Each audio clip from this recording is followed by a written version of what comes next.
God damn, that cat's fat. Yo ho ho. Good morning to you. Good morning to you. What's up? Oh, he's. Are they really fighting her for food? Jesus.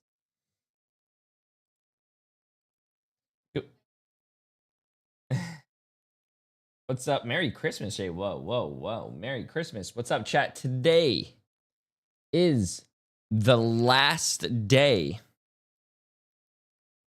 for the preseason games.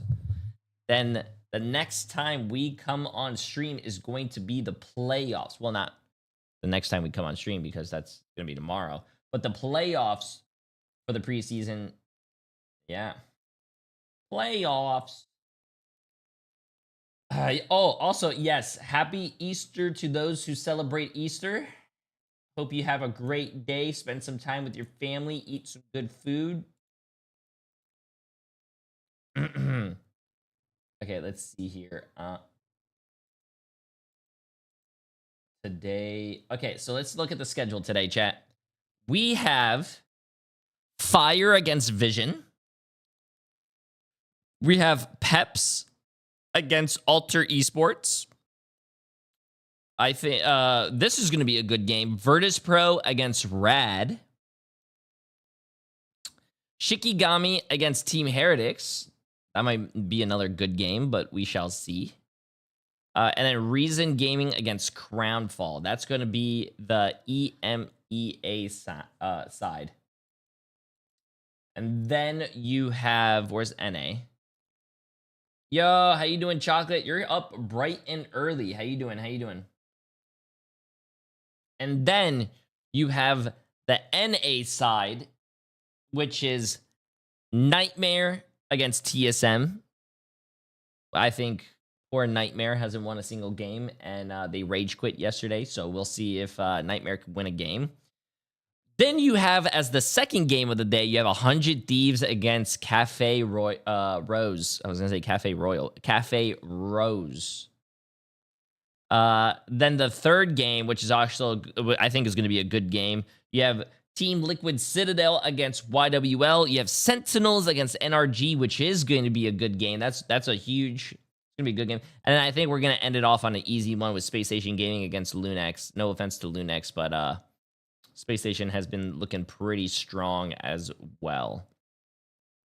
And I think, if I'm not mistaken, Space Station Gaming did beat YWL, and YWL did win the MRC, and Lunex came in second, you guys said, in MRC. So if Space Station Gaming could beat the first MRC team, they could probably beat the second, right?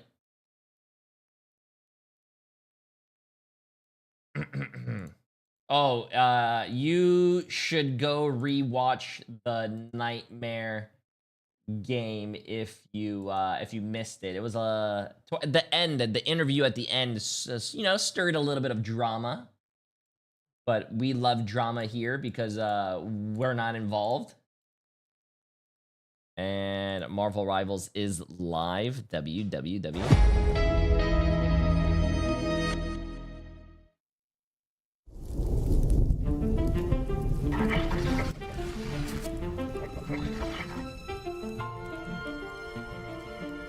Okay. Nice. Nice. What's your predictions, Jay? Oh, I don't tell you guys my predictions anymore, because if I did tell you guys my predictions, you guys would make so much money. Because I'm 100% right. So, yeah. What do you think of the new map? My thoughts are on Twitter if you want to see it, but I think the new map's good. I like it. I just don't like the scanning.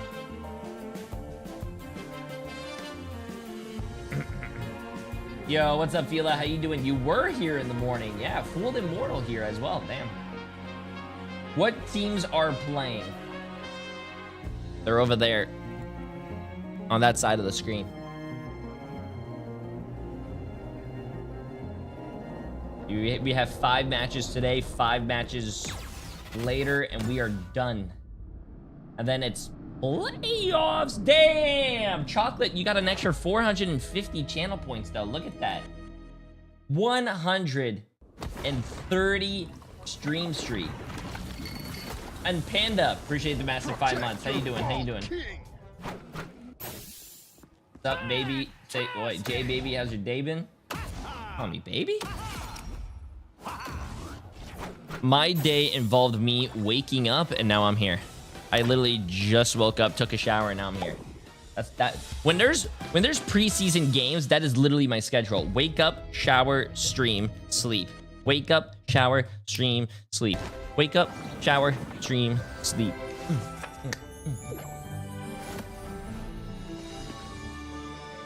Why do you have YouTube chat open? Because I'm streaming on YouTube? Yeah.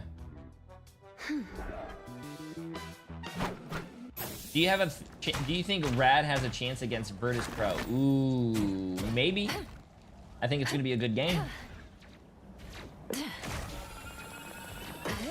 Clear the way. Feel the pull. I think it is going to be a great game.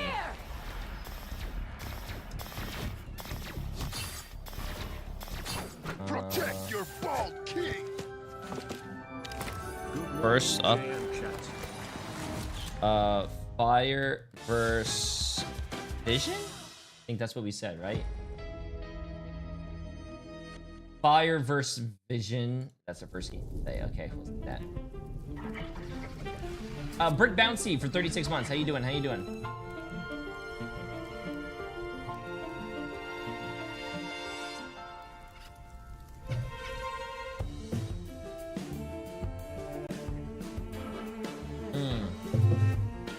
Wait, can you explain the stages of this tournament? It's preseason to playoffs? Yes, there's going to be a preseason, which we're watching now. Then there's preseason playoffs. Then there's going to be stage 1. Then it's going to be mid-season finals. Then it's going to be a stage 2. And then it's going to be stage 2, grand finals. If you search up Liquidpedia Marvel Rivals, it'll explain everything to you.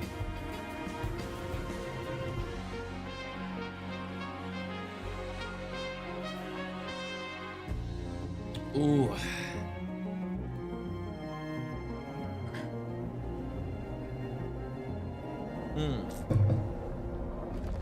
Let's get it, baby. More Marvel Rivals. True. Hey, what's up, Luca? Appreciate it. Appreciate it. Lucas. Don't know why I said.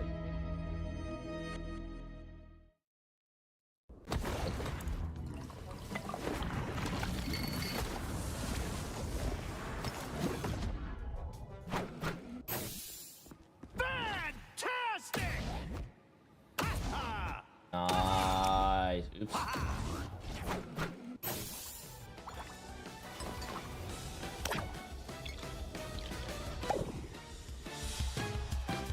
Okay, I think we're good to go. Yeah, Easter watch party. Was there tea? Wait, was there tea yesterday? Slept through? Yeah, there was a few drama yesterday. It was a lot of fun.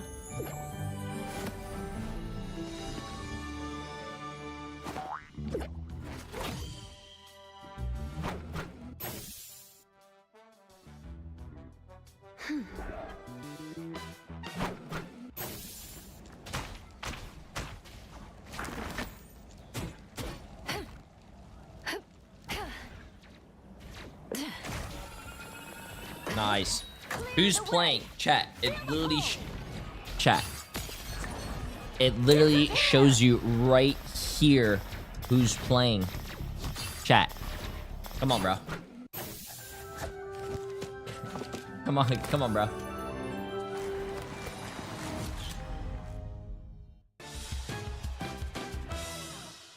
Chat, I need you guys to lock it in here.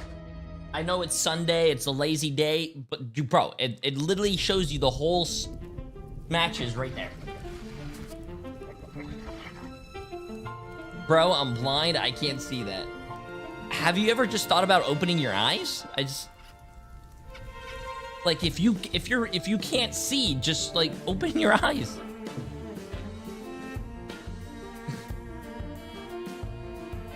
Ay. Going to breakfast, what kind of waffles should I get? Well, that's your first mistake. You're getting waffles. You owe it No, sorry. No, wait, no. You're right. Shit, I'm not locked in.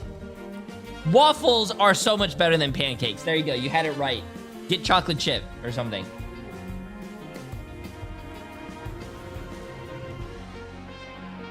Yeah. Pancakes, L. Waffles, W. It's in the name, chat. Waffles have a W in the name, so therefore waffles W. Continue to make great content. Less than 3 happy Easter, Jay. Hey, happy holidays, my friend. Happy holidays, happy holidays.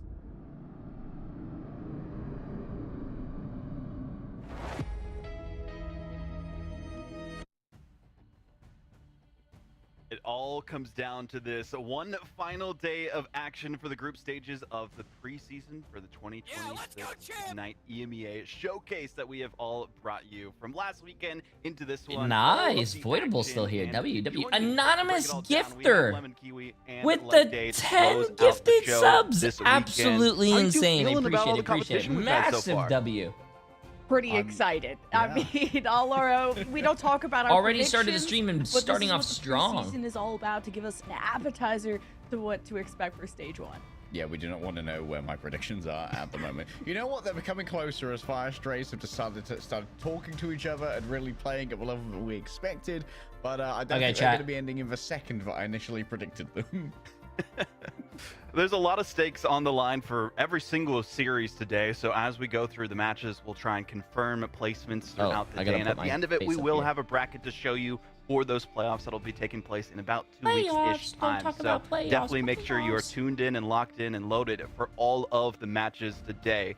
But we also have, you know, some amazing costumes we'll be talking about in a minute, and also so many good matches. I mean, we have to go through every single team. The only teams that we won't be seeing today, because we saw the last ones of them, unfortunately, was Na'Vi and Pulsar. They will be taking their sweet rest. Pulsar waiting until stage 1. Na'Vi, we'll see them and continuing into the playoffs there. I mean, talking a little bit about that, Lemon, while we wait for some more information. Damn. How are you feeling that Na'Vi really changed their performances from the Heretics loss on Friday into yesterday? Ooh, it just made me excited to see how mad they were. I don't know if that's a weird thing to say, but like to be chasing teams towards their spawn and to be like trying your hearts out. It was not only I think to convince everyone watching, but also that themselves that they are a top team and that they are no slouches. So I'm excited to see the Na'Vi Heretics rivalry continue in playoffs. Yeah, I can't wait to see how they do there. But we do have to talk about these lovely costumes that are in game. Classes in session and reality is tell my dad good morning. At ESU, brilliance takes center stage. Rian Londo dominates every debate with precision and unmatched intellect, while Dr. Denim Cat turns every lecture into a masterclass in bending the impossible. Together, they prove that knowledge isn't just power, it's control. Step into the spotlight with the Invisible Woman's Rian Londo, the debater, and Mr. Fantastic's Denim Cat, Professor costumes, where intellect becomes the ultimate weapon. Available now, and you can get them until May 1st, as you see at 2 p.m. UTC, which is 7 p.m. PT on April 30th. In a multiverse, I'm going to start the predictions right now because I think we're going to jump straight into it this chat. So I definitely good luck, have fun, get your money. We also got to talk about Lower Manhattan. Get your money up, not your funny up. Look for your characters, I think that's a saying, right? For your battlefields as well. So let's head on down to a Big Apple. Lower Manhattan, baby, the city that never sleeps. However, something has just stopped sleeping as well beneath the city because Wilson Fisk has woken it up. Welcome to Lower Manhattan, where iconic streets meet hidden depths, fight through open avenues, historic buildings, and quiet courtyards in the shade of the Alchemax building, then descend into secret labs, pulsing with unstable energy right beneath the surface. From street-level clashes to tight interiors and vertical engagements, every corner shifts the balance of power. This isn't just New York. This is what lies underneath it. It's available now in-game, and it's got its own quick match queue, so you can play just this map to get to know it ahead of your competition. Guys, does Virtus Pro play today? Yes. I'm already sold on Lower Manhattan. I don't know where it is, but it sounds pretty great. And that scan that they do to detect the ultimates and everybody, that's going to be a big game changer in competitive play. But you guys could get free costumes. If the esports bundles, if the new Invisible Woman, Mr. Fantastic, you don't got enough credits for that, you could get a free Gambit costume just by hanging out with us, or your favorite co-streamers. If you're on Twitch, just hover over the Marvel Rivals icon and you could see all of the co-streamers, including Jay3 and many others that can break things down. But here we're bringing the hype. So 1, 2, 3, Lemon Kiwi shout us out. Oh, she's too nice. Emotes, and of course, the Will of Galacta Gambit costume. It's giving Cyberpunk. It's giving he's still banned in all my games. But if I do play him, I'ma look good doing it. Hey, chat, we got a shout out. That's what we like to see too. And again, shout out to everyone who's been watching the streams, commenting, sharing your thoughts online about how too nice. It's been pretty great. But even then, we do have to talk about our own predictions a little bit here. I mean, oh, they're too nice, chat. They're too nice. They're too nice. A little bit here, like we love EMEA casters. The other regions, especially a Fen Whisper, appreciate about 100 bits, my friend. How you doing? Oh, to be fair, you might be speaking a little bit too soon there, Vod. We still have our top 2 from. I think I'm a psychic. I said I legit said J3 will do an early stream yesterday, and look, J3 is streaming damn good. I mean, there might be a little bit more shaking to do. Because true. Fire Strays, they almost took domination off of Virtus Pro yesterday in quite an impressive series. But, yeah, how much you pay the casters? Chat, I don't pay the casters, man. They're great friends. What's happening in Asia right now. Also, me and Lemon Kiwi, we have a lot in common. Like, look at that hair, bro. We're starting to stratify our tiers here in EMEA, even if they aren't quite as expected. Shout out Heretics, who are punching very high right now. No, 100%. And just the fact, we have our 2 number 1s of Group B that are be facing off. So everyone thinking that Virtus Pro will be the number 1. He just tweeted it right now? I don't know after this one, but I think EP and Navi were pretty solid. Yeah, he tweeted. I was just surprised that saying, Heretics I like wasn't higher EMEA than they more. were. And I'm with the Crownfall folks. I had Crownfall that's way because they higher ban, than where they are right now. We're not going to talk about it. That's because EMEA bans Elsa. Apparently, NA doesn't know how to ban Elsa, and when they get rolled by Elsa, they still don't know how to ban Elsa. This is the prep work you need to do. Exactly, yeah. So I love that everyone could participate in predictions again. Once we do get past this group stage, we will have predictions in game again for the playoffs. So definitely make sure you participate with those. Check out the new esports tab in a game to see all the stats as well. You can check out the teams, the rosters, see how well they're doing on your favorite heroes as well. Copy their mouse or controller settings if they use those too. So it's really awesome that NetEase has integrated this into the game in such a spectacular fashion, and you can get the cool emotes and sprays to support your favorite teams that are competing out there. I'm really curious if we'll see like more additions to that down the line as teams compete, make it to the lands in the future from the different stages. So much to look forward to in the future of Marvel Rivals Esports. But we do have to talk a little bit about the matches that'll be going on today. I mean, we were talking about, the ones that decide the tops of the group. We'll focus on those for now. And Lemon, VP versus Rad, Shikigami versus Heretics. I feel like one of these leans closer than the other might. We quite literally saved the best matches for last, I feel like, because I think Shikigami could definitely punch up to the Heretics. VP and Rad is the match of the day, and we have it sandwiched right in the middle of all our matches. We have 5 matches Pain, to go, massive 2 months, my friend. How you doing? Yesterday, they're giving us hope that even that's going to be a good series, so every single one of these are going to be bangers coming up.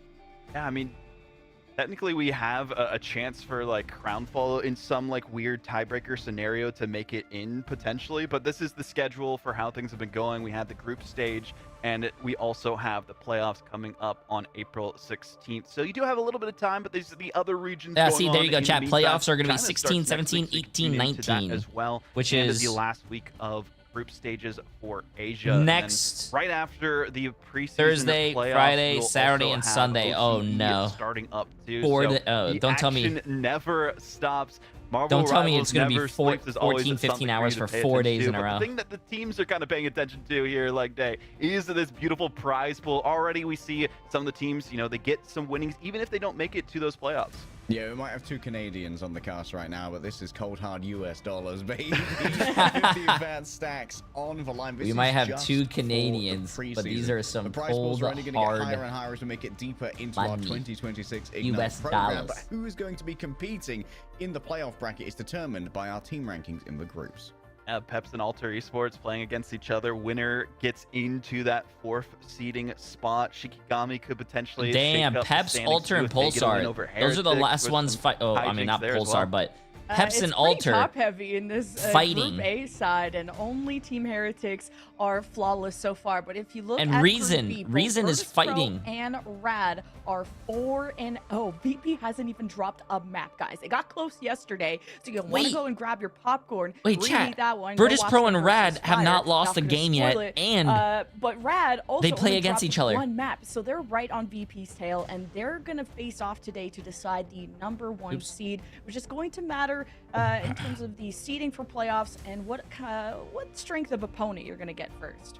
Yeah, if Rad does get the win over VP, I feel like every team in Group B is just going to be so terrified of what can potentially happen. But as you can see, these are the matchups that we have for today. Fire versus Vision to kick things off. Peps I lost 150K yesterday in the house. Well, Honey Badger, to be honest with you, you kind of deserve it. You're a Daredevil player, so lots on the line. Every single series, for the most part, matters. Fire versus Vision pretty much determines how intense that last series of the day is going to be as well, Legna. Yeah, Fire probably need to win this 2-0, to be honest, to have a good chance of making it into playoffs. There is some wild math at work. Shout out to our resident, I don't think the steamrolls are going to be over, Fila. 605 futures, and just try to find all of the ways that anyone can make it into a playoffs, including, I think there's a very, very specific scenario where Crownfall can do it. I'm coping. It requires a lot of things that are out of their hands happening in other games. I believe Peps vs. Alter is directly for 4th seed qualification into the playoffs as well, which means that's super important. They're fighting for survival in the preseason, but don't forget, if your favorite team gets knocked out here in preseason, they are still going to be around for stage 1. They're still going to be qualified for that, so you don't have to worry about them disappearing into the ether forever. There's going to be a comeback arc. And all the standings, even if you don't make it super far into the playoffs or make it into the playoffs at all, matter a ton because it does determine where you're going to be placed in the groups during the regular season for stage 1. So doing better makes it so you have better odds for a good group. So we'll see how that goes once it all shapes up for that as well. But talking about these teams specifically, we'll focus on Fire Strays for now. As we talked about this yesterday, Lemon, they made VP lose their first point on domination the entire preseason on Celestial Husk, and they look pretty good, but we got to talk a little bit about Binary specifically on that. Oh my god, his Hulk went crazy. I had to clip that. Oh, here we go, chat. Here we go. Here we go. This is, I mean, he's been my Venom to watch, but we're seeing a lot of Venom players also kind of throw in some looking like right now. Hulk as a more You guys have selfless all your channel points on Vision, none on Fire? Been ever so incredible on the Doctor Strange or the Fire was doing really well yesterday, They chat. found their way to kick into the fight, especially Fire was the one that almost beat Virtus Pro on a match. There's really good communication on this team, and to make a team like I think a lot of people are going to lose their money today. There's real and serious potential here. I really like what we can see. I think a lot of people are going to lose their money today. People in your mind that kind of stand out. And you know what? As well. I think I'm here for it. Unsung hero here might be Znost, who had a let's be real, not a great beginning to the preseason, but really has slipped into the Mantis role very well. Is incredibly accurate on the character and has great timings on their soul resurgences, as well as getting the proper timings. I think they messed up. There's a little bit of, I don't know if that's lighting, but I don't think they like cropped him right. You see like the little crop. Well-timed flanks and feel supported during it, even while being out of line of sight. Oh my god, this guy has great hair. Great to see exactly how these teams have performed up to this point. In Fire Strays, they have a lot to look forward to in the future as well, especially based on the performance we saw from them. But I'm really curious on exactly what Vision can show here today, because yesterday they unfortunately got swept by Rad Esports, but they did keep it kind of close, even though it was the first time, thanks to our resident Dr. Strange, as you mentioned, from Ryan, giving us the stat that we never saw a Gambit banned or protected in all of Ignite.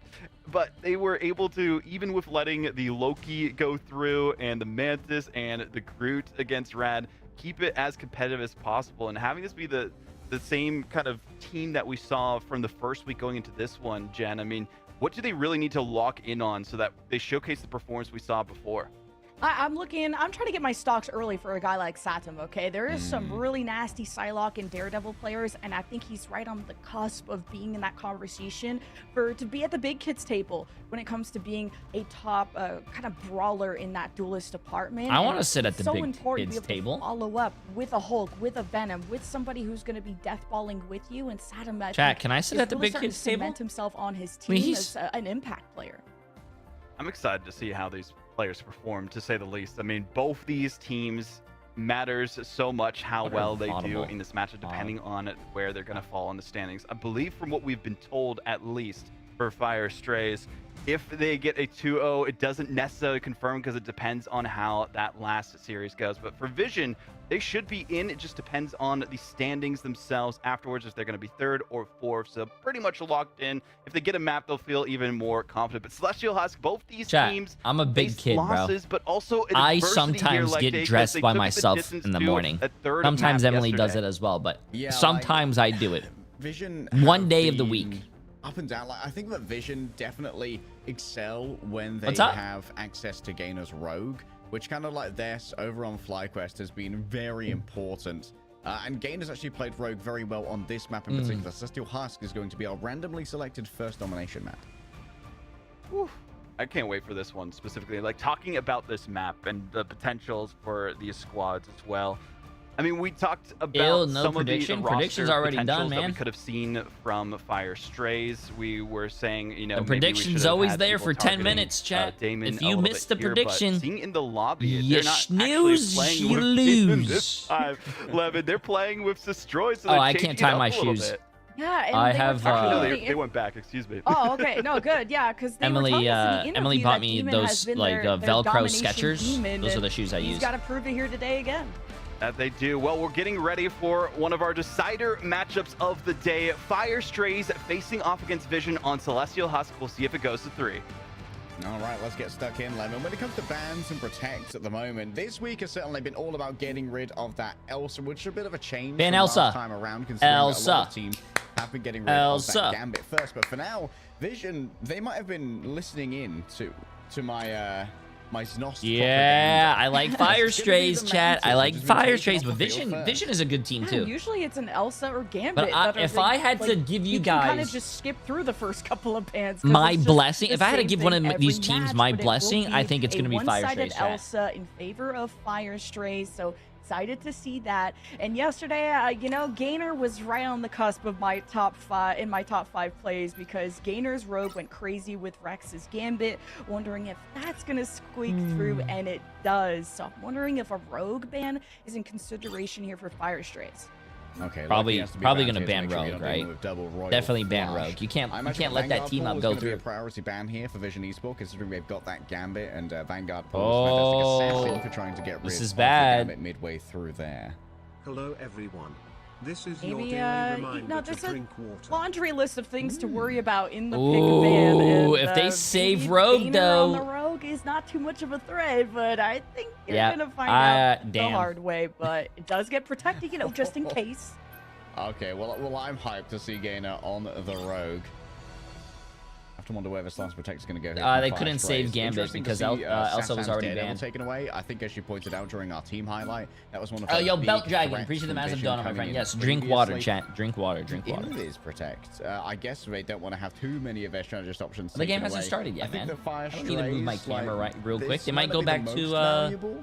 But I think it's still a good thing. I got you guys. Listen, I got you guys. Yeah, now you got to think about another melee duelist that would go well with Rogue, because Daredevil, you know, it's peanut butter and jelly. It works so well. You turn the strategy. Peanut butter and jelly. That's what Gainer did. He had a double kill. He's looking like he's playing a fighting game out there. He's really putting on a masterclass. If you want to learn how to play Rogue, look at Gainer. So yeah, duelist, that would be more of a melee style. You could have the Wolverine Phoenix combo with the to try and have as much of that poke, that hybrid style, someone that can go in. You have the Wolverine Phoenix team up, which is really underrated. But the White Fox has been something that's floated a lot as the new patch with the buffs have hit, and that's a style that a lot of teams are trying to incorporate. Yeah, White Fox definitely having the way led by players like Fate here in EMEA and Valentina over on Swamp Gaming in North America. She's been doing a fantastic job showing off not only the buff White Fox, but also pre-buff White Fox as well. with the Gambit. It just goes, peanut butter and jelly. Well, look at, of course, Star-Lord, who is going to go Mach 10 over 9,000. That's often a combo you're going to see together, but this is map 1. It's still a best of 3. And we're going to be starting on Celestial Husk, specifically on hand. Well, yeah, and this is going to be that central platform that a lot of teams are going to be fighting over, and it's important to coordinate when you're going to be dropping off, because the line of sight can be broken off. But speaking of lines of sight, we're going to see where Flaxo is going to take us on this adventure. It's a one-sided Doctor Strange. They want to take a fight and even break up the Vanguards maybe from the strats. Yeah, but him would always try and bisect. Who do you think is going to win here? Fire or Vision? Not the ideal customer, but they might be able to overwhelm the damage thus far. So a Spirit Sanctuary teleport coming in from the White Fox elsewhere. That means whichever one has Elsa. Okay, chat. Emily said Fire Chase is going to win because they have Elsa. Final hit after final hit, and that means he's absolutely going to be swimming in XP off the back of those. Oh shit! Yeah, I gotta move the cam. Sorry, Emily was distracting me. Sorry. And keep this one going, this is over. I had a very important conversation with Emily that I needed to do. Against Fire Strays, by the way. Looking like my ranked games, like, you're really forcing some flexibility out here, where usually Seshroid is that third strategist that would come in and bring the Ultron. I think that's why they weren't sure who was going to be playing for that, but Binary has already earned himself the Deadpool Banhammer. I think, bro, just for my own ego, hear me out, chat. I want Fire Strays to win because they banned Elsa first. Vision didn't, and I've always been saying ban Elsa first. Oh, that was a huge. Oh wow! Holy shit! Oh my God! What the hell? That's a support character, by the way. Chad, just want to let you guys know. Rocket Raccoon, but it seems like when the Gambit's available, he's more than happy to use the entire kit. I said, okay, triple strike. You should be able to. Jesus. To stall it out, right? And then Vision just run the mold. Yo, what's up, Wiskin? What's up? Anyway, good morning, Jay3. Thanks for hosting these watch parties all weekend. Hey, no, I appreciate you guys being here. And again, as soon as someone approaches, they could be that first victim. Fire Strays already trying to disengage. And of course, you have the piercing heels of Snas as Batter unleashes. All right, Van Hammer given over. I believe that's going to be over onto the Invisible Woman. Teller moving forward with a charged greatsword here, courtesy of the Gambit team. Just getting talking to me? What happened? Onto Slopper if only there was a barrel to be seen, and Demon can't. He's not a bowling ball. Perfect aggression here from Vision. Like that initiative from Vision. And now you're gonna have this is the first match. Yeah, I was talking to Emily about one of our neighbors has like a machine running outside, and there's like a loud humming noise that we could hear in our bedroom.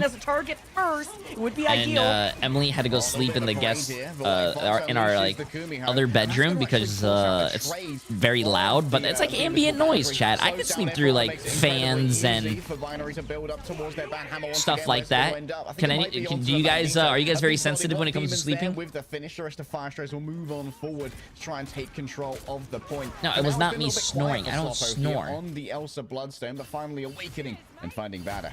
Yeah, just the Kumiho form makes you want to go aggressive. A little bit of ambient noise is good, like put Vision a fan, we didn't even get or an air purifier, or like lightning now and thunder. Do so, but attacking with that Galactic Legend's a little tricky. That's why Vision are trying to find an alternate path, find an angle behind Fire Strays to access some of the. You know what's really satisfying to hear when you wake up in the morning, chat? Opening up this path could be everything. Have you guys ever heard someone like mowing their the yawn? Mowing the lawn. That is a very good. I could sleep right through that. That's very soothing. Because of the opening Satan made with the Galactic Legend. Have you ever had someone moaning the yawn? Unlikely to be able to win the 1-versus-1 here against the Star-Lord, especially with a. Everyone's have experienced someone moaning on the John. So opens up the portal, wrapping around the back. Game has been taken down. Seems that was down to the Apex Predator, but Glartrox taking away the errant mutant. Estella's not the ideal here for Black to try and grab, but a perfectly timed metallic bubble on themselves avoids the grab from the Wolverine. And Saddam, interestingly, is the Star-Lord player here, typically the duelist master. So he's still able to win his 1v1 against the Ultron, and really that's the baseline you need to hit. But 99% gainer is going to make sure that Vision can find a path in and on the Elsa. That's big. Oh, again, it's just built different with his with this team up, man. Everyone's just going to try and flee away, but Demon taken down to the ground by the Rogue stun. Seems like there is going to be enough Rogue is... to get them out. Jeff Rogue is very, very powerful, chat. Now this is going to go down to a 99-99 fight for our first round. It doesn't get any better than this. The Royal Flush, Fire Strays, got to make sure that they not only keep the objective. Very good, Mark. Block against it. Blackstone's gonna have another chance at this Eye of Agamotto. It got canceled last time, and there's a lot of quick ways to get rid of that ultimate, mainly that charm from the White Fox. QB was big with it before. Here comes the Royal Flush. Oh, Blackstone would love to move in behind them here with the Eye of Agamotto, but for now the damage from Gain is going to be a lot to try and deal with. The no way, bro. There's no way she could do that, bro. She could just jump in the air like that and kill an Ultron that's ulting.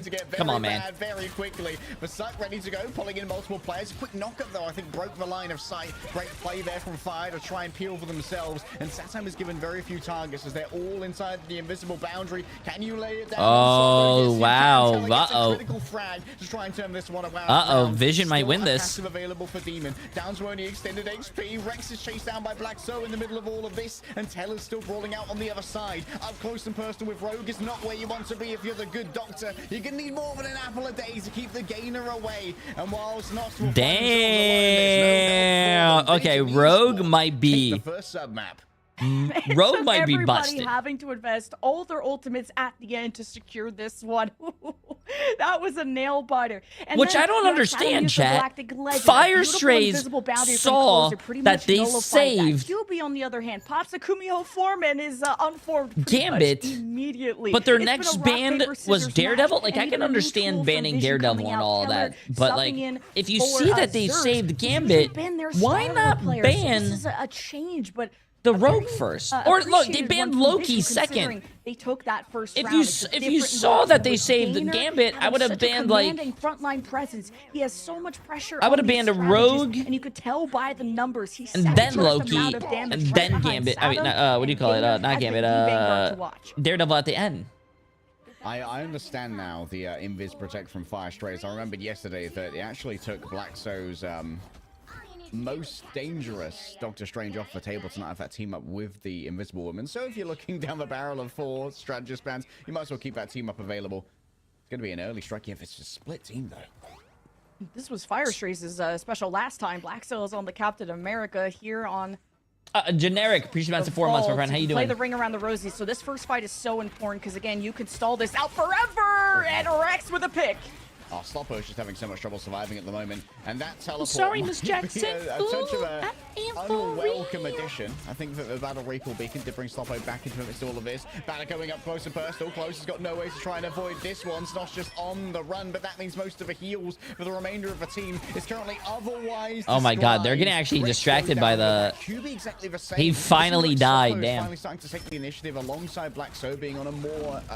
movement-based yes, Abdullah, yeah. Access that backline a touch more easily. Binary's got nowhere to go. Batter guns them down with a duel. There's the Eagles. But Damon's got his own access to the backline now. Finds Teller falling low. There's still a little bit of shield remaining and healing there. Wow, I would have kept shooting him. He could have probably got that kill. The of their team were able to cap. Vision having this triple Vanguard, there's these large health pools to get through and only a Gambit and a White Fox to do so. So there's only so much that Vision can handle. But they were able to survive a huge wave of ultimate. Think about the Apex Predator from Sloppo, who had to come back into the fight late. You had the revive from the Rocket Raccoon used early. And speaking of early ults, let's look. Royal Flush coming through. Closing going to be the primary target. Bayou Bash through them all. And my goodness, Rex is just dumping every card into holy shit, Rex is... Rex is an insane Gambit, bro. Uh-oh, wait a minute. I kept talking about banning the L sub, but like, this guy's Gambit looks disgusting, dude. Holy shit. Have a lot of good choices in terms of utility, because Nas, that's stuck on this Jeff, who usually plays so much invis, I mean, hasn't been able to throw people off the map with its Jeff, and, you know, the puddle is all you could really think about, which is not going to be a game changer. And Teller's on the Strange instead of the Mag, looking for that big win condition of an Eye of Agamotto as he gets in position, especially when you have a high ground advantage. You can try and easily collapse onto Fire Strays, who need to fight for this upper hand. Closer playing in the cave here, trying to limit vertical access to himself. However, everyone's going to have to get back into the cave now to Try and break the line of sight here from Satam. It will put them all in one space, though, which could be a big opportunity for Teller with that ultimate. On the other side, though, Demon's going to try and make their own opportunities, their own openings. Wraps around the back, wants Rex incredibly badly, but look at all the healing that's coming through from Akumi Ho Unleashed. A quick split up, though. QB went the wrong way, or Rex just didn't stick with them. Demon's going to have to wrap around the back, trying to find an angle onto this White Fox. Has to worry about the Clawed form, though, a Spirit Sanctuary to escape the attentions of Demon. Nice, good play. Wow. Good play, good play. I thought he was dead. I thought he was dead. Will eventually flip, not before getting all the way up to 95% though. Yeah, that's that ring around the rosy we talked about. It's very hard to take a clean team fight. I like Demon's redirection towards what's up, Gabby? The Banhammer that came out, and that's what's important. But you also lacked enough focus into QB's White Fox Kumiho form, because remember, you can't heal the White Fox in that form. So she did output, like you pointed out, a lot of heals, getting them up to 96% with all that sustain. Still looking at Teller to find an angle around, but Fire Strays have been dancing around and counter positioning away from this Dr. Strange and Closer. All eyes are on them on how they can push this Strange away. Brand new Royal Flush, ready to go. Can Rex get all 5 in their LOS, though? At the moment, the team is a little bit split up. And as you try and roll in, Sloppo's going to be coming through with the Apex Predator. Down goes Satam. Taylor oh, Sloppo. At least that Rex did not Yo, Knock Carter. Appreciate the massive prime sub, my friend. Welcome, welcome. How you doing? So the Apex Predator into his own invisible boundary, slow, like that was annihilation. Fire Strays, what else you got in the arsenal? It's the Galactic Legend coming up with no invisible boundary, but a very visible shield, and a lot of ways on this map to find cover and shelter. Good. First time watching the Twitch. Hey, appreciate it. Welcome, my friend. A firestorm from Just don't turn into any of my other chatters. Just don't turn into my regular chatters. They're very mean to me. Chat, what's going on here, bro? They want to with the Freedom Charger heading back onto their own team, trying to give as much overhelp as possible. Here comes the puddle left behind by the Jeff, but will it turn into a lake of tears is the question. Doesn't need anyone over here. Quick self-stone. Cube is getting on top of them with the White Fox, just fleeing away for now. It seems like Fire Strays, their defensive play has been rewarded. Demon wraps around the back, knowing that this could be the final fight outcome. Why would you ult him, though? Why would you ult the... Wow, wait, he actually did kill him. A 2 versus 1 on the point. Wait, that doesn't make any sense, though. Why would you ult him? Because don't you do more damage when he misses? When you're using an aimbot, he's not gonna miss. Hey, who looks so playful right now? Game is actually swapped over now onto a Doctor Strange instead. A little bit of a do-si-do on that. This is going to be 2 Vanguards returning to the point. A quick exit from Akumi Ho Unleashed. Great play from QB, and then over onto a Jeff. The APM from Vision right now is crazy, but it's going to be Sloppo with the Apex Predator that could decide all of this. When is Sloppo going to be forced to use it is the question. For now, Vision Esport just have so much presence on the point. They want Rex really badly in the back. Satam falling low as well. Demon wants their counterpart. Inside of all of this is going to be the Apex Predator. 3 grabs, 3 frags. Wow. Chat, this is a great game, though. First game of the day, we're already having a great game. We're going on round 3 on the first map. They never gave up. They never surrendered, but they kneeled at the end. Of course, when they only had a Star-Lord and a White Fox left. You had Kumiho form, and you had the Galactic Legend, a portal that came in time for Vision to extend the fight, which gave them the hope that they could win it in 2. So Vision invested everything. Ooh, they're showing us the stats. I love it when they show us stats in the middle of the game. Tore them apart. Of course, that storm came for Fire Strays. Vision need an umbrella, and with this new substitute in, and even some changes from the Fire Stray side, Snost and Closer are exchanging roles. I noticed actually a lot of people do 3 tanks. Closer usually plays the Jeff. Snost does the invisible. Instead of 3 supports, a lot of people do 3 tanks. Oh, let me switch sides. Impact towards the later of the round. Shit! You can see on the top of the screen. Vision is doing 1, 2, but it's the 3 final tanks. round for the first map, and you don't see any Doctor Strange portals. No strange balls this time. I think for me, the big change here is Demon heading over onto a second duelist. Like, moving away from that triple strategist when you're going up against so much meat in the form of 3 duelists. I hate that you don't have, like, POV streams you can open. I'm support. I almost never see them play. You could do that in the game. I thought a card was reversing. Just go to the tournament, go to the Marvel Rivals tournament tab, and you can go watch anyone that you want. And everything. But all these matches are on there. In front, and wow, already a commanding position for Fire Strays, but they are controlling the perimeter. Vision are stuck on an island. They want to cap the point first. Yeah, Vision definitely going to try and sit in place. What a Vibranium Energy sword. He is definitely carving through Vision right now. 2 strategists full. Most of the healing is gone. The rest of Vision, all they can do is really just sit in place and wait to fall in their own right. For Fire Strays, this is going to be a first cap. And that is the risk of playing on the point for the cap first. Fire Strays, Yo, what's up, Benzie? I love that positioning better. Blackso was able to identify where those strategists were sitting and run them over, because Captain America is so untouchable when he gets the ball rolling. Fire Strays identified those squishy targets and were able to win the war at the end. But now you're going to have more of those piercing heals with QB swapping to the Jeff, maybe helping out with some speed if you want to try and escape away from a Captain America in your back. Friend, appreciate it. Toy box going to be available, but look at Fire Strays ult bank, man. They have 5 and they're almost going to have 6 as they head in here. Vision Esport, they might want to take a dry fight here, just play for the economy. And just play for stall, play on the point as much as you can. I'm surprised Vision aren't trying to pressure that. Guileston with 140 stream streak. Shit. Do you see the combination though? The Royal Flush Galactic Legend. It's usually been staggered. All right, Binary with the Banhammer to begin with here, likely onto the back.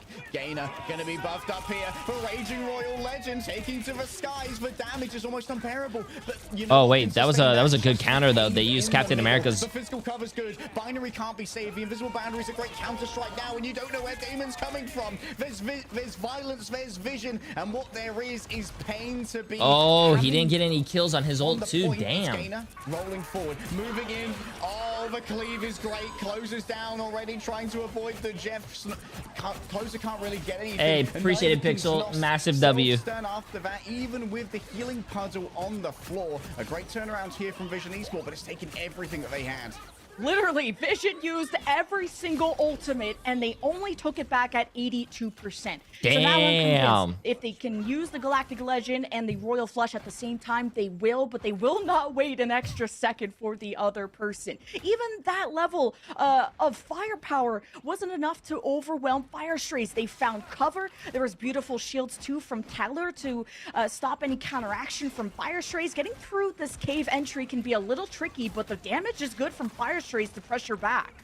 I'm worried about the angle from Damon here. Wants to try and mark it, but you do have Binary in the back trying to get this real annoyance on point right now. Drags 4 players back, and this has really messed with Vision Esports' spread here. Fire might find them in a secluded location, but all 12 ultimates were used in the previous fight. So for now, it's just all about that neutral play. Blackstone wants to move it on towards the back. It would be ideal to try and get Rex to there for target focus to try and make it work.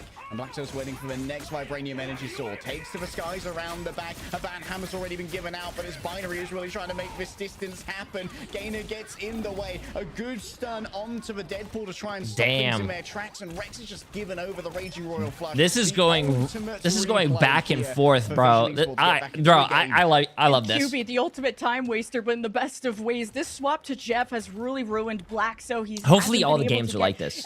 Easy and quick picks on the strat line. QB is so elusive and is untouchable, so Vision can really rely on that. And maybe this upcoming puddle, it's Jeff to claim Fire Strays while they're grouped up, or namely to keep Vision anchored in their position.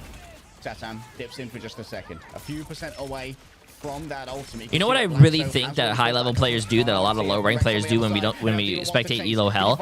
Notice how that Star-Lord went in there. He did a little bit of his like E to nice dodge. Wow, what a dodge by the Captain America. But like, he went into the team fight, used his ability, didn't do too much damage, but he didn't force it, chat. He got out and protected his life so he didn't die. A lot of low-rank players, I think, would have went in there, try to keep on continuing to do their E, and they would have probably just died. Played it front to back. And then complain that they didn't get healed.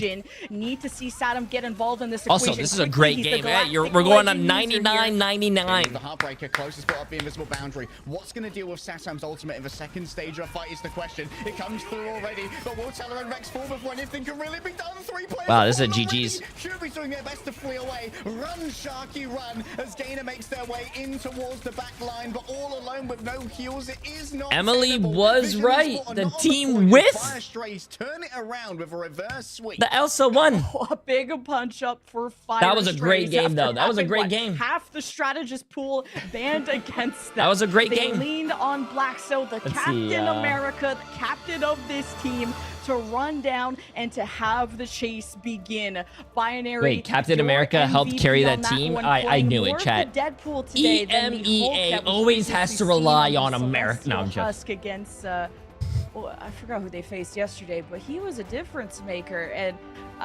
paired with Blackstone, the Captain America, they were able to Rex is disgusting, though. I don't know if you guys can see the stats. Almost doing Elsa Rex is of disgusting, bro. Of the Vanguard variety is insane. Yeah, going up against triple Vanguard. Yes, Emily, you were right. Yes. Shots, and that means getting very rare thing early. for me to say. When you get into those second rounds and you have a fully upgraded Deadpool, things start to get a little bit more difficult to deal with, especially when you have Demon swapping from the Ultron onto a Star-Lord as well, which really cranks up that damage output. It felt like Fire Strays, they had trouble adapting to triple Vanguard. This was a really great game, though. Really close game. Really close. And with stats aside, chat, every single round went to 99.99. Stats aside, they gave up 82-something% to Fire Strays, and that's the drawback of running a triple Vanguard. You're not gonna, well, unless your name is Binary, do as much damage as a duelist. And that's crazy, bro. Tried to keep up, but this is crazy. Got outgunned and outmatched. And Vision were, even with the Galactic Legend and the Royal Flush, it's a one-sided gambit for Vision. That still wasn't enough to overwhelm Fire Strays. You have to spread the freedom somewhere. Closer strat plays, even just being 2 strats to handle all of that damage is really impressive. But Fire Strays just really had a good understanding of that. Oh yeah, where to hide. Did you see the esport drama? Yeah, chat. If you guys are following my Twitter, I usually respond to all that stuff as well. I was very impressed. Follow the socials. Follow the Twitter.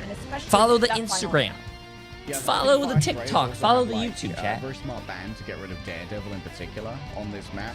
Because with Satam in, can you imagine if you have 3 Vanguards running at you and there's a Daredevil in there as well? Like, the Deathball play would be very difficult to try and counteract. But by forcing Satam onto a more, like, poke or flank-heavy duelist like the Star-Lord who wants to try and take those off angles, you are able to partition those fights a lot more effectively. You can try and isolate some of the Vanguards. Credit to Binary as well. I think in that final fight, we did see a Magical Unicorn Shield go down to block off some of the healing. I think from the Magneto that was Teller, in order to try and flip that point. When you're backing off into both a Jeff and a Gambit at that close range, there's a lot of healing that's going to be going your way, but the block off from Binary was so perfect. Great partitioning of the enemy team. And for Teller to substitute in and do as well as he did, because he's usually a Vanguard player, so just based on the players you knew Vision were going to be running this triple Vanguard, Teller drops 20,000 damage, the second most amount on his team, whether it's running the Strange, going for portal plays off the rip, or being on the Magneto and really defending his team while they were running away from the rush. And but you know, you miss out on Zerx, who's usually the Star-Lord, or at least a secondary duelist, and Vision missing out on that damage is what really mattered. Yeah, we're going to be rushing into a map number 2 right after Vision pick where we're going, so we'll see where we are after this break. Oh, we're on a break, chat. We're on a break. Father, where are your ears? For Easter? I don't have... My ears are in my headphones.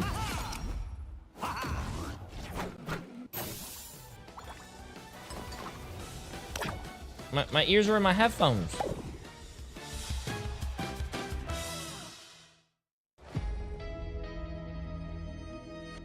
Uh-oh. You have ears? Jay, did you buy an Easter egg? No, I did not, chat, because I am here with you guys over the weekend doing these watch parties. I will probably celebrate Easter with Emily and tomorrow. So just remember, chat, just remember, when you guys say, hey, J3, why aren't you celebrating the holidays with your family? J3, why aren't you... Just know that you guys are the ones that are taking me away from my family. I can't spend Easter with my kids. I can't spend, you know, Easter with Emily. No, you guys.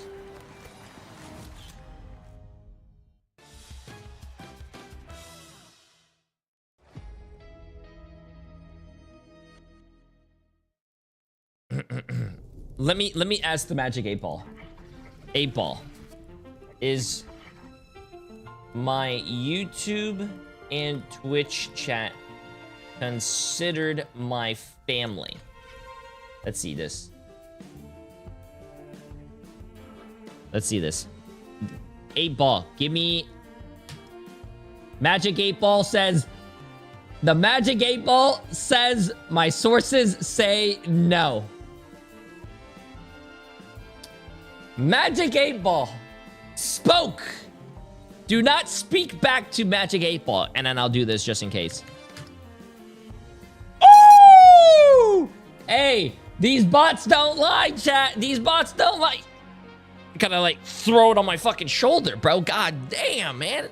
It's like a backpack over there, man. Just throw it over their fucking shoulder. Jesus.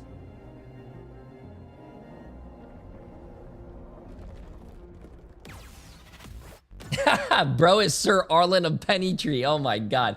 I do not want to remember that from that series. That was a very that was a very interesting scene. A heater of a matchup, and it even woke my cat up at this point as well. So hello. But one thing we do have to talk about was how every single point went down into the wire, overtime or a nothing or a bust between these teams. I mean, that couldn't have been any closer, Lemon. Absolutely. Look at the kitty. 99, like leg days hyperventilating, trying to keep up. I'm parsing all the dimensions of all these different fights going on, and it was just rock, paper, scissors so much. But Vision bringing out the triple Vanguard, that's such a unique look. It's just, it came down also to who won the first fight, and Fire Strays in that final round getting that initial 80%. 20 inches is a hospital visit to win the rest. Yeah, you know, before they called me Jay3, they used to call me Tripod 3. Here as well, leg day, in terms of like why it might have been why so Tripod 3? Why the 3 at the end? Smart. Well, I had 3 legs. They made sure to target ban every and that's why the tripod comes time. We saw them focus on the Mantis first, and no one really did that. They gave them the Elsa, and we kind of heard some insight from the America side of things, like, hey, sometimes we give them a hero. I love how Vaudable comes into your chat too for the watch party after. He's a really good guy. He's very passionate about the scene, and he's been banned most recently. Yeah, he's really good. Like, Elsa ban has definitely been the meta in the second week, where Fire Strays have been looking better. And when Fire Strays got Elsa before, it was during their we don't talk about this phase, you know?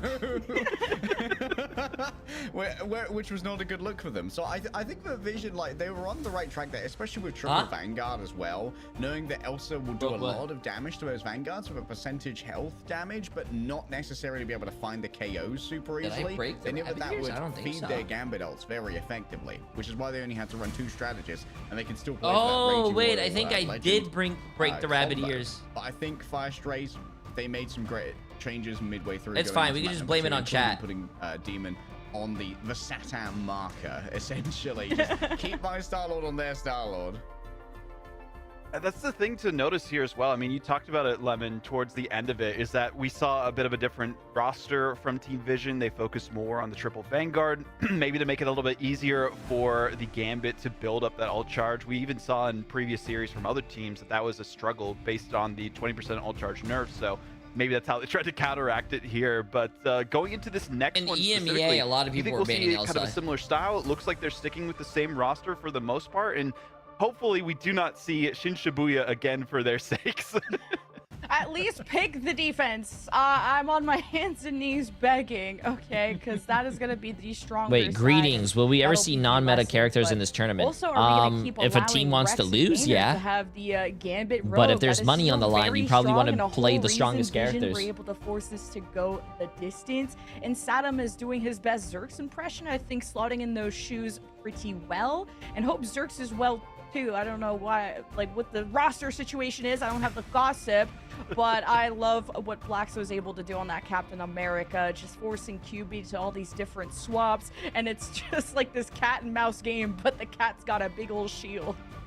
Well, it looks like for now I'm not getting baited this time. Please stand. So this is Lord J3. Damon's still in the roster this go around leg day. Of the According two to chats. The lobby, they're saying they're ready, so they're going in with Damon again. King of YouTube. This is the first time we've actually seen Jester Damon of outside Twitch. of domination. What can we expect from them, do you think? Well, I mean, I think it makes sense given that you're seeing that Teller stays in on the other side, right? Like, you're going to want to try and bring in Demon if you're expecting to go up against possibly a triple Vanguard, because Demon's second most played hero, I'd say, is probably Wolverine, which deals with Vanguards very well. This, just to quickly point out, Yggdrasil's path was chosen by Fire Strays against Reason, and it was so rough. They got full held on their attack. Reason locked in a 3.5-minute time bank on their attack. So, of course, that was with a week's difference or so, or there's a lot of time that Fire Strays have done, and they put in a lot of work to change up their approach. So this is going to be an interesting pick.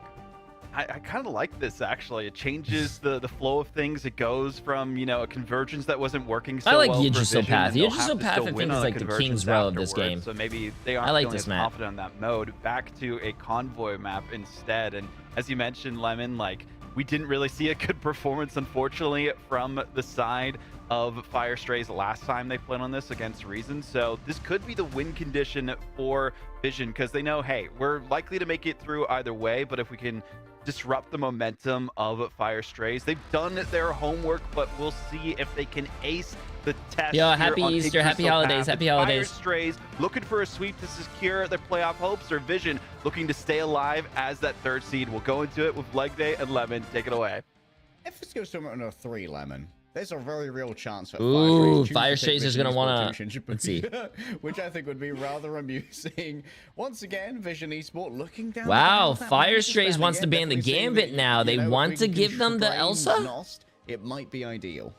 And I mean, what would be their first Rex was really disgusting on the Gambit, but last time, and yeah. Oh, one-sided Mantis. I mean, makes sense. Like, if you don't have Xerxin, who's your Elsa player, then you don't want to, like... Oh, instead of saving Elsa, like they just said, they actually saved the Mantis. So they're not so worried about first banning that Elsa. It is going to go away just so that it's not an option, I imagine. But, like, Fire Strays, you can tell from the time they're taking, they're wondering, like, do we need to ban Elsa? Like, do they have the Elsa player? Yeah, like it's kind of feels like automatic. The same way I'll go into my ranked games and I go to the bathroom because I trust my whole team will also ban Elsa. Like we're all on the same page about this, but it's a one-sided Elsa for Fire Strays. Slappo, there were so many people to highlight, but he dropped 30,000 damage and felt like kind of flying under the radar. And I think Yggdrasil's path is going to be even stronger for Elsa because it's not going to be an absolute maze to get this Apex Predator around. He only goes straight, and there's a lot of straight paths on Yggdrasil's path. Okay, so Vision Esport might go for Invis ban here. This one makes a lot of sense. You're trying to constrain Blackso away from that Doctor Strange by getting rid of the team-up, because not only does the team-up have a pull-in effect to it, but it also stops Doctor Strange from getting anti-healed when he reaches 100 energy, which can be a very critical part in a fight. White Fox potentially protected here from Fire Strays, which would be interesting. I would love to see some attention to the Vanguard Deadpool for both these teams, given that this is a very interesting save. Excellent performance. I don't think any on the previous map. You gotta save one strategist, because if Vision had more bans, they would get rid of all of them, and you would have no healing at all. So, but I gotta say, a White Fox protect, that's gotta be like a first, you probably maybe a second in EMEA. Probably save like, White Fox, so you could also run the Luna, White Fox. But I think Luna White Fox is actually broken because they have 2 charms, and that could be really annoying. Vanguard line up, and look, more strategists are off the table, and the Vanguard Deadpool kept possibly for batter here for Vision. Yeah, it's likely a great target onto Sloppo as well, just to try and constrain that Elsa a touch with the ban hammer. Probably going to make it even, Stevens, for the Invisible Woman ban. To be honest, you don't want to have to deal with too many of those pulls if you don't have any of your own. She's just a very well-kitted character, lots of agency. So that's going to be taken away from both teams. Rex is not going to be able to stay on that one for long. Znost does have... I think the bans are pretty good. Though. Which could be interesting. We might see the Cloaky. It's a bit rare. We have not seen a lot of Cloak and Dagger, chat. But Cloak and Dagger is not in the worst position right now, to be honest, for change to allow them to... We have not seen a lot of Cloak and Dagger, and I'm actually really surprised they're doing Cloak and Dagger. Charges, depending on what you want to play, does mean it's a very versatile character. It's been a while since I've seen Znost on the Loki, and kind of what we brought up earlier, sometimes when you face the same bands over and over, how much real script time do you have? Well, actually, only script time, and who knows how those go. But Fire Strays are going to be out once again. Blackso on that signature group. This first fight on the choke point is going to be very strong form, because those walls, those Thornlash walls, are going to be on the sides where you're not really paying attention, so it's a lot of free damage for the defense, while Binary will try to soak up as much damage as possible on the front lines. Demon Demon and Sloppo can get on that first platform to get some sightlines onto the strategist, while Vision seem locked in on this composition, and Satam's on the Daredevil. Yeah, that one made it through the ban phase this time, and it is going to be damage boosted by Teller. So this is where Satam gets the chance to go fully devil mode. I want to see that devil out. And Vision not only have walls, but they have floors, courtesy of Blackso. But Blackso is what does she mean by that? Good ult giver, because he is an ult battery if you keep shooting at him. Triple strat though for Vision, because they want to set batter up in a position to have Satam follow through, but you also don't want to get isolated by these group walls. Here's the engage. Heading towards the back, might have to deal with the regeneration domain, perfectly used there to try and save Damon from the incoming damage. But look, Fire Strays are all constrained in this back area. Snoss is going to have to try and pocket them through as they move forward once again. Sloppo needs a little bit of attention for healing as well. In towards the back, Batter's got 3 players grabbed by the corrosive tendrils, slowing them down. Can Snoss get away? Perfectly timed on the bubble, but when you come close together, that's when Satam can start to cleave through all of you, and the Righteous Cross will take Elsa Bloodstone to prison for a little bit longer. Good Casters knowing every single ability name is crazy, though. That is very difficult to do with a Venom comp, and that's why a lot of teams prefer the Hulk to be able to have more staying power, but Fire Strays are staying on this defense. Eternal Bond here used by Closer. That was built up incredibly quickly. Unbelievable vulnerability. The Terror Cape afflicts 4 people at once, and when you're taking 28% more damage, the healing just cannot keep up. And that's why they call him the Closer, baby. And to get aggressive in your face, not even on the flank for the Cloak and Dagger, but that Terror Cape, that vulnerability is something Vision have to keep an eye on, especially when you run the triple strats. Everyone has to pay attention, and I'm paying attention to Satam. Ooh! Damage boosted Daredevil was actually a crime. I don't care. It's a crime. Ooh! Players inside. Can they get through? Oh, they only got 1 kill though. Damn. Down to 2 strategists now, and it has to get super aggressive. But Clokey getting maximum value. A second Eternal Bond. You better believe there's more Terror Capes in the chamber as well. Firing them back, but it is a good disengage here from Vision. They only use 2 ultimates to try and make that one work.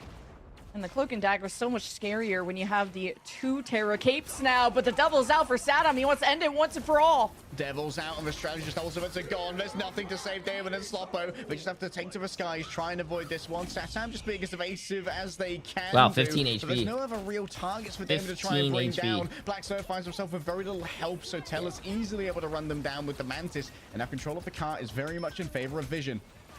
Yeah, Blackstone, you're a very submissive and burnable tree, okay? I cannot see the front line like Captain America. Vision, though, they're trampling, and here's a portal from Fire Strays. What did she just say? The Thor is out, just to try and get through there as quickly as possible. It's a good fight against Satam for the Thor, but honestly, it's a little bit of desperation. What in Tornation? This one contested, but on Easter? It's going to be very hard for the healers and the strategists to try and get any LOS onto them. Emerging from the portal, a quick Dark Maelstrom burns away Rex, and now Gain is going to get involved with the dual katanas. Easy headshots onto Snoss, removing the God of Trickery for all the crimes he's committed against Asgard. Gracious, what is nowhere this? to be seen, and Damon stands with no friends. They capped. Ugh. But I'm going to take you guys on a little intermission real quick. What, 3 or 4 and pretty extended fights out of that. And even Sloppo to have to change to Doctor Strange, resetting that ult charge. And now they're back to their standard. Blackstone is going to keep on the Thor, use the ultimate. We'll see if the swap comes through. This is a bit of a different look from him. And you're the Thor player. You know his weaknesses and strengths. And the brawl is where he can shine. But you lean on Binary to give those bubbles. And being chased down is definitely a weakness. Yeah. Satam is just so fast. When you run out of that Thor force, you really are a sitting duck. Satam now just easily able to just wail on Binary, to be honest. Free ult charge, Devil's ready to be released. Damage boost has been given over as well. A lot of changes out of Fire Strays. Now the back corner is going to be held. Vision, Soul Resurgence. They're going to put pedal to the metal, and Gainer's leading. Closer can't get the ult out in time either. That means Snoss can't copy. Snoss is going to have to get a line of sight here onto a Mantis, try and get another Soul Resurgence, but at least you can see that Sloppo has lost the Apex Predator thus far. Vision Esports have plenty of space to try and work with, but QB's going to make this a little bit of a tighter area thanks to access to that It's Jeff. Just plays for their own life in the back line, coming up close and personal to Rex. This could be a huge Feast of the Abyss. The timing's good, the corrosion is better. Snoss has nowhere to go, and while it might be a little bit of health shaved picked off the top from a Venom from Demon. The damage has been done thus far to the ult bank of Fire Strays. They have basically nothing. Yeah, fantastic combo and tech from Boba Batter. looks so cute, man. Pull out the right click, the ult. Seconds later, gets that execution onto Znas, as you pointed out, and Vision needed to maintain momentum at that point. This is such a dreadful corner for the attackers to push, especially when the cart moves forward. It's tough to squeeze through the sides as well, and Gainer is going to take initiative. All right, Devil ready to be unleashed. Can't move too far forward. Binary's just sitting here imperiously with the Meteor Ram. Gets a lot of damage. Yo, there Reese, onto appreciate the massive with the finish Reese. as well. And it Reese seems money, like it's been but great appreciate zoning. 2 months. Satsam got nothing off the back of that ultimate. Hope you're having a great weekend. Hope you're having a great weekend. Make sure that he cannot stay alive in the backline for too long.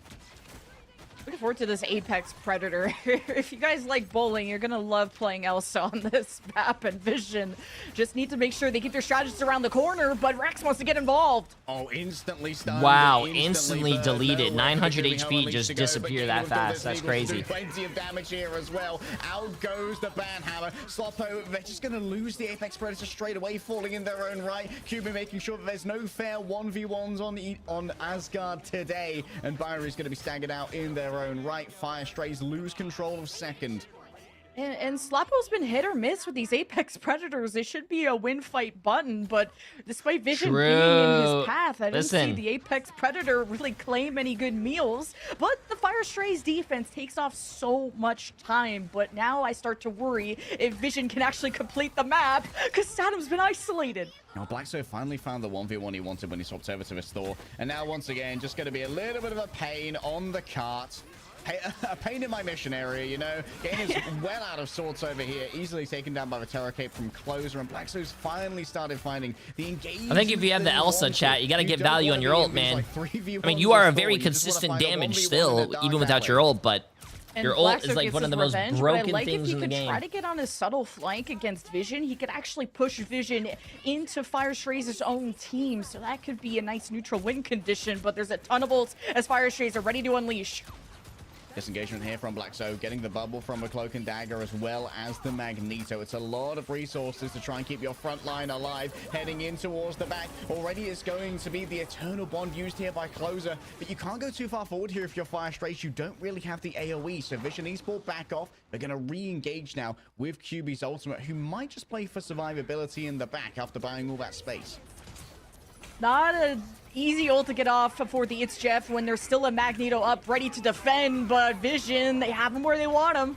God of Thunder drives them back. Nost claims the space once again via. They don't have a Magneto. Oh, Magneto didn't have ult yet. If he actually goes into a 1 versus 6 scenario, what great target focus from Vision Esport, and now Fire Strays, they're in a position where they don't quite have as much healing as they thought they did. That's a big one, chat. That's a big one. That's what they need more of.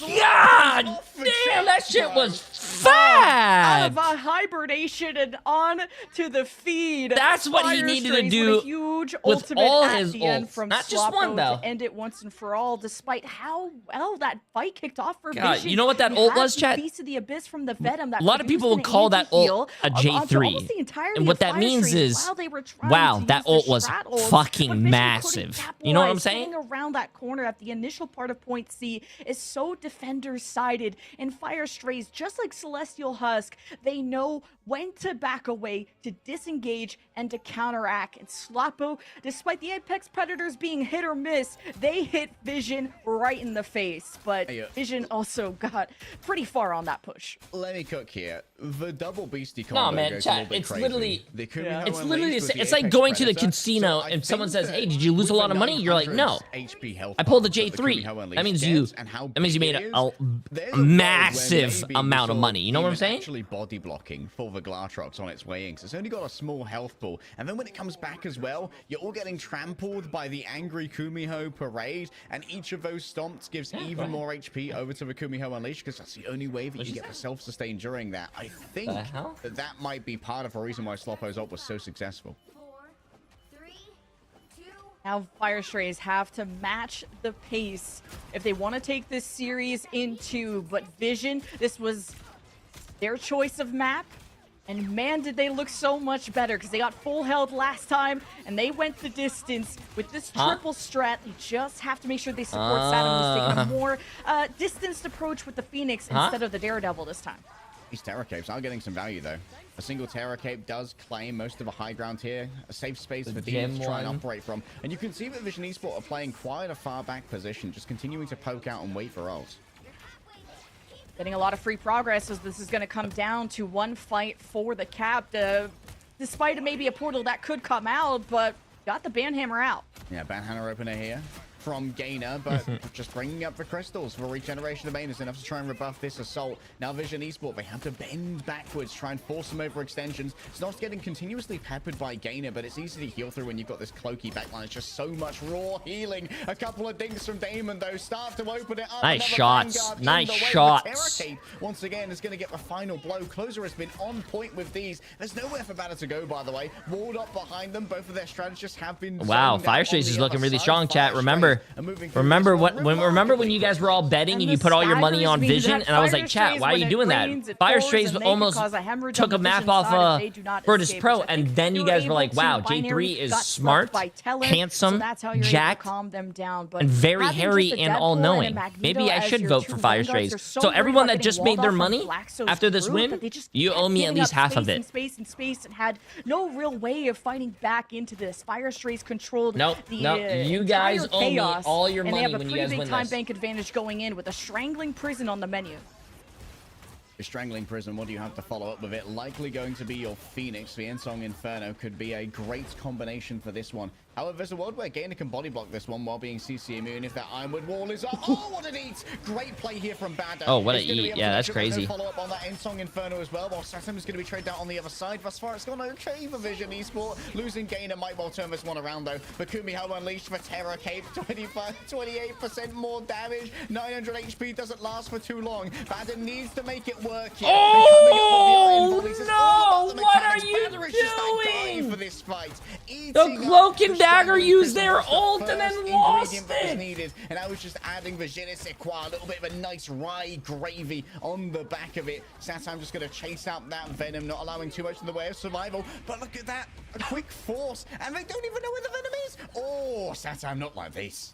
The floor had it coming, okay? But I also want to point out, Binary had almost, what, a 5-man toss-up on his dive, so he just set up the fight beautifully for Firestrace to hit a home run. Vision also had a Strangling Prison, but Gainer swapped to Portal, didn't need it, so you kind of sacrificed the Strangling Prison, but he's already earned another one. But Firestrace, they're the ones who look confident right now.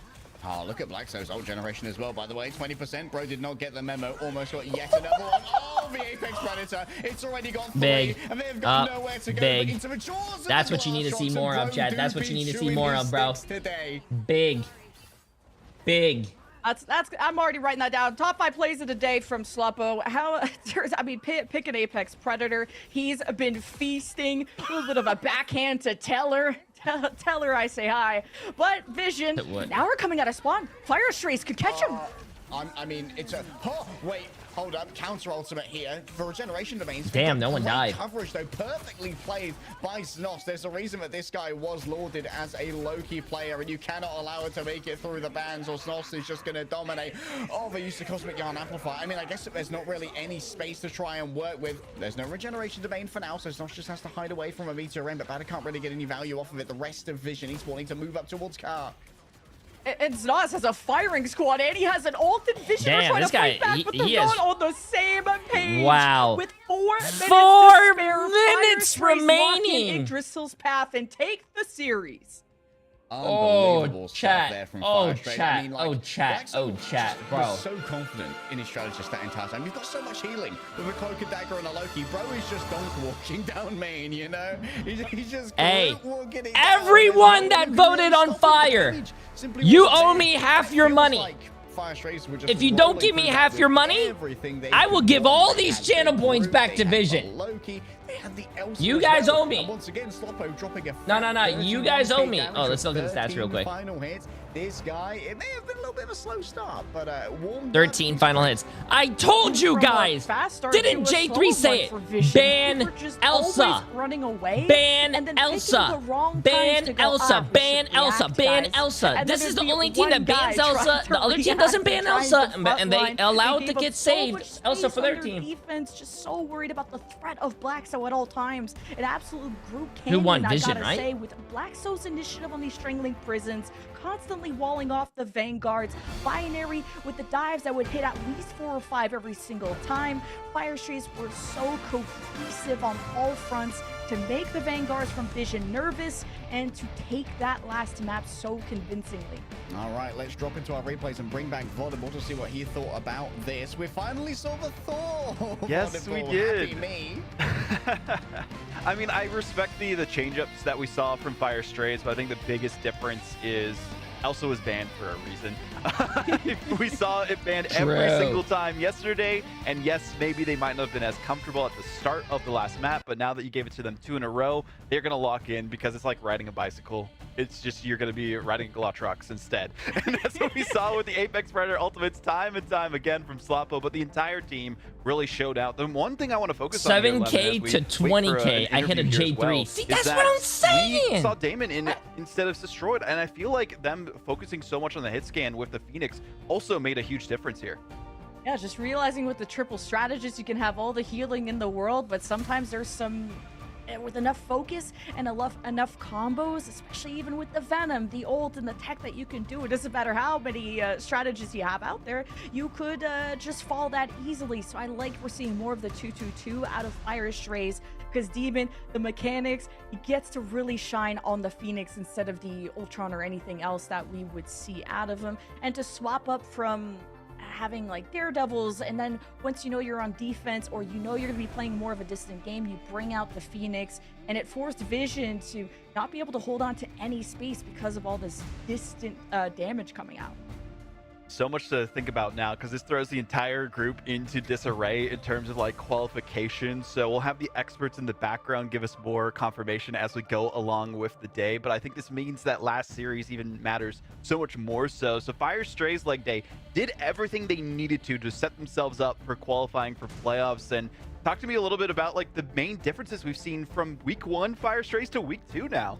I think that talking to each other was a great start, but also like Znost was like became the alpha mantis, you know, in Fire Stray's previous fights. Like Znost became the alpha mantis to a point where Mantis is getting first banned, and like if you're in a position where you have someone who's so good at a hero that it demands an instant ban, like it is a very valuable asset for a team to have. Like VP used to have this with Sparker's Psylocke back when Psylocke was in her prime. Like they got to have access to like Luna Loki back when that was meta, because just Sparker needed to be banned all the time.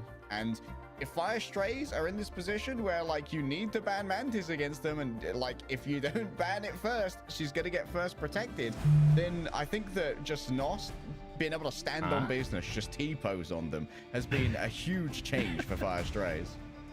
Oh man, I mean, yeah, Xenos looked really great. I did like the flexibility of this roster too from Fire Strays. But speaking of Xenos, we do have the interview ready with them to congratulate them on their victory, but also question some of the ban decisions from the other teams. Xenos, they took you off of your main. Funny. They target banned you every time with the Mantis. How did you feel just playing off of that comfort zone that you established yesterday and still able to pull off the 2-0 victory? Hello, welcome. First of all, I feel honored, I have to say, obviously, because Oh, he's nice. that is a I very like great this interview. TV target band, and I think our roster is very flexible, so it's fine to have that. And then I just have to have Sloppo on Elsa, and he can just take over the whole lobby. I'm very fine with that. What's the overall game plan when you guys end up playing Cloak and Dagger and Loki, which is one of the rarer backlines we've had so far? Is that just a product of everything being banned, or is this very pre-planned? It was mostly a product of everything being banned, and at the same time, the way the draft went enabled Groot a lot, and we wanted to help Groot do the best he can, as Blacksa is an amazing Groot, and we're basically playing to our strengths. Yeah, And I mean, map 1 was very strong, but it went the distance. That was a doozy to watch. How were you guys able to approach the triple Vanguard, which is more of a rare line these days from the other side? We kind of expected them to play triple Vanguard when we saw what players were playing, as they were missing Zergs, I believe.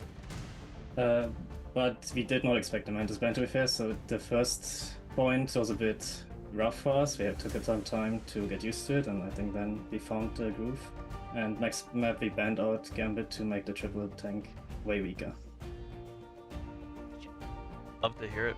My final question for you here specifically, and I know it's kind of on everyone's minds. We feel like we saw kind of two different teams from week 1 into week 2. What were the adjustments that you and the roster made to make sure you could no walk longer in towards the plays, latter but half of Virtus.pro the does. stages? Oh wait, yeah, no, Navi doesn't play. In the first week, we didn't really have an identity or like a game plan on what we wanted to do.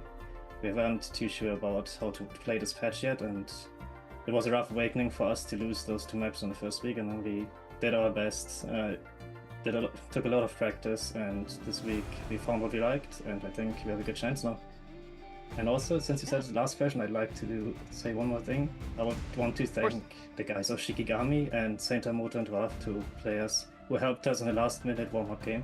Thank you very much. Aww.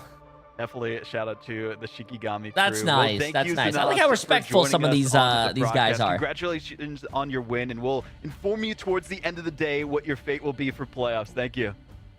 Thank you very much. Have a good day. Oh, Snost is lovely, shouting out the emergency warm-up and, you know, good. That's really nice. I like that. Stand up fellas coming in for an emergency warm-up.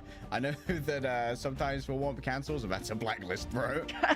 I was gonna say, if this was North America, Shikigami would be like signing up for the scrim and then ditching it last second. It's like EMEA is so wholesome, and it's great to see. And if you guys want the opposite of that, NA was absolute comedy yesterday. But yeah, shout out to the NA was comedy yesterday. Later today as well. If you guys missed, yeah, a lot of interesting matchups on the line. Great to see the camaraderie across. Very the scene interesting for stuff. EMEA, but it's gonna get a little bit spicier once we get to the playoffs and it goes down to the wire for that $50,000 prize pool. But we do have more matches on the docket here. Again, looking ahead, we have Peps versus Alter Esports, VP versus Rad, Shiki versus Heretics, Reason versus Crownfall, and that one even matters so much more so because that will determine the fate of both teams you just watched. So we'll get more details on that as the day goes along and present you with the bracket at the end of it. But we're going to be headed to a quick break. We'll be back with a decider matchup for the last spot in groups in Group A after this.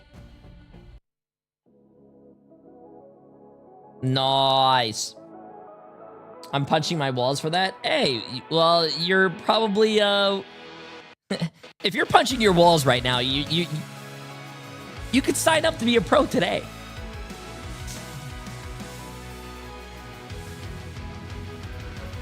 Did more drama happen after 100 Thieves or Sentinels? Not that I believe.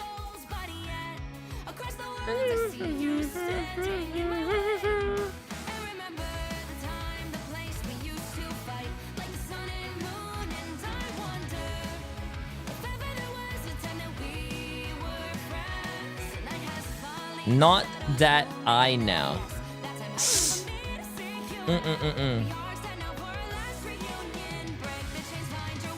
All right, Jay, who's winning this match? Oh, let me start your guys' predictions real quick.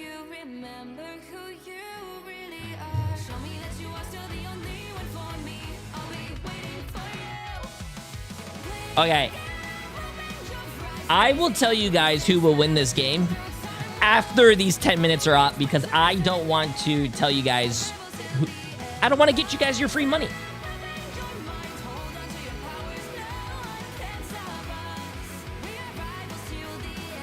I'm sorry, chat. I don't want to give you guys your free money.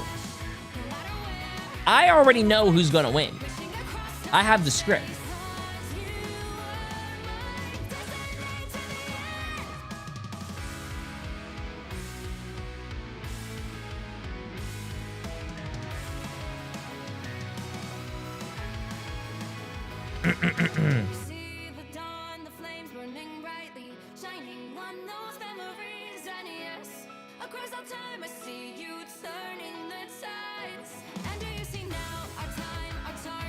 If you don't know who's on each team, I did set the predictions to 10 minutes. So even if you don't predict right away, you can see who's on the team because you'll have enough time.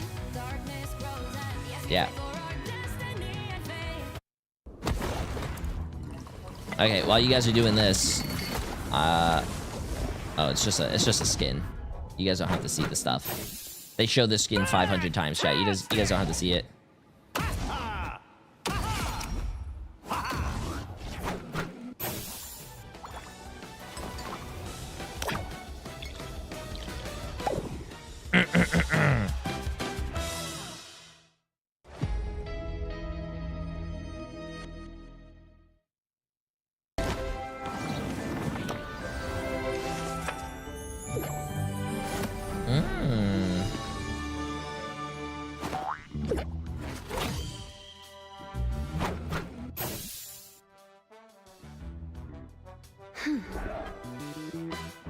Interesting. J3, you watched Jujutsu Kaisen? I did, but I don't really watch a lot of anime recently. I've been watching like a lot of like just House of Dragons. I started watching a lot of House of Dragons, Night of the Seven Kingdoms, stuff like that. Oh, I also watched what did we watch? Emily and I. We watched fuck. Can't believe I'm blanking on this. No, not Moon Knight.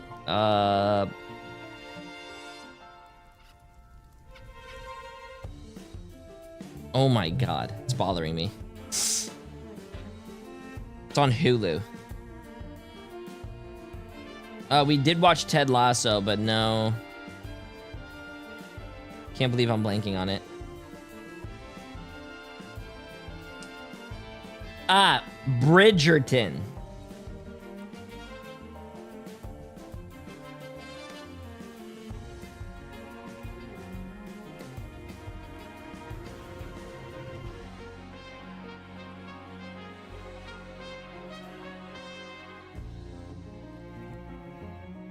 Bridgerton, yeah.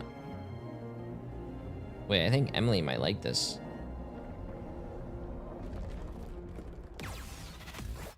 Yeah. Is the new season good? We watched it all. I liked it. It wasn't that bad.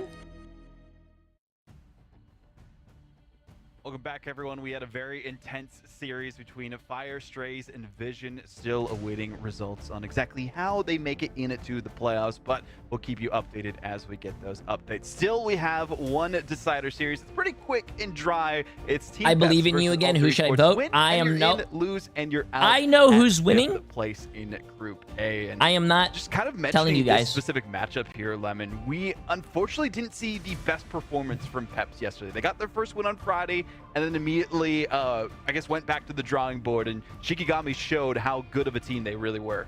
Yeah, they're very much embodying Drake. With the started from the bottom, now we're here. And at least it's with a win, okay?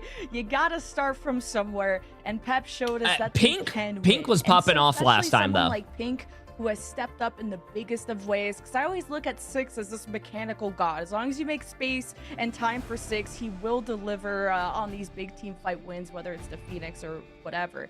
But Pink has been that setup guy as the Daredevil, but also the Wolverine. Like, he quite literally is like, here you go, Six, headshot this guy. And I love that team play out of Peps. I really hope we get to see that synergy from them as well, because Leg Day, talking a bit about the mishaps that we saw, it's kind of like the elephant in the room, right, from yesterday. They didn't get a single elimination at the start, and it felt like Frankie Boxing maybe wasn't feeling as comfortable on the Vanguard pool compared to the Angela that we typically see them. Yeah, I'm thinking about that Slushy Zoo. I might check that out. It's an incredible Angela, but maybe the pool is starting to become a little bit more, you know, stretched and stressed thus far. I think that Peps might be a team that needs a touch more time just to get it together with each other, but admittedly that might just be down to caliber of opponent, right? Like Shikigami, I think, is stronger than a lot of people gave him credit for. On the other side here for Ultra Esports, we've got plenty to take a look at. I mean, I'm just gonna throw this right back at you. Like, do we see the Thor or is the Hulk coming out? Oh, I would love to see both, actually. Like, easy leg day glaze every day if you're playing Hulk or Thor. I think that Thor actually is a great tool for constraining a Hulk player, but Team Captain just got so much done yesterday. I think firing, like, kind of above the power They should fix the UI. This shit looks ass. If we do go back to a similar domination map, how does this shit look ass? Again, I would love team introduction, the team name, the players. Man, that'd be amazing if we see that happen. But also talking about the strat line here, Jen, we saw a lot out of like kind of a triple strategist lineup. UI looks fine, man. Exo, Invis, Monarch, Mantis, Hatcho, White Fox, mainly on the White Fox yesterday. Do we see kind of a similar story from them, or do you think we kind of mix it up here? Yeah, the triple strat, it just depends what is able to go through. And even when Alter have had 4 strats banned against them, they will find a will and a way to run 3 still. I'm still surprised there's those left. I got to shout out someone like Exo, who there was whispers that Luna wasn't very strong anymore. And of course, White Fox is the team of theirs. Yo, we're looking pretty good though. 96 people on Team Peps, 138 in Alter for 1.1 million. It's almost looking like 50-50, bro. Usually the Mantis, but can also play the Vanguard and be that secondary duelist. Almost looking like a 50-50, chat. And then Hatro's been playing whatever the team needs. Need me to hop on Mantis, need me to be on Jeff, the Ultron. Like, this is a very flexible strat line. I'm really curious on like what the focus is gonna be in terms of that bans again here leg day, especially because you know they. Oh, by the way, Anonymity, appreciate the massive 3 months earlier. Sorry. Well, from Monarch. You become my favorite streamer. Please take this Prime as a token of my gratitude. Appreciate it. Appreciate it. Work out well to just focus on banning the strats. You still have to. I'm not telling you guys who's winning yet until the prediction's closed. Of banning either Elsa and Gambit, and I wonder if either of these teams were looking at that and realized, oh, maybe we got to change our plans a little bit going into this one. Yeah, we have seen like this internal shift in EMEA towards like the Ultron Mantis, and maybe people are forgetting why Ultron Mantis became popular, with the ban priority being so heavily towards Gambit and Elsa. Like, in some cases these things just happen because it's necessity is the mother of invention. One Piece right? is One Piece actually going hard right now, bro? On my knees for Team Captain to go back. I'm on episode like 907. I took a break from One Piece, especially before good they looked on it, the Kaido fight. The other team down, but one thing I want to mention here is that the and I didn't want to watch it because I didn't want to like wait another week when it was just like left on a cliffhanger. Yes, but also so I'm like before the Kaido fight, here, and I just stopped watching it. I just didn't get back into it. Specifically, they left the point. They got distracted. I mean, we even heard from Tanuki saying, you know, some teams who might not be as experienced just get scatterbrained and don't know exactly where to focus. Do we think we see an adaptation? Yeah, I gotta get back into it today, where they focus a little bit more on the objective play. I think the composition that they ended up on, and by the way, leg day is a Thor traitor. Okay, I want to see Team Captain back on that, but I understand. I just don't have time to watch it though. Part of that, but I think it's been purely a coordination thing, as we'll see how it works out on domination. That's true. Map number 1. Both these teams went the distance but didn't take a win. This time they're changing their fate. They got to get the victory to make it to group stage or for the playoffs. We'll see how it goes. I love it when it's a clear cut. Yo, control escape. Appreciate the massive prime sub. Oh, here we go, chat. Here we go. Here we go. Here we go. Come on. Keep it simple for us, okay? We're not very good at both teams ban Elsa. Hallelujah, bro. To ban 2 Elsas, there's a god. What else is next? Thank you, bro. All right. Zooming in onto the Mantis, seems like Ultra Esports aren't as bothered about the Gambit, but Team Peps, they're more than happy to try and take the Gambit, I imagine, but at least taking it away first. Okay, let me see. So, no, the predictions aren't closed yet. Are the predictions closed? The team who is winning this, it's a 50-50 right now. The team who is winning this kind of matchup here, I wouldn't mind seeing Pink back on is Team Peps. Yeah, if you voted on Alter, chat, I'm sorry to say, but I think you lost your money. Fun time. I'm looking at you. I am okay. You're gonna have to find something else. But also, you need a strong poke phase, because when you have a very open map, you want to keep your distance. So this is where 6, I think, can really come alive for Team Peps, and he's been great on the Phoenix. But what else is going to be on the menu? Kind of a very, very similar bans, to be honest. Yeah, a lot of focus in on the Gambit Loki, getting rid of the Elsa. Yo, The first Nemesis! protector will be Appreciate the telling massive those prime protectors sub, my they friend. wanna maybe keep the Vanguard Deadpool. Do I want to keep the Invis? We even see White Fox Protect here today. I wouldn't mind seeing a Daredevil either. Okay, Vanguard Deadpool's where they're going to focus in for this one, just making sure that's available for IMLK as that pivot off the Groot. Yeah, what's up, Unholy? Jeff to accompany that Venom, but Whoops and this Alter Esports team rarely have Elsa banned against them. People don't see Whoops as a threat, and he's been able to kind of disrespect other teams as he's been able to flex to other duelists. But the final lock-in here for Alter is they hope to have that Vanguard Deadpool part of their equation. Surprised we haven't seen Ultron come up yet. It seems like there was the micro meta for about 2 days here in EMEA where Pep's Ultron getting wiped.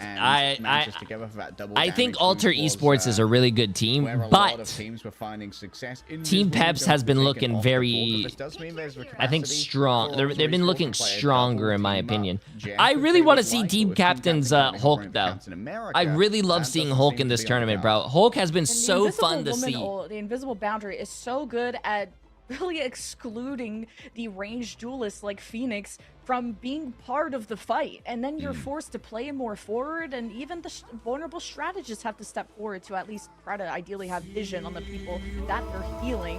So I'm wondering how much that lack of Invisible Woman is going to keep things nice and open, and mainly that you can see everybody that you're trying to shoot and heal. Well, Ultron may not have appeared in the ban phase, but certainly is appearing in the game itself. Drones are going to be placed onto the avatars, you know. Pink versus Whoops. You've got to set these guys up to go up against each other. Yo, Chocolate, what are you saying, them. man? 6 going to be on the Ultron. All eggs in. What are you saying, bro? Pink basketball, so to say.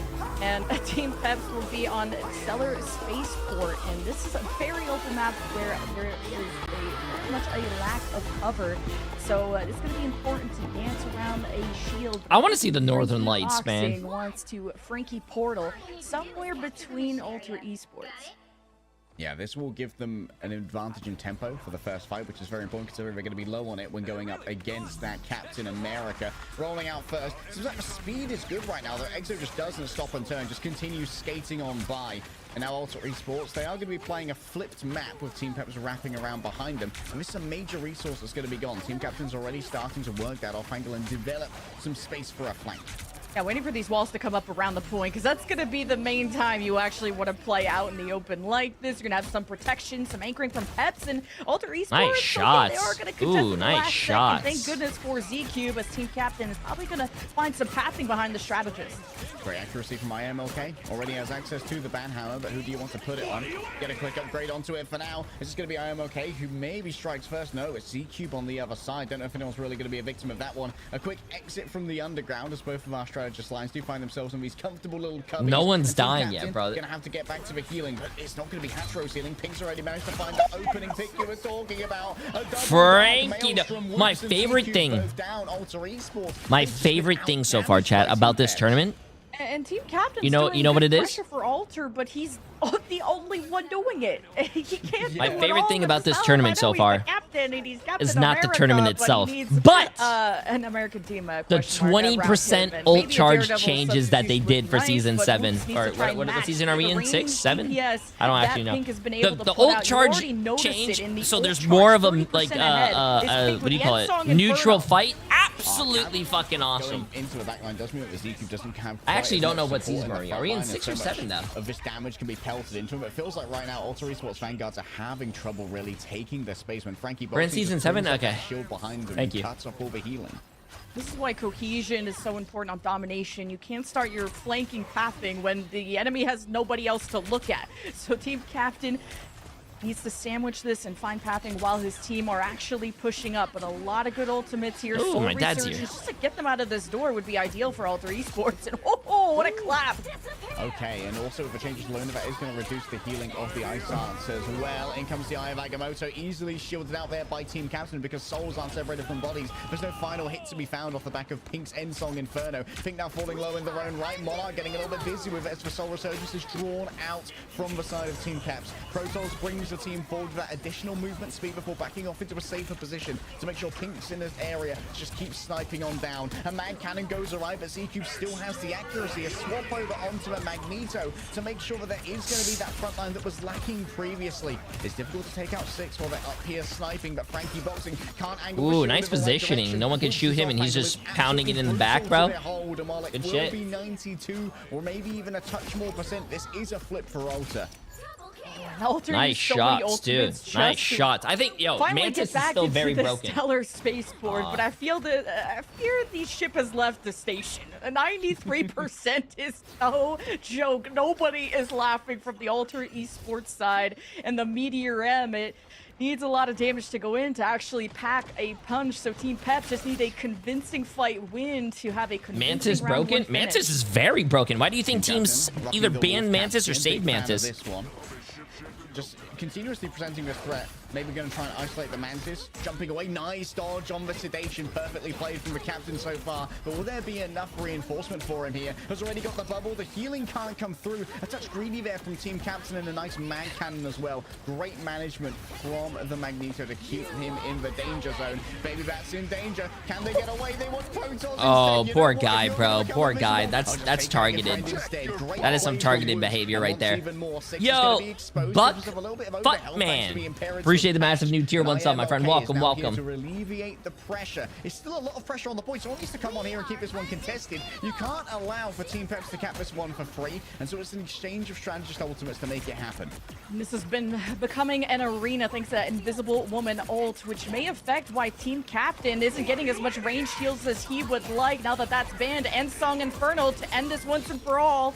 Oh, he's getting a little bit silly with it up there, but actually gets him with the aura off for Deadpool in your area. A rare frag feed to see, but IMOK is making sure that even the respawns are having a bad time returning to this point. Team Peps are now in control. 6 hovers above it all. Out comes the fate of both worlds. That's going to be a bunch of healing. Unsustainable, maybe, for Team Peps, but Protoss disagrees. Rolling forward with their own soul resurgence. The extra movement speed means the Magneto in particular can get a lot more dangerous. And here comes the Rage of Ultron. Nothing to heal up Team Captain. A bunch of that healing is actually absorbed by they pushed him off the point. He has to get back. He has to get back. Into an untenable position to bring up a shield behind them. Try and block off some of the heals. Look at the angle here from IMO. Ooh, Frankie. Great job of protecting the entries, and there are the shields. There's nothing for ZQ. Ooh, I don't know if you guys noticed, but I really like what the tanks just did there on Team Peps. Speaking of Vanguards, the tanks on Team Peps, instead of like fighting the tank head on, they actually went behind him, and then they blocked the area where he could get healed. So the other supports have to like hit them before they can hit their teammate to heal them. Really smart play. Who's in desperate need of some TLC. Yo, Chenny! Appreciate the massive 3 months. How you doing? How you doing? Eventually went to the Deadpool, but then you're kind of starting from scratch. Yo, Buck as well with 3 gifted subs. Absolutely insane, my friend. Appreciate it. And looking at the difference of damage. Okay, Pink and Whoops are actually pretty competitive amongst each other. It's maybe the difference of final hits. And then you look at the Mantis as the Manti, the Mantis size. I don't know, but plural. Mantises, that's the one. We'll iterate on that as the secondary point of damage, and even Proto and Monarch ads are going to be between the matches, man. So they're not run in between. They're not run in the game. Like while the game is going on. Warrior Falls, you're going to have again. They're only run while there's a lot of yapping. Central point, but who will rotate to the point first? Team Peps already want to take it to the Falls. For now, Hatra is playing this very trepidatiously. Doesn't want to expose themselves too early, knowing that they have been a primary target in the times past. But I am okay. Just ready to stand on business on the point for now. Whoop's going to develop this angle. Pink actually has the high ground right now. Hey, what's up, Bobby? Appreciate it. Maker. And already damage boosters have been given over by the Ultron onto Pink over there. ZQ has to be careful. So Shield is brought up behind them to try and cut off some of that healing. And in comes the Ensong Inferno. Pink ready to strike already. There is no damage boost on it for now, so Exo's not going to be taken down in one shot. But as they back off, it means that ZQ can't stand on the space. Exo's going to stand on business for themselves, though. Out comes the Banhammer right on top of the Ultron. But it seems that inside of the invisible boundary, they don't really have to worry about the damage. A first cap here for Team Peps. This is going to be a re-engage with the Ensong Inferno. They want Protoss real bad, and the extra explosion from the Spark is enough to one-tap the Mantis. God damn, they really don't like the Mantis, bro. They can't afford to let Team Peps get another 99% start. They've already given up the cap first, and it needs to be a clean sweep. And now that Frankie's missing, Alter don't have any safe space to be on. Okay, let's check in on the ults here. It's going to be ZQ with access to the Meteor M. The portal's opened, but I think this one's already No one's home? Yeah. So, you know what? Never Damn. mind. Wow. I knocked, but you're in the shower.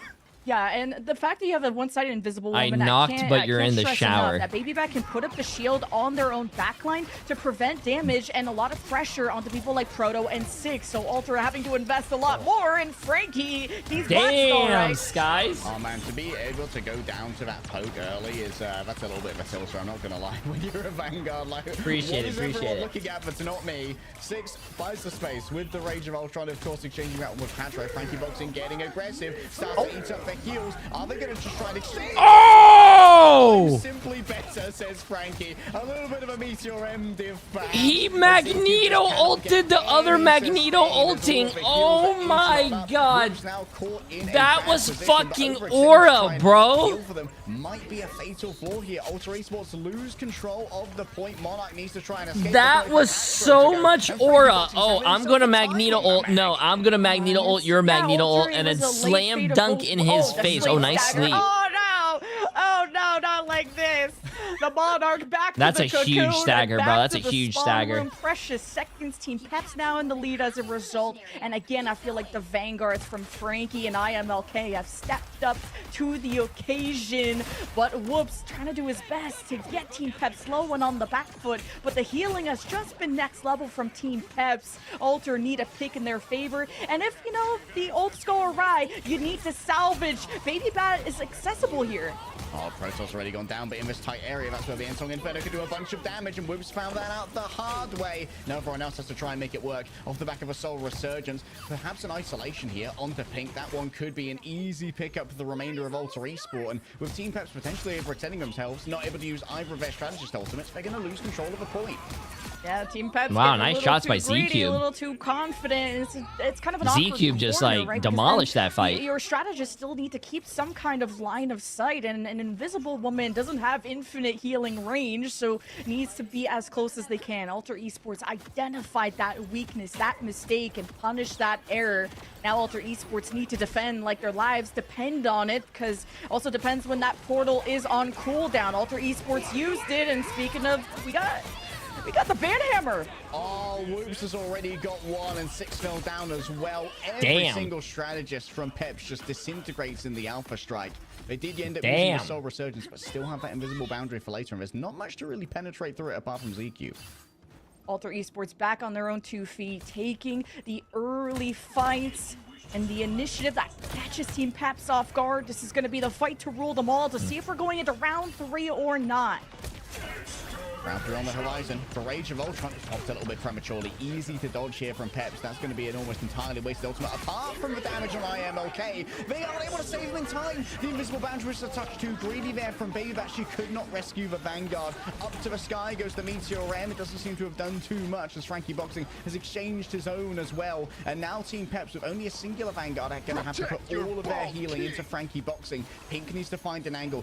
Find an opening somehow. Hatro falling low might be the answer here, and Whoops has an almost inattackable Frankie position. Boxing holding that point down, bro. A big push onto ZQ, slowly magnetically levitates back down to terra firma, and IMLK has finally returned. Can't afford to fall again as Whoops building up. Oh, this guy's on the high ground for free. No one's hitting him. Oh no, you can't have that, chat. We're going to round Yo, number 3. Adherin, appreciate the massive prime sub, bro. You cannot let someone be on the high ground, free shoot down on your team, and not be contested, bro. Peps were so close to making this. Chat, that's like a lower ranked thing to happen, bro. Back on the wagon, and they kept sailing. So I love to see that. We now go. That is a low ranked thing, bro. When you give someone else the high ground, no one looks up at the high ground, and that guy's just free shooting down, bro. Right in the middle as a stall tactic. There is some perimeter play you could do, some small platforms for high grounds. Expect those phoenixes to be up there. I'm not going to try.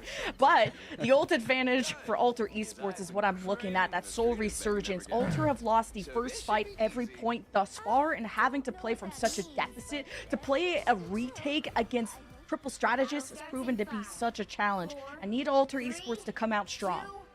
Frankie Boxing. It's time for some more shenanigans. And with this team, that's what happens. Oh, yeah, break. You only had 6 hours of sleep. Oh, you probably had bad sleep. I would understand it. You played against me in quick play, so you're still probably having nightmares. It's just entirely cut off. You can see that the answer here is going to be Soul Resurgence, but Exo can't even get line of sight. They get rid of Monarch as well. Midway through the ultimate. Oh, Alter Esports, they finally had an ult advantage. Well, some people can't. Actually, nobody could get through the portal. It's you have to be this high to get through the portal.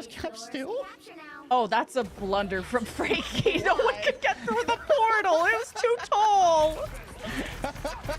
It's just a little bit too difficult. Okay, and now we've got. I know the feeling, Chad. I know the feeling. Get very aggressive here. I believe it's team captain actually uses a final exam, a rarity for a Vanguard Deadpool, but ones of a sustainability. Moving in towards the Ultra, they want to warm up, and instead I feel so bad. That means Exo has to go all these Mantis players are getting solo ulted, man. Ready to boogie, but our team Pep's going to be a tango partner here. Is it going to be Frankie Boxing finishing all of this? A great big dark power is unleashed from the bowels of Frankie. Happens to me sometimes after I eat a curry.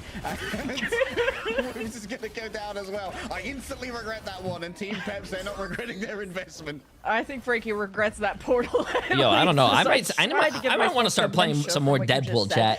But hey, that was a pretty tank big Deadpool, Eye of Agamotto right in the middle of Ultra Esports as that Fate of Both Worlds expired. Now expect Ultra Esports to fire on all cylinders, namely after with that Rage of Ultron. And what a quick retake for Team Peps. I mean, Ultra needed to extend that much longer than they did. Frankie Boxing standing on business with a shield of a Seraphim. Wants to get into a more aggressive position, I imagine. Look at C-Tube here with the extra damage. The Seraphim?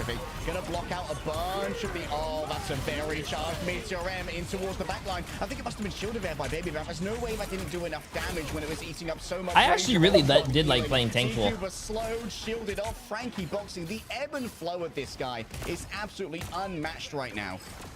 Yeah, nuclear bomb versus coughing baby moment from courtesy of Frankie Boxing. It's been charged up and bursting down Ultra Esports. There's gotta be more punish into a Doctor Strange living in your minds rent-free and also within 6 people feeling rent-free.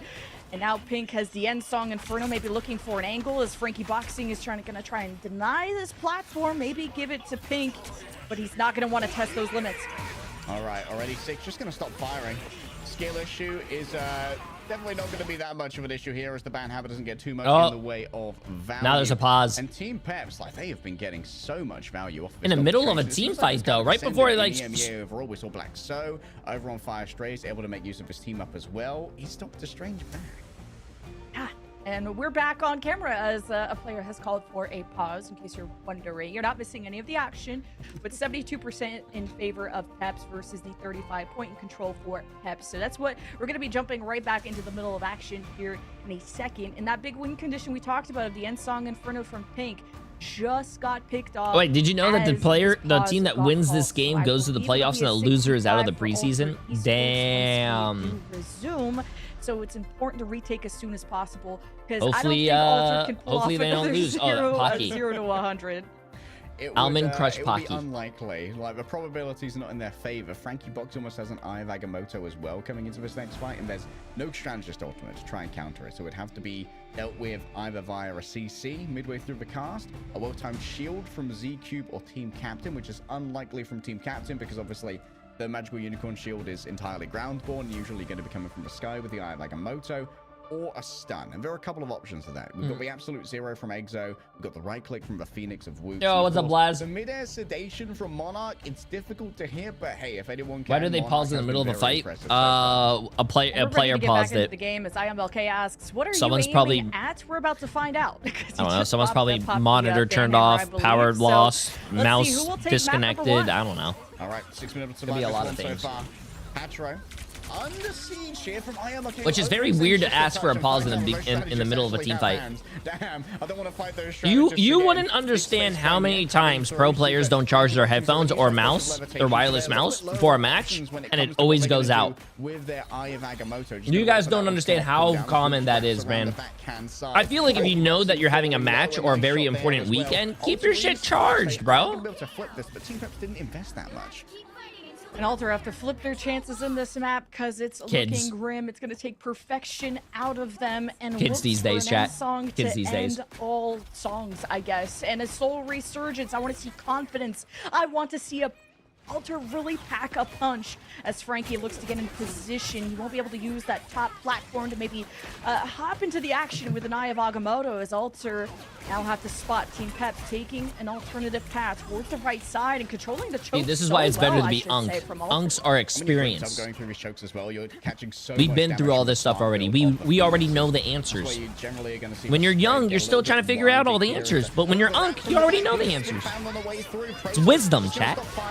Hammer hits yet again. In comes the strike onto Protoss, but Pink is being a little bit more judicious with their own. Still, there's enough healing to try and deal with this one. No one falls from a pair of Endsong Inferni. You can see that Alter Esports have actually given up a huge amount of space here. Their team is so split up. It needs to be huge from ZQ, but it's just into a shield. Frankie boxing. Why would he throw that straight into a fate of both worlds to try and drive the rest of the team forward? They're low on damage, really. Hatro inside of the Unicorn shield couldn't receive healing from the Luna at 98%. It has to be a team captain TP back. If the portal gets there on time, overtime about to go away. Alter do emerge, and with Jeff to try and be as elusive as possible. They have IMLK isolated. Frankie's in trouble too. Whoops has come out on the Daredevil as well. Just a last chance saloon for Jeff. For Landshark is everything. Alter Esports, they've sent the kitchen sink after this one, but a triple stack back here is very difficult to try and penetrate into if you are the Daredevil. A quick flip. Oh no, Team Pepsi objective discipline once again has failed them. And while Whoops may well find himself overextended to try and make the most of this one, it's all going to come down to Frankie. Yo, Brian, appreciate it, 44 months. How you doing, my friend? Is going to be able to blast out with and Zafira, I hope you had a great stream. I appreciate the massive raid. Madly scrambled to get onto the point. This was supposed to be their fight to win, but here comes. How you doing? How you doing? How you doing? After a mad scramble, Team Captain in towards the back. Farewell to Protoss, I imagine. Another dark blast. Frankie boxing on the other side. Monarch. You're hearing a lot of Eye Agamottos. Their ultimate. Pink takes to the skies. Says that this one isn't over yet. I believe that it might well have been intercepted, possibly by the Daredevil. Mid-air means that most of the team aren't taking all of that damage. A quick back off. The Soul Link is up, and Baby Bat draws up their own ultimate as well. The invisible boundary, and Exo's down too. Can't do anything after eating up two. There's going to be a quick self-resurrection with Cocoon's revival, but Exo is still only 82% towards. Holy shit, this is actually this is a nail biter. There's not really going to be much healing behind them. Only Monarch who returned on the Rocket Raccoon, hoping. Uh-oh, this is looking really bad for Alter, chat.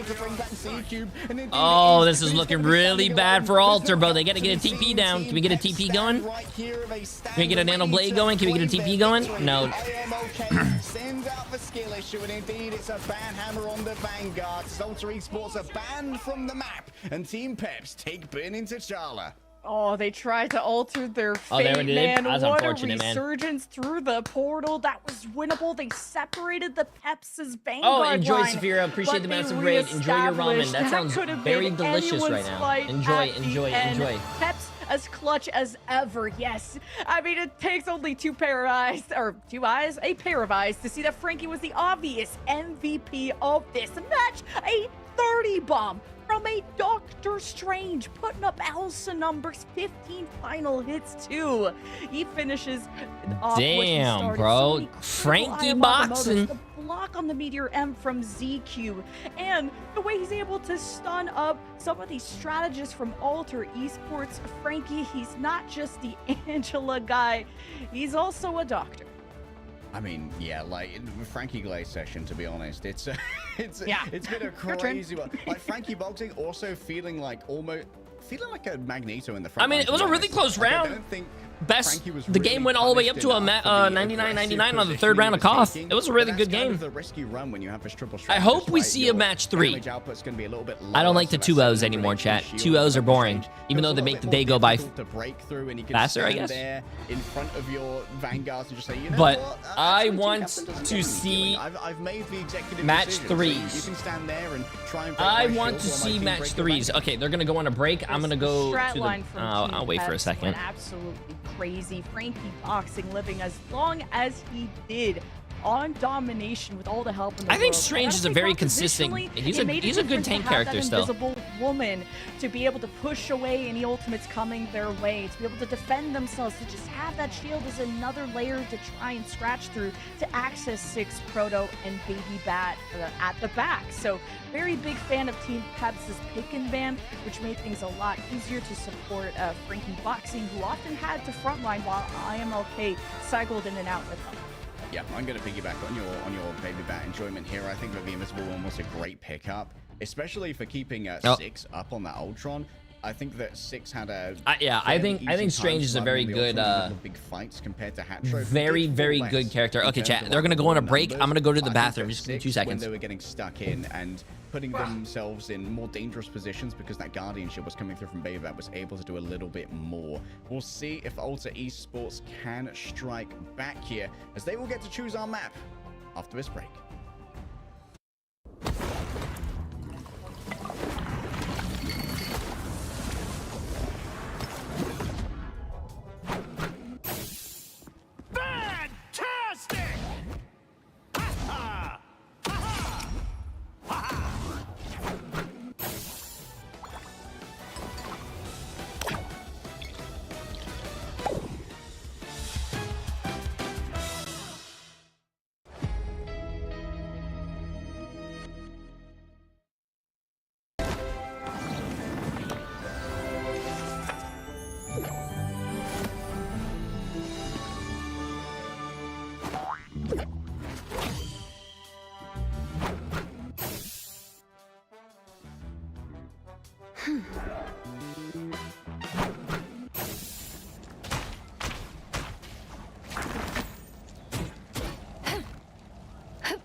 Clear the way! Feel the pull! Disappear!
Well, you might not be showing the Angela play that we were kind of expecting, Frankie Boxing, but you know all the ultimate realities and possibilities to get the victory and found the one that you needed all the way down to the wire to the final point on Burnin T'Challa, just like we saw them play on it previously. And now Peps, even after the disconnect, still able to connect in and get the win here. And Lemon, I mean, it felt like two different sides between these two teams. One where Alter Esports were like clawing tooth and nail, trying to just keep their head above water, eventually getting a win here and there, and then unfortunately falling back. And more so on the side of Peps, that there's just standout performances left and right from every individual player on that team. Yeah, I think the Invisible Woman was able to output so much heal for the Vanguard line of Team Peps, and I really started to worry if Alter Esports had a shot in this whole map, the way that Stellar Spaceport just went so in favor of the Vanguard line of Team Peps in terms of how they're able to control the space. And it did come out to some swaps from Team Captain, going from the Captain America to something else, just anything where he could play around the team. I think he put it so much on himself as a metaphorical, maybe actual team captain to make all the plays happen when it really needed to be a team effort. I think that's why Alter Esports were almost able to rob this map at the end, but Team Peps clutched. It's a tough spot to be in leg day for this team of Alter Esports, because again, both teams had very similar play styles and also standout performances from their duelists. I mean, Whoops, we saw really good in terms of getting the final hits, confirming things, but maybe favored a little bit more towards the Daredevil at the end. But Pink really was the standout, having the damage boost from the Mantis and the Ultron drones onto the Phoenix seems to just be a difference maker for this Peps team. Yeah, like Pink was just able to sit in Narnia and aim. I think there's actually a very telling moment for our observers caught in the penultimate fight, where we saw the double-pocketed Whoops go around the back, try and get an angle on the team as they were. I went to go get a drink as well. Sorry. And we saw, I believe, I Am Okay intercept that one using their Deadpool in your area aura, and you can take that 1v1 even against the double-pocketed Phoenix as the Deadpool if you're Chef, appreciate massive 2 months. How you doing? How you doing? That meant that either Pink no, I went downstairs to go get some coconut water, or had to back off and waste all of the resources that were put into that flank. Wow. So to a degree, like Team Peps, they kind of diffed. Ooh, we're going to I'm Yggdrasil again. Surprised on this map, just kind of shifting gears here for a moment as well. So this is the first time we've seen this from either team, if I'm not mistaken. Yeah, I mean, Convoy for Peps, we typically saw Museum of Contemplation. We saw some Midtown and Morocco, Alter Esports. We saw Museum twice, Midtown and Spider Islands. You were in the Sentinels video for yesterday's game. Once from Peps. Wait, was I actually? They're probably happy to keep it with Convoy because that's their game mode, it feels like. Going to be strong for the group players, so I'm sure IMLK may enjoy doing that again. But also, this is a good map for, again, the mechanical duelists, the ones at range, the Phoenix, and maybe even the Elsa if she's coconut water gives you man boobs, though. I don't know about you, but I love man boobs. The big eye, the spotlight is going to be on Alter Esports, because if they drop this series, they drop out of the playoff contention into that 5th place of Group A. So all the marbles on the line for Peps, so they can lock this in 2-0 sweep and feel that much more confident going into playoffs. I didn't know coconut water gives you man boobs. After the one we saw from them yesterday. Now you really want me to? Yeah, I really want to drink more with fucking coconut water now. You know, like, man, I need this. God damn. Well, we need to see this one go down to the wire again. We had such intense matchups for our first maps of the day. Let's get into it. All right, how are we going to start our bans again? Yep, as expected, Lemon. Elsa's gone. Yeah, it's going to be a battle of the Phoenix, but also that first point can be close enough where the Daredevil dive could be as strong. Okay, let's see this, chat. That's been Pink's a strong suit, but is also becoming more of the Phoenix main for this team, while Six takes sometimes a back seat to the Ultron, but it's honestly like a they seat said, in the sky struggle too, of Alter is like the struggle for Jay3 growing hair. What the fuck? Did he actually? No, he didn't. That's what Peps now have to think about. No, he didn't. Mirroring.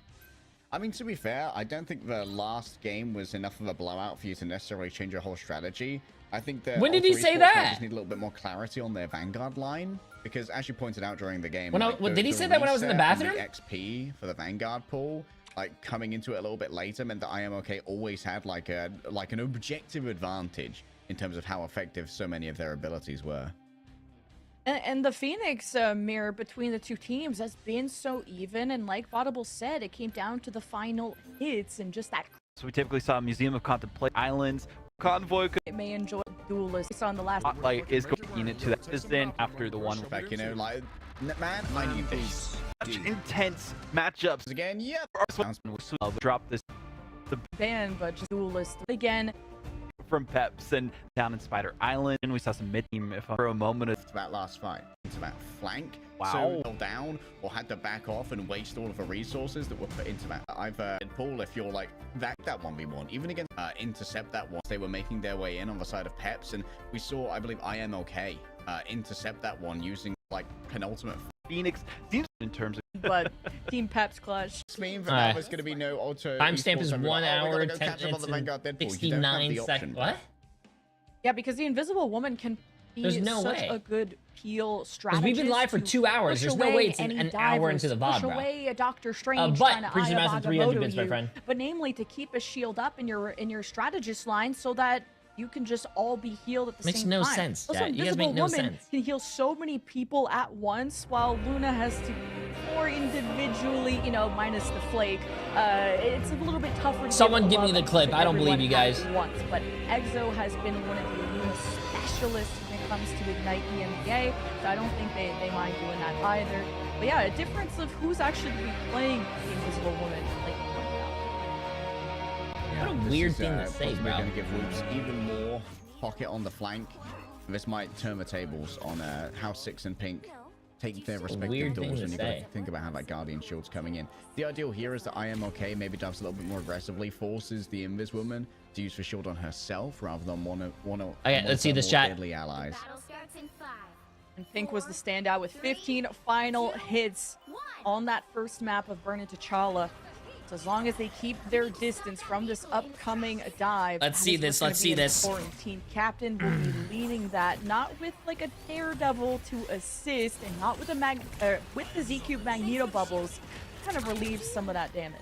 Soft dive there from Team Captain did force out the right click here from 6, which is an important thing to need to consider, but it is only on a very short 8-second cooldown, so it's going to be used basically most of the time when Team Captain rolls in. It's similar to the Symbiotic swing, back out yet again, but every single time Captain does this, you are buying some space for the rest of your team to push up.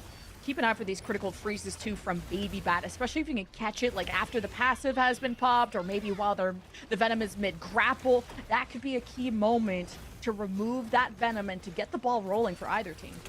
Interesting that IMOK actually isn't using their cellular corrosion on their engagements. Maybe trying to feign a soft dive. It's all about the mind games when it comes to these Venoms committing. Exo has to get out, but can't quite do it. Tries to jump into invisibility, but Protoss' tracking is just too great. And our Team Captain has their disengagement complicated a touch, and Ultra Esports are back to spawn. And you don't want to get too greedy as an Invisible Woman either. It can be really compelling to try and look for a force physics to pull people in if they're overextended, maybe to go for a pull on the Venom so that they can't escape. But you don't want to put yourself in harm's way, because the Mantis in EMEA are no joke when it comes to mechanics. Exo does pay the price. All right, here comes the Rage of Ultron to try and answer. Oh, that's an overlay of a strategist ultimate though from the side of Team Peps. This is a must-win fight right now as Hatro's going to come in with a second one. Monarch's already fallen down, but the remainder of Ultra Esports are going to have plenty of healing thanks to Hatro with the Rage of Ultron. You can see it right now. There's that pocket coming through onto Team Captain, trying to get away from any solid surfaces where Frankie boxing. Oh, unfortunately, I just saw a completely miss Maggle. Yet again, Baby Bat coming forward with the fate of both worlds, giving them the damage, which was so much sustainability here, but the last note of this song will be coming from Exo. Is slept, by the way, sedated, hopefully inside of the invisible boundary, as Frankie got Damn, okay. Invisible boundary is such a powerful ultimate for this point in particular. Z-Cube has been popping off, man. You can't even see what's going on. Z-Cube has been popping off. Great worlds, as you pointed out, when the Meteor M was about to land on them, and one last hurrah at 0.5 meters, by the way. Actually, perfect bubble right there coming from Frankie as well. Stops the stun that would have cancelled the portal, and now you can try and exit out of here. 6 already fallen down though, and there's only a couple of players who are even near the cart, so that's going to be a reasonably quick take of first. I appreciated Team Peps trying to peel for their backline. Like, Z-Cube was starting to walk them down like dogs, and speaking of getting walked like a dog, Proto is gonna need some help here, and Stranded might, just gonna jump off the map to reset, which now is the upper hand for Ultra Esports to start pressuring that back corner. Exo, great patience. The iron will to have the last ultimate in that one. Admittedly, Team Peps couldn't layer as well as they would have liked due to that overlay early on between Protoss and Wait, what the hell is Team Captain doing? Space back by having Pink just aim. Yeah, I'm not sure what Team Captain's doing in a tiny Chat, room. what's Team Captain doing, brother? Take these strats down to the grave. A huge retake play from Team Peps where, like I said, Ultra Esports were trying to take an early fight at the back corner, but unfortunately lost their Venom. So all the wind in the sails of Ultra Esports were swept away, and this is an important stabilization time for Team Peps. And again, Pink has been that standout Phoenix, being so far away, allowing Team Peps to equalize 5v5 and to eventually let IMLK take over the fight with a beautiful Feast of the Abyss. IMLK will be on the high ground too, just trying to see if Ultra Esports are going to panic and use cooldowns to address that. Fist of the Abyss in the back. Can it find the value? Pink's going to try and counter-strike here. Gets rid of all of the Oh my god, bro. I feel so bad for... I mean, it's a great play by the Phoenix. Because when you Mantis ult, it's all shields, chat. When you Phoenix ult and hit the Mantis, you take off all the shields and you're basically killing the Mantis, which is it's really smart. But I feel so bad for the Mantis, man. EXO is going to section this. You ideally want to keep the strategist on the outside of it, but oh! Goodness. Well, if there's one thing Rage of Ultron's very good for, it's for charging Meteor M's, and Pink's good for a couple of shots as well. Oh, the fight planning here from Team Peps is just sublime. Pink only sees red. Oh my god, Pink. We just witnessed all that, bro. Oh my god, the camera was right on him when he was doing that. Miss. Oh no. Now find a good balance of you miss 100% of the shots. Who are now at back-to-back fight losses, but look at how Whoops can maybe try to save themselves to this upcoming dive with an end song Inferno, and that's really what they're relying on. Visible boundary, good to go as well. Could cover the approach of the end song Inferno if needed, but you really want to try and combine those. Sometimes you play aggressively for the additional slow that can come through. What is Whoops doing so low over there? And it seems like Pink has had to use the emergency end song Inferno. Great bank around. Besides Rocket Ult? What do you mean besides Rocket Ult?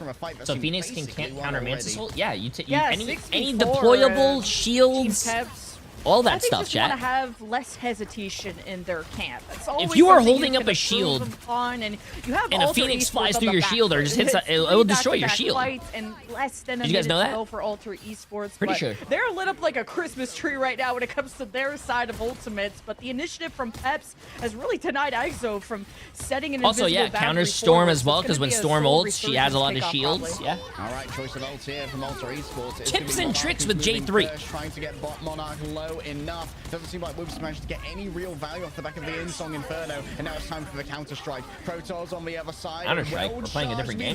But look at that, the over health on 6 was enough to try and survive it for a while longer. The man cannon's going to get it done. Protoss find themselves corroded by the cellular corrosion of Team Captain. A feast of the Abyss is going to be a feast for Alter Esports, but they've used 5 ultimates already to make this one happen, and now they're going to be in overtime with nothing really to their name. Exactly, and the hardest part of this second point I think Team Peps wins.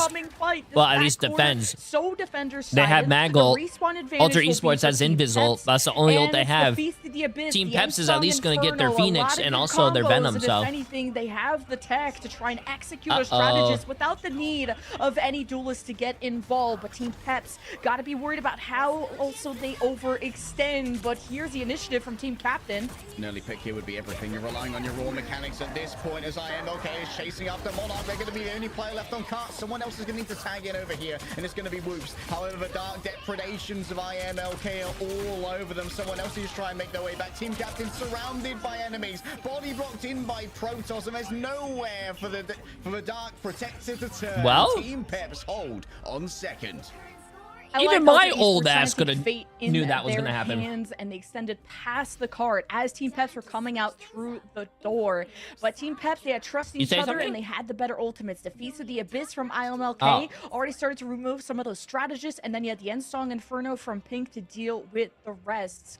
And like I said, you don't even have to combo those 2 ultimates. So really good awareness from Team Peps. And so yes, they got surprised by Alter Esports taking such a fast and early fight, but Team Peps still understood their win conditions and fired back when the Alter Esports strategists were setting forth to support the fight going on. So almost getting at the end of seconds, not too shabby for Alter Esports, but it's not incredibly inspirational either. So this is still anyone's game. It's winnable, but not that winnable. Ish. Winnable adjacent. Yeah, winnable adjacent. I like that one. That's a good vibe right there. IMLK actually has had such a standout game here. Like, I think yesterday, not a great day for IMLK, but today we have seen multiple looks, which have been very good, both for Venom and the Vanguard. Oh my god, Pink's on the... No, he's not going to play Black Widow. I wish. Cleaning house in the lobby. 6 final hits already. Highest on the team. Team Peps, they were taken to the distance on that first map, regardless of how it began. Alter Esports They will go out kicking and screaming, and it came down to the clutch power of Frankie boxing to seal the deal on map 1. 100 Thieves. This series could have been a whole different ball Does game play if it today, wasn't yes. for that Vanguard. So they'll have to rely on him once again, as Baby Bat's already been dove on. Or something was starting to harm the strategist line, and Team Peps will have to move forward still. Okay, Whoops is here to aim. Doesn't want to exit the tournament already, and that's what's on the line here for Alter Esports. A loss in this map means that you have to wait till stage 1 to play again. Team Captain just... Damn, yeah, chat. Belief, really. The control is all over. Alter is playing for their lives right now. CC chain is crazy, and ZCube didn't have LOS to maybe give a bubble to save things, and now Alter Esports just got to get out of Dodge. They need a soft reset so they can have all 6, and Team Captain will be able to swing back into the action, but Team Peps have their backs against the wall. No ults to real worry about, but it's the spacing that I worry about. Yeah, exiting through this choke into a Phoenix is incredibly difficult. Team Captain has already been able to grab the bubble here. A slight overextension potentially from Frankie, but it's not going to be overly punished by the remainder of Alter Esports. Whoops has already bought out the Ensong Inferno. That's the big advantage. With 6 falling down, maybe you don't need to try and invest with this one. Pink needs to be punished, but manages to survive. It's a great bit of pocketing coming through from Team Peps to get their duelist out of there. Impressive that Alter Esports were able to retake with so little space that they had. Huge picks, and now Team Peps have lost initially. Now with half the time bank left, they just got to set up for maybe a full send with all the ultimates they earned through that skirmish. Whether it's the damage boost you want to give to Pink, he is nothing really much going on here. Time. Oh, except now every single person has their ult in this game, so now you're going to see an ult fest. But look, everyone's too fast to catch up to with the Feast of the Abyss, thanks to what was done by the Soul Resurgence. And now it's Pink's turn to bring themselves down onto the backline. Monarch wasn't pre-spark though, and so there's no chain reaction. Baby Bat joins the chorus. A fully charged meter. Oh, I mean, he didn't hit him directly on, but it was a pretty good hit. Can't be saved with the invisible boundary. Everyone going to be aiming over towards Exo now to try and penetrate through that. The splash damage, chat. The splash damage was a good play still. It was a good play. Still got the kill. That's all that matters. Whoops needs all the pocketing, but it's going to be Team Captain who's taking the damage in the front line, trying to keep this one going. IMLK is going to find themselves grabbed temporarily as Hatro opens up a portal behind, missing out on one strategist. Now the healing is going to be thin on the ground, but the damage is going to come on through from that Doctor Strange. Frankie boxing potentially going to be isolated. It's a good team up usage to drag in multiple. Good portal back. The whole team's back still. Only 1 minute left. Good hold by Alter Esports. IMLK setting up for the next engagement. Team Captain bit off more of Team Captain? the absolute zero, freezing the blood in the brutal protector's veins, and Pink just rolls forward with aim in his heart and violence in his very soul. Team Peps are going to be able to claim first for sure.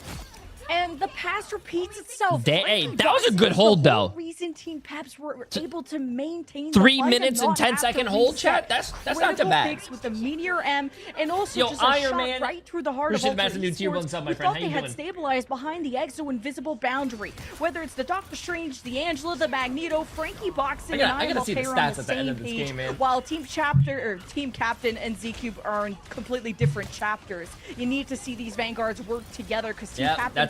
That's true. I don't think Alter Esports is working together, bro.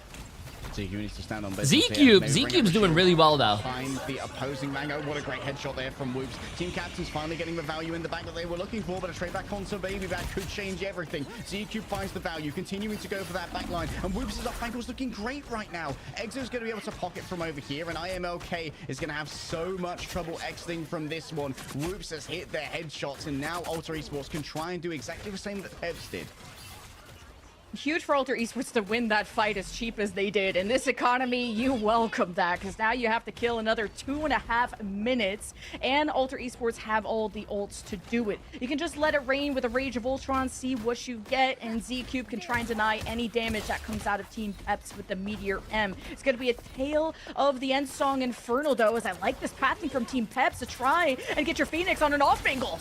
Oh man. Did the other Phoenix just try to take a 1v2? That guy got blown up. Magneto to deny that one. An attempt at a turnaround here as Hatro falls on down to Baby Bat. Her aim is on point today and still has themselves a use of the fate of both worlds to keep the rest of the team sustained. Alter Esports backing off as the invisible boundary goes down, and Pink is just aiming out of their mind right now. 6 finishes it off. It's going to come down to one last fight.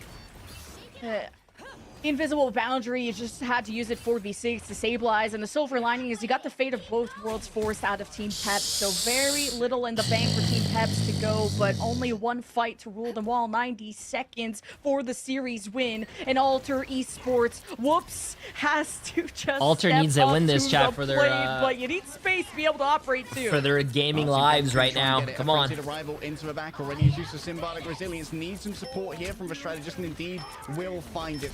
Beaterem taken to the sky. Whoops! Instantly blows up alongside Monarch. Great oh shit! Here from Alter Esports. Oh shit! We got ourselves a game. Last minute. Last minute. Whoops, there it is. Alter Esports keep their heads above water, but you know, the positive side for Team Peps is that they lost that quickly, so they'll be able to squeeze out one more fight and no portal shenanigans. It's a straight front-to-back war as Team Peps hope to wait, find yeah, that is weird. Wait a minute. Make sure that Alter Esports his ultimate ability is their strat line as Pink starts to get active and harass Team Captain away from his climb. IMOK is for danger now. Gonna be 6 opening up with. That's very interesting. Combined damage, will it be enough? A good freeze coming through onto Team Captain, but it has taken a bunch of damage out of the Rage of Ultron as Team Captain demanded all that. Oh, Team Captain! It's been like this all game! What's going on? Brother! Alter Esports desperately look for a hero Brother! to try and save their tournament. Hatro's nearly there. Brother! Away from a Rage of Ultron. ZQ standing at the top as Team Captain gets ready to teleport on back. Hatro is so close. The Rage of Ultron needs to be popped almost instantly. Will it save ZQ? The healing is so low. Frankie boxing with a nearly fully charged meter end, but it goes away, and Captain heads into the back. Can try and mess with the LOS of the strategist ultimates as they get around the screaming ghost. They move in towards the car. IMLK has already taken out Exo. Bart's going to be the next. Protoss is getting it all done with the raw aim of the Mantis. The damage boost is too much. Alter Esports are scattered to the 4 wins, and Team Peps are going to take it 2-0. Bro. On Alter Esports' map pick as well. Team Peps with the cleaner dives with the Venom, but also the better punishing I gotta see. Give me the stats. Give me the stats. Give me the stats. I gotta see the stats real quick. Something, bro. Couldn't get in range from any kind of heal, from an invisible woman to a Magneto bubble, and then it was a tale of 2 Phoenix, but only 1 rose from the ashes, and it's Pink with another MVP, and it was a big battle between him and Whoops, and man, Pink was able to edge it out in the end. 35,000 damage or 10. I mean, it didn't look like he did bad, but he did die in critical moments, chat. Part of Whoops, but this was still he died in very critical moments, bro. He died like 3 times when he was just by himself. Like, remember? Yeah, even the casters were like, yo, what the hell, man? Like, the survivability for IMLK is kind of off the charts here. Anyways, we didn't see more $1.7 million on Team Peps, chat. Like maybe Exo wasn't on the board. Go to Peps. Peps were actually 47%. They were the underdogs in my chat. And I told you guys after the bet, you guys made a mistake. If I have like almost 10 deaths on a Vanguard and my secondary Vanguard has like 4, I'm pissed. Like, we have to die together. We're brothers in battle, okay? Or I'm like a sister, but yeah, you gotta go in together, and even if you fall, you have to do so as a team. And I still think Team Captain, you heard that, chat? Really you were only as strong. Just multiple people in his grasp at all times. But it's I want to say as your weakest player, but like you guys got to play as a team, bro. And it's hard to know who to really blame there, but rather overall the synergy of Alter. Next game is going to be this next game should be good. Fights where probably everyone is screaming different things at the same time. Alter Esports tried to get a handle on it. Next game is going to be Virtus Pro against Rad. Both teams are undefeated. Time to fix any comms issues that are happening, but for Team Peps, they are not going to have quite such a long time to get it together because they have just booked their ticket to playoffs. Likely is the 4th seed in their group. VOD, how does this shake things out? Oh man, yeah, this has guaranteed them into playoffs. Yo! Because I don't know how to say your name. the rest is it of the teams are kind of above I appreciate the massive new tier. What's up?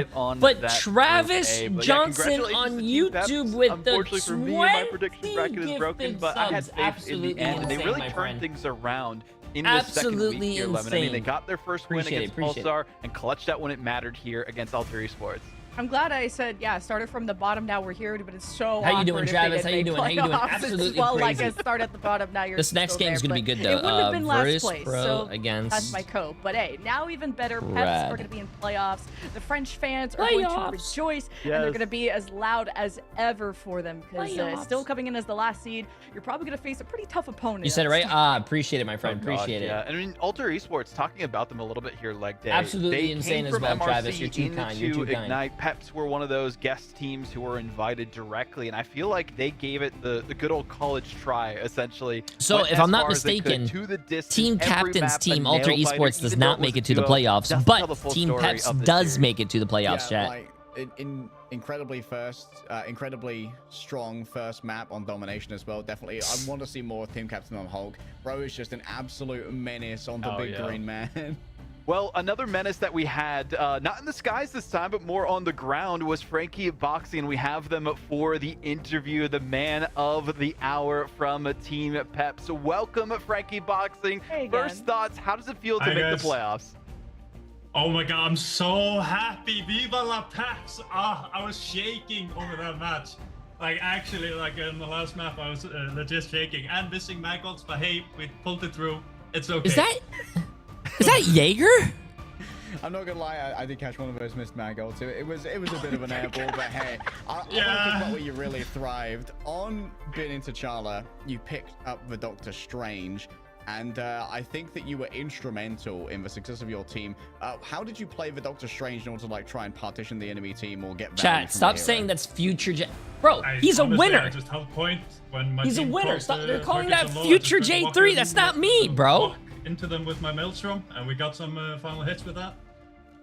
My whole plan was just to try to hit the strange ults on the Mantis, and I got it like twice, I think, and I think that got us a couple of fights. And you were so well supported on that first map. I can't believe how long you didn't die for, especially on Warrior Falls. Like, you were just a one-man unit out there. I was screaming for heals on me. And you got it. and Yeah. you had a different strat line, right? Because you had the Invisible Woman for map 1, but then a Luna as your Invisible Woman was targeted. Did that change anything for you, or were you more worried about your buddy IMLK? No, both work in the comp. Like Invis, I can if we have the Invis in the Ultra comp, yeah, I can go strange. But otherwise we have Flake for the Ultron, and I just try to keep myself alive and bubble my squishies when they're getting dived. Pretty simple as that. I didn't have to overcomplicate things. I just was on point, tried to hit some clean bubbles, and spammed. That's okay. I do want to talk a little bit about that too. So we saw kind of a different performance, to say the least, from you guys yesterday. And then going into today, how did you make adjustments and changes so you didn't have a similar unfortunate 0-2 performance like we saw there? Really showed up big in this matchup as well. We really had a clear idea what we want to do, what we want to. That's not the same level. And we just had an actual plan going into the game. I mean, we really just sat down after the game and we talked about it, and we did the 2 scrims, and I think that gave us that confidence back. Like we did. Chat said hi. Just from one setback. She said hi too, chat. Well, final question from me here, Frankie. I also like that you're rocking the Dusty jersey. Shout out there as well, showing your experience from Ignite. Exactly. The big thing that I have to ask you guys is, in terms of preparing for playoffs, now that you've made it here, you've gone through the adversity of group stages, what's next? Well, I'll definitely be looking to expand some characters more. I do know, like, I've been trying the tank pool, and I just need a little bit more time on it, honestly. Yeah. And that's Phoenix, my game Bruce Massive 81 months, my friend. How you doing? We'll have to see. I'm not really sure, but I think it's gonna go well. Like I say, like I always. Wait, I think this part is pretty boring. What, the interviews? Hey, some of the interviews are pretty pretty spicy, Frankie, but hey, for joining us. Best of luck and I go don't mind the celebrate your win interviews. with your teammates. it shows the person who's behind so like much. the winning team, and it shows, you know, a little bit of the personality. Well, that was and Frankie, the man of the I like hour, it. as we mentioned, really stepped up big. They had a lot to improve, that we could say, from Not too bad, yesterday, not and too that's bad. exactly what they and the entire team, it felt like, did, Lemon. Yeah, they got all of their wins on that second week, able to do so much work to not only expand their hero pools, but they looked so much more cohesive together. And when you have PMA boxing on your team, they're really, you can't really go wrong. This guy sounds like such an amazing teammate to have, and he's never worried. And that kind of mental composure, I think, is really needed in big matches like this. We'll be seeing more of them in the playoffs, but there's still more seeds to determine in these next matchups. It is the marquee matchup that we've all been waiting for. Virtus Pro versus Rad Esport. Winner tops Group B after this. Yep, chat. Yo, it's going to be a good game, bro. It's going to be a good game. Wait, 10 minutes? What the fuck? It looks like I'm stuck with you guys for 10 minutes. No, I'm not letting the predictions out yet. It's 10 minutes, chat. If I do it right now, you guys are not gonna, people are not gonna see who's on what team. Can't have it out too, can't do the predictions too early.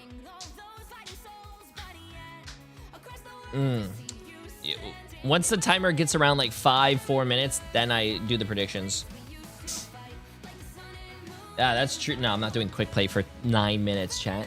Launching the game and doing the shaders will be 8 of the 9 minutes. So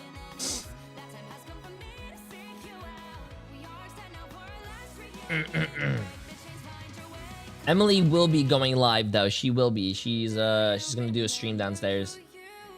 And I'll make sure to be extra loud so I can be annoying.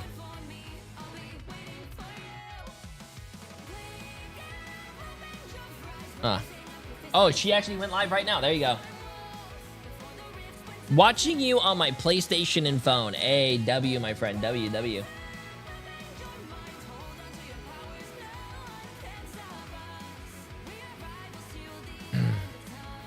Is this America? No, this is EMEA, man. EMEA.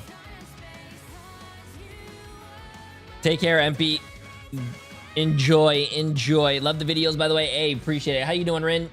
It's going to be a good game. Hey, this is going to be a good game, though. Both undefeated teams seeing who could be the best in their bracket, chat. It should be a good game. Should. If Virtus Pro has been showing some signs of... they have been showing some signs of weakness. They almost lost a match yesterday to Fire.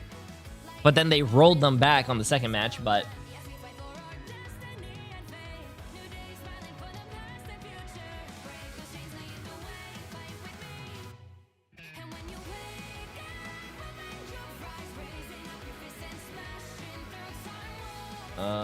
Bang. Nice. Where's Navi? Navi already played all their games. They're not playing today. Some teams have buys.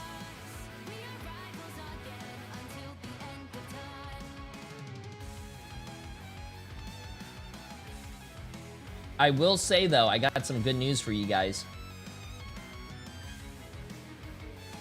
I am 1,326 sharks away from hitting level 93 fishing. I'm very close, man.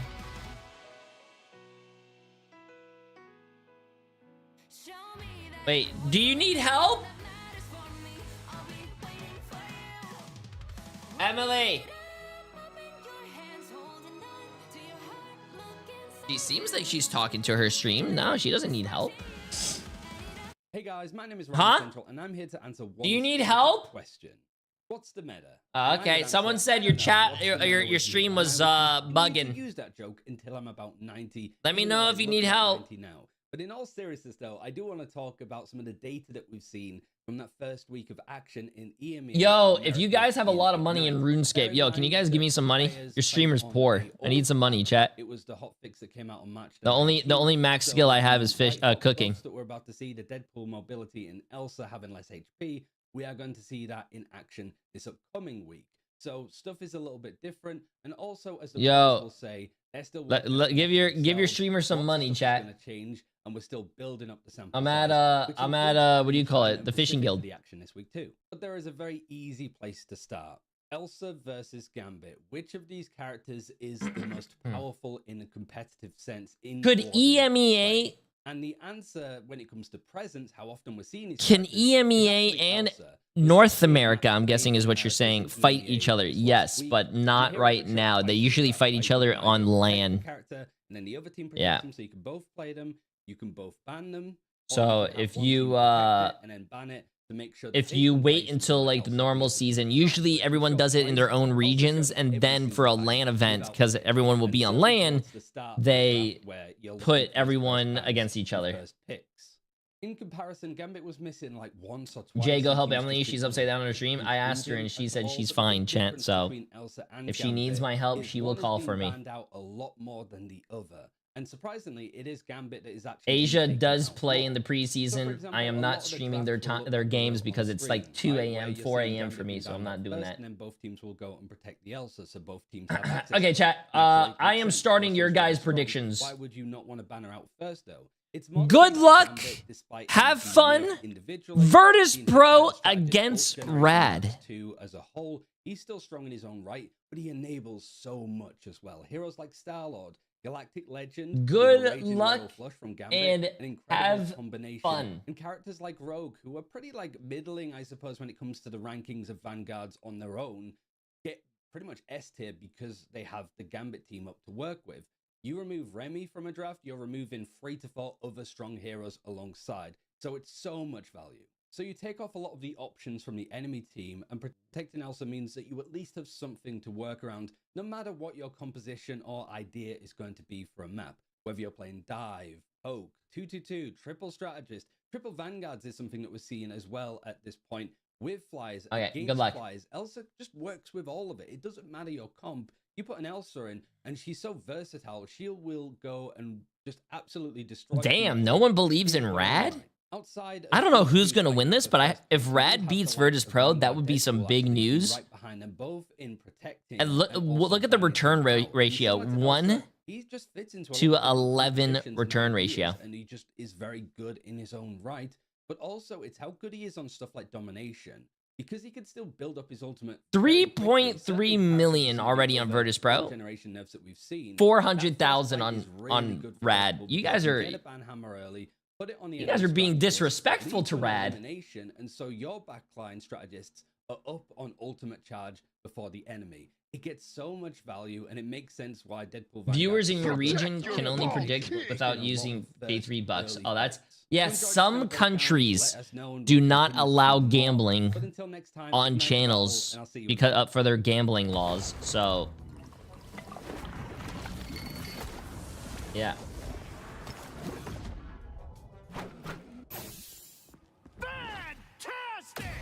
By the way, Bugaro, appreciate the massive 2 months as well. Hope you're having a great day.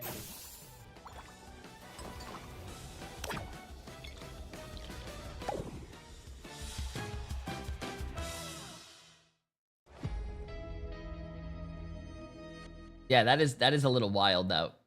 You know what? I'm gonna go predict on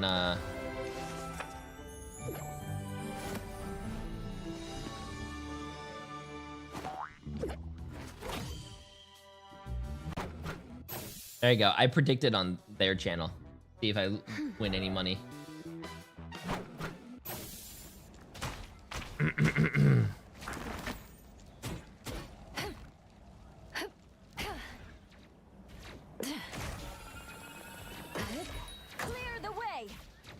What does Rad play for tanks? If you guys, the prediction is always going to be 10 minutes. So if you don't know who's on what team, or you don't know what tanks they're gonna play or whatnot, you can wait a little bit. Look at the bar. This is the whole bar for the prediction. We're only like a third of the way through. So if you want to wait for the teams to see who's playing, you definitely can.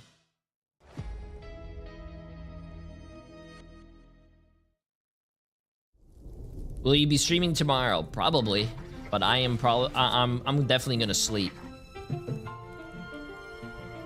I am definitely going to sleep, man. I am exhausted.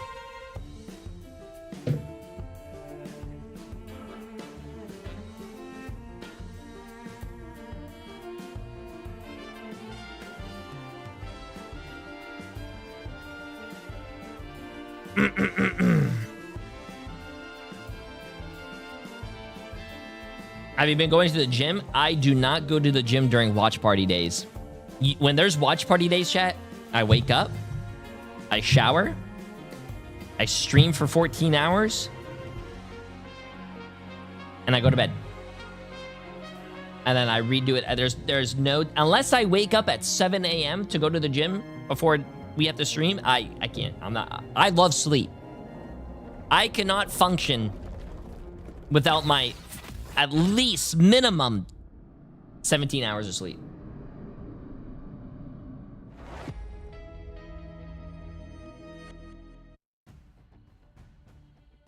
Hot off of the closest 2-0 sweep you have ever seen in Marvel Rivals Esports. Now we're on to the match of this moment for Group B. It's VP facing off against Rad Esports. Virtus Pro are looking to hold on to their undefeated streak, whereas Rad try to see if they can be the upset, not necessarily dark horse, but I guess you could consider them that, Lemon Kiwi, coming from MRC and doing as well as they have.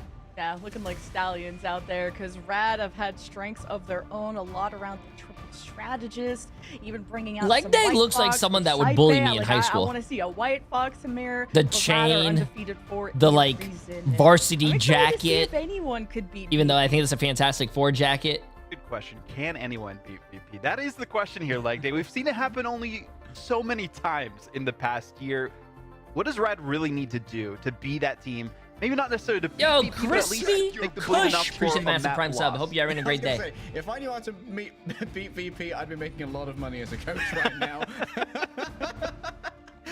I would not be here. But VP, like, they seem to struggle a little bit yesterday. Maya Bears, appreciate massive 23 months as well. How you doing? How you doing? Like trying to force Sparker onto like the Punisher, where he's still effective, but like doesn't have quite as much Thanos aura as previously.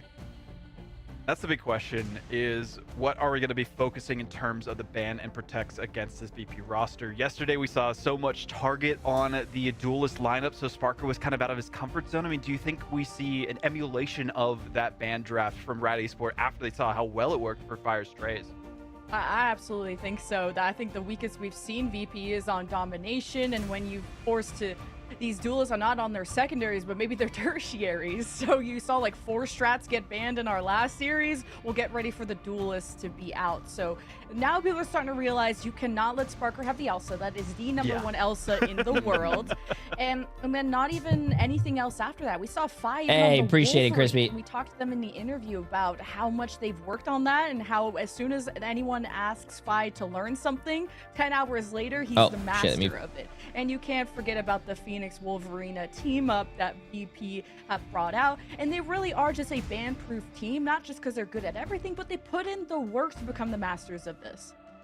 So domination. The only one smiling is Saipei. I feel like Saipei enjoys is like enjoying it. Gaps and make sure no one else is happy, bro. Smile. Last series against Fire Strays. I think that we're just gonna have to see like a little bit more tightening up when it comes to the placements of the ults. I think the only really egregious thing that stuck in my mind from yesterday in their battle against Fire Strays was that Sparker might have misclicked, got into a Punisher turret just outside of an invisible boundary and got one clip by Sloppo, which was not an amazing thing to happen. But I'd like to see like a little bit tightening up on like, if not the timing of the ults, which generally seem good, maybe the location of the ults if they're forced to play something like the Invisible Woman. Maybe we need to see a little bit more protection for the Gambit if you are going to play a Gambit comp, because we did see that Gambit oft hunted down. Well, talking about Rad, the second team, you could say. We'll see if they are the first or second best after this series, and they have been making their ways through MRC, dominating performances. Okay, chat. Got the win. You guys are all probably cheering for that everyone was expecting to make it here as well, and then took their crown. You guys are all probably cheering for like Virtus Pro right now. Let me see. You guys have 7.1 million on Virtus Pro, only 2 million on Rad, 79 to 21%. I am going to cheer for Rad here because I don't know if you guys remember, but Mash and Lugia Goat were both on my team for the Boger Bash that we won. So I got to root for my ex-teammate. Well, it starts. You know what I'm with saying? this mythical triple bird Vanguard line. That is a highlight for this team. I gotta cheer for my ex-teammates, man. But I look at Ducky and Lugia.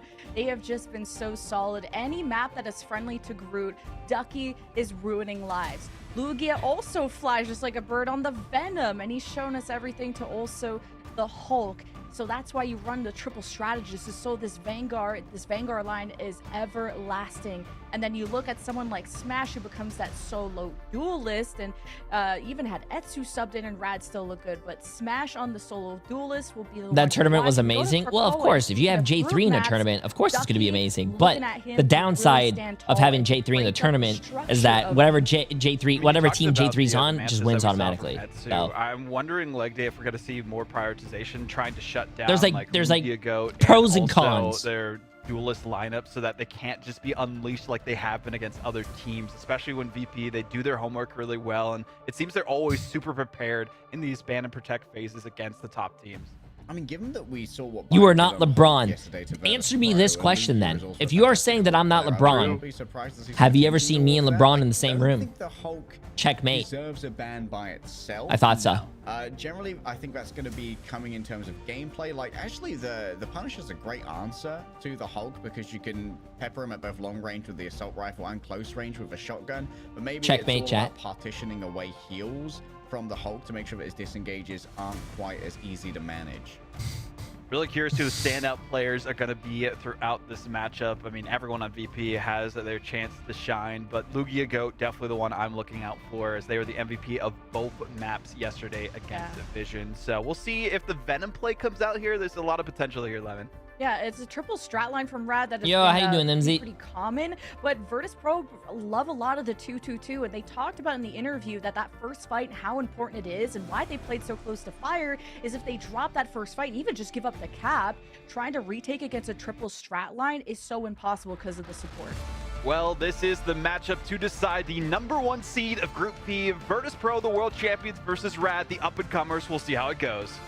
Well, let's just put it this way. Virtus Pro are such a dominant team. Lemon, we're kind of celebrating their funeral after they almost lost the domination map. they were like, you know what? They lost 1 point. And we're like, Virtus Pro is I'm cheering for Rad, bro. I feel like if Rad beats Virtus Pro, that's going to be some big news, and that is some big news I want to see. Dark horse contender for perhaps the entirety of the EMEA preseason. I wonder if you consider a group ban. The group mains will tell you no, but people who have to face a group will tell you yes, because that was a huge part of Ducky's success. Come on. Asked on any map from Let me see the money. Especially at Krakoa. I look at Carousel, for example. Both teams banned Gambit. That's good. The point that That's you can good. section off with Groot walls. Not every round on Krakoa is great for Groot, but that's the big win condition, I think, for Rad in the neutral. Is we have a protect on Chef. Okay, interesting here. This might be an attempt to force Virtus Pro's bans towards things like the Deadpool and the Jeff save chat. I don't. Vanguard Deadpool. Oh yeah, Elsa. Sorry, both teams ban Elsa. Yeah. They're giving they're saving the Jeff. Team ups, like there are 3 separate Deadpools who can all offer that over, so it isn't quite as effective in constraining the Jeff. The Invis woman being off the table was actually very important here, because it does mean that you're going to try and avoid the Mantis Jeff Invis. They're giving him the Rogue as well. You're going to get the Jeff Rogue. I mean, not the Jeff Rogue, the Gambit Rogue. I wouldn't mind seeing Mantis be the final ban here for VP. What about Gambit? Rad have not banned or protected that, so Virtus Pro, are they going to allow that through? Because then you have since there's no Invisible Woman, maybe an open Galactic Legend, and no Star-Lord for Virtus Pro at least. Yeah, once again, trying to constrain those duelist pools. However, you know what they're going to try to do? They might try to force Sparker on the Punisher, because that's what we've seen Sparker do last time. And maybe they're trying to, if they do that, maybe they could try to beat them, because that's what the team did yesterday to almost beat Virtus Pro. So maybe they're going to try to like mimic it. Maybe we just forgot Gambit existed too. I don't know, because when you protect the you get rid of Daredevil as well. Oh, the Loki. Okay, yeah, that would make sense. Fair enough. There's the chance to steal the Raging Royal Flush, which is a big ultimate that needs to be considered. not judging. So no Gambit for Rad, but a Gambit for VP along with the Rogue. So Navix leaning towards that instead of a Hulk or Venom. And on Celestial Husk, you can just play that Brawl because sometimes it's tricky to dive on certain points. Sparker also does have the Phoenix. That's true too, all yeah. the hiding spots and all the caves that you can escape into. So that is true. I like that Virtus Pro. Oh my God, Jesus Christ, that's loud. That scared the shit out of me. I mean, let it be real. Let the Sparker Psylocke be back. The long or the Psylocke. I like the Psylocke pick too. The age of Sparker Psylocke just dominating lobbies before VP's mid-season mishaps previously. Rad on the other side. Interesting to see. Crazy Kitty might be the flex with the This is gonna be fun, chat. It's gonna be fun. It's gonna be fun. I'm not willing to believe it until it leaves the spawn. But Luke Hugo and Ducky as like a dive core could be very interesting. Both teams undefeated. One team leaves about the team play of VP on top. And gave the ultimate team play ultimate of the Raging Royal Flush, but no Star-Lord means it's gonna come down to something else, and it's Sparker on the Psylocke, and these are just Sparker on Psylocke. Ooh, I like Hulk too because he's not as cooldown dependent when it comes to these jumps. Speaking of jumps, Rad at claim 1. Fi instantly taken out of the sky by the Jay3. Was just going to try their best to move away, but the big spray from the Jay finding the invis when Rad is going out swinging, bro. I mean, not going out, going in swinging. Oh shit, Cam. Oh, my bad. You guys didn't miss much, trust me. From Lugia there, make sure that everyone from Rad is. Listen, I have a fat head, chat. What do you guys want from me, man? And VP are not going to commit to a dead fight because you do not want to give ult charge to Rad to be able to cycle ultimates and extend this any more than they have. So, of course, the strap will is something you don't see every day. I always love the Hulk, chat. I always like the Hulk. From another team, so to be able to earn that ultimate as fast, have that healing aura around Rad will make this death ball roll even faster. Okay, this time going to be using that skill issue straight away. I believe it might well have been onto the Gambit in the back. And Virtus Pro, they just don't really commit to that, given that it was a very early ult from Vertigo. They simply wait for it to wear off, and now they're going to use their own skill issue coming through from Finzy in towards the back. Buys a bunch of space, Smash this, falls back to the first hits of the Encephalo Ray. And now Fire can just reign over all of this.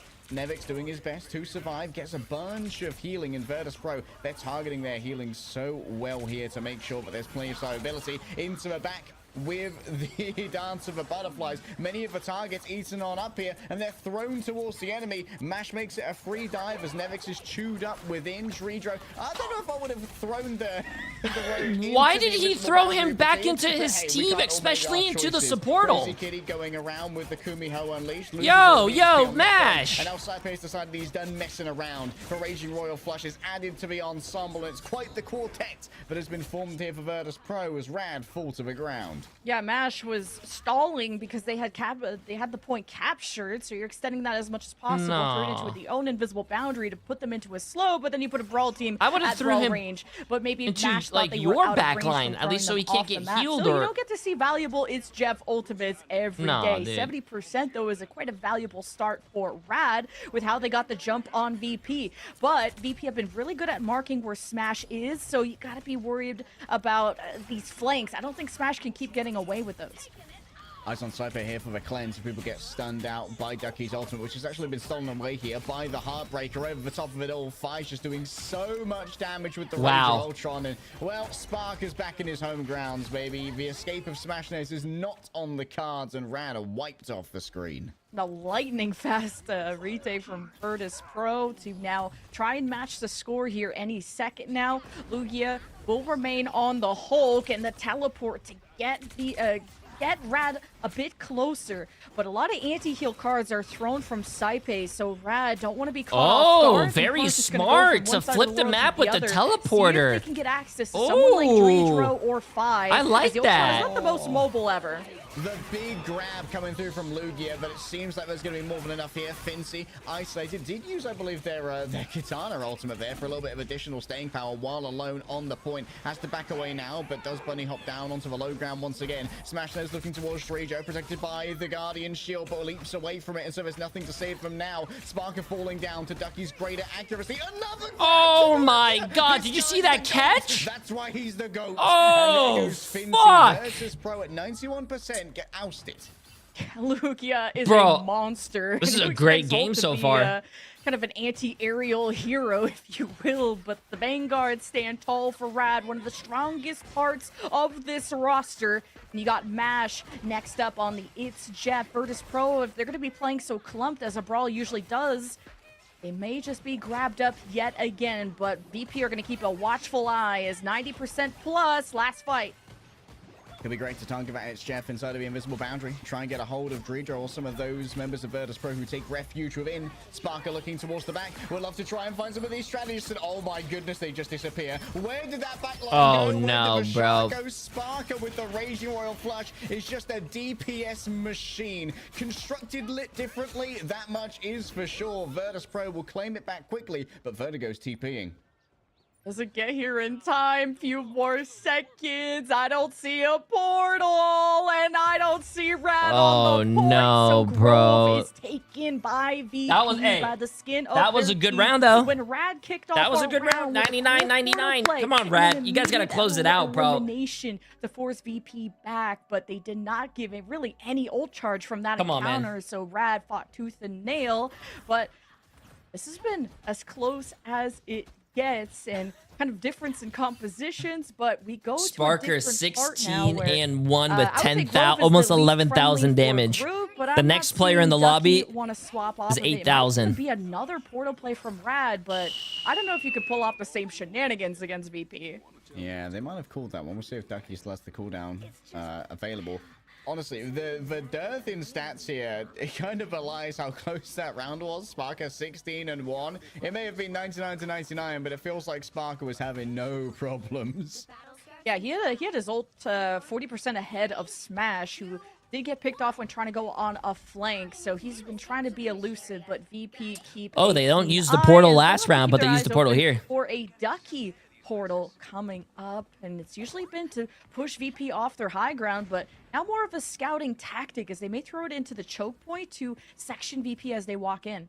Okay, Virtus Pro just going to try and do their best to separate Virtus Pro from the point to begin with, get that first control. But we have a flank being developed here by Sparker and Nevix with those dual mutants. And now it's Fincy who rolls in first. Oh, what a great off angle coming through from Fi. The Rage of Ultron, the Heartbreaker on top of it. Virtus Pro have just dumped the bank. Oh my god, dude. Liquidated, as to have Rad's player base. And this is going to be oh my god, bro. Virtus Pro. Resetting on the other side. Sparker farms even more final hits. What was that, like a 4-man anti-heal from Saipe as soon as the Kumiho form came out from Crazy Kitty, which just went right back to the grave as soon as the ult was popped. Focus fire from VP is insane. Remember, guys, they have years of experience playing together through thick and thin, and Rad will do everything they can to shake that up. I don't know how I feel about the Jeff save and them playing Jeff, though.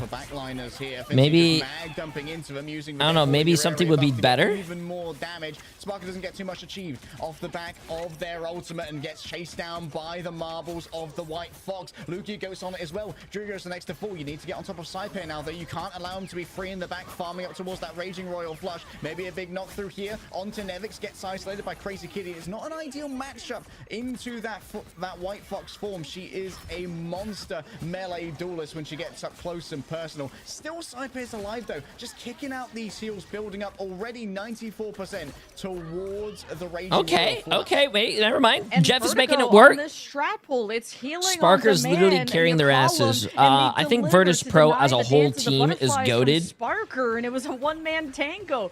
I don't think it's I mean, Sparker, don't get me wrong, is goated as shit, but like I think it's a whole team effort.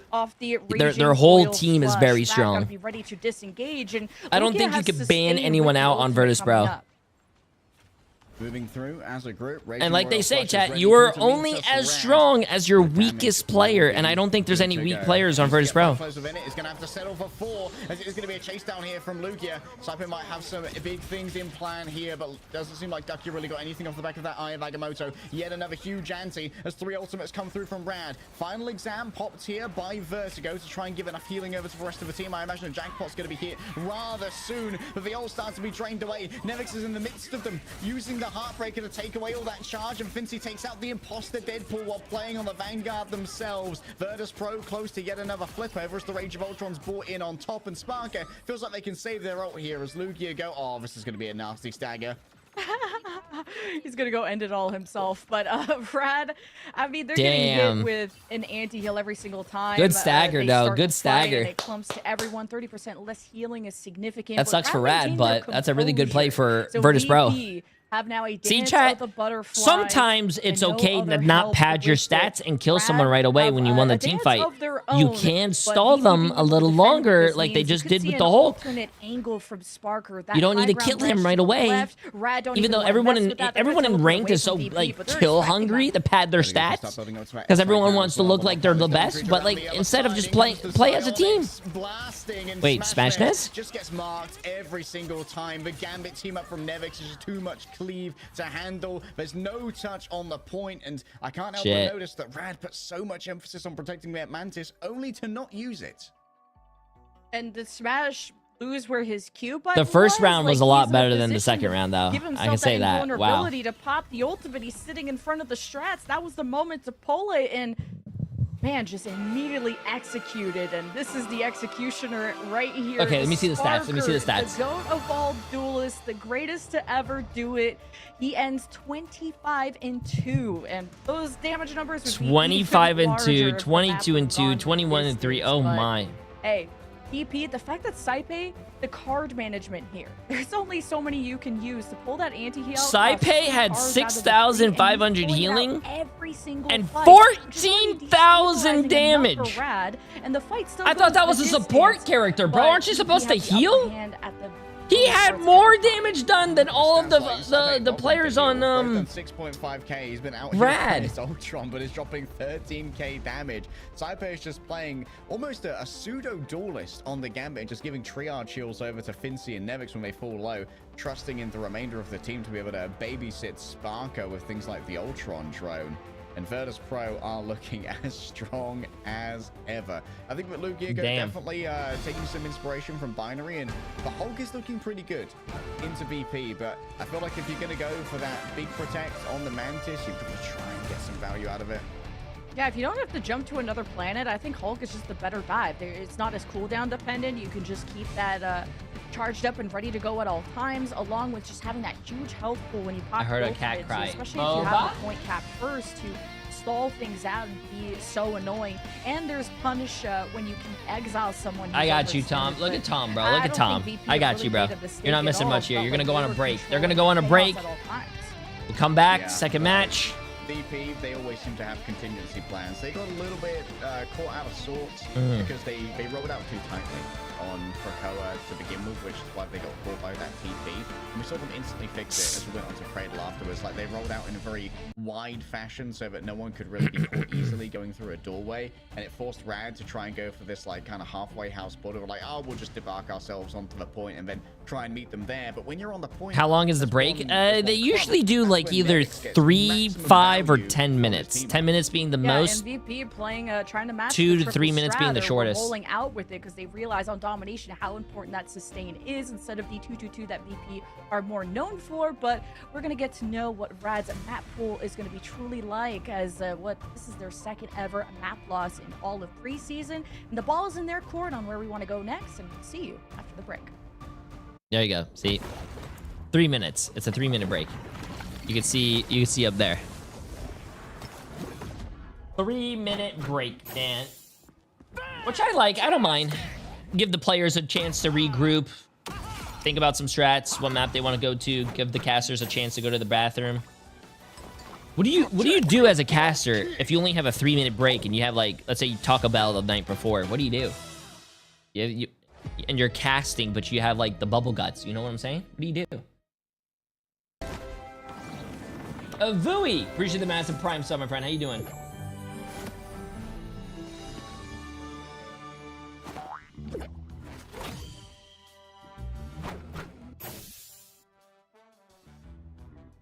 The casters aren't human, they're robots. Ah.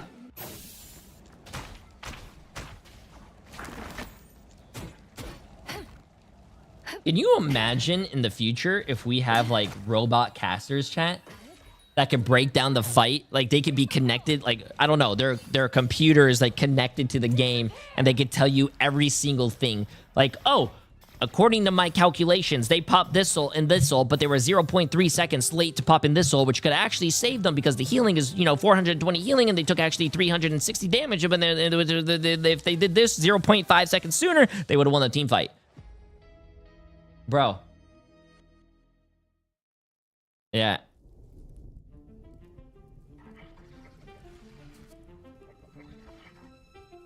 Whoa, what do you mean? I'm all for everyone losing their jobs. Well, yeah, robots won't have the personality, though. They won't have the personality.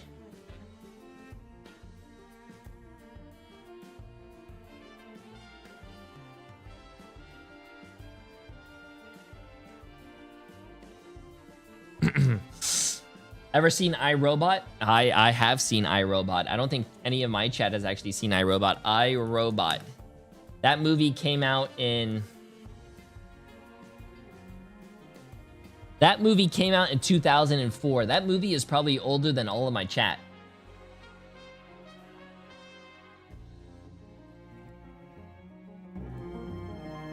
Okay, 20 seconds here.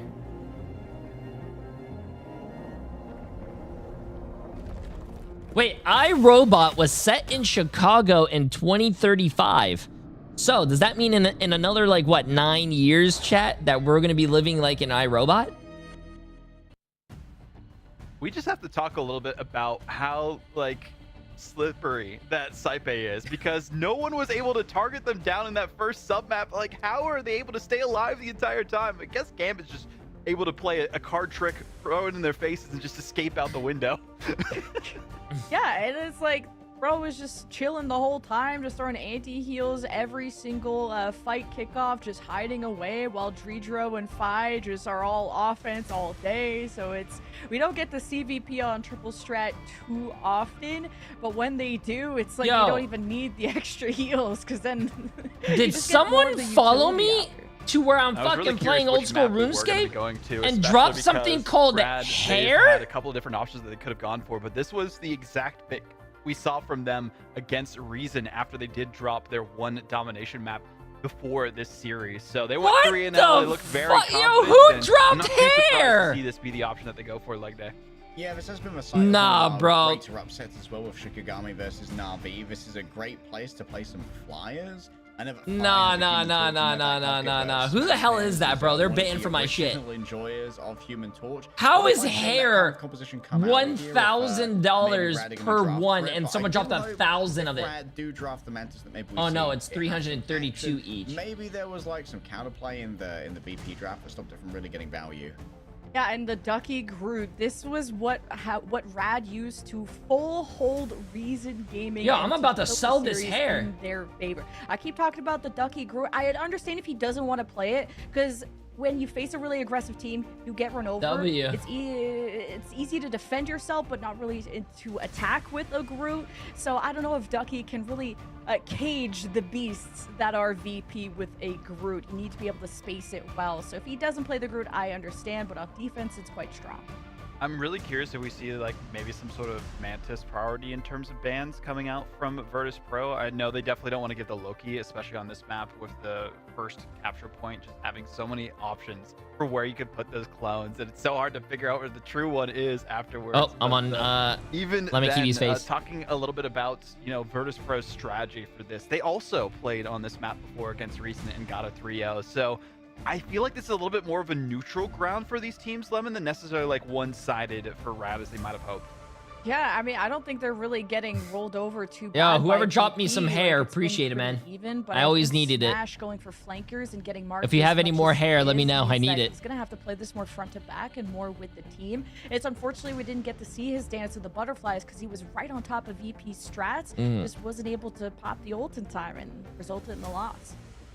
Looking ahead of this one, the big question, leg day, and we've kind of had our own thoughts about some certain European players playing Jeff in other regions.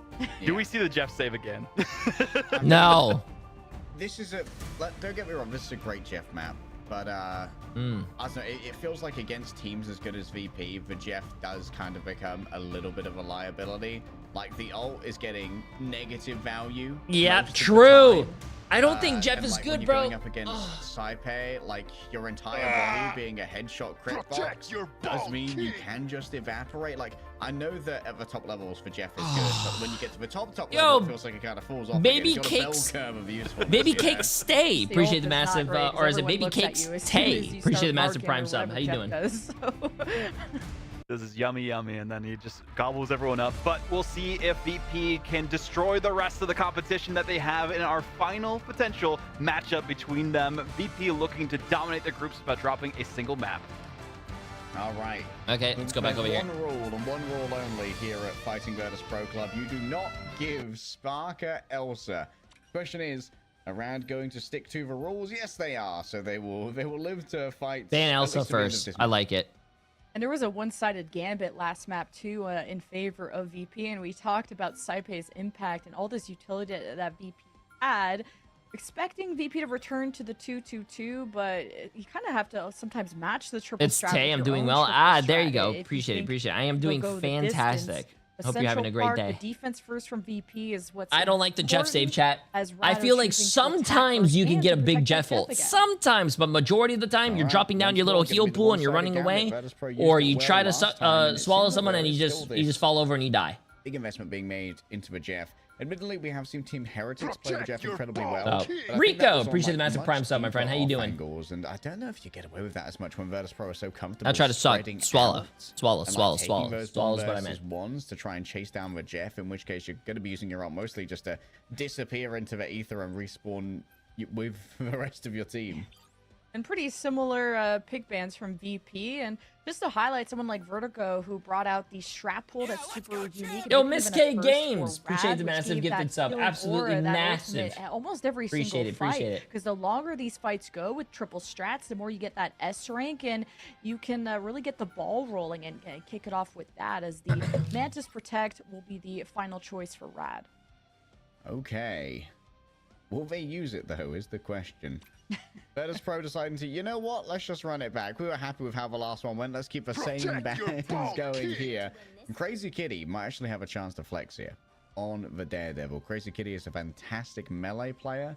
Has a really good Wolverine in them as well. But for Virtus Pro, I think they're going to be fairly happy to keep having Saipe players for pseudo duelist, letting Dredro and Thigh manage most of the healing, while Sparker just goes on his carry journey.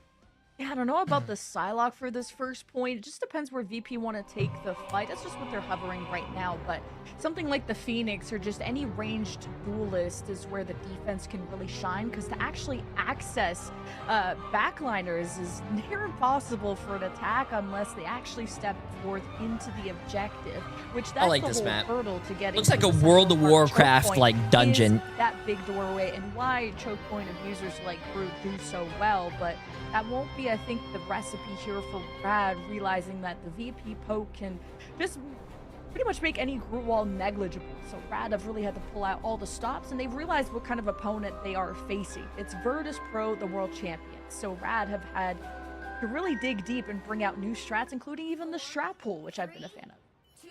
Yeah, strap pull came out. This time it's going to be the Vanguard in the hands of Ducky. They're leaving the Doctor Strange behind this time alongside the Hulk, as Lou Giga is going to be playing on that Venom, which really has been kind of like the... Hey, what's up, J9542? Appreciate it. Week or so here in EMEA. It's been all about those big combos with the Feast of the Abyss. Yo, Echo Assassin! Appreciate the massive new tier 1 sub, my friend. How you doing? Their symbiotic resilience, and yet another massive anti-card coming out from the Gambit. You've been pointing them out again and again, but Crazy Kitty goes Is it Amarius? Appreciate the massive prime sub as well.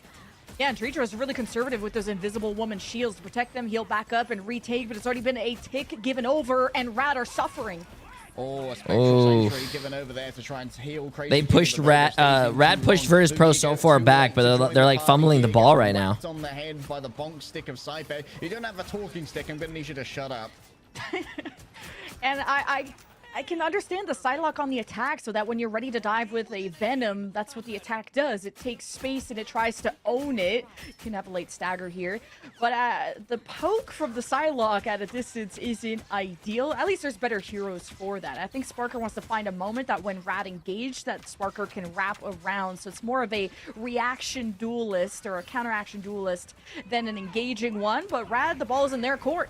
It's Gritty looking for a righteous cross, but guess who's ready to match them here? Nevix becomes CC immune for about a moment there during the play, and here comes the Heartbreaker, stealing away the ult charge of so many members of Rad. Already Crazy Kitty is down, but Vertigo is still out here trying to make it work with the Kumiho Unleashed. Cypher from the off angle releases the Raging Royal Flush, and there's so much damage to be done, but not enough healing for Dreidra. And now it's going to be Sparker taken down as well. Nevix is going to try and turn it on back, but Mash is used for symbiotic shenanigans. The Tendril's broken, but the spacing was good enough. There could be a recontest here from Virtus Pro as Sparker stops the Strange.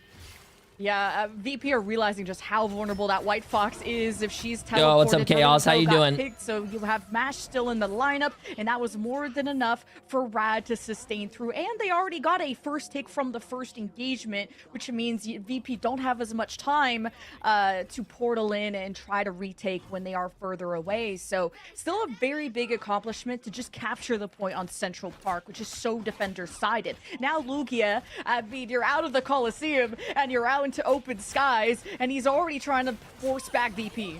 Is that a solo ult here onto Lugia Go? Could be. It's actually Spashnares coming in from the other side. Spark is still waiting on for theirs. The Invisible Boundary got great value here, but now it's Fi's turn to try and get a little bit more busy. Mash does their best to just dodge away, but Smashnares has no cover as the rest of the strategists have just placed themselves out of harm's way and left them alone. I like how Finzi doesn't grab the kill right away. He waits a little bit, he does all that shooting, and then he takes his little picture for the experience. And the damage comes in so fast from a Psylocke that you're not going to have any time to heal through it. So there's pros and cons, and I'm looking at the Devil being out. Oh, letting the Devil out, but any miss is going to be punished. Oh my god. Missing though, this guy's a little bit wild. Tries to get away with the Righteous Cross, but forgets that he gets debuffed for every miss. Holy shit. The air slaps back at you. Still Rad. What a clean fight. It really is to have VP on the back foot, and you need to maintain to be the kings of this hill, because you do not want to fight on the lower parts of the streets. It's more defender-sided if they can maintain vision. Rad also have Ducky on the front lines, looking for a banhammer on someone important. Many charges here as Ducky rolls on forward. The charms are good from Vertigo, so they try to build up towards the Kumiho Unleashed. There's a little bit of trolling happening on the cart right now from Finzi. Prioritizing the objective, but will fall down for their trouble. Sparker, they need to democratize all the damage that's coming through, but never mind. Mash just disappears into the ether. It's Jeff indeed, a big blocking off of the healing fire. Wow, Rad's doing really well on this map. They have 4 minutes for third phase. Yeah, and it's faster and better than VP. You got them swapping, and it's Emergency Punisher. And Ducky is loving what he's seeing. What a Emergency Punisher, chat. Uh-oh. 4 minutes for this final point, and it's helping Smash so much having a secondary duelist. I think when Sparker's on Punisher, 3K, and he's not I think his Punisher's really good, but I think this is the most beatable Virtus Pro comp. If anyone is going to beat Virtus Pro, yeah, I think you do force Sparker on the Punisher. Cleave through everyone. Vertigo just saying, please leave me alone. I'm already gone. Let me go. But Nevix has no such mercy in his heart. And well, Rad let go of the stranglehold that they had on VP, and not a lot of teams can make the world champion sweat, but VP have been able to stabilize, especially where the payload is. VP can also play a distant battle and have Nevix be the anchor as that rogue that can be up close to prevent any easy progress from going through, and Lugia is just going to ignore it and dive past. fast. Fitzy falling real low already. Does get a bunch of HP back though from popping their ultimate, and that will give him some survivability. The architecture begins to change. Rad finding themselves a new both of these teams are undefeated right now, yes. They need to re-peek onto Ducky. Gets a quick bubble, gives extra healing coming through. In comes Smashnose now with a dancer, a butterflies. Share out the damage. It's a must here. A Saipe backs off the Daredevil, using the knockback on the cards. Saipe now is going to be able to give Sparker some space. I do think buying the Org's team skin, it does help the team itself, yes. Because you are, oh my god. Oh my god. Someone says Smashnose doesn't look like a Psylocke player. Yeah, he does. Buying the skin does, I think, help the organization. That's why a lot of teams do partner with teams. A lot of teams do partner with games to sell their skins. So it's like it's a trade-off, chat. The game is giving the team skins so they can make money. Also, the game makes money, but also the org is bringing their like fans over to the game. A flank angle. Watch out for this Daredevil and this Psylocke and how they I don't know if it helps with the players though. I don't know if the players, it depends on their contract, get a percentage of the skins sold. Probably not, because maybe players do switch on teams. The heartbreaker from Nevix in towards the back. Vince has been traded out on the other side of his moment of invincibility coming through during the selfie from Ducky. And now Nevix can't get on the oh no. What other fight? VP were fighting for their lives, just trying to leave spawn.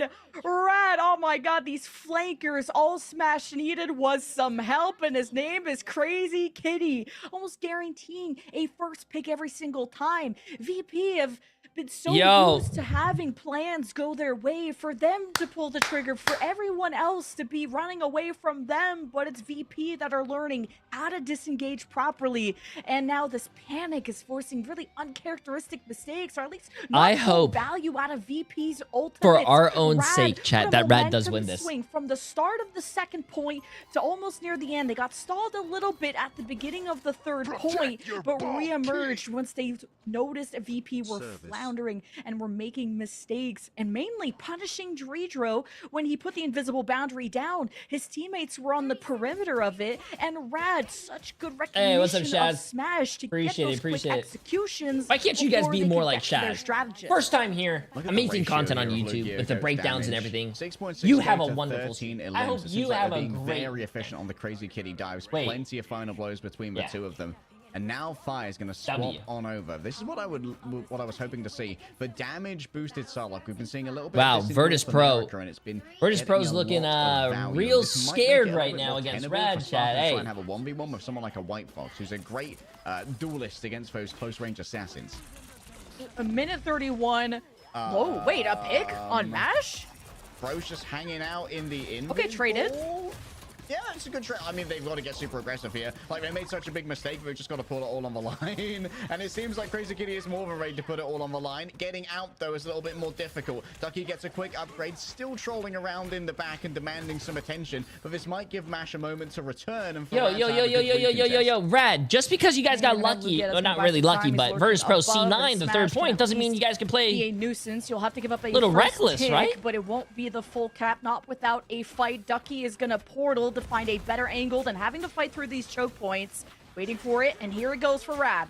Lugigos already had to use their resilience here, though. Anti-card goes out. Vertigo for now has managed to avoid it. Maybe it was blocked by the Spectral Sanctuary. Crazy Kitty rolling on in, and you can see already that's going to be the debuff going straight onto them. Boy, you're focused on Crazy Kitty. You are looking at Smash, and there's Sparker loses out on the door coming up. This needs to be a big bastion of defense here as all three strategists just gather up for a cuddle and a bit of patty cake. Nevix demands attention. Crazy Kitty tries to get him away, trying to reflect some of the heals. A little bit of tech there coming through from the Daredevil, but chases too far onto the Invisible Woman and is punished for the ambition. Now it's Nevix's turn to roll on forward. Wait, how the hell did he kill? To be able to cleave through. Wait, he killed someone else by slamming. Okay. Confiscated away by Saipe.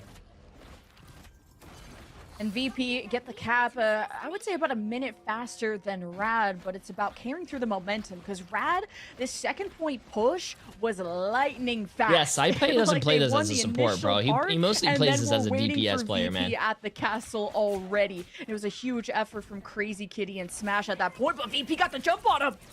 Oh, they're jumping on Oh it. my The God. team up is just so strong, man. You just cleave through them all. The heals Oh have my been taken God, bro. away. All you When can do now is stall when out on the Gambit cart, makes but it Virtus through have no plans the of ban phase, stopping. because you're banning Elsa, I don't understand why people just don't ban Just Rogue. getting the surprise factor. Now they're getting some push. Taipei is still respawning those, so the Raging Royal Flush will have to get shuffled up before being played on the table. And that's a moment that Rad can escape. All right, looking for a Feast of the Abyss. Drejo tries to mitigate it in advance, using that invisible boundary for slow is given everyone to multiple players, and that means that they're stuck inside of Sparker's dance of the butterflies. Mash is going to be eating a bunch of that one out now, as is going to be Saipe moving forward with the Raging Royal Flush. Smashness stops them in their tracks, or at least Saipe as well. Finishes that one. Can they turn it around onto Drejo? Extra healing moving on over. Drejo taken down by Mash, and it's a good turnaround on the other side. Ducky's just tried to stop them using their own ultimate, but Fincy's been there to exchange as well, and Rad finally have a touch of stability.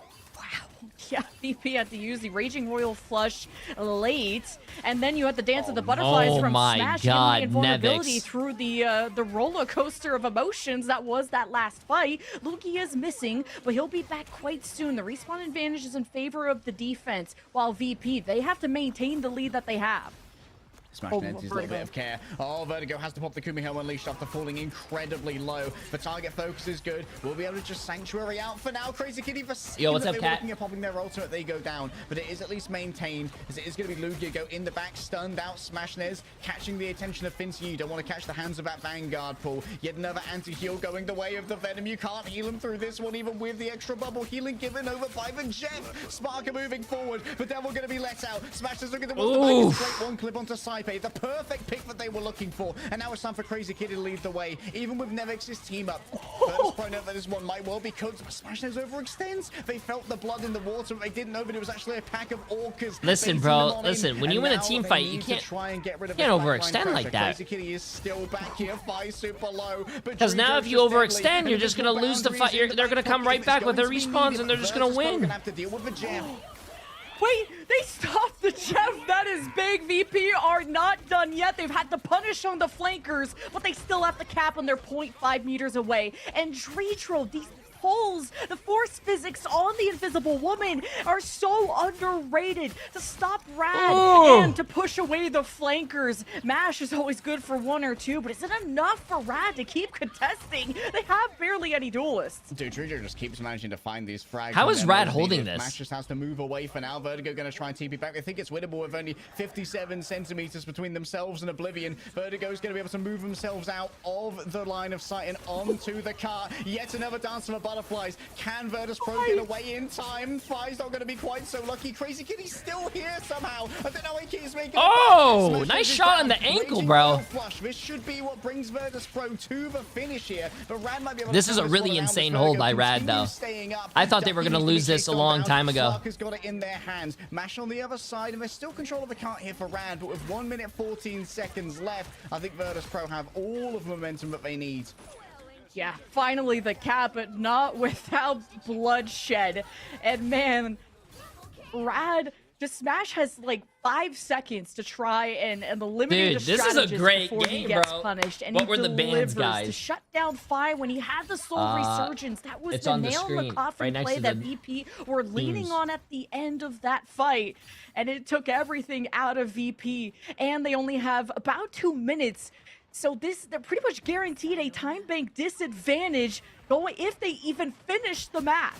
Yeah, this is not an easy area to take already. The disengage coming on through. Nevix is getting a lot more target focus now. Can Rad play Gambit or ban Flame? Chat, the bans are on your screens. Look at the top right and the top left. Those are the characters that they cannot play. There's a banned icon right next to them, right here. Banned. Banned. With the Soul Resurgence, giving everyone additional movement speed. Oh, he's got 3! Bro's going off the map for sure. See, a lot of people are going to say, yeah, oh, wow, Jeff, big ult, but like that, you get that one time out of like 15 ults, bro. No, Death is not S tier. Three-man Get your Jeff. flat You tier don't get list the out of seat here, value bro. on that one, but that is one of the I don't best need parts of some Central new Park people coming to my have chat being a like, Jeff on that according to my drop-off is right calculations, next door. Spider-Man's S MVP. tier. Where's No, Spider-Man someone's knocking at J3? the door. Listen, stop. Yeah, knocking early for now. Stop. Going to be Jay3 going low, but bring up the invisible boundaries, giving themselves even more space to work with. Nevix rolls on forward, using the Heartbreaker. Oh, Spark is just so clean with it. He's got to be a criminal. Arrest this man. Officer, this Psylocke right here. Only 1 minute left, and it's the Raging Royal Flush, the ace up Virtus Pro sleeve to end this map and to send us into extra innings. And Lugia, he could get some nice executions just by himself with the Feast of the Abyss, and he's hungry. Oh, bro, might well be hungry indeed. Lugiago's got so much with it before. Prince of the Rival ready to go. Nevix is already disengaged. It was going to be low on that. However, the Raging Royal Flush could be everything. Mash already down. Ducky the same smash. This can't last for long. Lugiago needs to decide if they're going to do it now or never. A big eat. Look at all that blue HP to try and keep this one stalled out. Another frenzied arrival. Crazy Kitty round the back, ready to let the devil out. But guess what? Already debuffed. The second he doesn't hit anything, it's going to be Fire hitting on back 1 meter. Come on, Rad. Come on, Rad. Come on, Rad. Come on, Rad. I don't think Rad is going to hold this, but they can still waste time.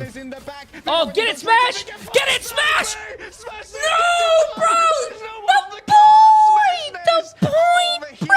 Plays it denied as Virtus Pro finish the map. You gotta get on the point, bro. And just barely a 90-second advantage in a Rad's favor. 3 but it also kills. decides who will be attacking first and what the finish line will be and how far it will be. VP will be attacking first. They had a swifter first point push. Bro, all you had to chat, bro. Smash has popped off. I don't know. I don't know the other perspectives, but someone had to touch that point, bro. This bad and claim the #1 seed going into playoffs. They could have. Smash has been incredible, as you pointed out. And when you have a secondary duelist, you just know that with a third strategist, you don't always get to be able to use this utility. Wow, Finzi is 31-4. Nevix is 38-6. Wow, like Virtus Pro is looking really good right now. But the combos. Hey, Rad is doing well too, chat. Rad is doing well too. Smash Nez 29 and 8. But it's more about the final hits. Crazy Kitty as well doing well. Lugia the GOAT with my have all been on the my GOAT is at 1 final. Forcing Fi to have to go to a Mantis but to have some stats kind of fear factor. Don't tell you the whole story, chat. Lugia might have 1 final, but he's creating a lot of space. He's diving. He's getting the the focus on him instead of his teammates. The win condition will be. VP, no cheesy rollout here. Just going to be playing it in the Oh, they're gonna jump on someone. They're gonna jump on someone. I could already. Oh no! Oh no! Lugia! Lugia! Oh my God! Lugia! What the? I was just defending you. In a 5v6 defensive scenario, is Lugia going to just try and TP back? That was a great play by Virtus Pro though to check all their corners. Check all your corners and then like, oh my.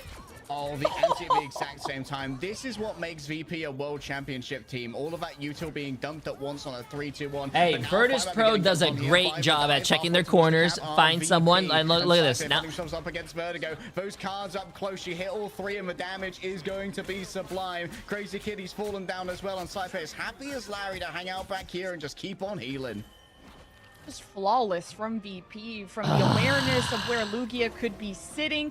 It's just the people that you have to mark. Where is Smash? Where is Lugia? Those are the flanking Virtus Pro probably did their homework. That will stop VP. To know that he hides there. And now it's overtime. And where you take this fight is going to matter. So this puts Virtus Pro in a very perilous position. But not everyone has to be on the payload, guys. So look at Nevix and the rest and how they're going to support this Vanguard line to take space. Oh, straight away you can see Crazy Kitty gets debuffed. Fire the Deadpool just has to stop using their M1 as Nevix puts them on the ground. It's just a perfect target for Finzi every time, knowing that really is the difference maker. No. I feel like what's happening right now. VP I feel like Rad had the wind served on a plate in front of them. Is the pressure getting to Rad? Well, pressure and now it's just fading away, chat. It's it's fading away right now, dude. Shot to his own demise, and whoa, Saipe takes a 1v1 Oh my God. dude, Saipe's just that guy. In comes the Deadpool ultimate. It's going to be answered here by Dredro, giving over that additional healing. Vertigo can't be found in the back. Mash still has the Itch Chef, but do they want to use it now? It seems like this fight might already be cooked. Saipe and Sparker begin to develop the off angle. They find Crazy Kitty yet again. Mash is going to try and eat up Saipe. Oh, the pixel dodge from Saipe is absolutely disgusting. I think that Fincy might have actually put a shield up on top of the origin point for that to make sure that no one could be grabbed out either. Sparker ready to go with a dance of butterflies. We're just sealing the fate of the Rad defense here. It's over, bro. It's over, chat. It's over. You know what this reminds me of? This reminds me made Virtus Pro of mad. me. Like I go to a restaurant, chat, and I order a nice, fat, juicy steak, and they're coming to the table. I see the waiter coming to the table with the steak in the plate, and then he just fucking trips, and I see the steak fly in the air and hit the ground, and I'm just like, no, like, bro. Smash. Smashing it once again. A hero player's demanded, manages to find 3 before the mishap on the cart last time. We won't talk about that one again. But Nevix is ready with the Heartbreaker. Here comes Smash moving. This is looking pretty bad, bro. It's looking pretty bad. Dodge it on out as Fincy tries to debuff Crazy Kitty once again. I imagine the Devil ready to be let out. Lugia needs to join them, and so the healing has to be given over from Vertigo, but still Ratatoska is moving. A quick charm off the back of a Spectral Surge. Crazy Kitty has to roll away as they are being rebuffed here by Fi's Soul Resurgence. It's not over till it's over, Jay3. You taught us this week. Hey. But you can run, but you can't. If Rad happens to end up winning this map, I will shave my hair off. I would let Emily take the razor and just shave my hair on stream. In the midst of all of this, it's a quick revival. This is how little faith I have right now in Rad, and I was cheering Rad on the whole day, chat. Able to avoid getting taken into a briny grave below, but now surrounded by enemies for fire is too much to handle. Virtus Pro with only a minute capture 2.5 points. Time bank disadvantage. Who Jax, appreciate the mass of 1,000 bits as well, my friend. How you doing? Absolutely insane. And Rad at least. And by the way, Bacon sure for 39 months and HXCJ, appreciate the massive prime sub, my friend. Entrance of the castle that Rad tried to slow things down, but she didn't get anything out of the Dance of the Butterflies from Smash. It only affected the 2 Vanguards, and Nevix forced D-Burt with the massive 100 bits as well. Appreciate it, my friend. A lot of the strategists from Rad out of the fight in order to not have their ultimates drained. Now Rad, it's time for them to lock in and go Super Saiyan. They'll have a 90-second advantage, so 2.5 total to go to the end. But VP were punishing Rad so early that's why it became not just an adventure, but a speed run when it came to Central Park. And Rad are going to hope and pray to have that same kind of luck to be able to identify any weaknesses out of VP. But they're not really running a Venom. All you have to worry about is where Sparker could be flanking from, but he's really just playing with his team, and he dives in the midst of the chaos. Shit, look at this. Really 20, 20, 20, all 20,000. 40, 30, 30. Oh my god, the difference, chat. The difference, just even in the... blows from him, 13 from Saipe. Virtus Pro, they do not have healers, they have strategists. VP will stand at the choke as Rad emerge, and any slip-up will be costly in terms of time, and you cannot afford to take on VP 5v6. So Mash is also needing to be careful here, and jumping on in is the Deadpool. Oh, it's a very aggressive dive in towards the back. Nevix is going to be there to answer it, giving healing over to everyone as they manage to make their presence known with the Gambit team up. But already, Rad have claimed a bunch of space here on the point to try and work with a frenzied arrival in towards the back. And they've gone too far. The healing's not there. Spark has tried to doom this one already. And Fi swap over here onto the White Fox is a great answer to the deep dives. Lugia just fell over so fast on the dive. Sparker. Well, GG's, chat. He's the judge, jury, and executioner. VP take the first yo, bro, I just wanted chat. I know Virtus Pro is a great team. I know they're amazing. I just want someone to try to dethrone them. The banhammer. Try to dethrone them. I don't know if that's gonna be enough, but Lugia's gonna make the most of it. Okay, manages to drag everyone back, buys the space. A quick partition coming through from that unicorn shield, but it seems like Fincy is happy to just stand here and give over a bunch of that extra healing. What are you aiming at? Asked Deadpool, but it seems like everyone's aiming at them. Crazy Kitty able to match up towards Fincy here, and that's going to be a nice. Killing Fincy's a big pick. The mission area for Virtus Pro. Waiting for Drijo to get that invisible boundary to recontest here. 98%, nice. 99, 100. The second that it comes up, it's going to be used. But Mash has grabbed everybody. 3 enemies within. Off the point, is that going to be the case? Yeah, going for the full stall here to make sure there's no option to TP back. Wait! Kind of worried if he was kind of sabotaging good shit, Mash, there, even though I still don't like the Jeff pick, but chat, wait! It's Jeff Ultimate every day. Mash has been so impactful with those right as VP are grouped up around Jeff their S tier thoughts?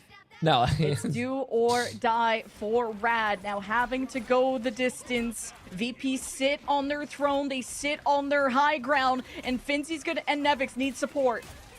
Nevix going forward once again with the Gambit team out, and as usual, it is disgusting. Close to overtime. Mash is going to be the primary target, but plenty of healing for themselves just to try and dodge away from a Gambit. Now you've got to deal with Crazy Kitty on the other side, but guess who's here to help on out? It's going to be Fi. He's already fallen on down. Crazy Kitty don't want none of that smoke right now. Get more, come on, get more, get more, get more, get more, get more, get more. Come on, man. Sparky gets back to the loving arms of their strategist, and Nevix is still trying to keep this cart contested. 5 members of Rad belong, but they need to stay on the point. Sharing out the damage now from Smashnez's ultimate. Sparker could be overwhelmed, but quickly just dashes away. Not too bothered with the damage coming through from the Daredevil. That's going to be yet another use of a banhammer coming through here from Ducky. It's a little bit early, so everyone could just disengage. I was worried about the I think what Virtus Pro needs to do is just build their ults. Build your ults and then go for one last team fight. You don't need to force these ults. They have clutch and they have belief. No, but they Crazy won't have Kitty, bro. See, final fight. Back up! You won the fight! Why are you guys going so far in? Don't know! The dance of the butterflies, just cutting out down all the strategists. Mash is not going to have any option to use the Sheffield to use it to come back from spawn. Is the portal prepared? Chat 07. To bring it through, but there's no real time to try and make it happen. No one's on the point, and Rad is slain on their map pick of Central Park, despite giving Virtus Pro quite the run for their money. Bro! And with that, VP will solidify themselves as the number 1 seed without dropping a single map. They have not dropped a single map, chat. The best duelist in the world. 58-9. He was at 40k Show me the stats. damage heading into Show me the extra stats. innings. 50-9, and afterwards 58-9. Oh, yo, Nevix popped off too. 53-8. This was the battle of 2 Psylocks. Everyone on Rad almost had 20 deaths. Look at Sparker though. 51,000 damage. In the first round of attack. Nevix 40,000. Fincy almost 40,000, bro. When it came to round 2 of attacks, and you poke the bear and you got bit. I mean, Lugia was just getting absolutely farmed by Sparker as the pro. Like 72k damage taken is audacious. I mean, Lugia was just having so much trouble disengaging. The same for Jesus because of Nevix. When you hit that stun on the rogue, sure, the player's invincible while they're getting drained, but when they stand back up, they have a real hard time reorientating themselves, and it's really hard to get away. Oh yeah, I gotta pay you guys for channel points. True. Final blows. A monster on the rogue. And Fi having to stick on the Mantis just to have some more pushback against the damn, bro, 8.4 million almost from Rad with the Daredevil, with the Psylocke, and VP. One day, every step of the way. One day, all you guys putting all your millions on Virtus Pro. One day you will lose that. As possible to give yourself every crucial second to be able to spot that invisible Psylocke, that small window of opportunity when you see Smash fade away or when Crazy Kitty gets the batons out. One day. VP just knew how to really match band for band, and in a sort of mirror composition, best Rad at their own game. Well, I'm done being far away from Vaudeville. I want my host back to see what he thinks of all of this. So what's the news, Vod? Virtus Pro are still that team, the best team in the world, and for good reason. It doesn't matter what you pull out against them, even if you go the distance in Central Park and give us one of the best overtimes we have seen so far. The farthest any team has been able to take them in convergence. We've seen teams struggle against them in Convoy as well. In Domination, they did their best, but Firestray still takes the cake on that one until we get to that playoff stage. And not dropping a single map is a massive statement made here, because even not dropping a single map, they chat. did drop a couple of them here and there, and we'll see them kind of continue to improve. And I think this meta specifically, Jen, just works out so well for this team. Absolutely. And I mean, just when we thought Nevix was so incredible at Venom, he shows us how to get the mitts out and to knock Rad out cold.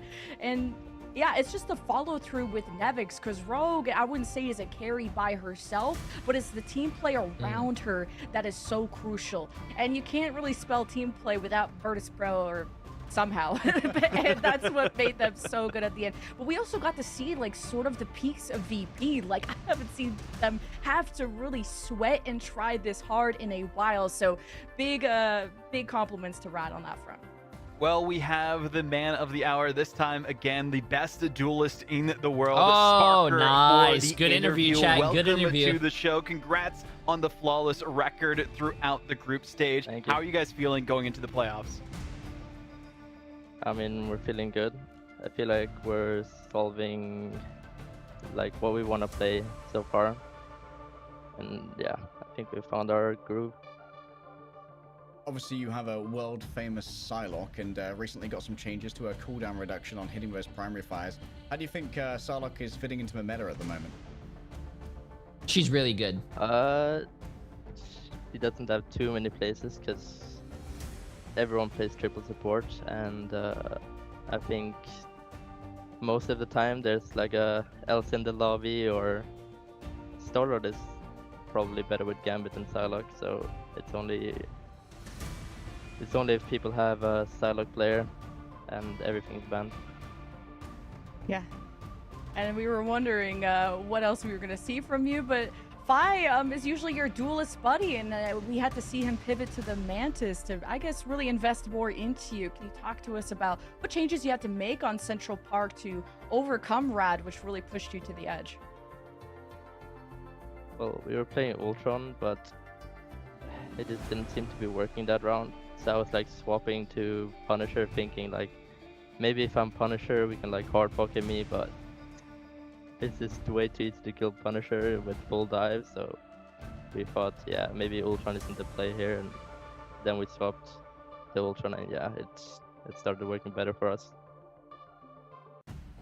Well, looking ahead to the playoffs that you have, there's a lot of shakeups that have happened in terms of the rankings of Group A. Na'Vi lost to Heretics. Heretics now playing against Shikigami in this next one.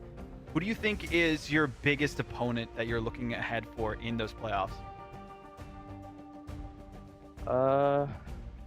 Yeah, I mean, it's Brad, Shikigami, Na'Vi, like all good teams. It just depends who has a good draft on the day and who has like just like plays good on that day also mechanically. That's, you never know who can beat who. Well, to close things up here, Sparker, thank you for joining us. Any final shout outs that you have? Congrats again for making the playoffs. Thank you, Potable. No words, man. Shout out to you. Words. There we go. Yeah, thank me. I guess I appreciate it, Sparker. But no, because of Audible, baby. Yeah, no, it's not. I can't take all the credit there. But it's still great to hear the insight, right? Saying that Psylocke isn't necessarily meta right now, but if there's no other options and you have the best Psylocke player in the world, why not play it here, Jen? Why not? And Sparker, I mean, just as soon as he steps up, you blink and everyone is eliminated around I'm pretty him. sure some of them are so shy, how Chad, fast and he is at whatnot. Executing, and it takes really good knowledge of the hero to pull off combos like that. And Smash kept up. A lot but of the Sparker players are is a whole shy, different or beast. you know.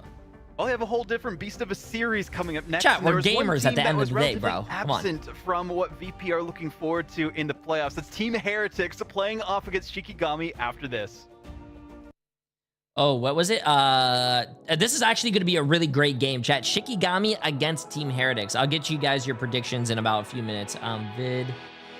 Team Heretics versus Shikigami.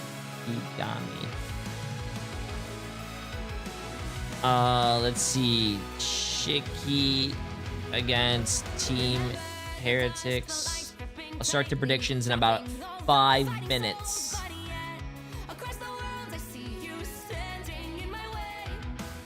Yeah, bro, not everyone has the charisma J3. No, I'm gonna be honest with you, chat. When I played professionally as, well, I don't know how, I think Sparker's like maybe like early mid-20s. When I was like in my early mid-20s and I played professionally, bro, I wasn't the same way as I am right now. You could actually go back to see how I was. I'm pretty sure some of my, like, let me see. If you go to my, let's see, my YouTube videos and go to my oldest videos, bro, go watch some of these videos, bro. It is a complete difference 9, 8 years ago to what I am today, chat. So, you know, people in life are gonna grow. They're gonna get better. Just like how I said yesterday. Who was the guy that was saying like every 3 seconds? For a filler word, I think it was Spark Chief. Like, they're gonna learn, they're gonna get better, they're gonna grow.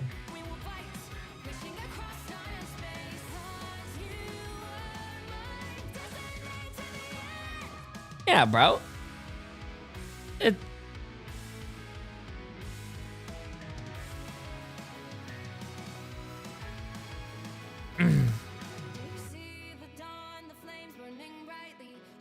Oh. What do you mean, Osama's?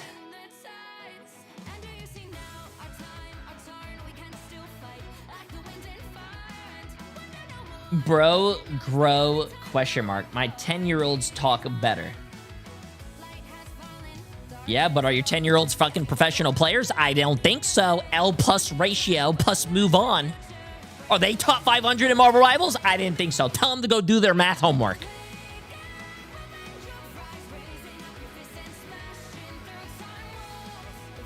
Come on, man.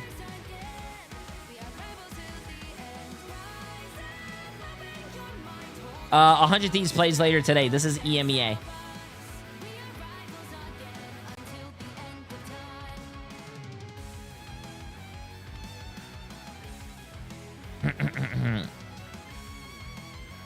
Oh, these are the teams that are left. These are the last games of EMEA. After this, you're not going to see EMEA play until April 16th. And also, what do you call it? Once NA is done as well, those are the last NA games until April 16th as well, when you get the playoffs. And I don't think these playoffs are going to be LAN, chat. So you're not probably going to see NA go against EMEA and like the regions playing against each other. What you will see that in the LAN though, which is no, April 16th to the 19th.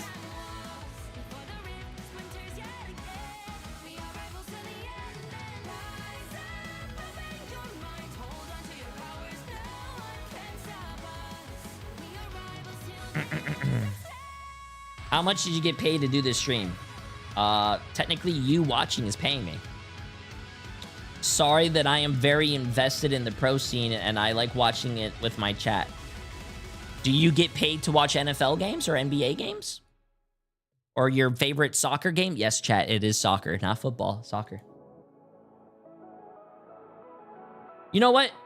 Just for that dumb question, I'm gonna run 3 minutes of ads. Thank you for paying me.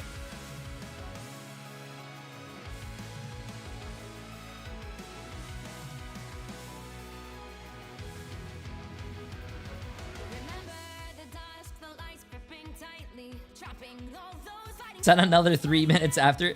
What do you mean LJ, bro? There's a 5-minute break, bro. There's nothing going on. How are people gonna get mad at 3 minutes of ads when there's a 5-minute break? You're gonna come back and you're still gonna see 2 minutes of break. Bro. Come on, man. Oh no, sorry. YouTube ads are a little different. Don't worry, YouTube. You guys are built different. But YouTube, don't think you're safe as well. What the hell is this ratio? You guys have 1,800 people watching in YouTube. 200 likes? Nah, YouTube, do not say you're better. You guys are slacking right now as well. You guys are not... Don't think you're safe from these shots. SMH, man. SMH. Protect your bald king. Oh, by the way, I don't know how to say your name. Ponix Dota, appreciate the massive Prime sub, and Kung, appreciate the massive 4 months as well, my friend. Yeah, I don't know why they don't ban Rogue as well. And how do you say your name? Vituzandri? Vituzandi? Appreciate the massive Prime sub.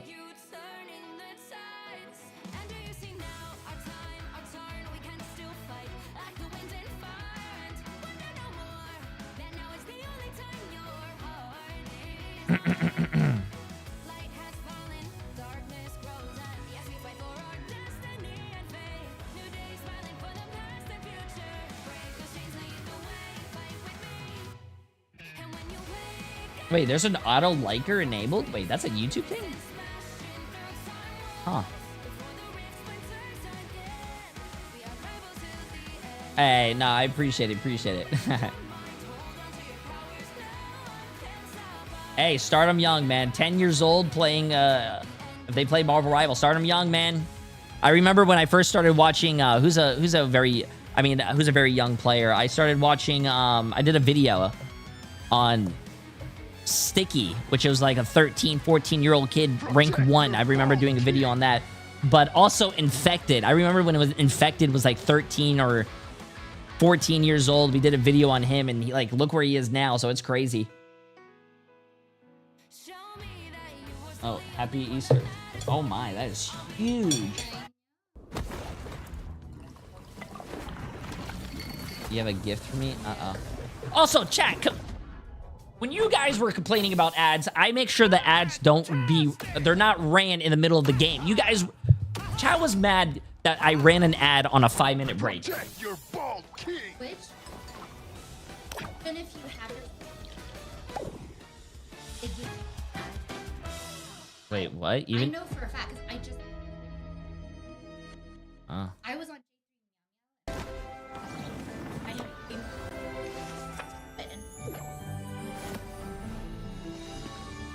Wow. Anyways, yeah, chat. I make sure you guys get ads during breaks, not during the actual live matches. Okay. But it comes. What do you mean it comes with some terms? What? So, real quick, last year I had Jay do. Your mic. You have to talk. So last Easter, I had Jay do a little Easter egg hunt. He loved it so much, I wanted him to do it again, but today he has to co-stream with you guys, so I'm bringing the eggs to him. However, there's gifts inside some of these eggs, but there's 2 bombs, okay? Am I gonna die? You remember that little party game in Mario Party with the honey? Like, if you get a gift at the beginning, then you continue reaching in for gifts. But if you land on a bomb, you no longer grab the gifts. Does that make sense? Yes. So what happens if I pick a bomb out right away? Well, if you do pick out a bomb and you read it and you're like, okay, you know what? I accept this challenge, then you can continue reaching for the gifts. Yeah? Okay, sure. Okay. Let me see it. Okay. I'm gonna let luck take me out on this one. Let's see. Yes. Okay, this is my first one. What is it? Read it to chat. It says... Oh, God. You're so lucky. 1 free pass for unlimited soda? I'm a grown-ass man. I could drink what I want. Don't hurt me. 1 pass for unlimited soda. Okay. We don't even have soda in the house. That's why it's a free pass. If you use that pass, I will go get you a soda, whether it's rain, snow, hurricane, hail, and I will get it for you. So during a hurricane, I can get okay. Okay, let's see this next one. Bomb, bomb, bomb, bomb, bomb.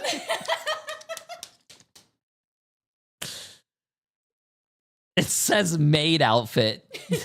So what? I can either accept this or deny it. Okay. If you want more gifts, you gotta accept it. A pass. It's a promise. So no more gifts. No more gifts. No more gifts. You're such a pussy. Why? What do you mean? God. I don't want to wear a maid outfit. Oh my god, there were so many good gifts.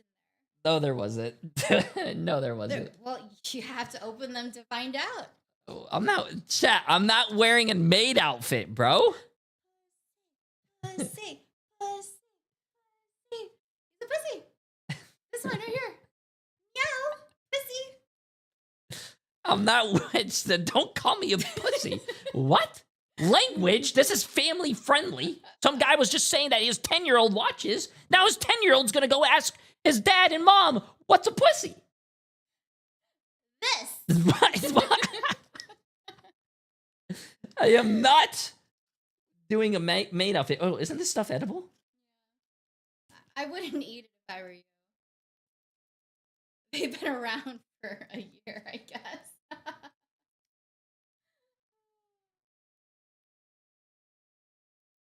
sorry.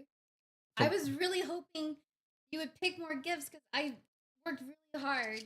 Well, maybe you shouldn't bring bombs into gifts. Oh, I gotta do my predictions and everything. Uh-oh. Oh, Right. we can leave this here. I want to look at everything else. To change the narrative against Heretics, who have not dropped a single series or map so far here, Jen. I mean, what is going to be the secret sauce from this team to take into this matchup?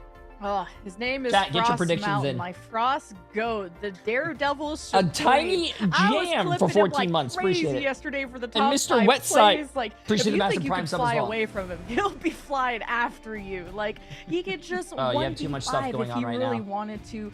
I think the Frost Mountain win condition is pretty clear on the Daredevil and just how this team plays around him. Even Isidore, my humble king, not was wearing a doing so maid much. outfit, We chat. interviewed him and gassed him up, and he's like, I don't know, I'm just not another wearing a day on the maid job. outfit. So I just love this team.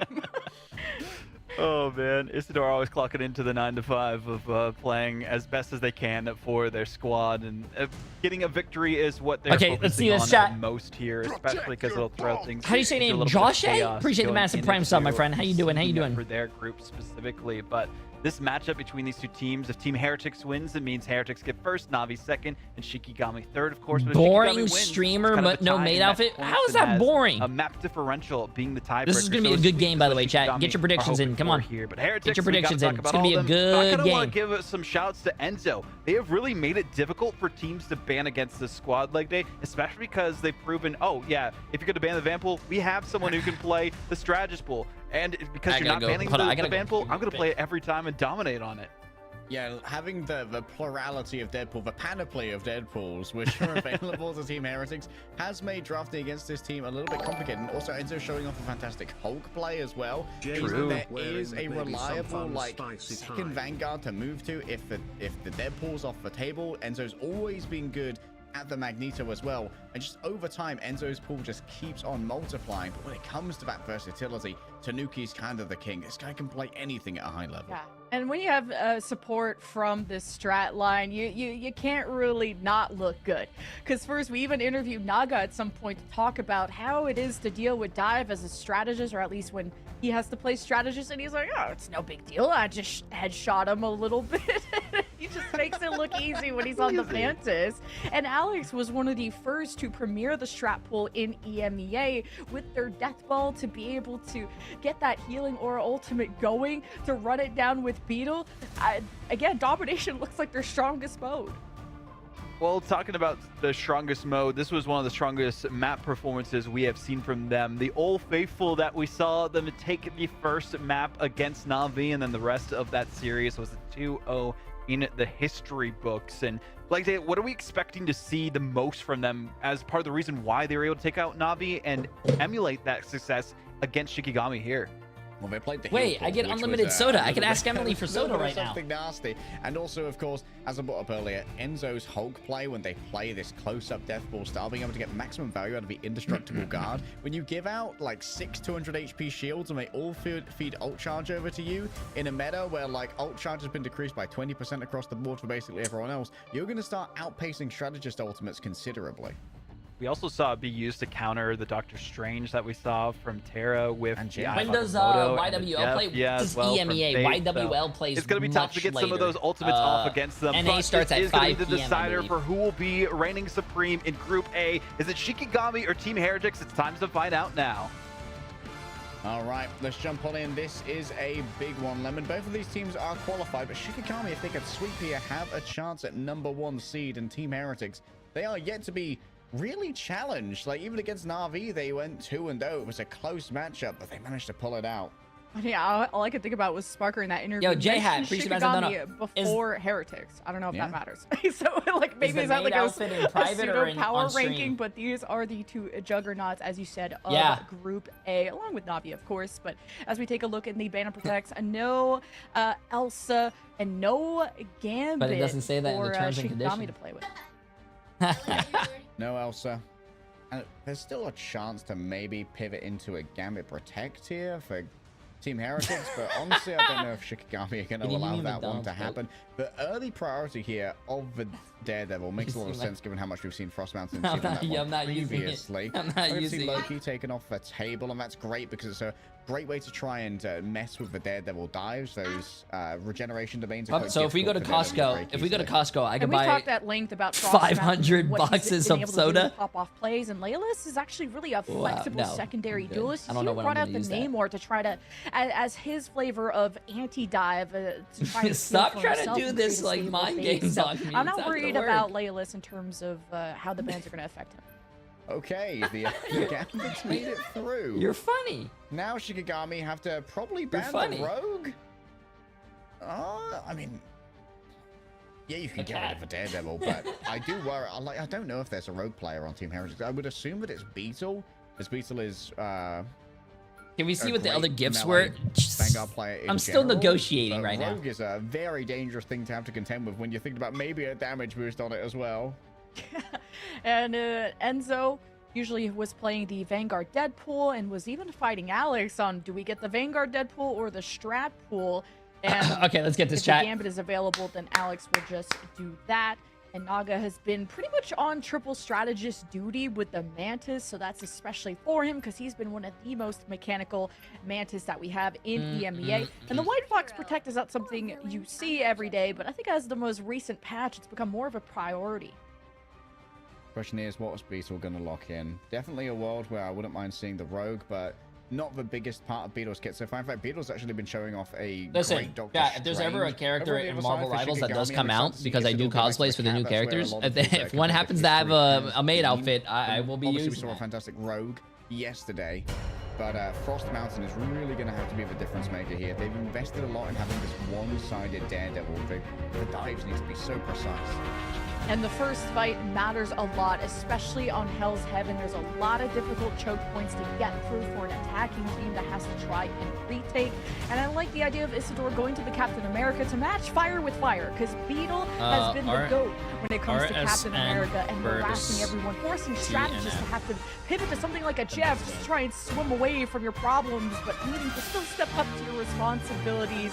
So look out at how that first fight is going to break down, and also how many Vanguards we're going to see. Most of the time it's only 2, but every now and then you'll get a triple Vanguard, but everyone knows triple strategist is key for the sustain, especially if you cap first. You can get up to that 80 or 90%, but let's look at Kaya and where they want to send us off to for the portal. Okay, not going for an early engage, instead just going to try and flip the map here. I'm surprised that they just came from high ground rather than securing like the enemy high ground or whatever, but it does mean that Kaya has a great shielding location here to really cut off lines of fire from Team Heretics from the more vulnerable backline that just 2 strategists present.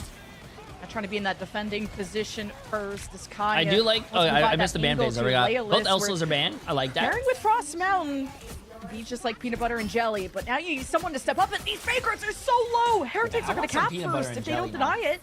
Yeah, Tanuki getting in close and personal. These silent crossbows do a lot of damage. And now it's going to be Alex doing their best sci-fi impression, rolling forward onto Lindstrom. Bayou bashes their way into some extra sashimi. And more Frost Mountain may have been able to take out Tanuki there within the Deadpool in your area aura. And the aura is too much to handle right now as Team Heretics win out first fight. Yeah, a bit of a lapse with the Shikigami strat line. You have to pay so much attention to your Doctor Strange as the ultimate anchor and the one to keep any space for you. And Team Heretics were able to not only get that first pick, but the cap as well. Emily with the massive raid. I appreciate it. Appreciate it. I hope you had a great stream. Wrap around. Alex spots it and is going to step back. Shikigami with Kaya leading the charge. Oh, Frost Mountain has been marked as he hopes to form a flank. And Heretics may just find a split in Shikigami if they're not careful. Touching the flanks for now, and Kaya dropped the shield at just the wrong moment to be hit by that anti-card coming out from Alex.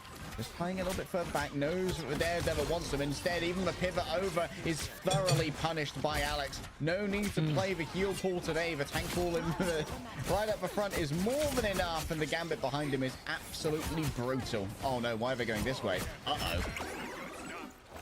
And the longer this goes, the more evolved I think Team Heretics is one of the... And Heretics to be in a defending position means you have the ability to space out, one of the best, further back, I would say top 3 EMEA teams. Such good recognition on Frost Mountain and that pick. You also I do think they're a really good team. In front of all of Heretics who watched it all develop. Now almost at 70%, Shikigami can Heretics are in definitely... charge. Do an upset here. Okay, Isidore already getting a little bit bullied here by Beetle, who's coming in close and personal. It's just messing with the dives, making sure that you can't get a quick burst onto any backline member. Finally, some ultimates have come on up. Leila's going to be the first one to strike with a dance of the butterflies as Beetle just lurks in the background. He's just standing there menacingly. Enzo waiting for the strike coming through from a Jeff. Lindstrom gets no one of a self-stun, is instantly punished by 3 members of Team Heretics. On the other side, Tanuki also unable to get too much fire off the back of the dance of the butterflies. But Enzo's aim is strong and is carrying them to victory. Just so many selfies to be taken. It's an XP buffet for the Vanguard pool. And Tanuki, I think, had to pop the dance of the butterflies just to escape the It's Jeff ultimate. Oh, he couldn't take the... to do just that, but Heretics. Oh my God, as dominant as ever. 100-0. What that was? Shikigami just didn't feel like they could control the chaos. We said Heretics were strong. This is one of their best compositions. Shikigami are trying to almost mirror it, but you could tell that Heretics are more experienced on how they lead these fights. But Heretics, it's also the awareness. They only had 2 kills that whole round. They only have 2 deaths, just to point that out. Just spotting where Frost Mountain it is at all times has made a huge difference. I mean... Enzo sitting 10-0. What can you do, man? 6 final hits. Bro's getting damage boosted. Has the upgraded primary fire as well. And now Beetle can also give a bunch of sustainability to Team Heretics in the first fight with the Freedom Charge. Kaya's gonna go to the Deadpool now and just isn't too happy to just be holding up a shield for nobody to do anything with it, and is not getting enough. I love an underdog because it the makes me positions poor. that he would like. Hey, that's good. Isidore will stay on the cap. 1v1 against Beetle, of course. And even Alex has been so threatening on the Gambit to make sure that no flankers could hold a candle to him. So Heretics with 100-0. Let's see if they can close it out, as a high ground position will be taken here from Shikigami to see when they can collapse on this Heretics strat line.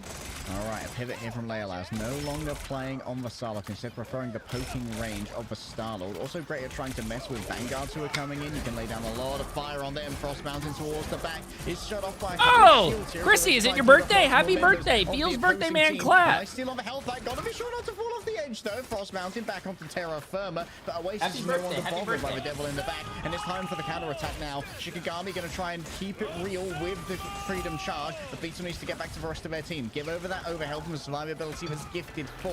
Oasis ready to scream that it's Jeff and try and eat up some of these members after they're herded into these nasty locations by Beetle, the primary herder of Team Heretics. Kaya's laid down a Banhammer challenge for now, but there's going to be a real attempt at stopping Frost Mountain, and you know what? The second you go for a Righteous Cross to get that extra mobility, it takes you down.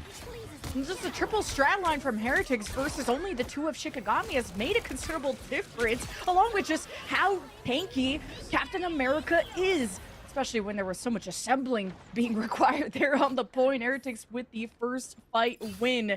Shikigami have really had to try to find a way to take down someone like Naga, who has not broken a sweat so far. A lot of swaps, even a Wolverine to see if he could force Heretics into the loving arms of Shikigami. Even a cloak and dagger. Those terror capes get the vulnerability, and maybe a quick execution as Oasis swims away from their problems. What did Jeff doing? Surviving apparently. Living, yeah.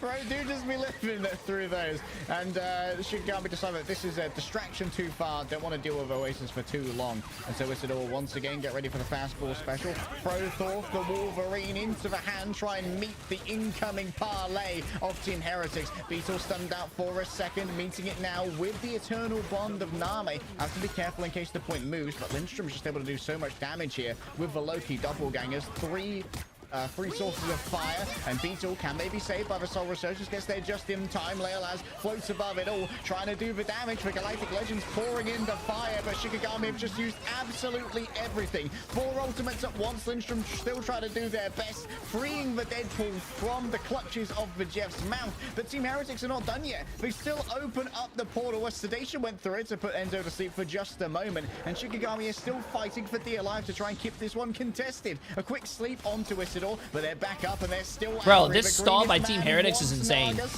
Oh my god, dude. Nice exile going oh my, I love watching Hulk players, dude.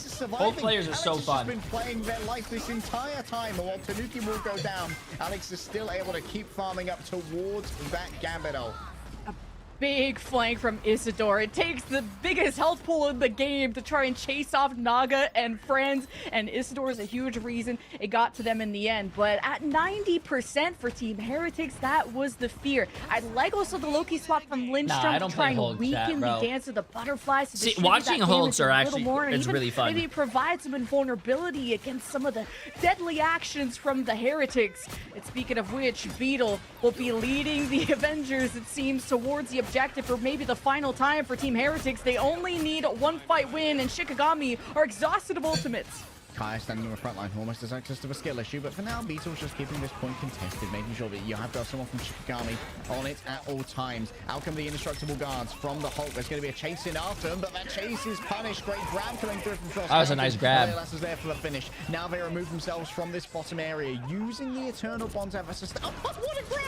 Unreal accuracy there from Frost Mountain. This guy is absolutely nutso on the Wolverine, but Naga's nutso in his own right. Finds exactly the time that's needed to bring out their own, and here it is, the Eternal Bond sustainability found here by Lindstrom, copying. Nice play by Shikigami to play in the back and then not die to that. Only one person died. Yeah, Heretics now they're doing a really great job on They know they need firepower, not just utility, to take down the likes of Shikigami, and Naga is going to try and match fire with fire, but how about this one? And so down Lindstrom as well. Name's fallen. There's no healing here for Shikigami, and Isidore is back down into Bruce. Hey, who popped that all? Shikigami's still in control, so we are going to have Leolaz? time to come on back for this one. Lindstrom's betting that there's going to be a portal. Not sure if it's going to be off cooldown. Can Frost Mountain get one? Yes. Tanuki's been taken down, and there's still this contestation here from Shikigami. No way, no way. He's dancing on it. Three. Yes, it finally is going to flip over, but Lindstrom's more than ready for a final fight. Here comes Shikigami at the last second to emerge. Just a big ultimate there from Isidore. Need that big health pool. They do dodge the It's Jeff ultimate from Oasis as these strats out of there's only why didn't two he for go Team for a Heretics. swallow? They got like to fend for themselves. They had no holds. Frost Mountain has swapped over now onto the Jeff. Had to be done to the Lindstrom, who initially went for the swap here. Naga's accuracy going to be put on hold for a moment. A nice gamma spit from down the lane. Isidore trying to get it done against Enzo, but Lindstrom's fallen down. Name floats away. Tanuki looking for their target once again, finds him. The Sonic crossbow finds the Oni that it was hunting, and you're going to need more great play by Team Heretics though. And that's going to be Team Heretics taking Hydra base in quick fashion. Wow. Just one of their strongest game types behind the Captain America. And then you got Naga angry. He joins the fray as a duelist, and that's what they needed to push on. I think this might be to actually finish off a lot of these low HP targets. I do commend Shikigami for some of these swaps. They were very intelligent around the Loki. If it's available to you, you should be playing it. But man, wow.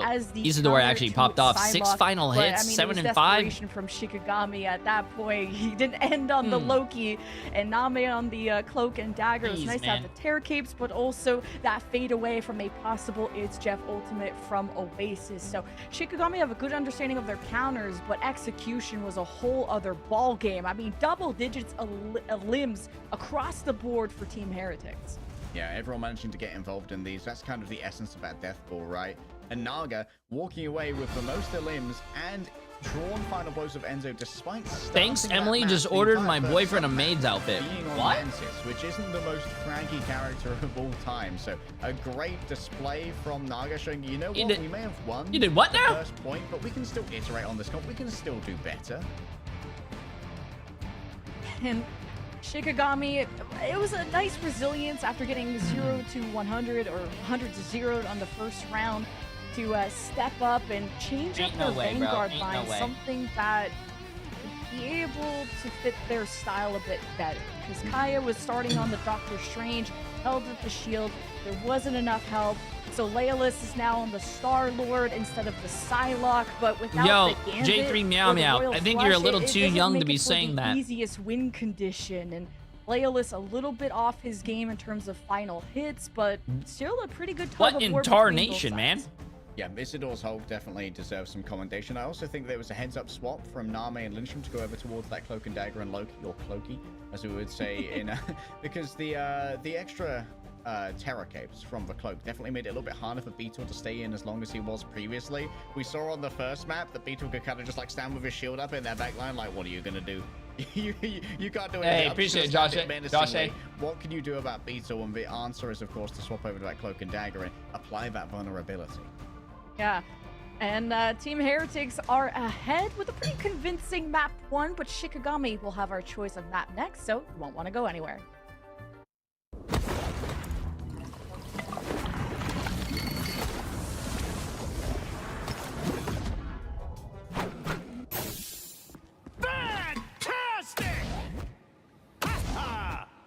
Oh my god, wait, I remember that cosplay. What the hell?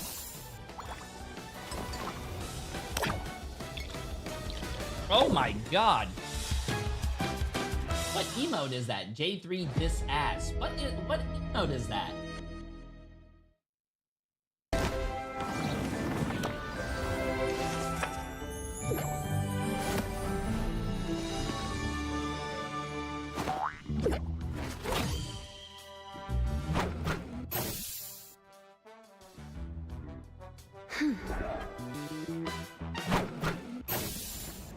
I will say, I think I was starving though.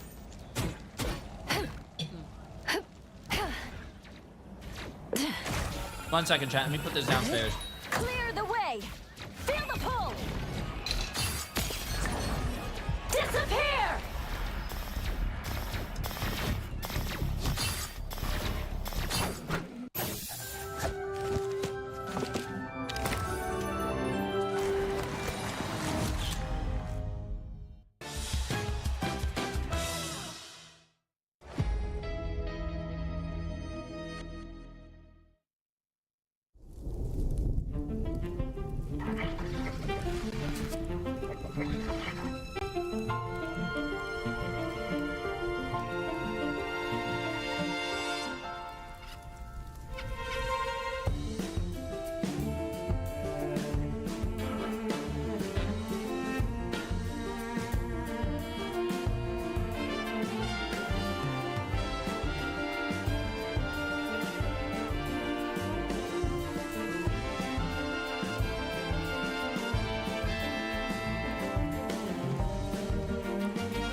I don't know about you guys, but I feel like Jeff was a menace from Oasis yet again on Hell's Heaven. We saw it the first time against Na'Vi. We see it again here. I mean, 26 eliminations, 28 assists, just having the most damage that we saw from a Jeff player in some time as well. We saw trying to see a bit of a mirror from Shikigami, but it just did not work out in their favor. And so many swaps had to be made a little last minute, Jen, and none of them just seemed to gel enough against this composition.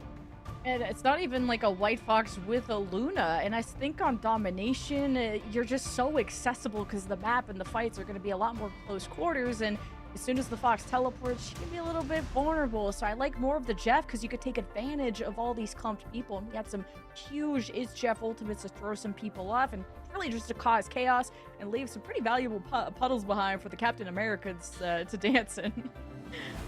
Oh man, looking ahead to what potentially we could see from Shikigami in this next map as well. There's a couple of different options that they could go for here, leg day, and I think they just kind of want to wipe that last matchup against their memory and go into this next one. Heretics have only been taken to Museum of Contemplation and Convoy, always been a 2-1. Was against Peps and Pulsar, of course, different kind of a team caliber here from Shikigami specifically. But then they also in Convergence played on Hall Dajalia versus Na'Vi.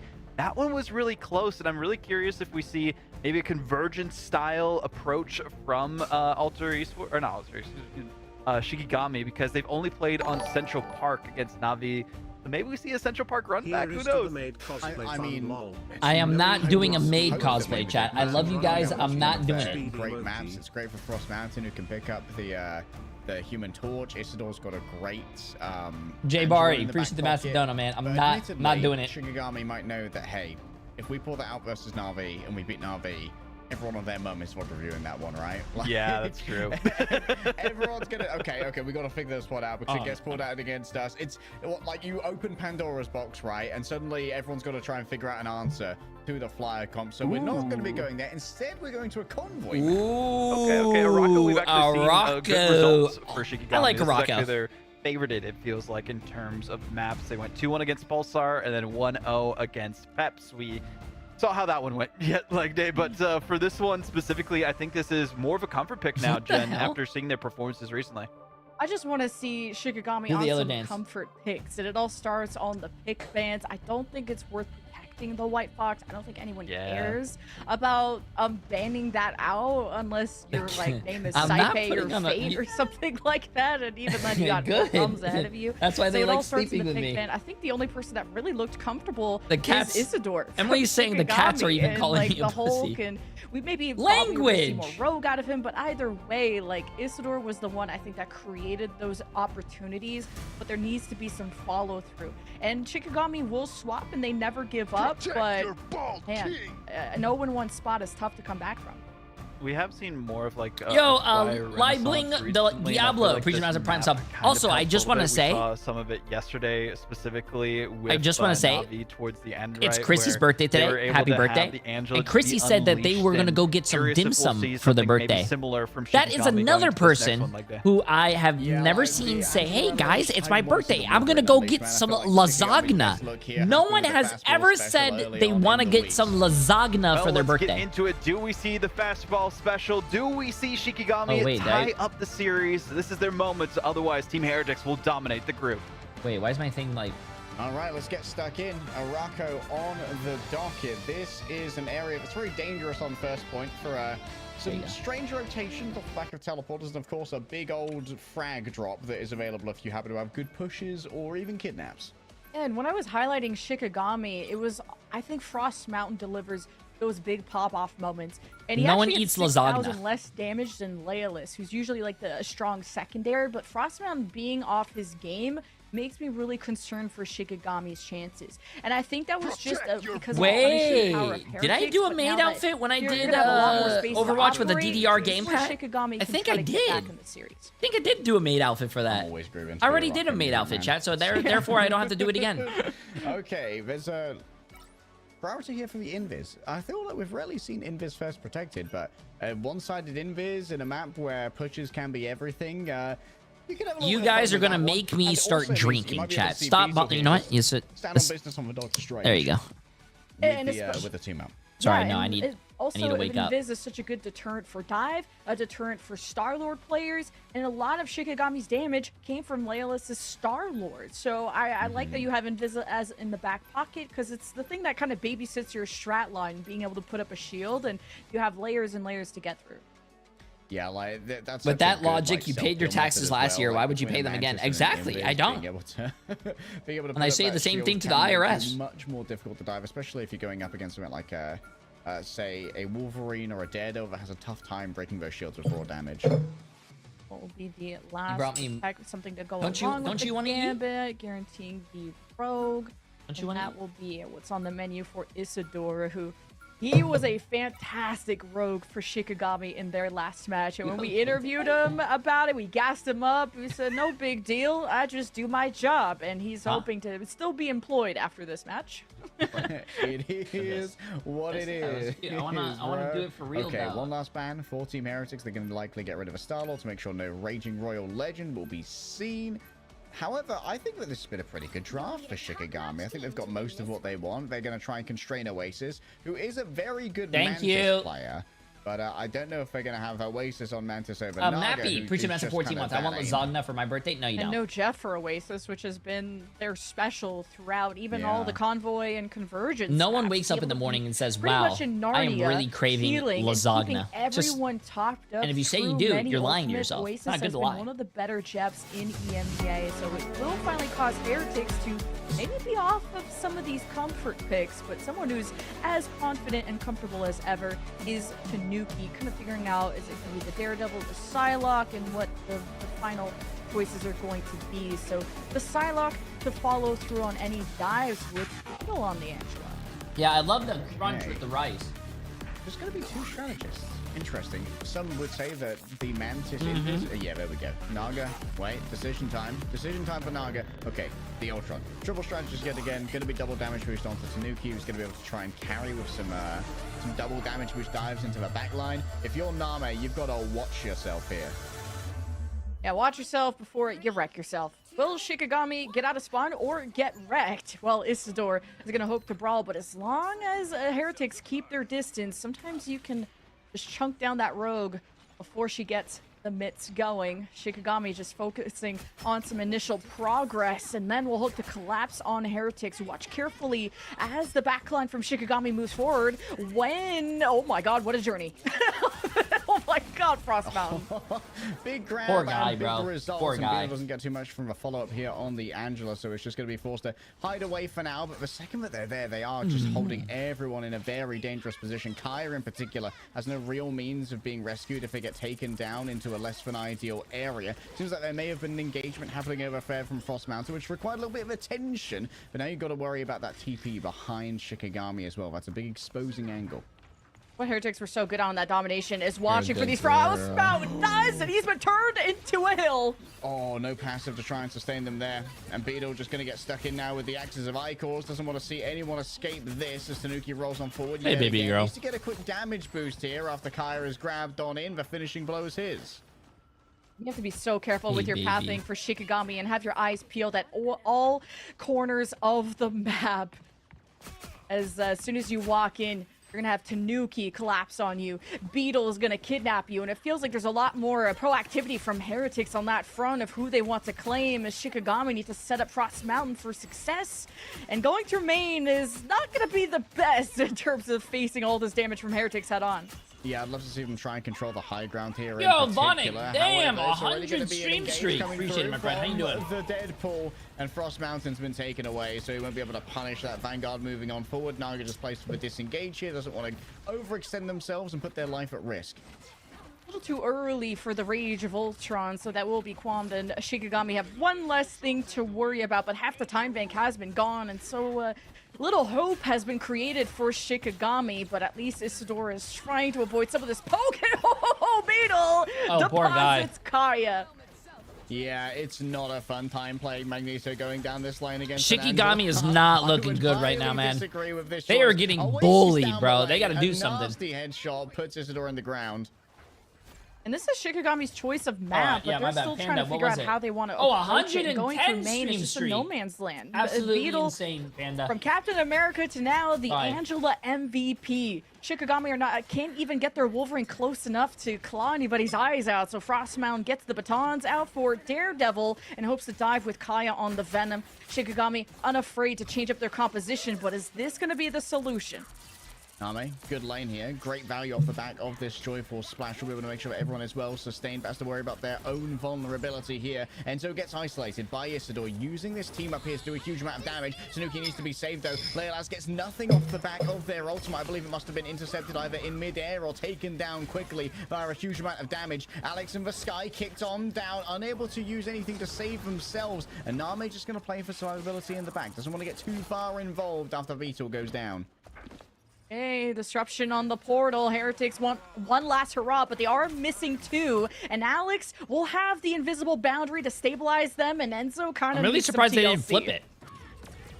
All right, the Heartbreaker coming on through. Starts to drain the ult charge, but it didn't affect Alex because they were on the other side of the porcelain, so the LOS could not connect. And as you back off here, this is when Beetle was going to be very dangerous, and I think someone might have found that one out. A quick drop away from Kaya, manages to get back onto Terra Firma, but Frost Mountain still going to be a victim. Tanuki invested their Dance of a Butterflies to force Shikigami has to get to the point. I think this is the right composition for Shikigami, but Leolas needs to really get some good initial damage going, but Heretics have the ults. Raging Royal Flush really needs to get some value combined with the Feast of the Abyss. It seems to have gotten nothing. A single headshot here from Leolas. Oh, nice shot. Body on Tenaga, and this is finally the space that they were looking for. Uh-oh. It's going to fall low. Enzo won't be able to TP back, just to come back slowly. Frostmound needs to check everybody at the door, be the bodyguard, but on the flank, Heretics get a stun on, have Beetle stunned, and that was the way to get back in, and there's no touch on the payload, so Heretics. Hey, Shikigami actually made it through first point. W. Hey, they're showing signs of life. Shikigami take a hit, but they got an answer, they got a solution. They have to move forward from here on out. Now, this is a very difficult point for hit scans. It's awkward for the lines of sight, and it could be good for a dive to maybe access some of these strategists. High ground advantage for the defense. Isidore just happy to keep that Captain America at bay for now. Going in, though, unleashing the devil. Tanuki's temporarily blinded, doesn't want to get back inside of that AoE as Leolas looks to follow it up. The Ensong Inferno, I think, just hanging imperiously in the air. But there's not going to be that much help, though. The rest of Shikigami have backed off. Leolas is going to need a rescue here. Where did the rest of Shikigami go? They must have gone to... They were distracted on the cart or something. Maybe Beetle went back there or Tanuki, but it's not. It's actually crazy how some controller players are really good at, get some progress. Why Marvel not? Rivals. But then they stepped up to try and punish Beetle, who dropped to half health, and it's Shikigami that paid the price, and it's expensive. Oh, Beetle taken down to the ground, yet to be claimed, though, as... Oh, the long-range kick onto Tanuki. Perfect ranging there from Isidore. And inside of a healing puddle of a Jeff, there's a little bit more sustainability here. Shikigami back on off, knowing that they can't fight against the Mantis. They're just going to try and punish Beetle for being so audacious in their approach. But Beetle can just split around and get out of dodge. Naga on the White Fox is an uncommon look, but a Feast of the Abyss is a good start for Shikigami. Frost Mountain coming in from the other side. Can see everybody even inside of the invisible boundary, but you don't want to get in close and personal with that White Fox because she's a dangerous customer. But TP out means that now there isn't quite so much to deal with this one. Isidore has the Heartbreaker ready to go if they want to use it, and instead they are just going to wait such a big ult, bro. Such a big ult. Royal Flush, Lindstrom. No one comes to share out the damage, and so they're going to lose the effects of a Royal Flush. Shikigami used everything here. So many of their trump cards, and yet they aren't picking up anything off the back of it. Shikigami are just not getting enough value out of some of these ultimates, and from the end song to the Heartbreaker, whatever else comes out of Shikigami, but maybe they can rely on Frost Shikigami can probably win this with Frost Mountain's ult, and also it's been stalled out for so long. I think the ultimate goal has to be to at least claim second point, but it's not going to be easy. I hope it turns out well. They're just surprised as they roll on in. Healing going to be difficult to deliver to Kaya thanks to that shield that was put up by Enzo, and now there's going to be a skill issue to deny as well. Actually, he didn't even get to use his ult. Wow. That's crazy. They didn't even get to use the... Eats nowhere near for Name, and that is going to be an early hold from Team Heretics. The counter dive from Heretics, it just splits Shikigami's attention. On one side, you have the Vanguards from Shikigami that can't get the emergency healing they need because Shikigami's strat line is either getting hunted by Tanuki's Psylocke or dove by Enzo or shot, whatever it is. Shikigami are just barely hanging on in these fights. It's not been extremely inspirational. They got to the right composition, but then Heretics adapted at the end. Like, even Naga's on the White Fox, and you talk to him, and he just needs a couple of hours to master any strategist you ask him to do. From the 3 hours on Invisible Woman to who knows how much he has on the White Fox. But it's been fantastic for Heretics to withstand Shikigami, one of the top teams in this group. Did you guys see that? Another team do that rollout with Alona Snow and the Hawkeye on the other side. Bro. Yeah. And get the instant headshot on a frozen target. But for now, Team Heretics, this cat on the has never seen an Easter egg before. Stage. Slapped it and then ran away and like made them all fly out, bro. Crossmount having a quiet Look at him. You can see the culprit right there. It's been a lot of these melee duelists, and you can't blame them. You can't get close. What are you supposed to do? Claw the wall? .exe? Like, he was like smelling it and slapping it a little bit. That's a deep reference for now. I gotta pick them all up, bro. Will put up a defense. Oh, he's touching the little ducks. Or the series will end in Heretics' favor. Tanuki's already made a big kidnap happen. They're on top of Frost Mountain. Lindstrom's fallen low as well, but it seems like everyone's going to be able to get back to safety due to. I'll pick him up after this game. On the cart, making sure that missionary is not getting any free movement forward, but needs to be careful on their disengages. There's so much kidnap potential. You can see that Tanuki's just. Boba will do the cat made outfit for me. Timing and Kaya. Oh, pulled in by the force physics. This is why you enlist the Invisible Woman. It's tough around this corner to kind of get some vision without being super accessible to the Heretics dive. Okay, Beetle's trying to be denied on these angles, but there's a ledge. That Beetle wants to scoop Shikigami off of, but he's just gonna help push this cart along as Shikigami are trying to escape. Puts it onto Beetle. Would love to go down into this with the Axe of Icos. It would be a huge amount of additional damage, but damn, Kaya's movement is actually something else so far. Been very evasive. Unable to really get the ideal grab there onto the Psylocke, because they can just easily dash out. And Name already has the It's Jeff. And you know what? As much as the Angela's scary here, so too is the Jeff. Puts down the healing puddle, goes in towards the back. I think 2 people have been grabbed so far, but can Name survive? No, just all in. Oh, disgusting. Oh my god, dude. Beetle's disgusting right now. Cannot take the fight on the main road. They should have chosen the back corner to not have this Angela take them to a test of gravity. And now 2.5 minutes. Team Heretics sailing away towards the end of the point. You need to see a big rage of Royal Flush here from Lindstrom. That's going to be the win condition, but Heretics are not going to allow it. Okay, down to Kaya. Rage and Royal Flush. Gonna try and answer this one. However, no final blows, even from the boosted usage of the endgame Inferno. Oasis caught them well. Tanuki getting close here. A double stab coming through from Beetle. Can they share out the damage? Enzo's gonna be catching most of it. And Vikumi, however, yeah, Naga's gonna be able to survive, but won't be able to give up much of that healing. And Tanuki's been taken down as well. Shikigami, they've stopped the momentum here of Team Heretics. Hey, Shikigami's having a great D right now. And this was only their 3rd elimination of that fight, so Heretics banking up and also swapping to the Captain America. But this can also be very susceptible to poke, so you're not going to have that nice win condition of tackling people off the edge. But a great what? Great D, bro. Down the back line as best Every now and then you need a great D, chat. You cannot have a great, like, you can have a great offense, but if you don't have good D, it's not going to be good. It's like a budget What's that saying? As Kaya hangs out and is ready to counter dive as Heretics approach. A good offense is a great defense. Yeah. Just all in to try and bully out one of those Vanguards. Have you guys ever heard that? A great offense. A good offense is a great defense. The approach of Leolaz is very much noted. Another big grab onto Kaya. Wolverine doing their job. Big amounts of healing are available coming on through. I'm gonna be honest with you. I just don't like the Jeff pick, man. Like, I understand Jeff is better in neutral, but his ult is so ass, bro. Like, every time I see a Jeff ult just try to do something, they just die.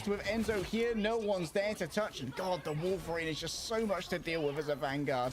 picture perfect fight, but Shikigami again losing value on these ults. Nothing off the It's Jeff. The Heartbreaker got interrupted. Nothing on the Jeff doesn't suck. Jeff is a good character for the Team Heretics can't really dive Jeff and kill him, so he's really good at the neutral. This is the fight to but win his ult, that's why you see a lot of Jeffs just pop their ult, leave a healing pool on the ground, and then like ult away and live. But like I think that is useless because the ult is I don't think the ult's that good. Looking in towards the back already, the invisible banter has been put on up, so the Vanguards inside this, they are unhealable really, as no one really knows where they are. They allows Ray to drop down towards the back, waiting for the best offense is a great defense. There you go. To a backliner, and now it's going to be Oasis answering the Raging Royal Flush, moving everyone forward with extra speed and extra HP, and it seems like Shikigami have had so much trouble getting value off of these Raging Royal Flushes. It's already over. The Heartbreak has been done here by Isidore. Gets sedated. They want to run down Lindstrom real bad. Nothing stopping Beastle as he just dunk walks down the lane, and Kaya has to stay in place, keeping this point contested. Lindstrom's going to be there too, alongside, of course, Isidore. In comes the Feast of the Abyss. They want Enzo. Enzo falls low. Maybe goes a touch too far, but the turnaround is good. The healing is even better, and Naga's just chasing them down. They can share out all of the damage, as it's going to be quite the angry parade for the White Fox. Akumi Ho unleashed. A healing puddle below. Maybe we can get some value out of this one. Oh no, bro. No.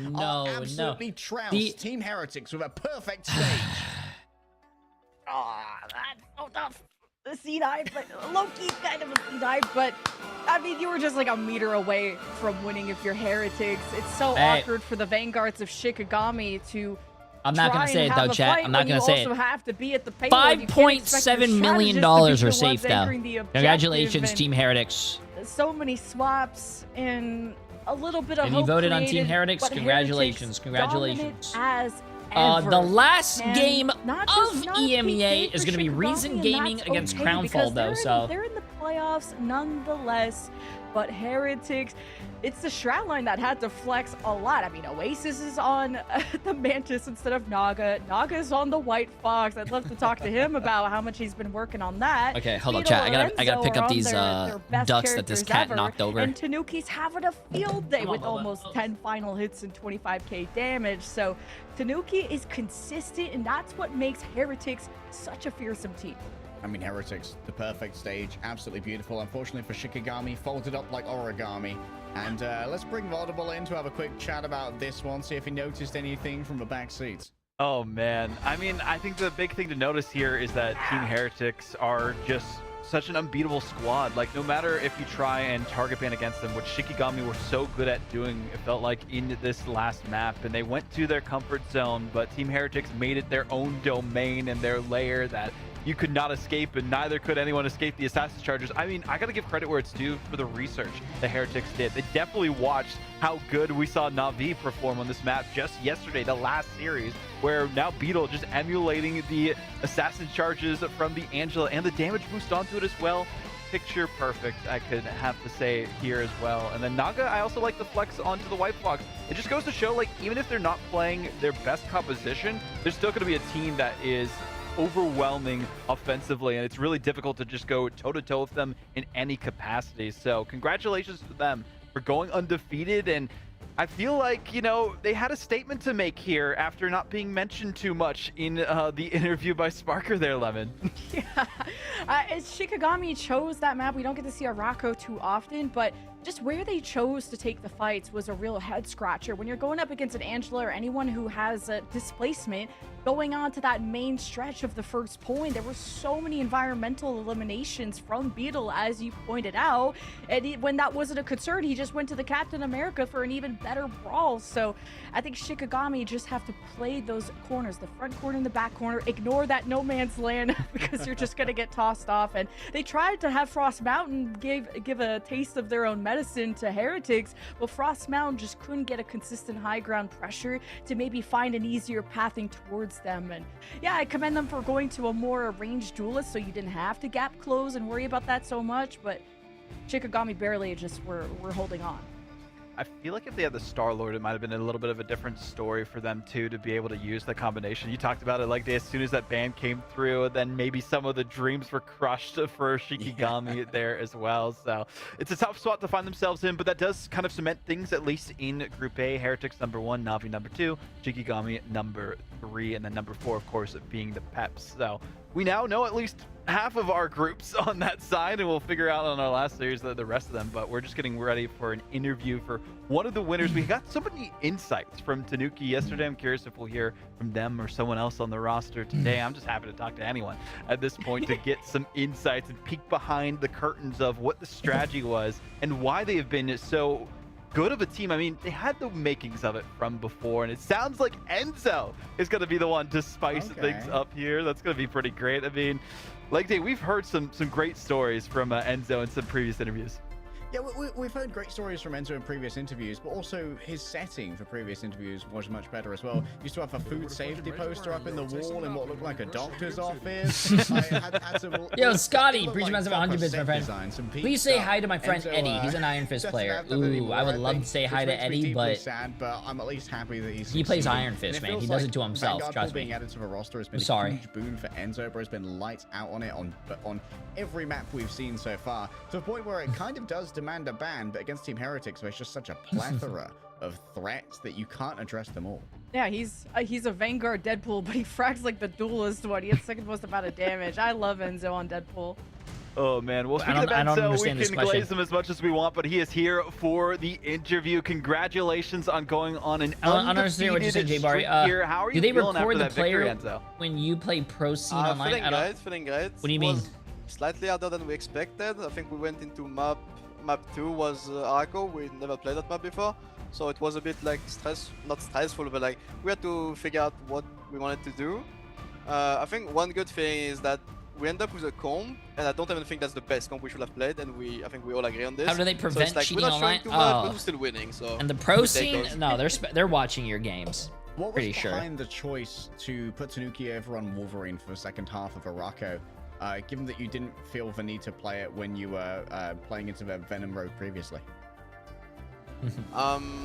It just feels this map Arco, we know how good Wolf is, and we know how good Tanuki is on Wolf, so we just say, yeah, let's just play it. We have the Invis, they don't, so they should be scared of it.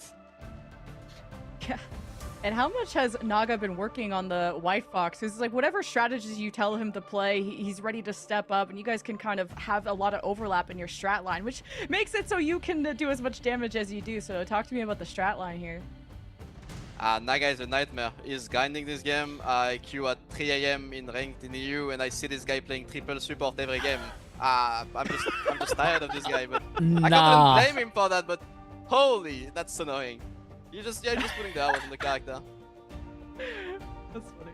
Oh man, I love to see it there. I want to talk a little bit about how you've basically made it so everyone is scared to ban any version of Deadpool because of the potential of having the strategist pool or you on the Vanguard pool. It just feels like everyone is just giving you one of your best heroes for free at this point. Yeah, I mean, we have a really good read on the meta, and all of our comms enable specific characters, so they don't really know what to ban, and it's really funny to see other people starting to play our comms, like the Jeff Hulk thing, and it's so funny. Like, we see everyone trying to play it, and they all fail, so it's just funny, because like obviously we know more than they do, because we've been playing this the sentence on the wall is amazing. We know what counters it, we know how it's good, and against what is good, and the strength of this comp. It's just funny to see. Fais dita vi un rive et de un rive un real something. My French is pretty good.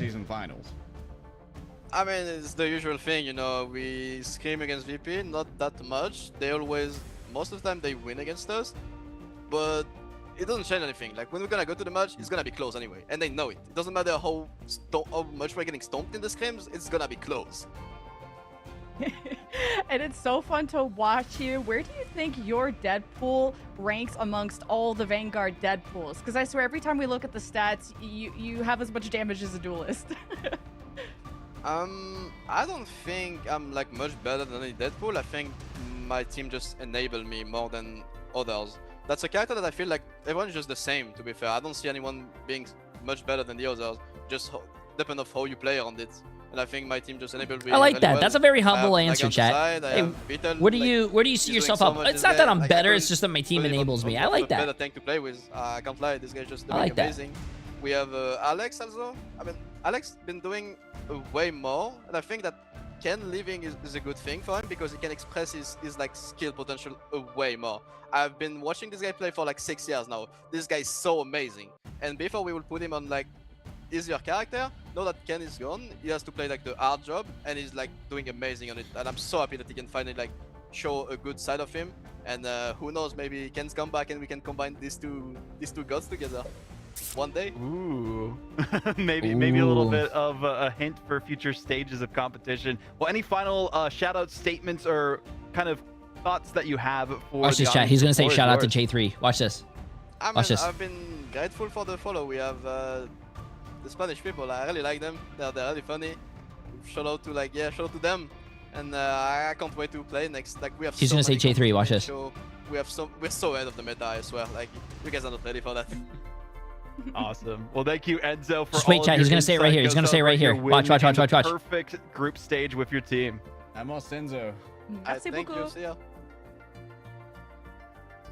Yeah, shout out to the Heretics fans there. Shout out to Craggy as well for the watch party that's going on the side. I'm sure they were celebrating as soon as they saw that final point not go Wait, chat, what happened? for Shikigami and the flawless stage that we have seen from this Team Heretics roster. I mean, this is everything we were hoping for at the start of the preseason from this team, Lemon.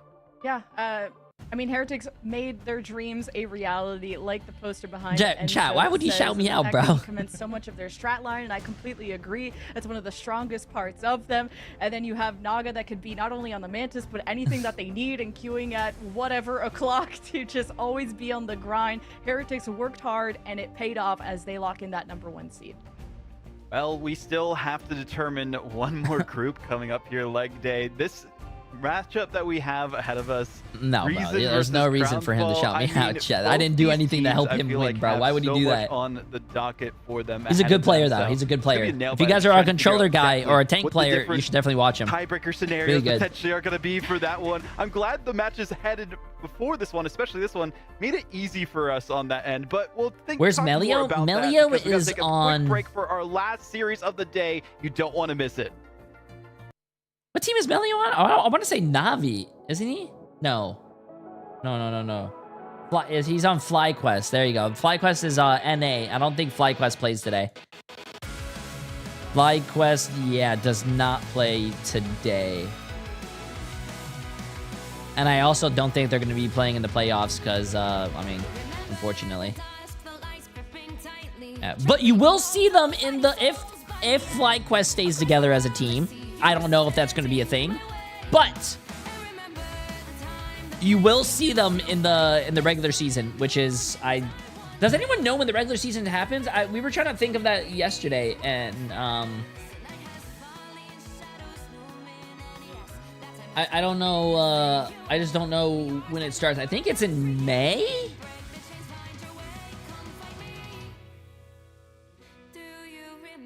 Has TTK ever given you a shout out? No, chat. Why would chat? They don't give me I don't want a shout. These are the teams playing against each other, chat. I don't do anything to help the teams. I just watch and cheer them on or make fun of them. Liquidpedia says so it's next month. We just don't know when it starts next month. Okay. I'm new to the game. What's better, Marvel or Overwatch? Well, if you're new to the game, you should already know your answer, right?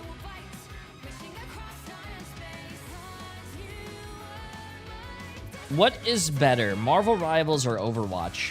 Why not both? Why not, if you prefer one or the other, why not just play that? Why do you need someone else's opinion? Play what you have fun doing. I still don't bro, maybe it's because I'm getting older, but like, bro, if you have 2 cakes, just eat them. Be fat. Enjoy it. Who cares? If your friends like Overwatch Or let's say there's people shit-talking on Overwatch and you play Marvel Rivals. Well, who cares? Play Overwatch if you still like it. Vice versa.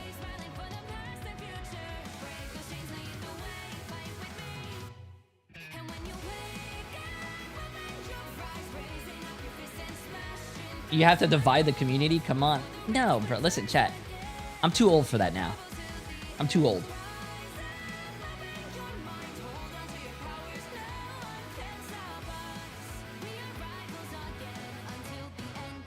I'm too old for that stuff.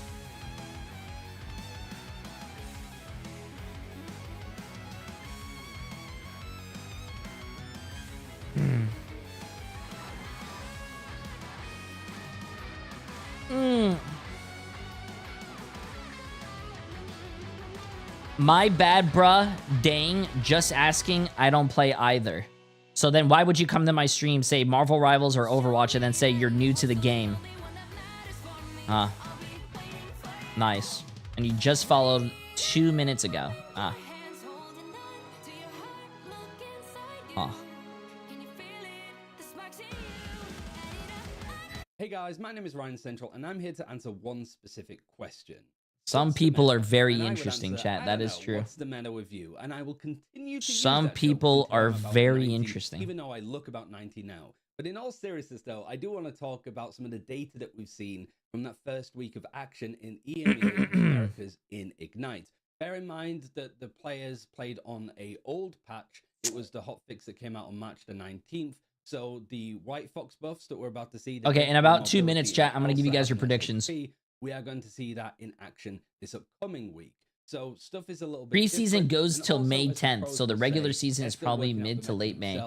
Lots of stuff is going to Preseason goes to May 10th? I think it's because the Asia region or the Oceanic region didn't start yet, or they do start, but they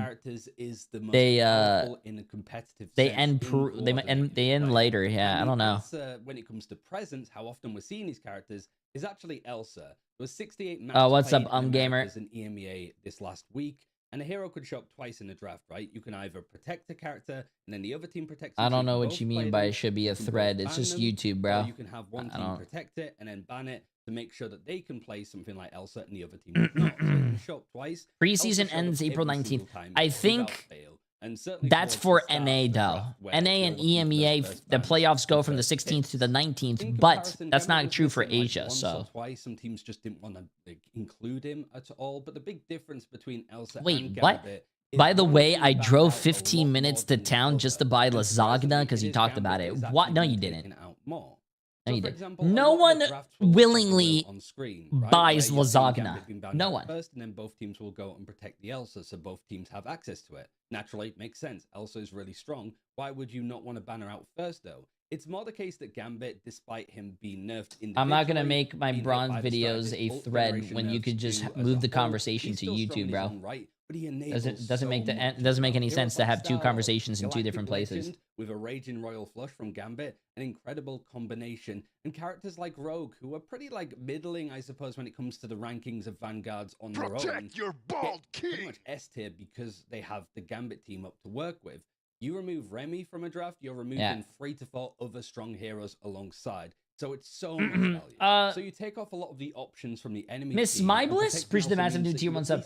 Yeah, April.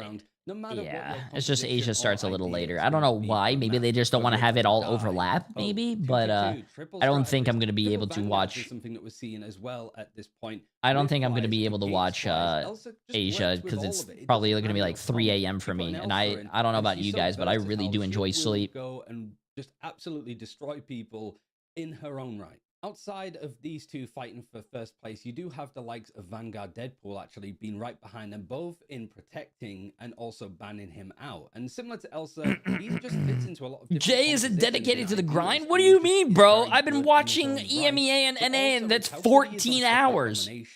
Because he could still build up his ultimate very quickly, certainly in comparison to some of the other ultra. No, ain't no way, man. Ain't no way. I am not staying up, bro. He can get a ban hammer early, put it on the enemy strategist, lead to an elimination, and so your NA starts at 5 p.m. are up on ultimate charge before the enemy. It gets so much value, and it makes sense. Weak guy, bro. What? Jay3, do you know how to ride a bike? No, but I could ride other things. Early fights. you enjoy these kind of breakdowns, let us know, and we'll. Oh shit! I gotta start the prediction. more. Salad. Pretty sure I have 36 months. And I'll see you in a few. Like a scooter, chat. I used to skateboard. Come on, chat. Stop being weird. I could ride in a car. Fantastic! I do know how to ride a bike though. Yes. I want to buy one of those 2-seater bikes so Emily and I could ride a bike together. Bro, I think that would be so fun.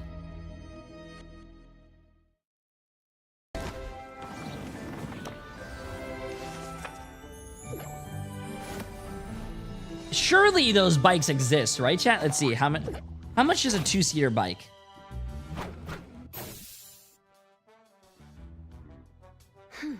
Two-seater bike. Let's see this. What the hell is that? That's a weird looking bike. Clear the way. A 2-seater bike is about 550 bucks.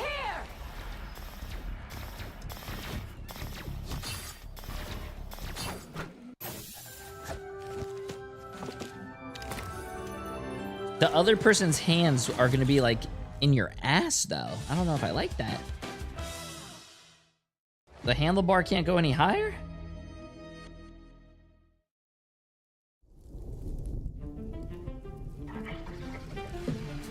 No, I was looking up on Amazon. Also, anyways, get your predictions in chat. You guys are getting, this is the last match of EMEA. You guys look like you want Reason Gaming to win. It's 1.7 million. Crownfall has 200K.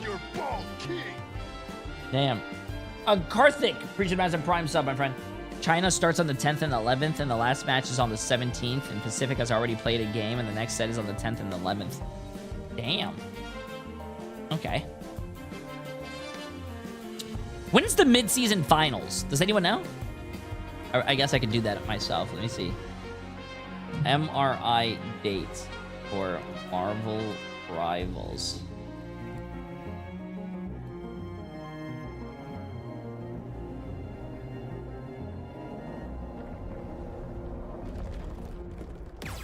This is the old one. Where's 2026?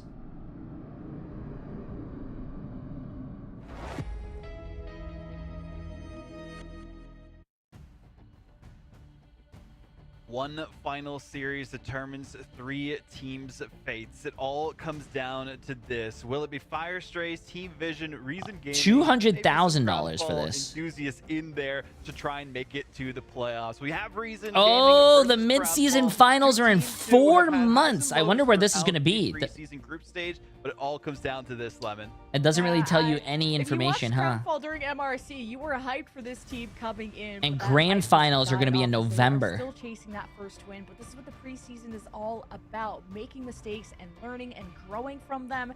And this team is still trying to find that identity. Fahad and Majed, what is going to be the duelist of choice? Because yes, they look flexible, but I want to see them become the masters and have really some strong, consistent. I'm pretty sure they're going to be at the same time, Heisen, because they want to fight for viewership or something.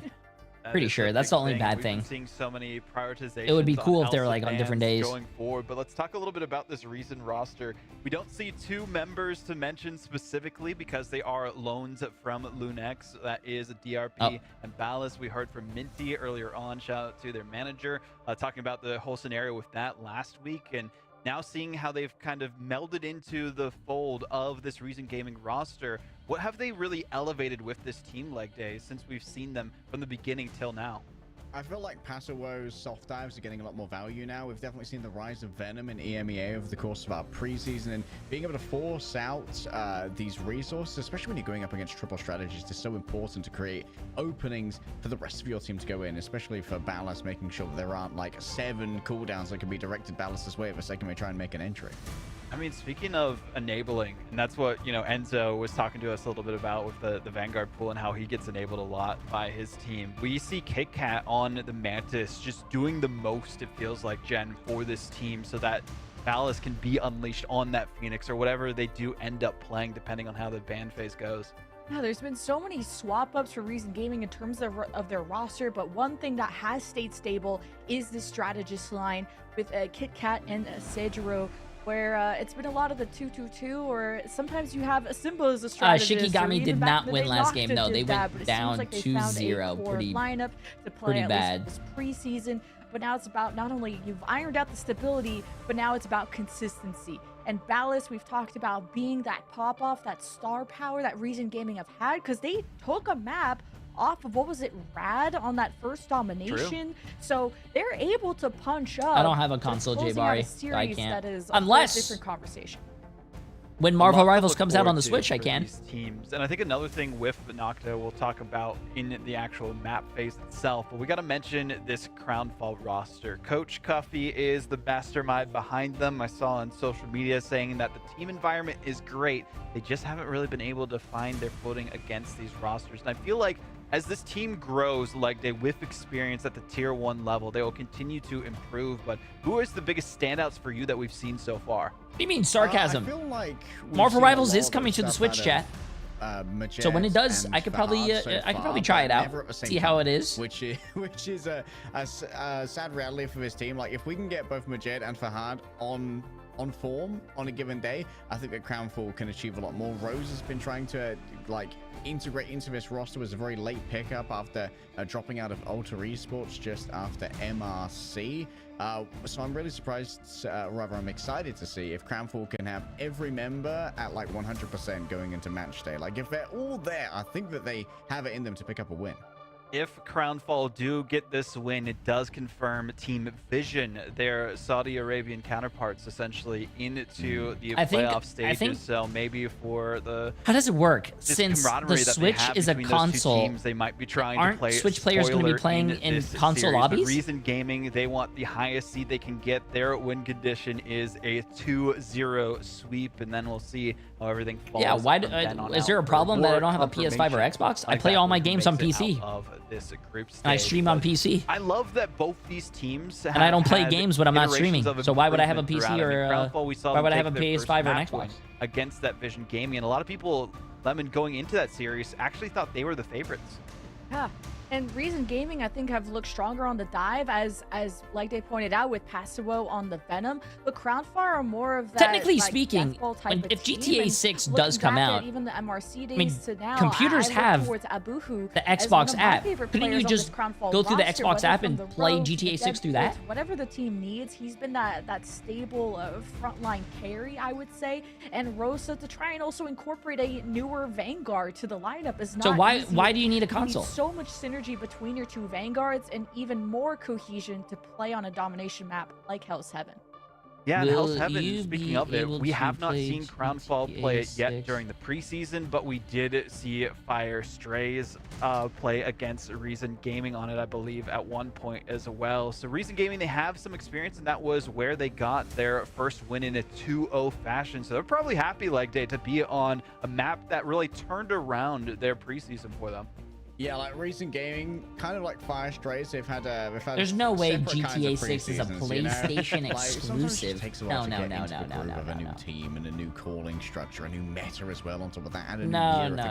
There's no way they're spending billions of dollars on an exclusive PlayStation game. No. Very happy to see that Hell's Heaven is our randomly determined map. Going into it, maybe this could be the enigma that Crownfall need, going from, you know, maps that they've had people be able to study up against them and maybe not been as prepared as they would have liked to against certain compositions. They have no pressure going into this one, Lemon. I feel like that will unleash a lot of the nerves that they might have been experiencing up to this point. Yeah, and a map like Hell's Heaven isn't the greatest for Venom. For the first 6 months, it's going to be a PS5 exclusive. There's no way. Chaos on that front. There's but then no you look way. at Crownfall. Are they going to be able to get Elsa through the pick bans? Because that's where Fahad and Majed shine. I don't believe that. Well, I think Reason probably aren't going to make that too easy for them. Our final series of the day determines the fates of all the teams in Group B. We'll see how it goes. All right, let's drop I think my YouTube is spreading misinformation, bro. On whether Elsa makes it through. It seems like everyone in the MEA has collectively handshook this week that Elsa ain't happening.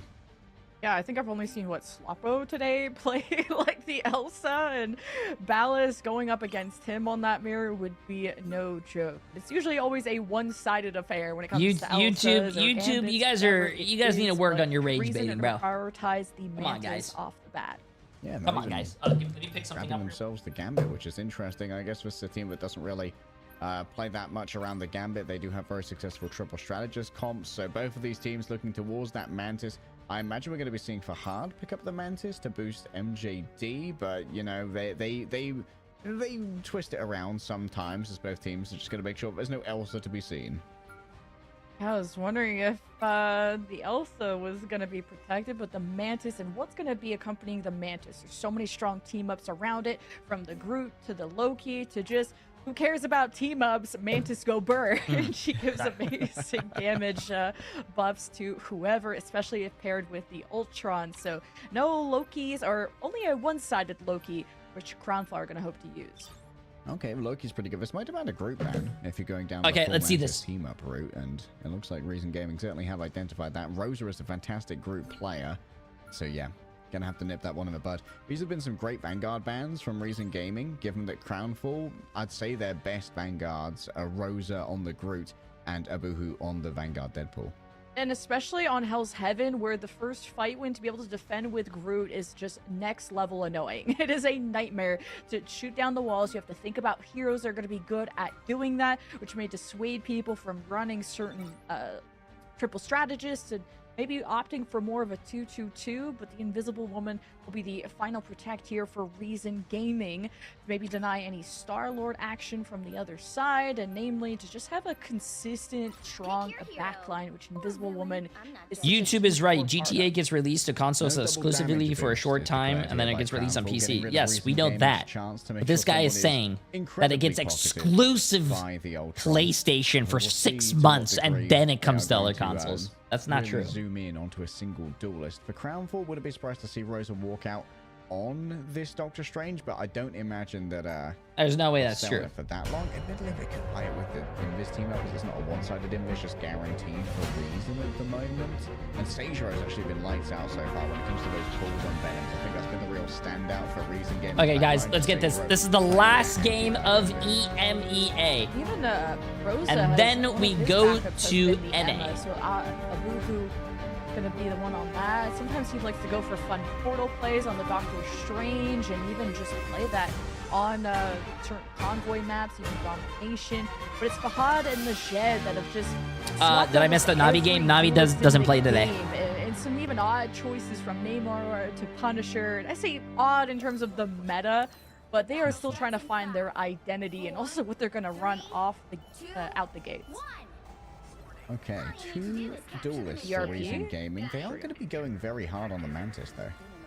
See where DRP wants to take them to, and it's also a good early scouting tool. But when do you want to pull the trigger? And it's also, do you reveal yourself at the front or in the middle of the team? And it's to try and block Crownfall from the point momentarily.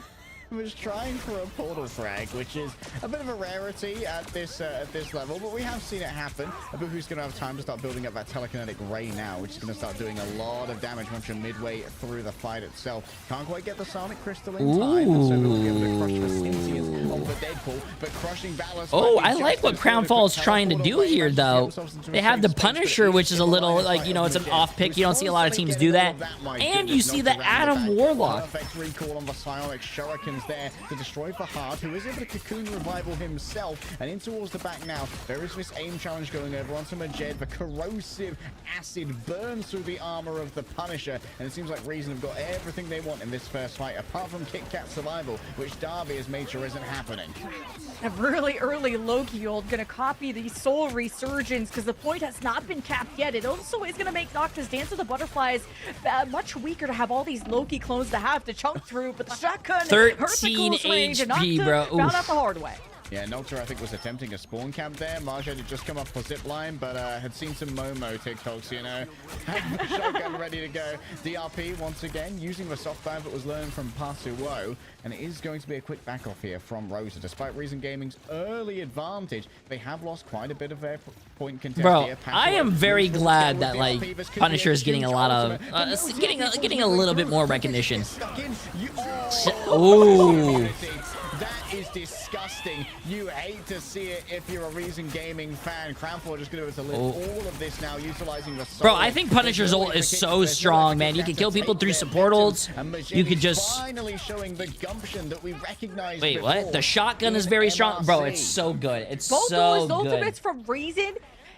After the regen domains were used for Yano, and they still couldn't get eliminations. The invisible boundary, too, from Sejuro, just to stall as much as they are, they did. And Crownfall were observing with the Punisher ultimate. It really saved... It was almost an ultimate to save themselves with, as Crownfall will be able to defend first.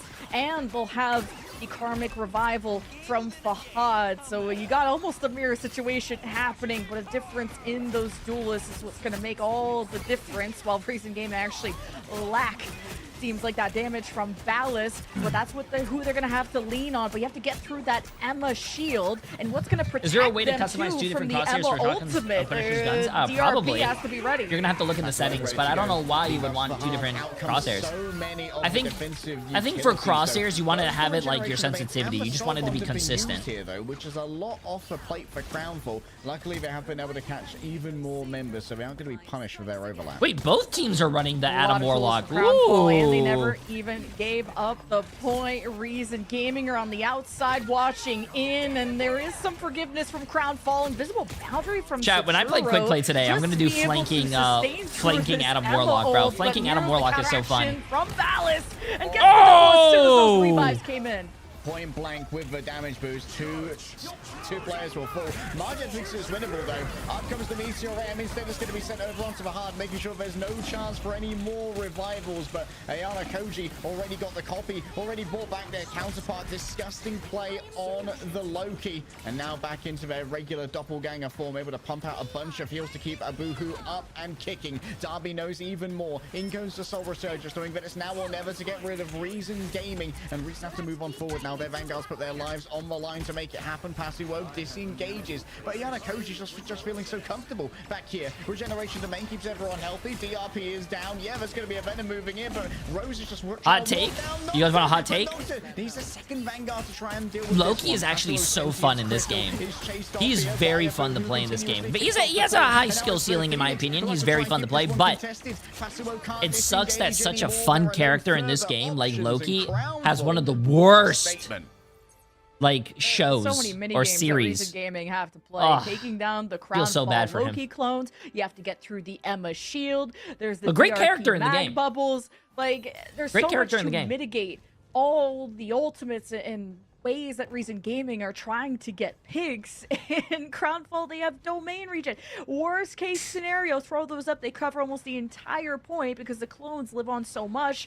Reason Gaming had found a way in. 100-0 is domination. I like how my YouTube is also still rage baiting against this whole like Xbox and PlayStation thing when they're clearly not doing one platform or the other. And then someone said that'll give everybody some time to digest. PC ruins multiplayer. I mean, big credit to Rosa as well. Like I think a big part of that round turning around was Rosa getting the perfectly timed bubble on Majed when popping the final judgment. We saw DRP floating above it, like please break the bubble, please break the bubble, please break the bubble. But like your Meteor just gets overloaded. That's not true, chat. If PC ruins multiplayer, then why are all the professional games on PC? Come on. Connected onto the hard, but unfortunately, Ayana Koji had already copied the Adam, and so there was a second resurrection coming through with Cocoon Revival. Like, I'm back again, and guess what? We've still got final. You know what? Oh, true. You know what ruins multiplayer?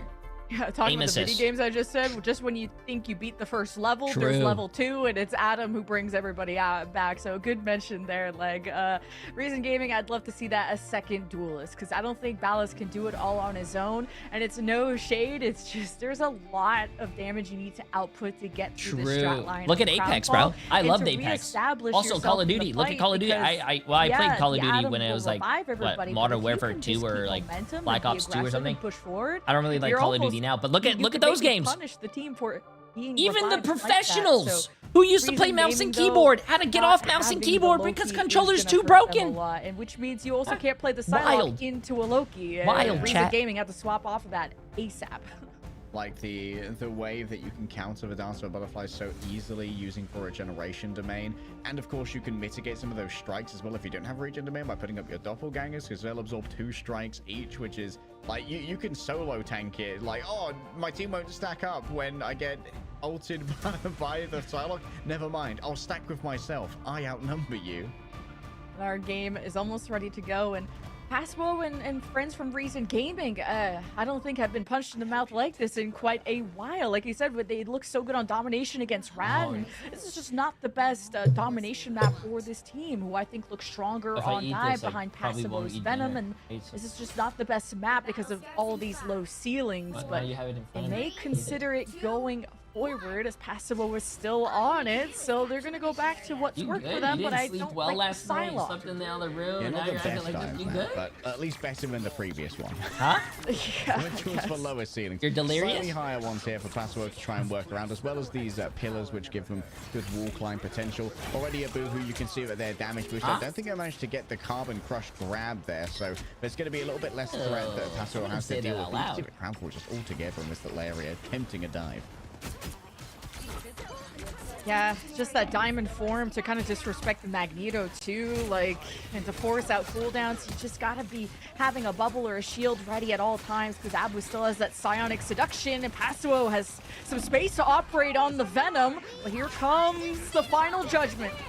Rolling forward into the invisible boundary. Extra speed coming through. So much protection. Damn, no one died through all that? Good bubble as well. Out. Even with the Meteor M, it's finally Passwell who makes it happen with the frenzied arrival. But guess who's back for hard this time with the res? Majed is back in the play. But Kit Kat ready to go. Eternal Bond if it's needed. And of course, with Darby already being down, maybe Reason Gaming are calling that this one's under control and we don't need to hyper invest in this. Resurrection comes on through. DRP falling low. And that means that now you have to go. Can Rosa get the cancel here onto the Eternal? Wait. Sends it into their own team, trying to play this kind of counter dive kind of motion. Rosa now going to be backed up. It's going to be a roll forward. True, Doc, true. Movement speed thanks to the Soul Resurgence, and that makes it all the more deadly to use that shotgun as Nocta stands alone on the point. Only Passimo now remains. There's still a good angle here from Valis, but I think you're going to need more than accuracy to burn through 5 members of Crownfall.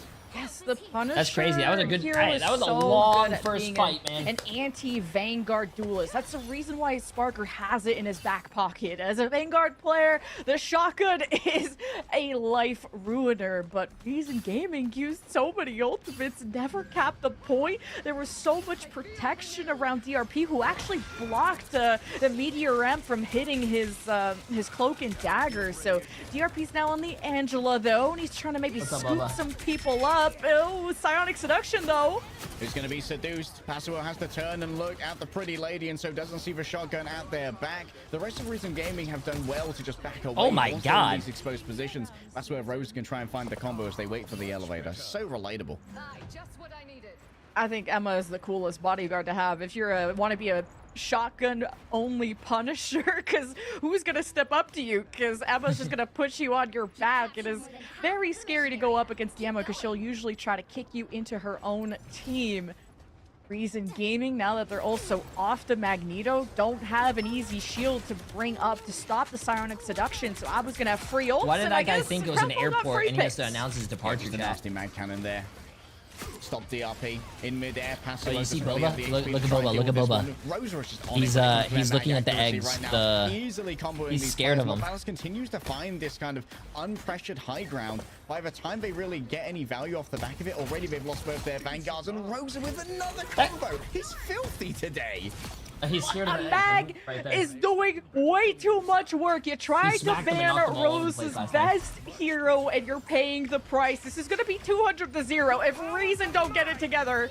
All right, pressure ready to be put on. Ayana Koji ready to use the Soul Resurgence. Has to be careful. Won't necessarily extend the Transformer for Loki for that much. Okay, Marged is going to be incredibly fast moving through here as well. Looking for that attempt to shut it down with the Feast of the Abyss. But guess what? The Phoenix ult don't last long when faced with this much damage. For Hardy's to think about disengaging. Maybe looking for a late action usage. Oh, nice CC immunity there from Bro, Marged as I well. will mean, never, chat, I will never understand the the brains of Jeff players. The hand of conscience a little bit too far back. Darby gets pushed back into it, but has the movement speed to get away, and there's no weather balance to go. But into Every time on Jeff you pop your ult, you like, it's either you're gonna run away or you're gonna use your ult, but you're gonna die. And Crownfall, take a map. I think it was a bit of a comp difference. I hate Jeff. I'm not gonna lie, and an execution difference. It's not the player's fault. I just hate Jeff. To the Moon Knight at the very end. I wish that I'm a cope. I wish that came out earlier. Because the like Jeff players, I feel like Jeff players bank on the fact that they're trying to use their Jeff ult to get that 4K or that 3K to try to win the game. But majority of the time, 98% of the time, the Jeff player dies. Like very rarely, especially in professional play, you see a Jeff actually get like a massive 2 or 3K. I did not have that on my bingo card. Yeah, I like that just train of thought here to go to the Moon Knight. Yeah, Falcon is insane. But I do think they missed the Hand of Khonshu on Fahad's res, which is unideal. But in theory, that is the correct answer to the res. Like, the amount of pocket that Majed is getting right now is kind of off the charts. Like, Darby using every single one of his Soul Resurgencies just to give Majed extra speed as well during that Final Judgment, because that's the main, like, downfall of Punisher's ultimate, right? That he's so slow and he's easy to kite away, but if you give him the speed boost from Darby, suddenly that is no longer a problem. Has even more health as well from the over health. That lets him live through the Feast of the Abyss and has the firepower to get rid of a Phoenix ultimate in the sky in like half a second as well. I just like that Crownfall found an identity and really owned it. Like Majed owning on the Punisher, and it was a lot of the shotgun Punisher too, playing in tandem with an M and a mag. Like if there's one duelist that should be commending his is a different whole team, type of Jeff player. It's Majed thinking his whole is like, squad. Of course, the triple Fate is strategist. Jeff. You can't Yo, deny undercover, the appreciate the poke massive that prime Adam sub, my friend. does How you at doing? range. Even Fahad is getting a couple of picks. Had dropped 10k damage on the Adam. You have the damage boost from Dabi. So overall, I like how Crownfall really supported Majed and the final judgments to give himself invulnerability at times to get away from some hectic moments. Invisible Boundary proved to be a hurdle for Majed to get through, but I like the adaptations that Crownfall brought out when they were getting banned against. I haven't seen much of Ayana Koji on the Loki previously, I've got to say, but I am quite impressed. Turns out there's a reason why that character is as banned as they are, and it seems like Rosa, we duo, so he won't mind me giving him a bit of VM, finally got his hands back. Like, where have Bro's hands been? They've been pulled out of the box, Cuffy has unconfiscated his hands, and Bro is now fragging out on the mag. Yeah, that Loki dropped 30,000 heals, though, for Ayato. Like, that's how long these doppelgangers were lasting through. And like I said, Reason Gaming, we're playing so many mini-games. The Loki doppelgangers to the Fahad. If Fate is different, then lash on the player, not the character. No, it's Jeff. Shotgun from Punisher and a 200-0 for Crownfall. Reason Gaming, they gotta keep composed. It's the last match of the group stage, and we'll find out what their map pick will be after this.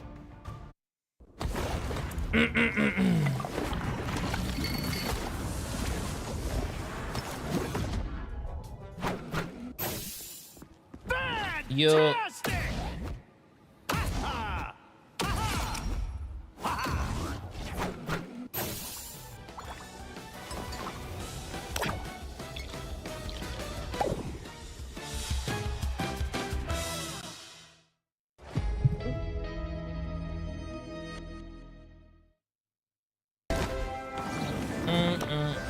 You have to connect your Twitch to your You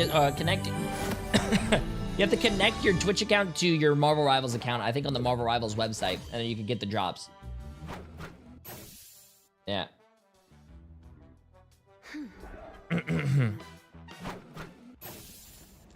Don't you dare say anything to my fish, dog. I hate Jeff. Jeff is the Spider-Man of support. I said that. When you see a Jeff player on your team, just like a Spider-Man, you're like, oh, fuck, here we go again. Someone that's probably gonna go 0-12, not gonna switch off their character, and they're gonna probably blame the rest of the team but themselves. That's literally what Jeff and Spider-Man players do.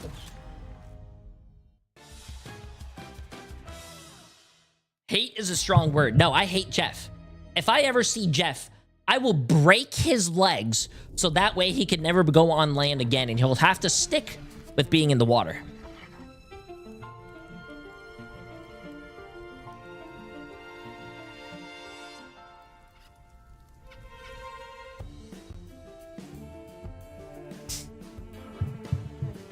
But he will swallow you whole first. Is that a threat or is that a promise? Like, what?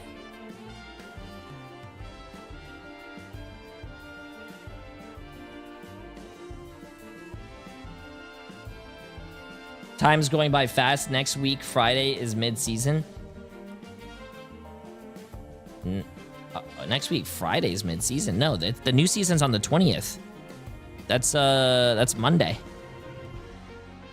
I think the new season's on a Monday. No, the new season's on the 17th?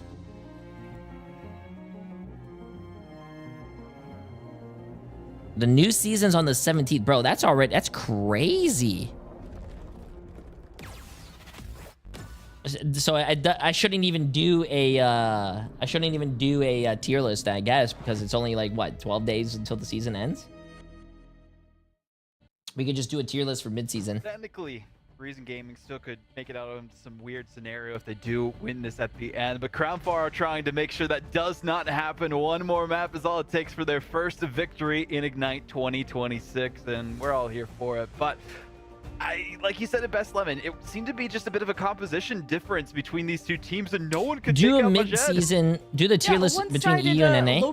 I could do the tier list, or I could go harass people in quick play and go flank Adam Warlock or Shotgun Punisher and ruin people's weekend. Games going forward, and that's why I think I like to ruin people's weekend. He knows when to bring out the right stuff, and they tried to ban against the Vanguards of Crownfall. They just have a backup plan, so maybe we got to go back to let's get rid of the really OP team ups and then worry about what Vanguards could come out. I mean, with that leg day, there's a lot of potential for different maps we can go for this one, but Museum of Contemplation, this will be a first that we see for Crownfall, so maybe trying to go with something that isn't their comfort zone, at least in Ignite specifically. We did see Reason play this, but it was a 1-0 full hold from Rad Esports against them earlier this weekend, so I'm kind of curious on what you think the decision-making might have been here. I think this is because Crownfall were playing a very static comp on domination. I think Reason Gaming are hedging against going up. I think Variety will probably start next week again because now we don't have the tournament to worry about. And I didn't want to do a Variety game and then take 3 days to do the tournament and then go back to Variety. I like playing Variety back to back. Rand shirt. Appreciate the massive prime sub, my friend. Welcome, welcome. Hope you're having a great day. A compositional diff, but especially passive. Whoa, I want to see aggressive. Next Variety game is going to be for Venom because it is so large. BioShock 2 because we beat BioShock 1. BioShock 2 is going to be a quick game.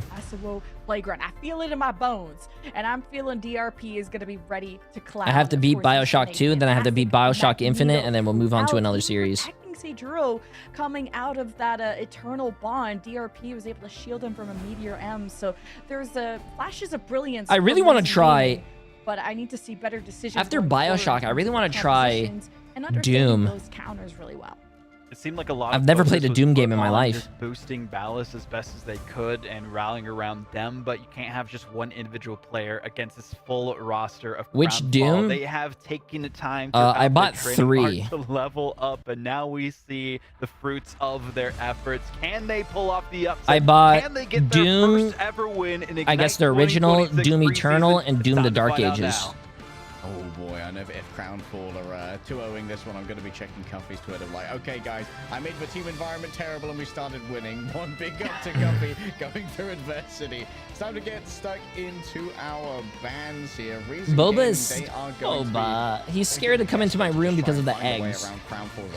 Boba. It's okay to come in here. Come on. Not be slipping through, and it's got to be a prio around those strategist teammates. It's the Oh, big bah. reason why in a lot of our series you're seeing like 4 strategists banned, because they are really the glue to the operation, the gears that keep the machine turning, and there's so much triple strategist going around that you need to make these options as awkward and comfortable as possible. As Reason Gaming want that Mantis involved. Crownfall will have their first protect, and it's gonna be around the Mantis as well. Now Loki's, I gotta see those banned out. Yeah, for sure. Loki has to go. But one thing that does stick out to me is that Reason Gaming, they did this last time, and they didn't really make good use of the Mantis.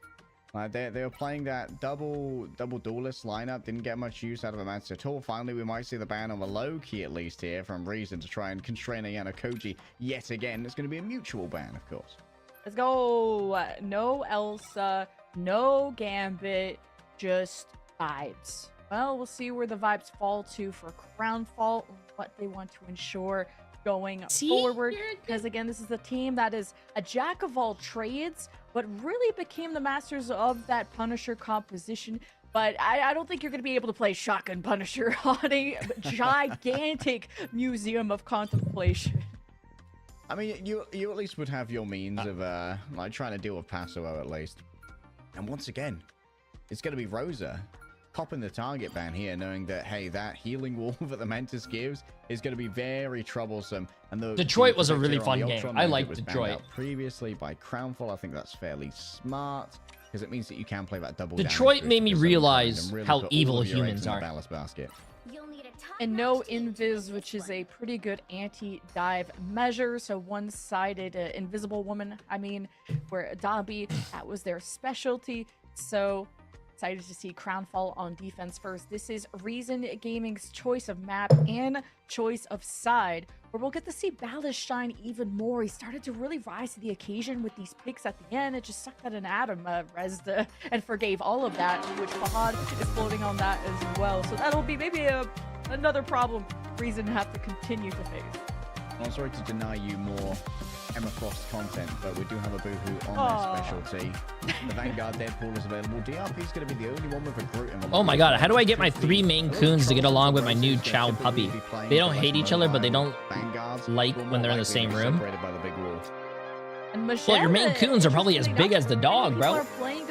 I think it takes time.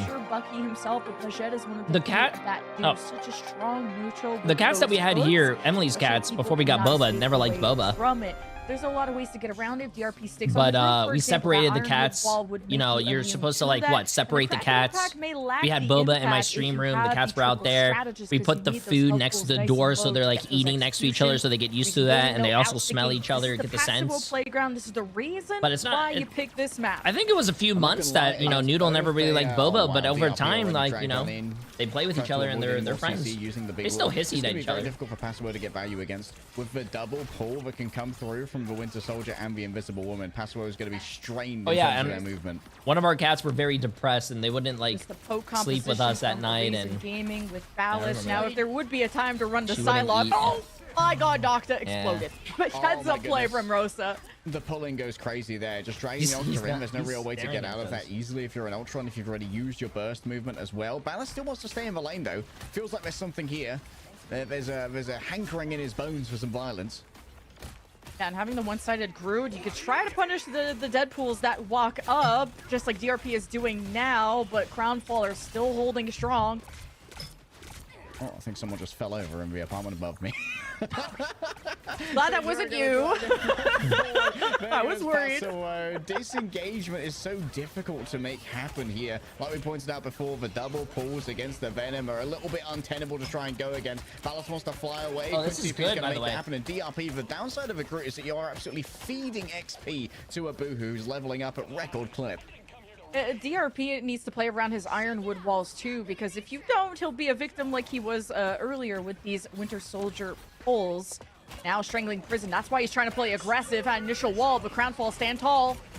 All right, a lot of damage coming through, and of course the anti-heal as well, but it seems like Ayana Coach is getting so much value off the back of this invisible boundary. 2 ultimates traded for 1, but now Reason Gaming, they don't have so much to worry about when it comes to Balance's ultimate. The Ensong Inferno, if it could be boosted up, could be absolutely deadly. Darby already afflicted with a couple of those. Oh, Balance's nice shot, bro. Absolutely nothing to shake a stick at. Rosa gets 4 stuns, but no one. That was a huge stun, but no one could follow up, dude. Damn. It seems like even with everyone afflicted with the culling aura, it's down to Vahan to make the res happen. Majed, I don't think can get any resets here, so no again to be heard in the halls of contemplation. Abuhu moves forward, but Ballas is there to meet them, and Darby's just a second too late. Everyone's dragged into one place. They're slamming down from above. Wow, no kills too. That's crazy. Right there from Fahad was so clutch to keep everyone kicking.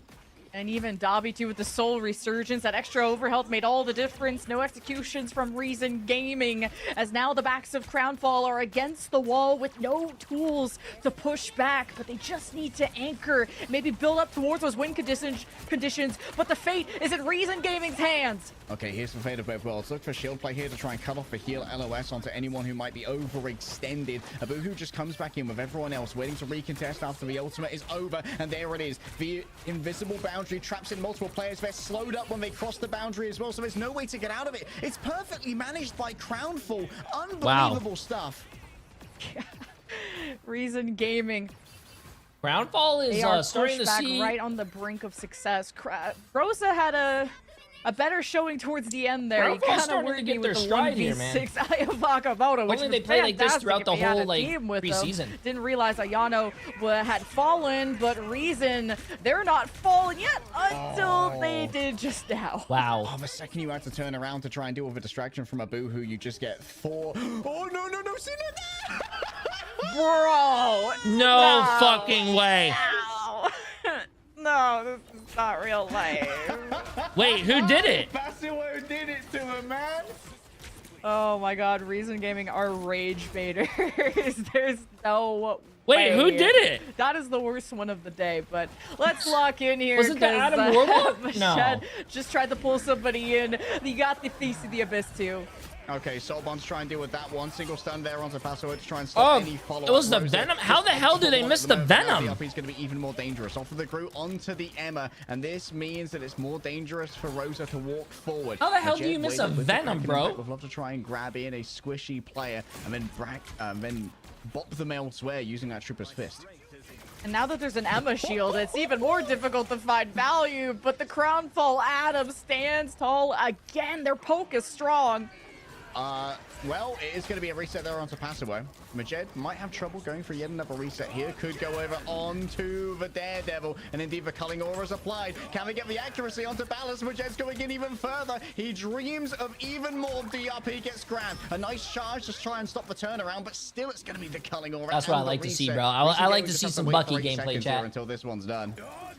DRP may have a diamond form, but Majed has diamond hands, and he's gonna think twice about entering the spawn room doors of Reason Gaming, but I'm sensing a tantrum, and I'm sensing Kit Kat too, with a nice opportunity to steal away Crownfall, especially if they're on the back foot, but these strats are in trouble. Paso is harassing them.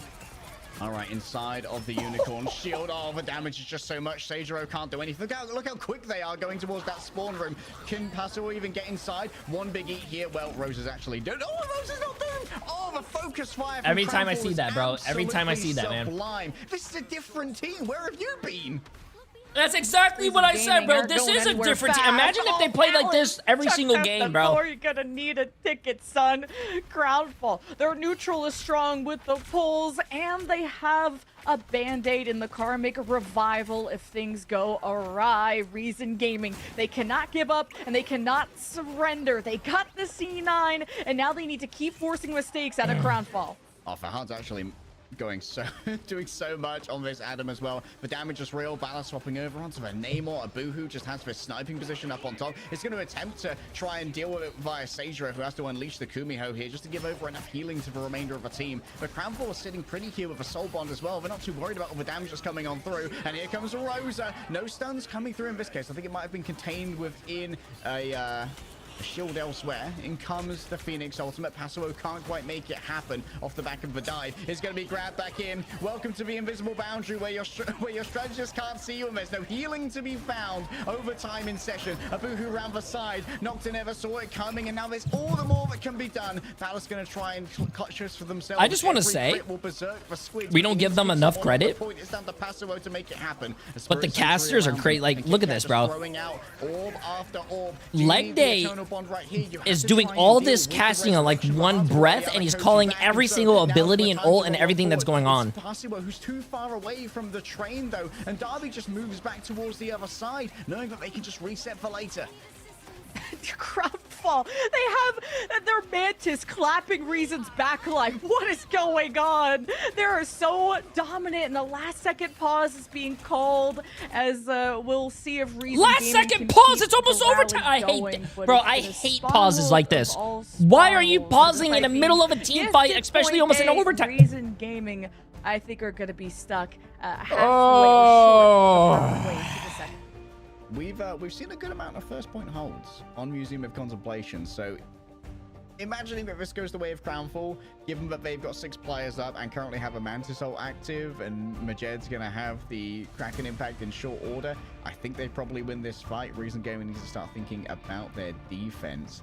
And honestly, it's not unwinnable for them. They've got a pretty solid defense, especially with all of them are good hard stuck flash. All of them. DRP. Majed's innovating a little bit though, bringing back the Winter Soldier, which thus far has not seen a huge amount of success, but does have. She needs to get fired for that. Get that commentator out of here. Reason Gaming aren't being able to shut down these off angles too from Crownfall. The commentators aren't the ones pausing the match, brother. The 1v3 the strat line here. Why would you fire a caster for doing their job?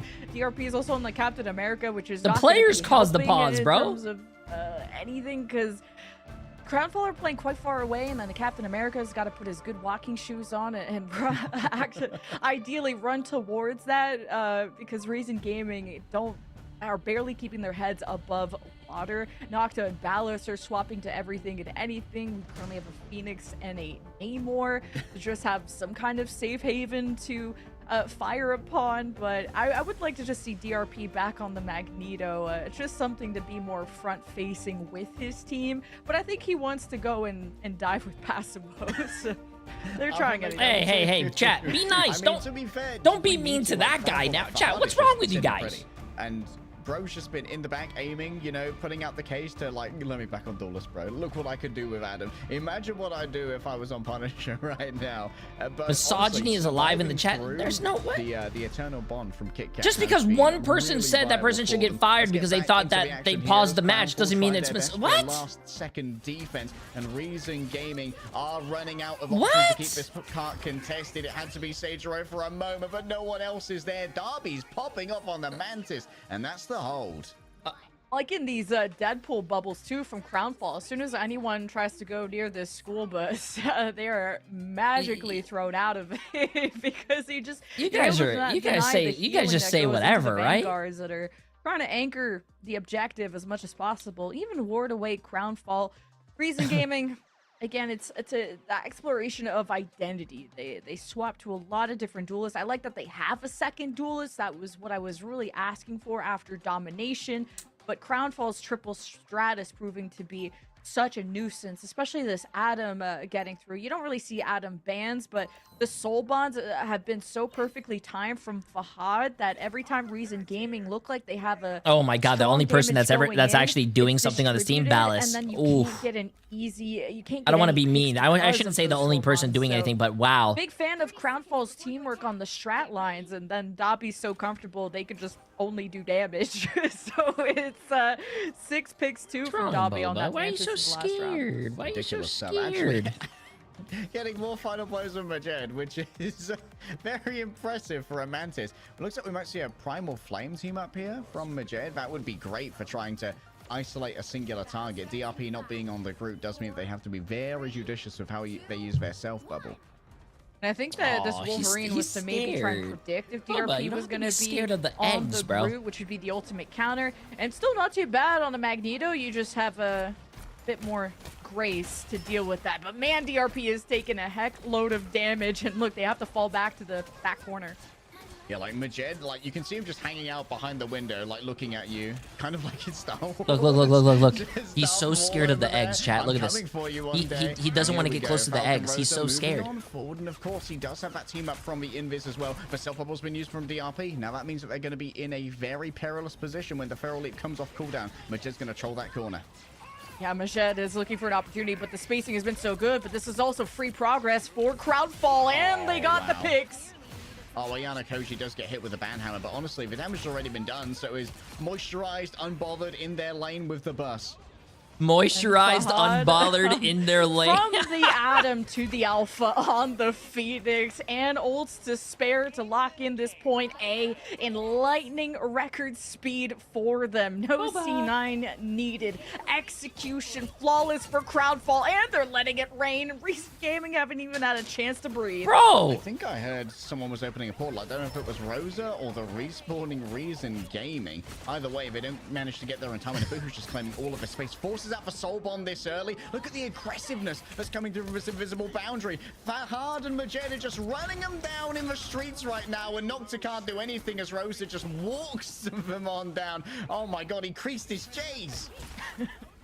Well, what was a crawl is a stand from Reason Gaming. Some point of stability, but the win condition, the finish line is ahead of Crownfall with almost 5 minutes. Sidrul has to step up to help the team touch the cart.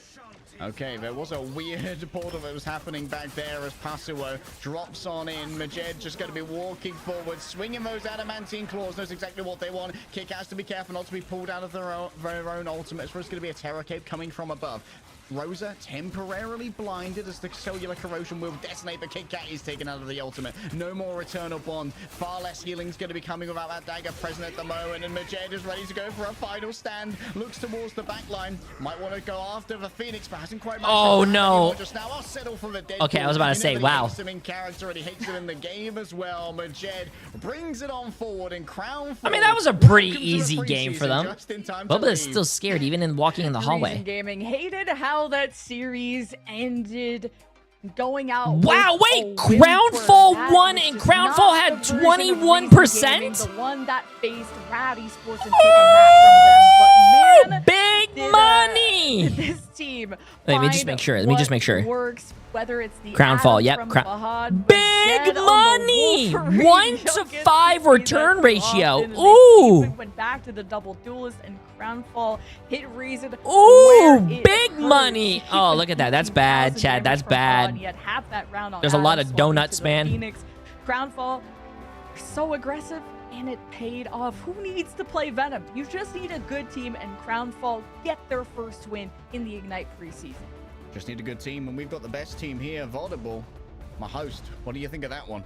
I think the win condition for Crownfall and any team who faces off against this recent roster is just shut down Pasuo. This was the least effective we've been able to see them, and the least amount of final hits as well. I mean, they were the hard carry, you could say, for the previous wins that we saw from them. And unfortunately, this time, they were relatively ineffective because of kind of the anti-dive composition we were able to witness from Crownfall. So a great look from them. The team themselves, they didn't even have their coach with them this weekend, able to rally together and get their first win the preseason. And I hope the best for them in stage 1, because this is just the start of potential legacy being built by this roster here at the Lemon.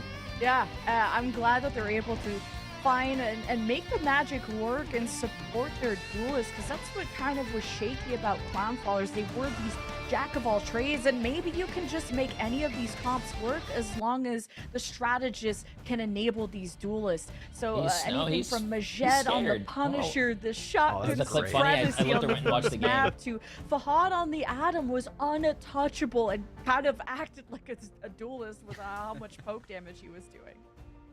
I mean, even Abuhu that we saw on the Vanguard pool, Enzo told us a little bit about it. It's not like there's just the best Vanguard pools out there. They all kind of play relatively the same, but it's the team that works around them. And Crownfall, this is the best we've seen them as a team so far. Yeah, I think that Crownfall were finally working together. I think Darby was getting good use out of a Mantis as well. I like that they kind of set up their ban phase here as well to play that more kind of like when does he smack it? Style often going for that triple strategist to make sure that they could have their stars really start playing up and aggressive. And to be honest, there you go. The strategist changed Rosa, you know, like we saw. What is this cat doing, bro? Getting in there on the Strange as well, because you had that trust in your team. Like, I've got 3 strategists behind me. I can make a little bit of a goofy play and maybe get some value out of it. 1v6.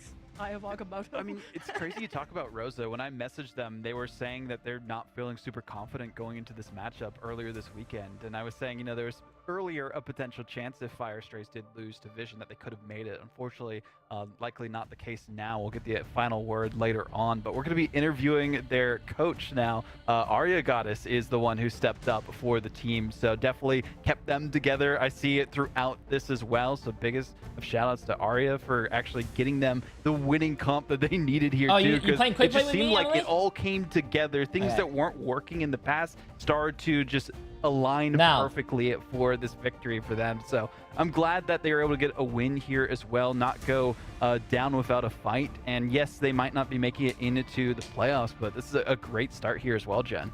Yeah, I think it's. Whoa, what do you mean you don't like Voidable? Go out with a He's win very intelligent so with the, you know, what to iterate the on. esports scene, Marvel Rivals. He's good. And it was He's a the good guy. fans really going their way from getting the one-sided Loki on domination to be able to follow through on the Atom on both maps, so that whatever happen, you're able to revive everyone. You have the soul bond to share all of the pain together, and that's really what Crownfall went through, the thick, the thin, and we're able to come out on top. So I'm super proud of Crownfall. This was the potential I was hoping to see out of them, because they look strong in MRC, but just the competition is so tight in EMEA. Yeah, we had such like huge hopes for this team coming out of MRC. We did. I had them going through in 4th in the group. I think in my prayers, I was like, yeah, this team. Do you want me to do the pretty ducks? good. I thought you said they had that. to integrate Rosa, which took a little bit of time. I can't, and it felt like they weren't working together amazingly, which was surprising to me, considering that so many of them were from the MRC team. But maybe they just matured into this meta like a little bit more slowly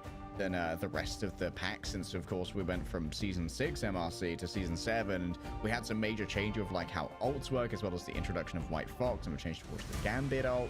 So maybe Crownfall were a little bit slow on the uptake, but I'm sure that now that they're starting to figure it out, they're going to be very strong in season 1.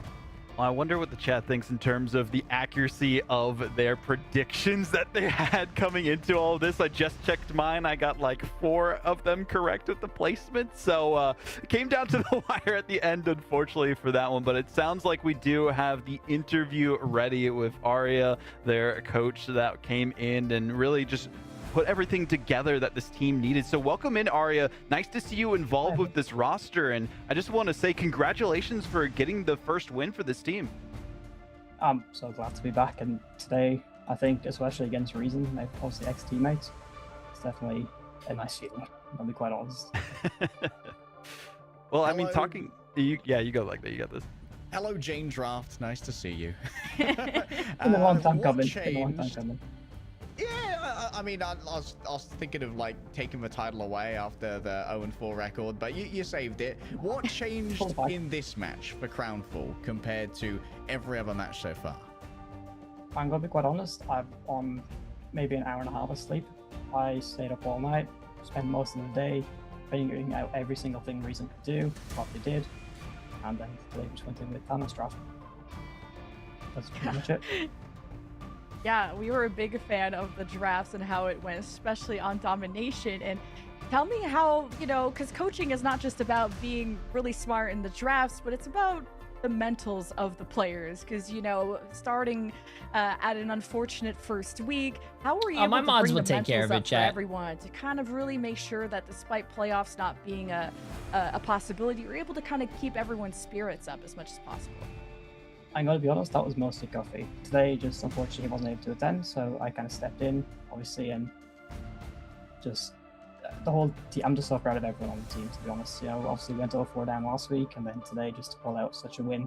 200. Armory is not playing for Sentinels because she is a streamer for them, not a professional player anymore. You guys may have won this match, but you do still have about a month and a half before you get to play again. So for you and Cuffy in the back room, to get this roster Ignite ready, what are your goals for the next month and a half for this squad? Just, we found a lot of holes in our issues and just patch them up and go in stage 1 with clear mind. a good way to think about it. I think the hour. big thing here as well is it just felt like the entire gelled so much more than they did. Do you have any insight into like the comms, how those were like going into the series and after the victory for this roster?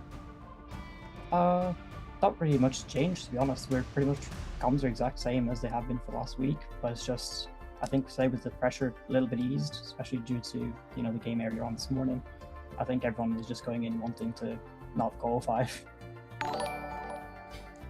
I think this made it so no teams can underestimate you guys going into stage 1. Any final Gamer, thoughts appreciate or the massive new membership on any YouTube, words my you friend. have to say to the audience out there? The floor is yours.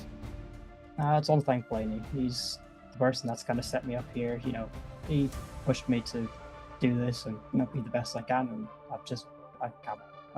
can't be more grateful. Shout out to Blaney. Love to hear it. Well, thank you for joining us, Arya, and best of luck in the as well with the massive 5 now minute subs. into stage 1. Appreciate it. Thanks so much. Absolutely insane. Appreciate it. That was so great hearing from Arya, and like she said, was from a reason here into the actual helping out with coach, like kind of last minute with the draft here as well, working together with Cuppy initially, now coming in to get them and locked into Malachai, this. appreciate the massive The 50 vibes sub, seemed to be massive good W, throughout, massive W. and they just locked in, didn't have the pressure was the main thing here as well, Lemon. Yeah, and also it must be so exhausting as a coach, because it's easy to be ahead, but it's even harder when you are so far behind and you have to think, what are our strengths? How do we tap into it?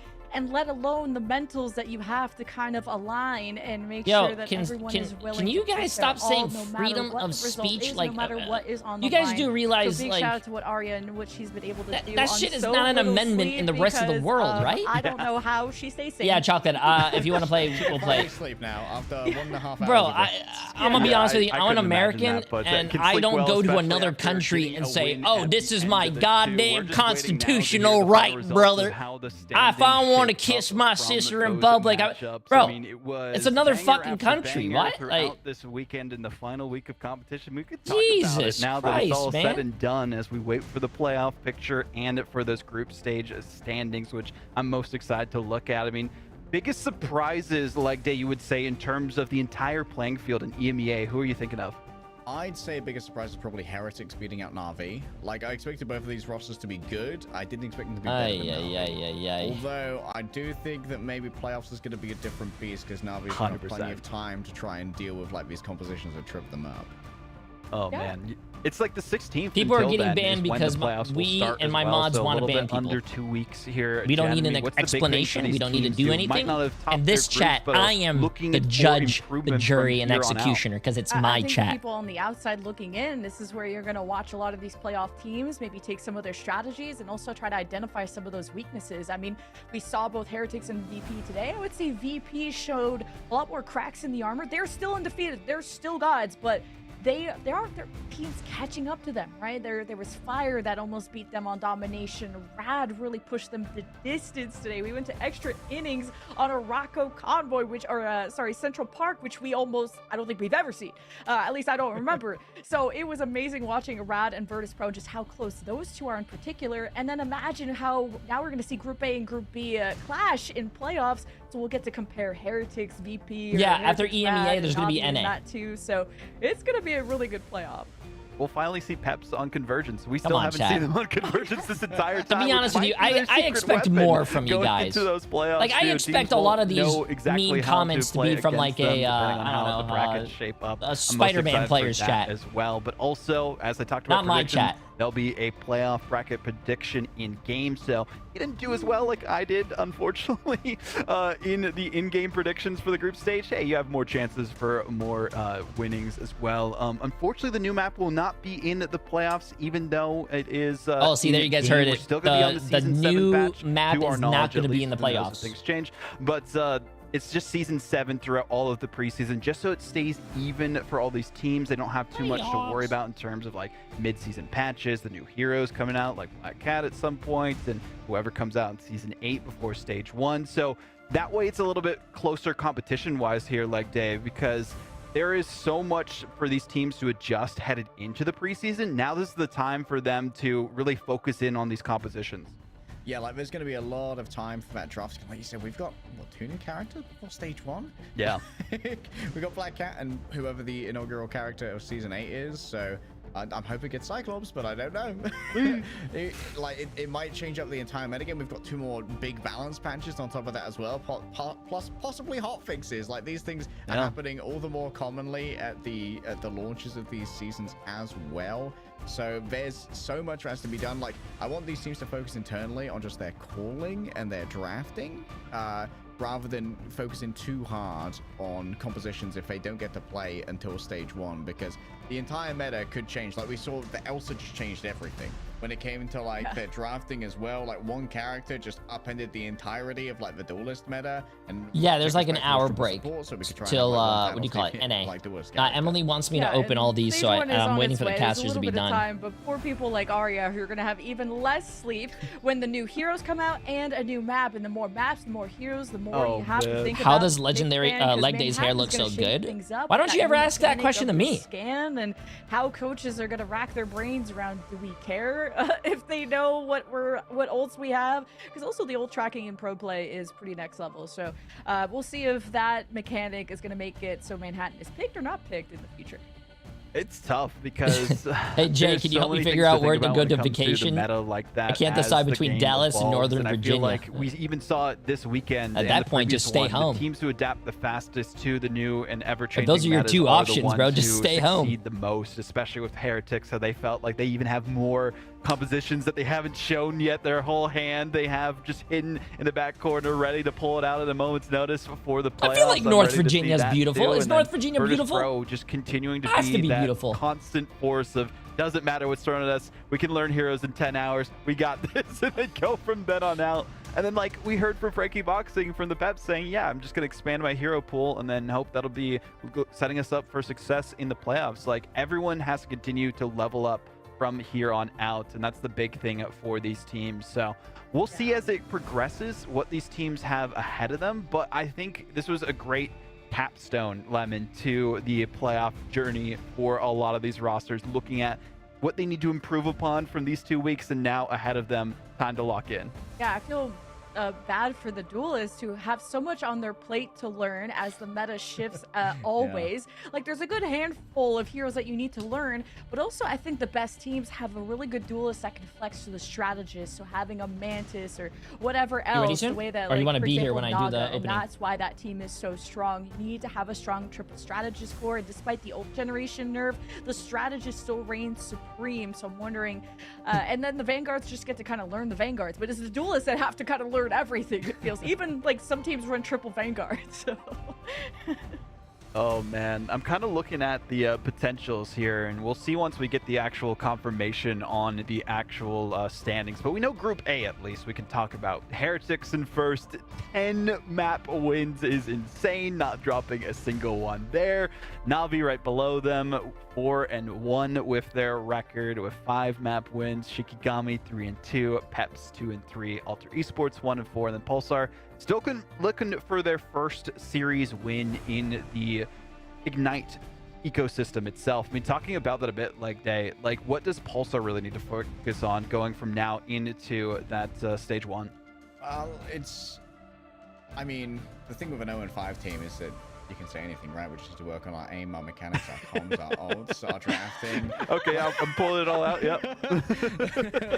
Like, it's a very exciting time that, like, no matter what you focus on, you're going to be able to improve as a squad, right? Like, when you're at that pinnacle, like, it's very difficult to try and find the areas where you might be the most in need of improvement. Like, you may be able to find it internally, but often when you're at the top, like, you don't realize a weakness until it's exposed, because, like, most of your peers aren't taking advantage of it. And when it's exposed, usually it's going to be an official, and things go badly from there. But when you've got, like, 0-5, you've got a lot of odds where you're losing, where you're like, okay, yeah, we could just play this a little bit better. Maybe we're going to control our off angles. Maybe we need some better comms on how our duelists are going to be supported when we take some off angle fights.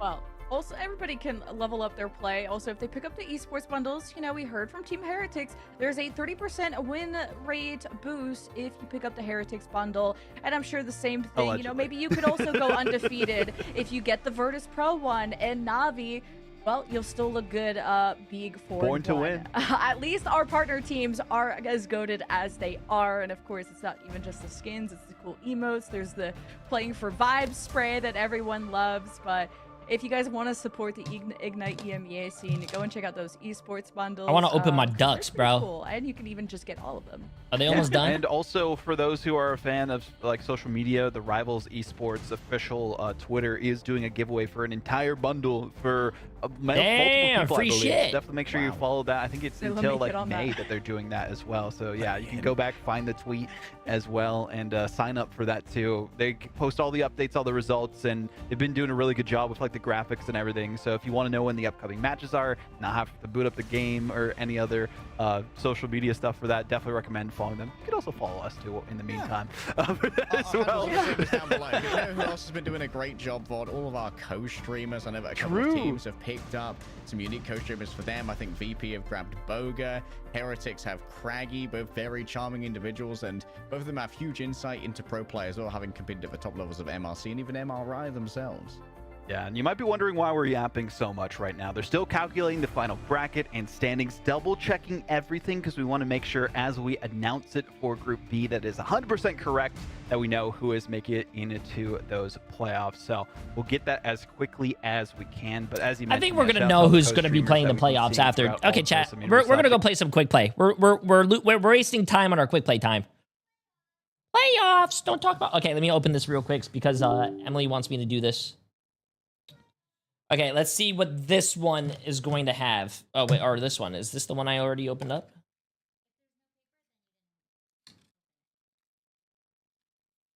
I'm not reading this on stream. I'm not reading this on stream. You still didn't give me my last one.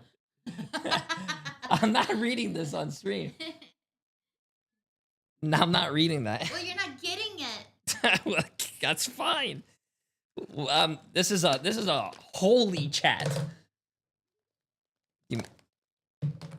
I'm not reading it, chat. I'm not reading it. I'm not reading it. I refuse to read it. Okay, next one. If you know, you know. What is this? Oh, this is maid outfit. I already did that one. Is chat? Okay, let's see this one. Why is this a good one? One baked good or ice cream at any given time. What happens if I just wanted to get myself ice cream? Why do I have to have this to get it? I'll eat this paper.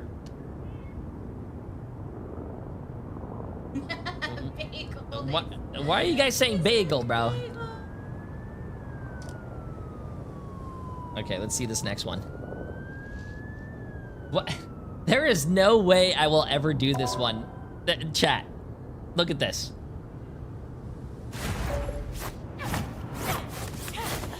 Stream shirtless. I will never do that. I will. You know why? You know what happens if I do that? Then you're gonna have people that are like, "Oh my God, 31 years old, by the way."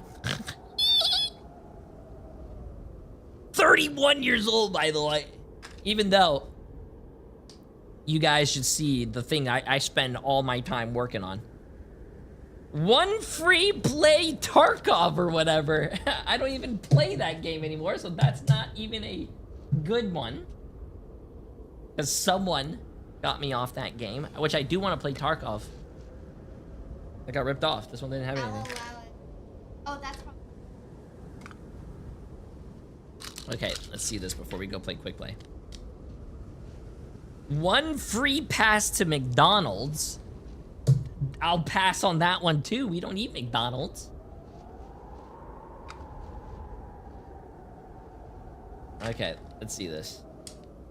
Ooh! Chat, we're cashing this one in tonight! Yo, can we...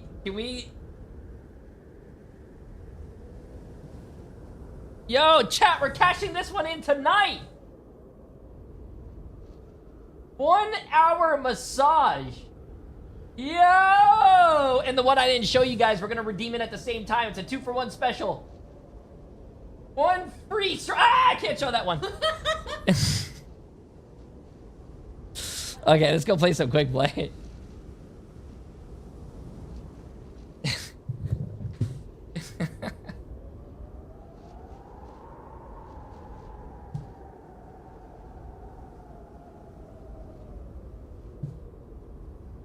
Okay, let's get this. We have to play some quick play, man. Let's get it. Let's get it. Are you in the game? Yep, both of them are. Nice. Let's get it, guys. Let's get it. Thank you, Emily, for the eggs. I like how they're duck eggs, by the way.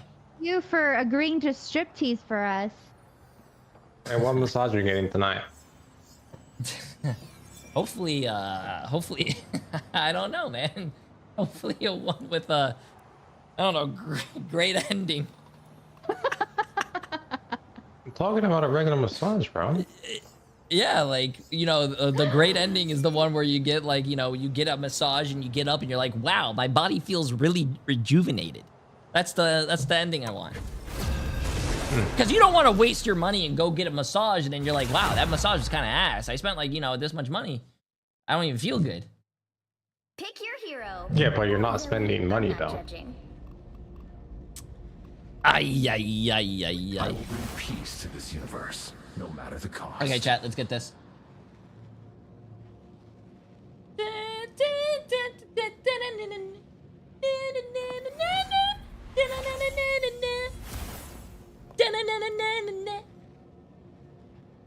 Get it, let's get it.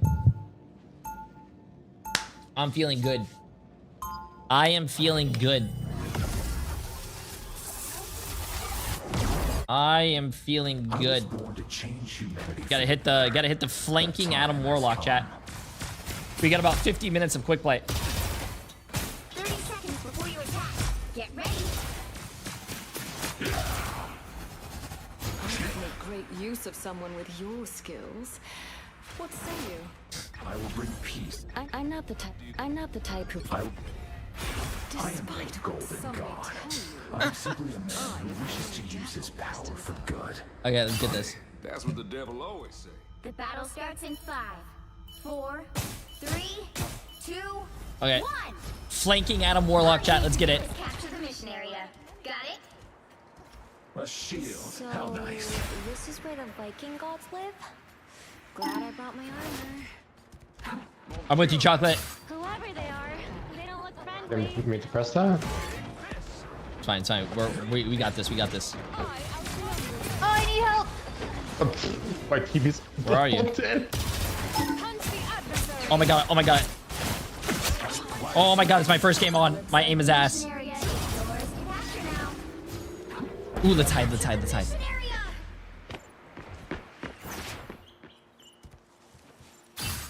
Oh, so they're doing a lot of dives, aren't they?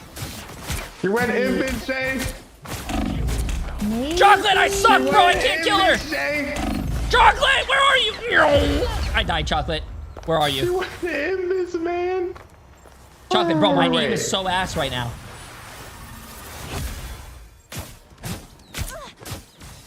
Alright.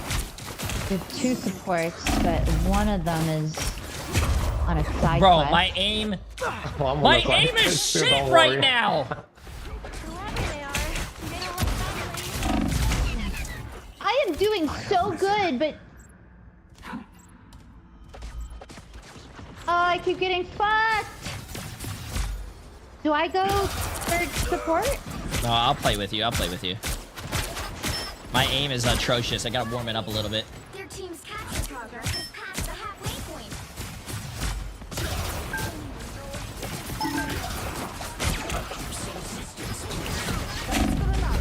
I just got my ass beat by Captain America. Or actually by Mantis. Okay. Oh my god. Oh Chat, my god. what's going on right now, bro? I couldn't heal you. I was dead. My bad. Alright, this isn't working out. I'll just go White Fox.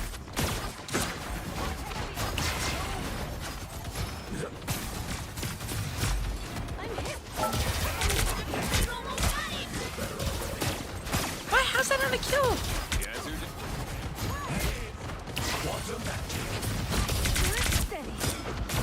I can't find your support. Yes, we got 4 healers and stuff. Thank you. Mantis low in the corner. No, you're not dying, you're not dying, you're not dying.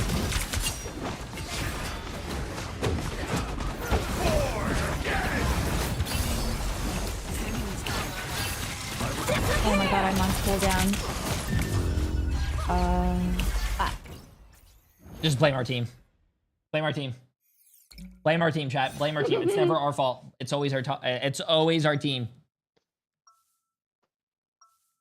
Plus. I was born to change humanity for the better. Minus. The time has come. Getting ult in this game is hard, man.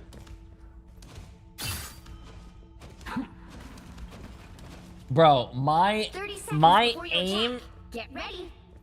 was atrocious. We lost one. Admirable work, White Fox. I don't think he liked the minus and equals. I think he was just a plus guy. It's not an easy job. Damn. But someone has to do it. Might as well be the super spy with 9 magic tails. A word of caution. The more power you amass, the greater the risk. What the hell? You have 4 supports? Nah. 3, Yeah. 2, We need more. 1. I'll be sure. All you need to do is capture the mission area. Got it? A little target practice never hurt anyone. And these Oh, I Muppets could do will make flank Luna. great That's true. targets.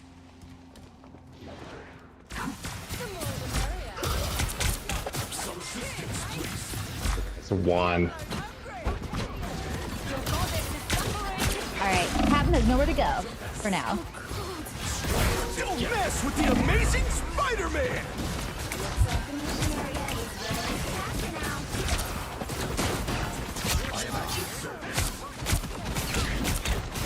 Damn, that thing wrecked his shade. No. I got killed by an embodying cap. You know what? I'm gonna try something. I'm gonna try something in chat. Yeah, he's on a controller. Oh shit. No, man, I suck. Damn it. Bro, my aim is ass right now. This is what happens when you become a watch party streamer, chat. Oh my god.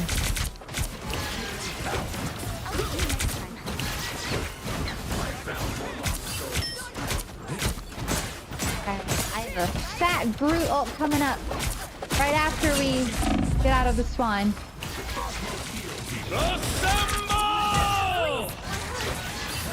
Let me cap one real quick.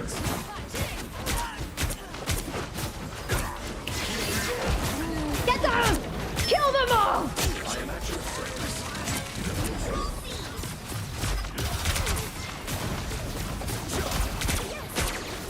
I can't believe no one died.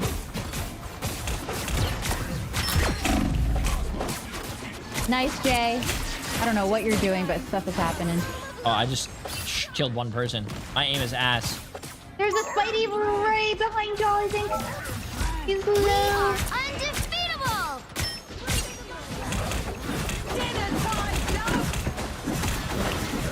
How is this guy in my ass? How is he in my ass?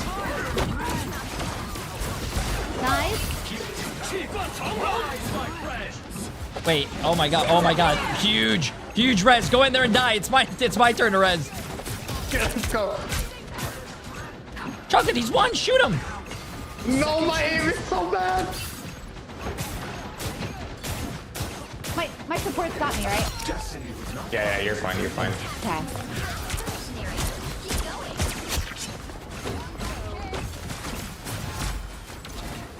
Oh, where is he?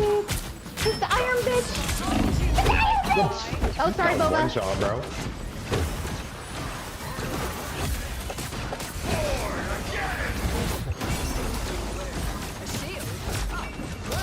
Oh, I get res? Yeah!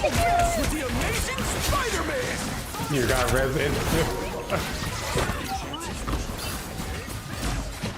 I hate this iron fist. Okay, I'm playing Fortnite. Okay, I'm getting my aim. Slowly. Oh, I switched with the auto Chat, one. I just got shit on. Oh my god, bro. I have risen. Tis a territorial assault. More like a terrible Let's keep fighting until we have a winner. I was like, if this was aimbotting too. That whole team is cheating in quick play. I can't prove it, but that's the story I'm going with. Your team's capture progress has passed the halfway point. Okay, back brute ult coming up. Is I better be fat. everyone alive? Sort of? Yep. I'll hold. I'll hit us in here. I am ready to put on a show. Hey, How dare you they got your Luna. brute ult deflected? No, I think it's the Luna. I only got half. No!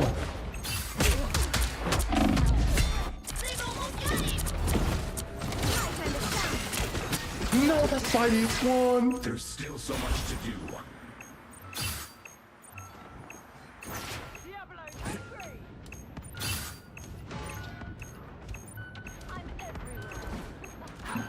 Oh god, everyone's dying. I got ult. I almost have ult.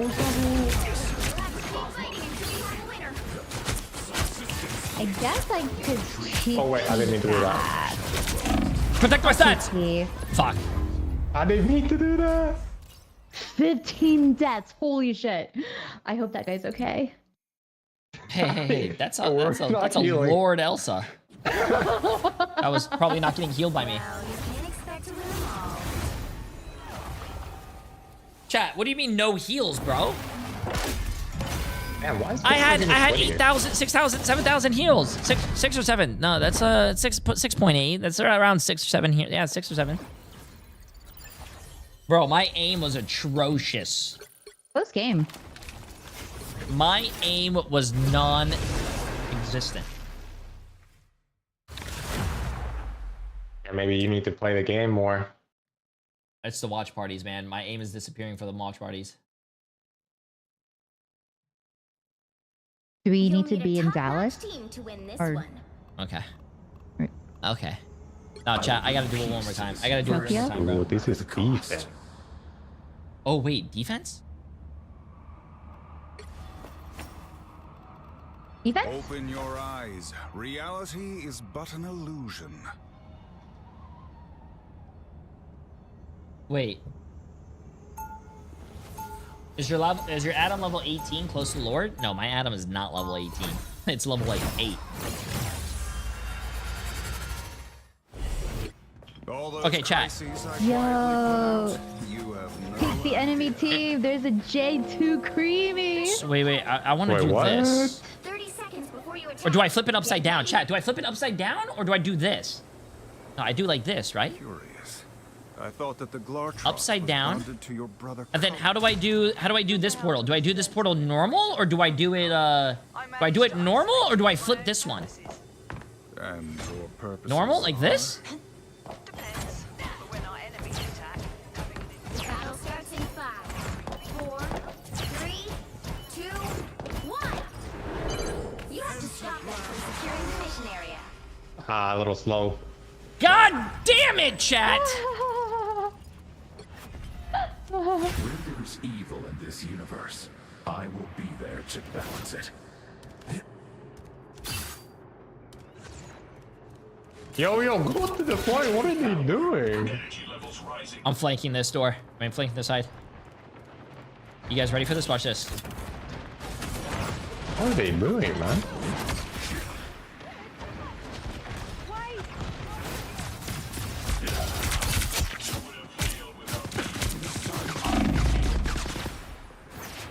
Wait, this is broken. This is broken. You just play the sides.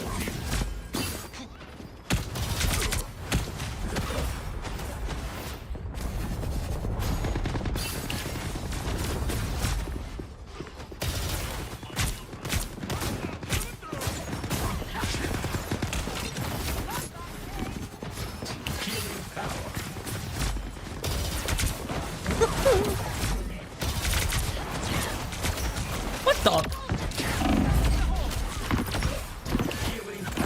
Oh, I missed that.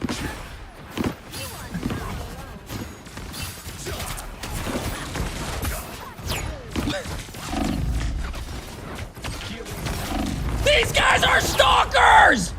Leave me alone! Oh, that fox is one. No, he's actually one. Cosmic justice. Uh-oh. Get off me! This time I need you. Cosmos heals you. I am ready to put on a No! show. I almost have my... Fire mode.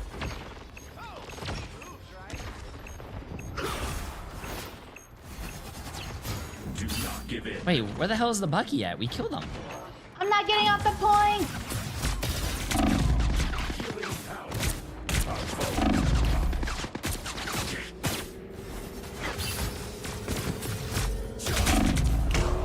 Oh my god, bro. Oh my god. We need to stop that instant in its tracks. I'm gonna have to go Magneto. I am born Wait, you got Magneto in the bag? Okay. I see you. This guy's Shotgun Punisher with me, though. I might have to go Shotgun Punisher to show him what's up. You should. They're just literally going every counter. Nice shot, nice Emily. shot. That was a good combo.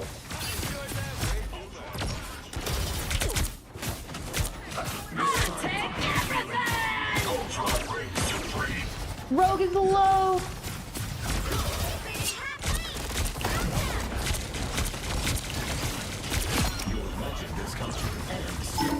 Hope I make the cut.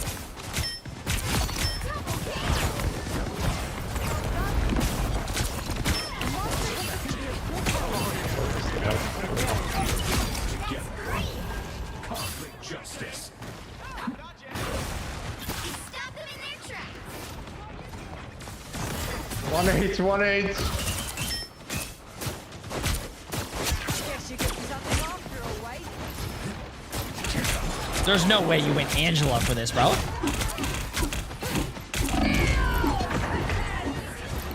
I got drone on you, I got drone on you. Oh my god. I'm gonna die. I don't have man. anything for He's in Punisher, the I'm so bag. sorry.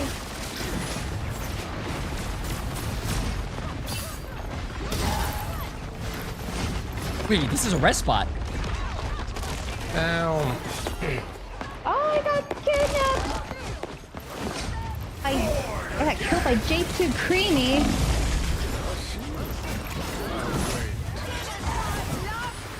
Oh my goodness. Thank you for bringing me back. I got kidnapped immediately. I'm sorry. We must get rid of that Angela. Bro, this guy's a weirdo! Leave me alone! Bro. Did he Dude, you need to get a job! Say, I have a bubble for you. Oh, I'm okay, I'm okay, I'm okay. Stop them in their tracks. Thank you, though. There's a stall on the right side. Bro! I knew he was gonna do that. What? Nah, bro, you are so weird! Bro! I'm just an Adam, bro. You don't need to do all this for an Adam Warlock. Better stop that vehicle. Oh, Chocolate, I have you. Sort of. I got one. And it's actually one. Not in a good place. Okay, I'm gonna go to point.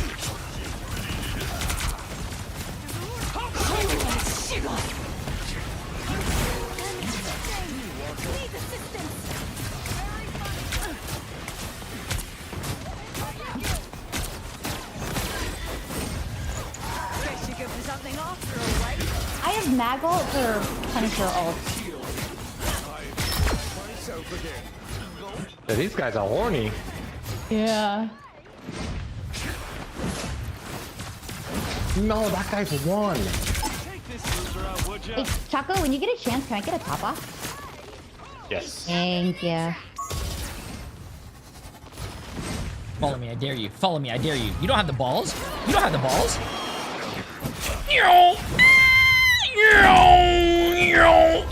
Fucking piece of shit.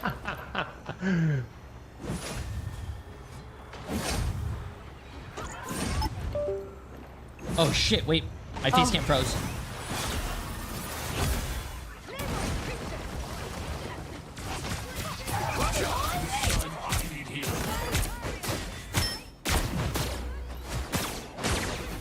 Yo, this is so fucking weak. What are you doing? Like, what are you doing, bro?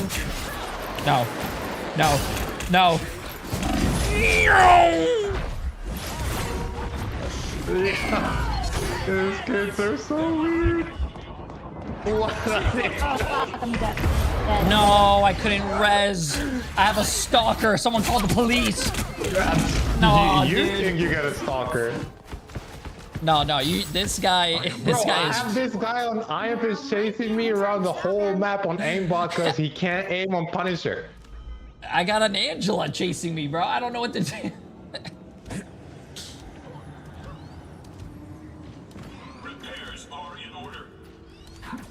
Oh, they swapped off Punisher, so I guess my Nagel isn't going to be that useful, is it? Oh, I mean, you can still dump on their backline.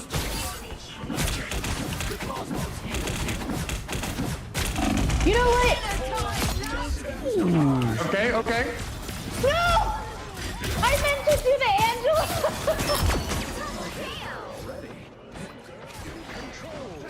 I'm so bad, I'm sorry, guys. No, we won. Oh, we got this.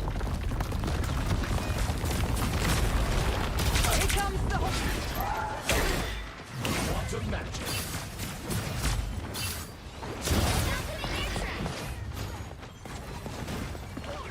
And I do no damage to the wall. Wait, you're shooting a wall? That's Yeah. You're halfway to becoming a pro player. Yeah. Maybe punch it.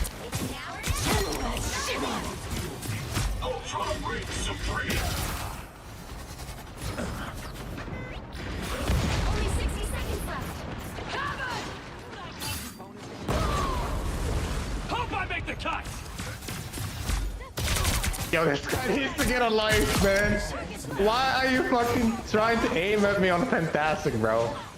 Get a fucking life. Nice.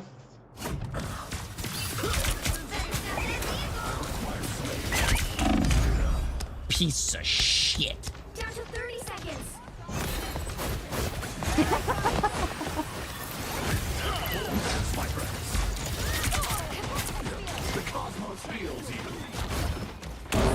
What the? Oh, bye, Jeff. Oh, What? I got stuck on the I got humped from the back, and I couldn't fly. No wonder. What the? I got humped. Chat, my bad, bro. I didn't mean to get humped from the back. Jay, that guy, Angela's looking for you.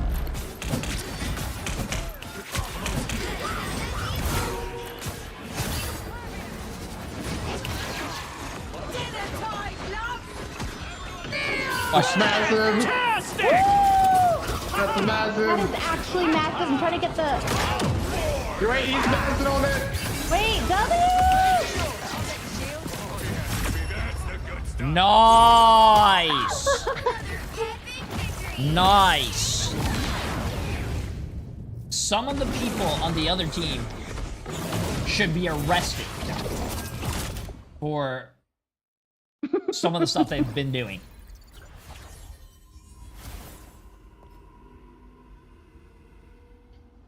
Level 2 Ultron.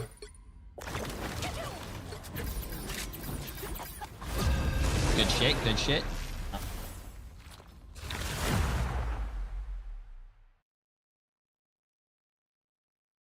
You'll need a top-notch team to win this one. No, I really want to try stop. Okay, so oh, this is another one of those. Okay, so what do you? So chat. When I portal, you guys said flip it upside down and do it forward. Are you guys sure?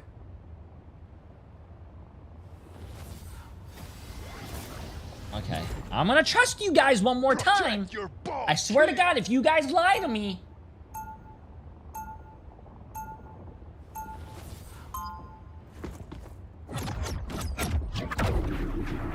No, you don't hit it at 3. I think you hit it at 0.7. Okay. I'm opening a portal. So what you guys chat? So you guys are saying upside down, right? Not like this, like this, or upside down, like this.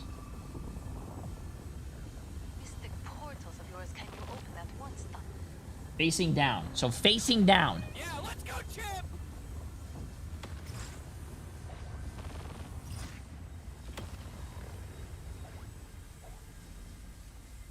Facing up? Chat! Fuck! You guys ruined it! I'm still going.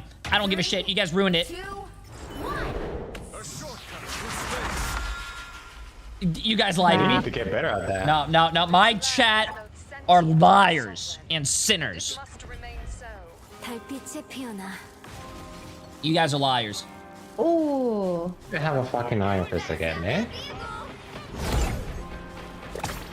I'm just not allowed to have fun.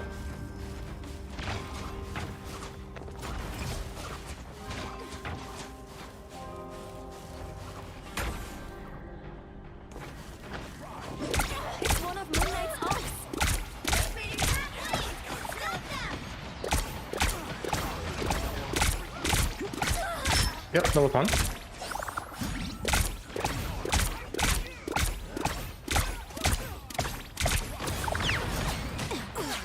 That one hurt.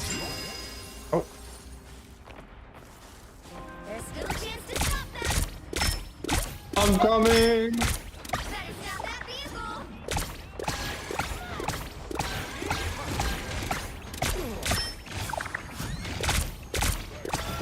Beautiful, baby. What are you aiming at?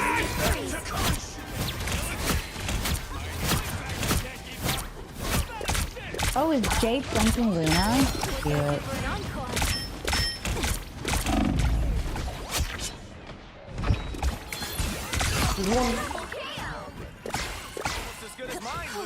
Yeah.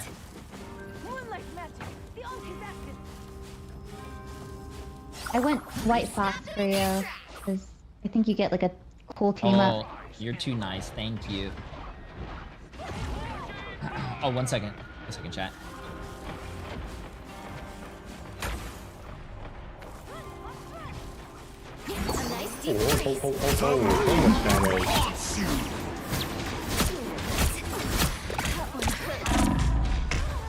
Dude, I was behind the. Okay. So much damage. My bad. I forgot he could bust.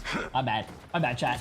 Oh, Beerus. Appreciate the massive 2 gifted subs. Sinful with the massive 3 months. And Hoodie with the 10 gifted. Absolutely insane, my friend. Appreciate. Oh, I think I can get behind him. I think I can. Come on.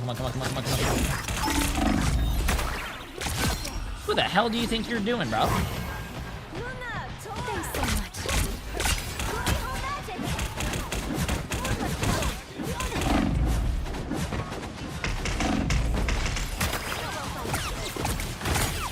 Jesus Christ, that guy was just fisting me.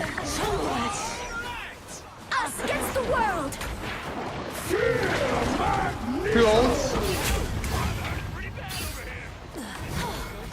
I got you, Jay. Oh, I don't know how to get out of here. Oh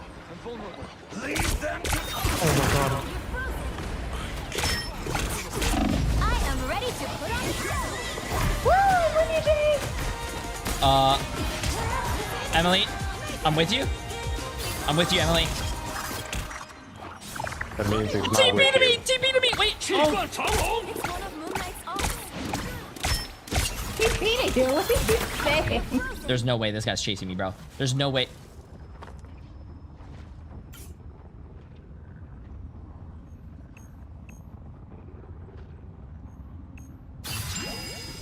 What are you aiming at? That guy was chasing me. The moon haunts you. No! I hate this Iron Fist! Lord. Sorry, I didn't. No!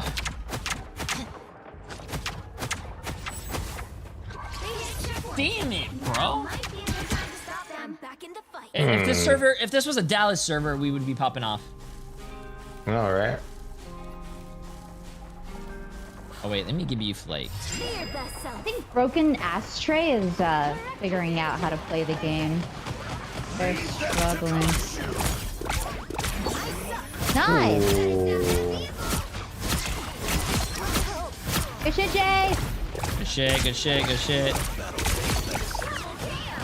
Bully them! Come on, let's push! Nice, good shit, good shit. Okay, I'm going in the back line.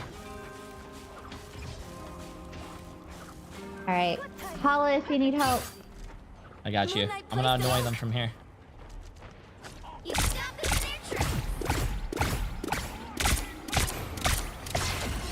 Oh, Chocolate, you are. Oh my god. Thank you. How the fuck are they doing so much damage? Your DPS needs a nerf, man. Our DPS isn't doing damage. Oh, I'm out. Oh my god, bro. Fuck, chat.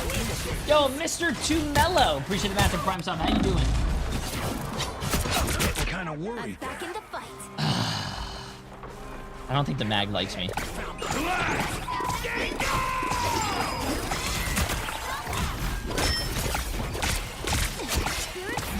Good shit, good shit. Oh. Oh, Moon Knight is not there.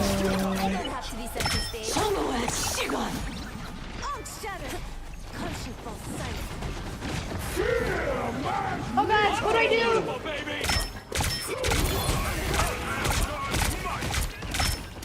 I should be singing lullabies. What? Leave them to Khonshu.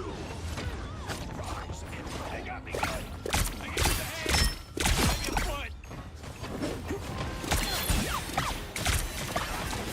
Where's this mag at? Did you kill him? No, he's behind on the point. Nice.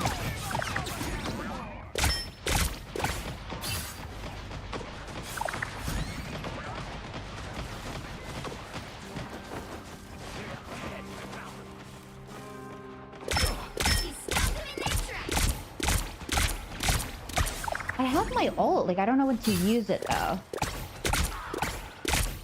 Do I use it offensively or wait until they ult? Oh. You can go aggressively. Okay.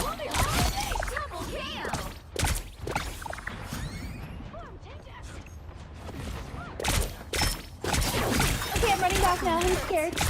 That's 3. I put you on ice. There was someone like nice. You guys got him. Yes, I'm even.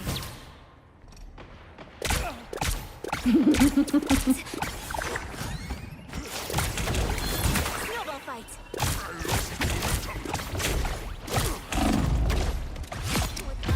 Nice, Jay. There's no way that guy lost a 1v1. There's no way. I might have died, but I got my trade. Someone needs a snowball. Alright, Moon Knight's probably gonna ult us. Oh. Oh, dang, solo, nice. Still got an Oh, that'd be brave.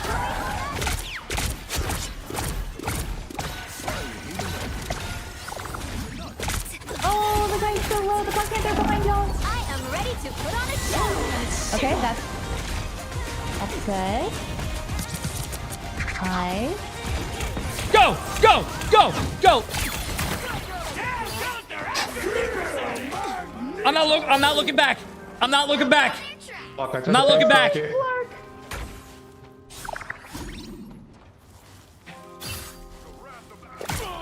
your fist. Oh my god, I can't jump.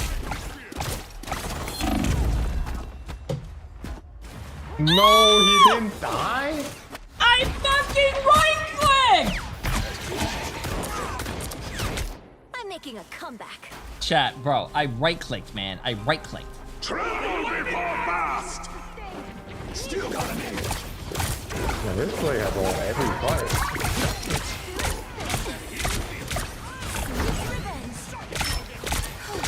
I was worried. No.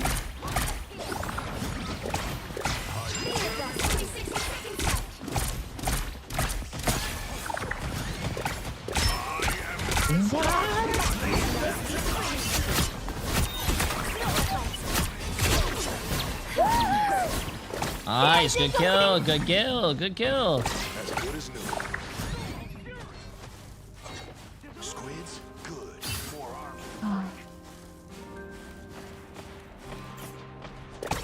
There they are. Stop them in their tracks. Down to 30 seconds. We're so close. Hang on.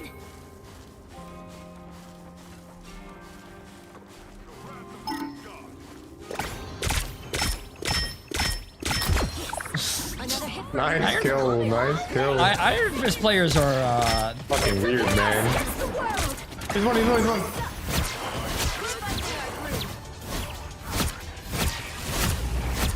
Keep fighting until we have a winner.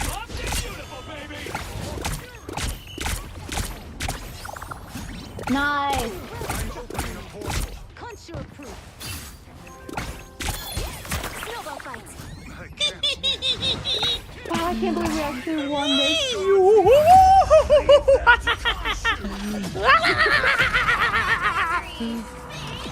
You never expect the flanking Luna.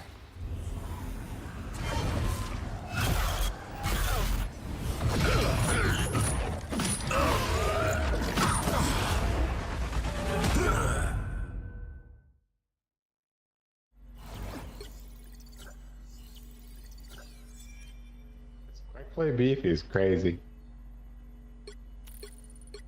Bro, why is there so much quick play beef? Like, what the hell? Bro, why are people in quick play so like...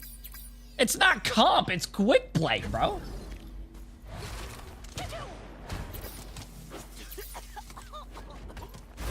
I just... These people need help, bro. Ooh, new map. Jay, you should show them how to be more positive. Ooh. I mean, he's the Hey, beacon of Voidable, light in good this job game, out there so. today. You guys killed it. Always, always, man. Good stuff, good stuff.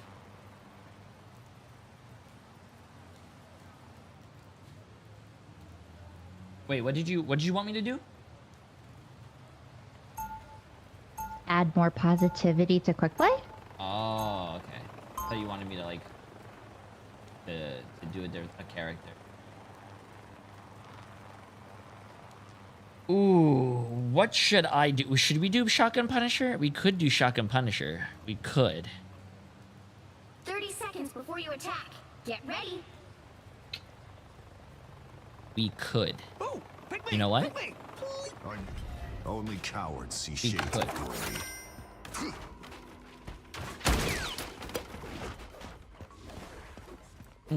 Oh no, I'm not gonna play Emma in quick play chat. The battle starts in 5, 4, 3. Okay, we have about 14 minutes as well, so we gotta. This might be the last one. We have 14 minutes. Capture the mission area. You better win. Oh shit! Watch it! Watch it! Watch the rollout, chat. Watch the rollout. Watch this rollout. No real difference between any of them.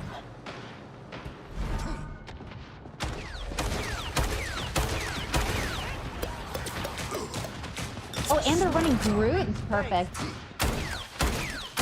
Nice little boost. Let me in! What?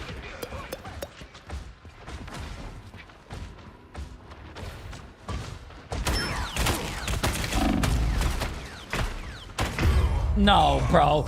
Why is a Groot looking in the back line? Come on, bro. Wait, the Wolverine is really low. Wolf was one. Oh man. I'm not doing enough damage. Oh my god, they got fucking destroyed. I'm in here. Where is she? Oh. Go check their spawn. Go check the spawn. She's in the spawn.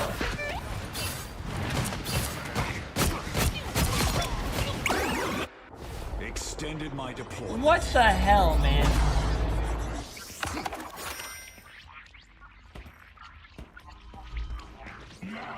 Okay, watch this. Ready? Go do that. Hit the rollout, chat. Bang. Hit the rollout. Go over here. Hit a little Counter-Strike surfing. Is there any Counter-Strike surfers in my chat? Hit the Counter-Strike surf. Go on the back line.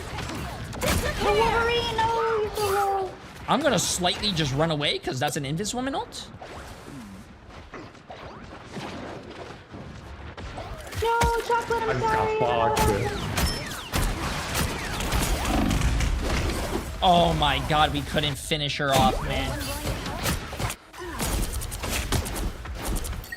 I have my ult. Do we have any like supports or help with me?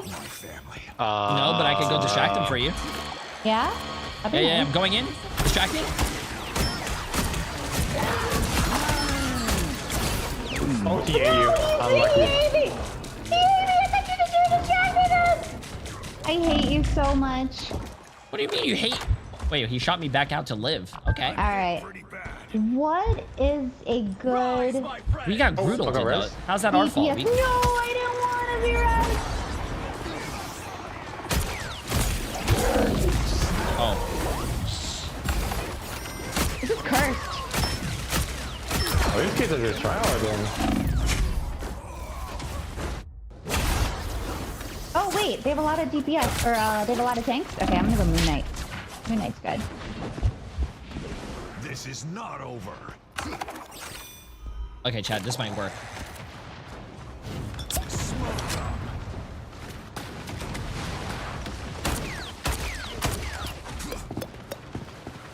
These guys are very weird, bro. I agree.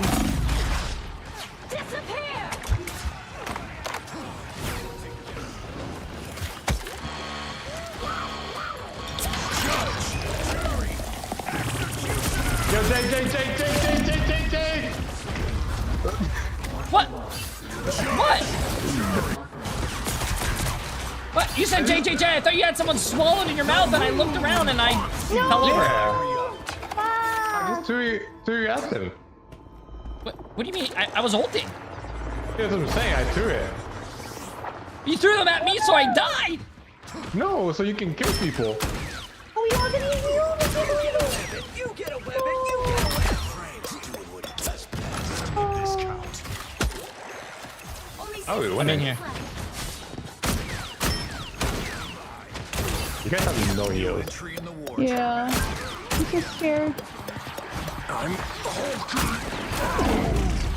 Oh my god, that character needs a nerf. We should have nerfed Spider-Man. A gift from Khonshu. Love battlefield medicine. Now I'm getting mad. Down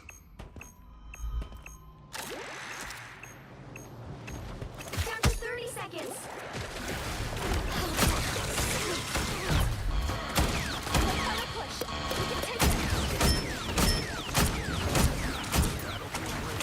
Oh my god, I hate having to reload.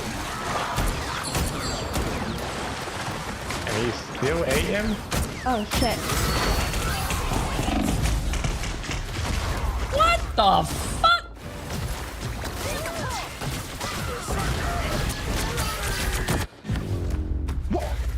I just want to say, I was the least problematic DPS.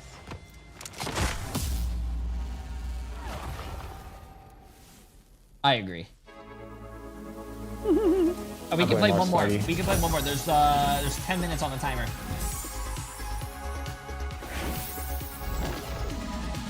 Come on. We gotta. He's getting sweatier, man. Yeah. When I say quick play, it is fucking that you queue up, it's 0.1 seconds. You turn into a game.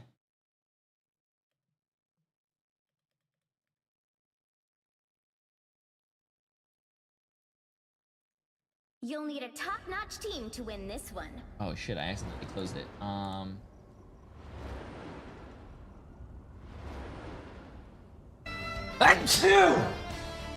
Yeah. Excuse me. Bless you. Wait, is this defense or offense? Oh, appreciate it. Thank you. Defense. This is defense. Emily, can I please? Thank you. I have to do this once at least correctly.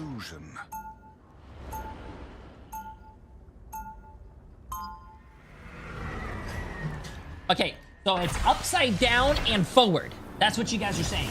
Upside down and forward. The time entanglement is a vexing problem, even for the Sorcerer Supreme. 30 seconds before you attack. Get ready. So upside down Trickster, and forward. Where will you make your mischief when the world disintegrates? Protect your bald king. This is hardly the only world. It is my only world, and I will fight for it. I know it's 0.7 seconds, chat. I know it's 0.7 seconds. 4, But 3, 2, 1. Pentagram of we got one! We got one. You need to stop that vehicle in its tracks. What should I play?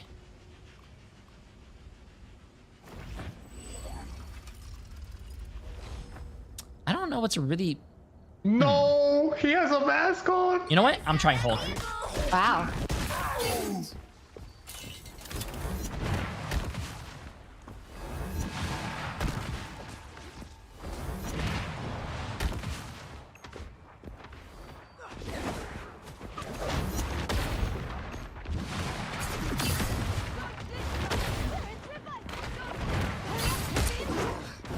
Woo! Oh my god, what happened? Oh, I got grabbed. I see. Let's get this. This guy is tryharding. Oh my god! I'll go Magneto then, so I can at least like, bubble.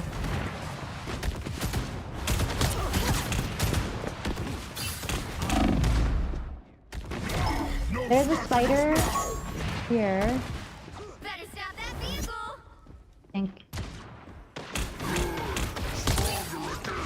I think it's a problem.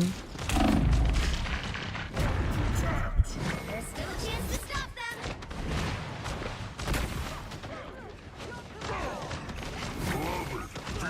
Go, Chuckle! Holy shit, I need to watch this. Armed and dangerous again. Oh my god, this thing comes out.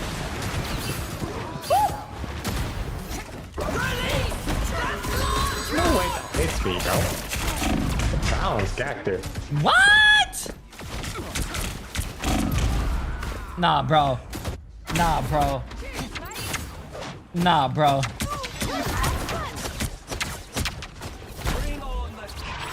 Uh-oh, She are we was touching? literally nah. Oh, we're not touching. Darn. Nah. Unlucky. She was 1 HP, bro. Nuance.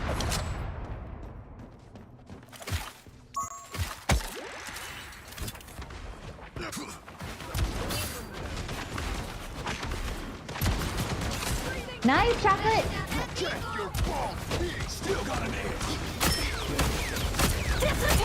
I am so sick of this Bucky just like dragging me everywhere.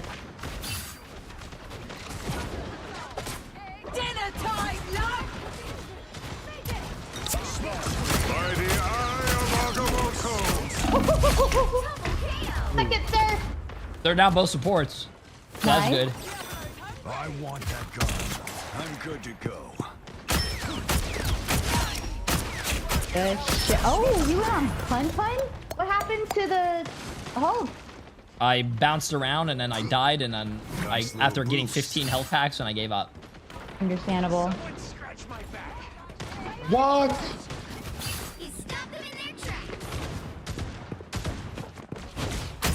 What the fuck? I'm out of here!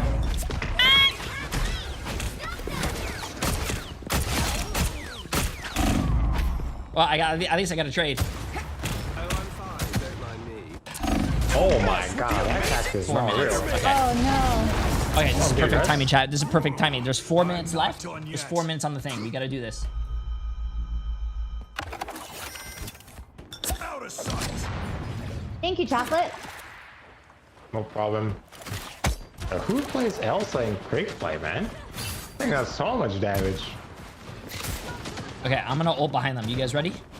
Yes. Yeah. I can try to give you a bubble. Judge, jury, execute! That was so fun. Holy damage.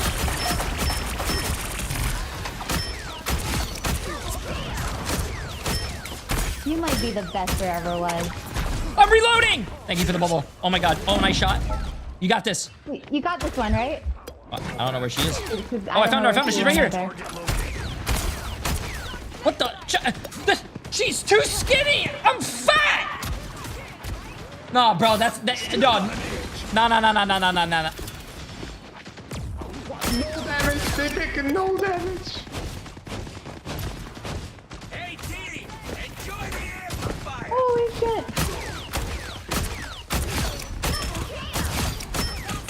Get him, Taco! Nice little boost.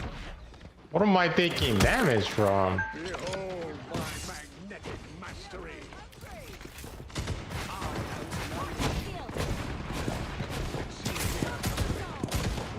Oh, I'm so sorry. I was Wait, there's a No, Punisher? you're great. second I'm away. just into it. I take that as a challenge.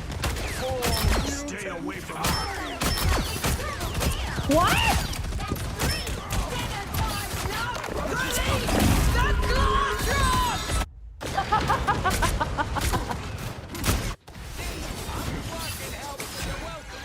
There's no way you got so low. Extended my deployment.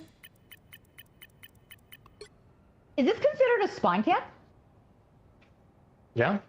We're spawn camping them. Nice. Oh, they win Iron Man. Wait, that's awesome. That's Jay's specialty. Oh, I'm getting res again? Yeah, we are spawn camping him. That's...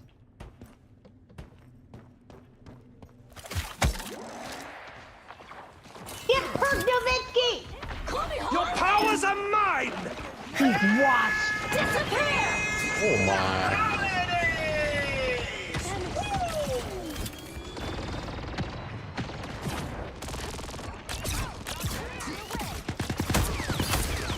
No, he's one. Bro, how did he live? He was so 1 HP. I know. I stopped shooting at him because I thought we were gonna get the fuck. Only 60 seconds left. This is not over. Okay, I got 1,000 clocks.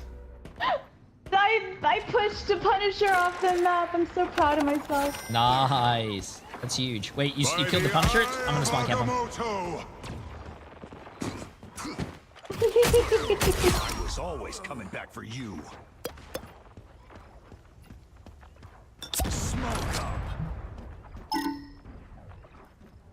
Down to 30 seconds. There's still a chance to stop them.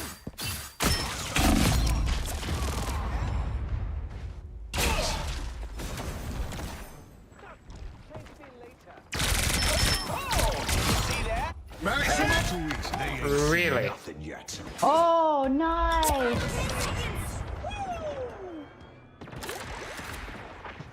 Hiding behind a fucking pillar. Oh, so I don't have anything for him. Hell no, man. I almost made it out. Oh my god, Rocket's a fucking legend. Nice. Good shit. Good shit. I think I got Rocket Res like 8 times. Okay, my friends, that was a lot of fun. GG's. GG's. Have fun. Always fun playing Happy quick Easter play. chocolate. Happy Easter. Happy Easter. Happy holidays. Till next time. Remember, 16th, 17th. Actually, I don't know if there's a difference between NA and EMEA, but 16th, 17th, 18th, and 19th, more quick play. Sound good. Okay, chat, let's see this. April 2nd, so make sure to get it before April 30th, because in a multiverse of chaos, the sharpest minds decide what's real. The city never sleeps, but something beneath it just woke up. Welcome Nice, to Lower let's Manhattan, see where it, let's iconic see streets it. meet hidden depths. That's- Fight through open avenues, historic buildings, and quiet Let's see courtyards it. in the shade of the Alchemax building, and then descend into the secret labs pulsing with unstable energy beneath the surface.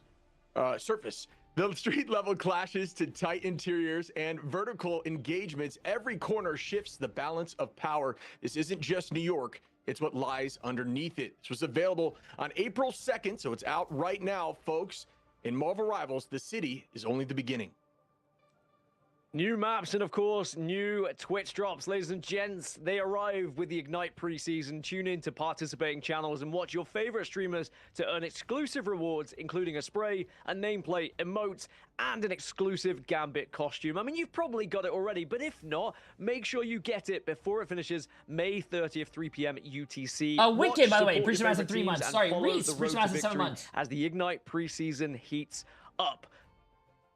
Speaking of the Ignite preseason heating up, welcome everyone to Marvel Rivals Ignite there's preseason, no and we are getting cozy to the today? business end now. My name is Dan Gaskin. I'll be hosting for today, and of course, I can't do this alone. I have two incredible commentators alongside me. Shib, Dogman. Dogman, I'll start with you. We had an amazing day a couple of days ago. And Chat, of they course, we killed had Cozy. incredible action yesterday.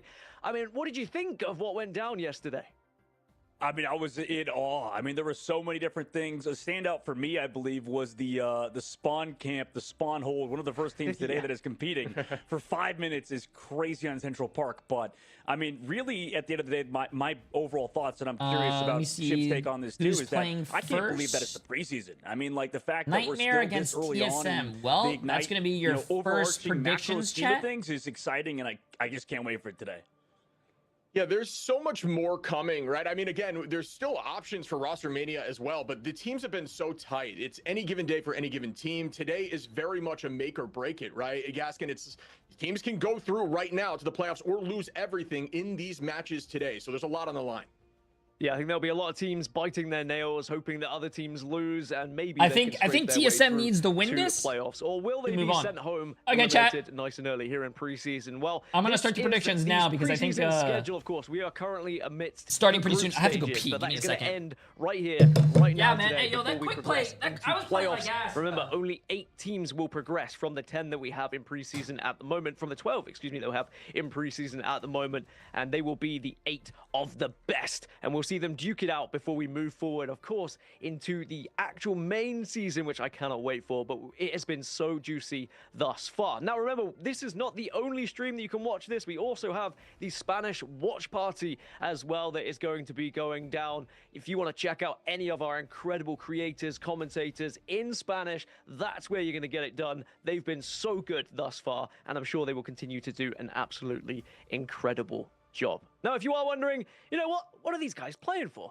What is part of the Marvel Rivals Ignite preseason? Well, the prize pool has been pretty insane, especially for a preseason. Dogman, I mean, 50,000 USD in total. I could only dream that I was competing for this back when I was playing.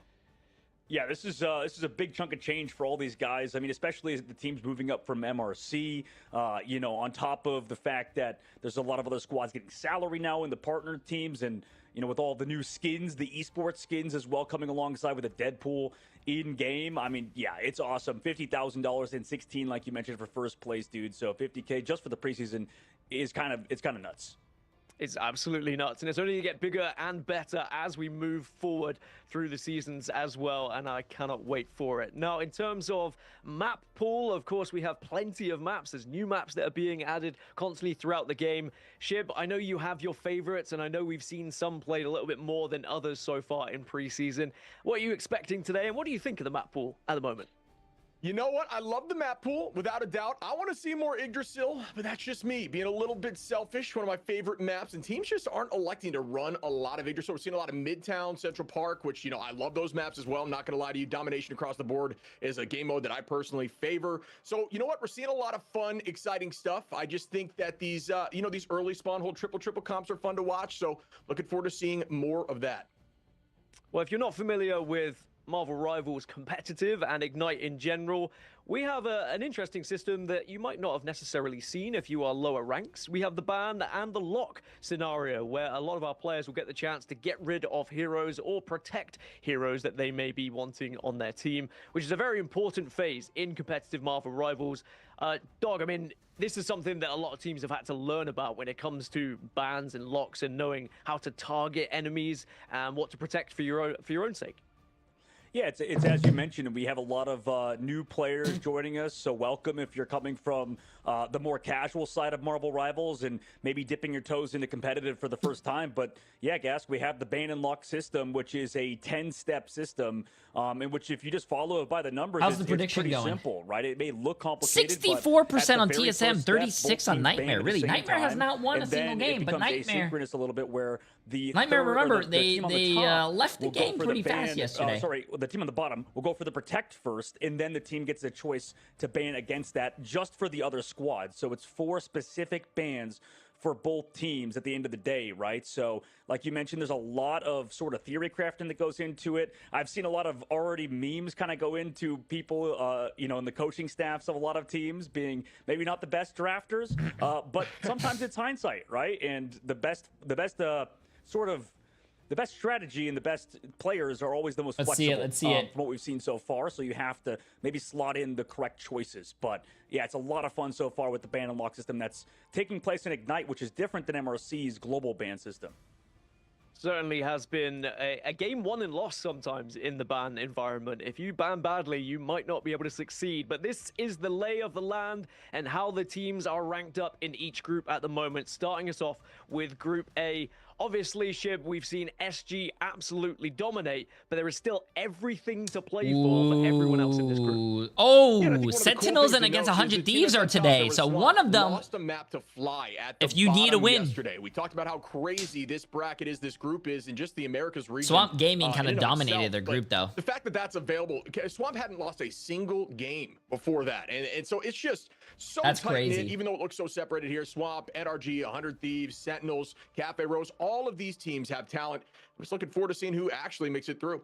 Was Swamp Gaming always this strong? I don't remember. I don't think I've ever watched Swamp Gaming. I think they were. If it does now, in terms of Group B I don't here, know. Dog. Yo, what's up, Fate? How you doing? How you doing? TLC are already qualified. SSG. There you go. You can ask Fate. Fate probably knows. Has Swamp Gaming always been a strong team? But with TSM, Lunex, and Nightmare all to play for here. Yeah, I think that, like you mentioned, Team Liquid, Citadel at the very top, they've solidified themselves as that #1 team, probably in the entire region alongside Swamp Gaming so far, but I think SSG is also a pretty solid choice in that second spot, I would say. Like, yeah, we lost, I would say, has looked a little bit more uncomfortable as of late, and that's only because Nightmare's of, at 0. Oh, man, SSG, chat, pour one out for so Nightmare, strong. bro. I feel so bad. I think it really just goes, you know, Team Liquid, Citadel, probably solid top. Bro. Maybe we go SSG. I locked in that second spot. Swamp Gaming used to be Nemesis. They were okay in North America, but this is a really good meta for them, and they have bottom 3 spots. And they had some good roster swaps. Matches to see who makes it into the playoffs. That's a big deal, and we're gonna already see one of those deciding matches happen in the very first one of the day, dude. So exciting Chat, stuff. Get your moving predictions for in. all those teams. Don't tell me later to open up predictions because I can't. First match of the day Get is your going to be predictions Nightmare versus TSM. It's as simple as if you win, you're through for TSM. But for Nightmare, they have to win and then hope results go their way elsewhere. Again, we can go into that a little bit Swamp later, Gaming is not playing today. Every team plays their every team plays the person in their groups one time, and then yeah, they already finished all their games. So today's like an off day for them. It's real easy with the massive prime sub, my friend. Appreciate it. Versus Lunex. Every match has a reason to watch as well. Even if teams are through, they will still be competing for seed. And seeding is going to be very important once we get into that bracket stage, because you might want to try and avoid the likes of Swamp Gaming, for example, or maybe you don't want to play TLC in the initial stage of the bracket, because Sentinels against NRG is going to be the best game of this some of these teams here today. I know there are some teams have already maybe 100 Thieves and Cafe Rose and also TLC against YWL, but I think Sentinels and NRG is going to be the best. What you guys are saying, there's so much on the line today. No, teams cannot be eliminated from the playoffs in preseason. This is a whole preseason, chat. The teams from the preseason will go play the playoffs of the preseason, but even if you lose and don't even make it, they still are in the regular season. Honest, I'm not even sure who I would want to go against at this point, because everybody has shown up in some NRG adding shock and I think speaking of in their showing name. up, playing rivals is crazy. No, it's not. TSM, if they are They classify their whole org, Energy Shock, as a whole huge game one to start off hero shooter org. But so I mean, Marvel Rivals, Overwatch, they're both hero shooters. So for Nightmare, it's a slightly different D-Bert, situation appreciate the for gift them. to They sell, my have to friend. beat TSM, and then they would need Lunex to lose against SSG in the final match of the day. Which, I mean, not a bad situation to put yourself in. SSG have looked fantastic so far, Dog, but at the same time, it's never nice not to have destiny in your own hands. But first and foremost, they just have to focus on trying to win this matchup. What's your initial thoughts on TSM versus Nightmare? I mean, my initial thoughts are, you know, this is a match made in heaven, right? It really is, because the team is out of the playoffs, chat. Throughout the tournament. These teams have sort of been very similar to each other. I think they both had expectations to get to that top 4 slot, to make it to the next round. And the fact that, you know, potentially one of them is going to be out, maybe Lunex if they were to beat SSG, that would be huge. For me, it feels like it's a tale of, for Nightmare, beating themselves. Like, this team is always a very good team. You know, it had very high expectations, especially with all the scrim bucks and stuff, the weeks leading into the group stages. But realistically, after this patch, something's just not been going right. It's almost like they play down to the levels of their opponents. Like, they definitely have the talent to succeed. But, I mean, shit, what do you think, dude? Like, this team feels like they should be a lot better than they are right now. Like, this team shouldn't be winless throughout this entire group stage, right? Yeah, I mean, I think you said exactly what I was thinking and saying yesterday. Is they play down. Do you think Terra leaving 100 Thieves disrupted your DPS strength? No, not really. I think Terra leaving 100 Thieves just... Delena, I think, lived in Terra's shadow, and ever since Terra left, I think Delena now has to, like, prove himself now. Yeah, not really prove himself, but, you know, he has more room to do what he wants now. A lot of eyes on Nightmare, especially after, you know, the interview that we saw yesterday as well. A little bit of controversy, I'm sure, but also they want to make up for that. They want to show what they are made of here in this matchup and prove everyone wrong, because even though it feels like a Hail Mary right now, there is a real opportunity Nightmare could still get through to playoffs, which would be crazy considering what their record would look like, but definitely a possibility. If you had to pick out one player, yeah, that's my bad. Dog, who do you think is the player to watch 100 Thieves doesn't play. I mean, for me, I would usually say Vision just because of what he's done so far. But honestly, like, I think Skier has been solid on this lineup. Like, I think that, you know, a lot of people have said that. Hear me out. Your side, but I love TSM. They have a lot of great players, a lot of great friends. I think he's been good, and also on their bench too. Like, if they were, I want Nightmare to win just because it would really suck not to win a single game across the board. But in their bracket, I think Skier's. I am rooting for the underdog. Game, and if I want a player to maybe improve after the previous games, it'd have to be Dinks. And I love that guy. I think he's been good throughout his career, but just something ain't clicking. And unfortunately, this team just needs to step up. And maybe that they, like you mentioned, because they have those chances to get in, because it's maybe their, you know, win and get in situation. If Lunex loses later, you gotta feel somewhat confident, and it's kind of goes back to Shib's point where, like, we just need to see something out of them in terms of that confidence level. And for me, it starts with things. 0-4 at the moment, and of course we've seen them win domination and then go on to lose multiple matches. Can they make up for it here today? Now on the flip side, we have TSM, Shib, and for them it's simple. They just have to beat Nightmare and then they are through. They don't have to worry about if TSM loses this game though, and I think Cafe Royal or another team wins, I think TSM is out of the playoffs though. Yeah, TSM as a whole. Yo, DJ for 10 months. Appreciate it, my friend. How you doing? Hiccup, I would say, is what we saw yesterday at that spawn hold against. Yeah, we lost. Yeah, we lost just holding them there after capping point 1 on, I believe, Central Park. It was just a tough look, and it looked like they could not find their footing. This team has seen success and growth from a lot of different players. I think Cal is really coming into his own as a strategist player who's more traditionally known as a duelist, starting to get a lot of finals and a ton of healing at the same time. Really valuable there. We've all known the Gulk, the Gantis from Gale. I think Gale is an incredibly strong player right alongside Bedtime Story. The front line looks great too with Gilbert Noodle, excuse me, and Guru Pizza on the back line as well. This whole team's got talent. I just want to see them now show it, because yeah, we lost for that map. For me, it was a tough watch. Jay, why did Terra leave? And Dog, now we're into I don't know. The latest Money? patch. We know now how things Why would are you leave out. one job for another? Probably for money. For example, we were wondering how that would change things. Is the meta going to shift slightly? Now that we've been able to witness how these teams are lining up, do you think we're going to see more familiar ban phases? People Why can't you choose who to spectate? If you watch the match and you want to watch someone's play style, you can watch it in the game client. The Gambit being as good as it has been, I think we probably ban that most of the time. And I think a big surprise for me is more players not picking up the Rogue and stuff, just because we saw towards the second week with Rogue and Gambit getting through in a lot of these ban phases and some teams not even opting to play it. That's been a bit of a surprise. Like, I feel like just how strong that character has been, it's just insane. Just because, like, I always thought Vanpool was really good in sort of server admin, but honestly, as of this week, whenever you have Gambit and Rogue getting through, that is something that it feels bad to pass up on. Well, Shib, we're going to head over to Celestial Husk first to kick us off with Nightmare and TSM.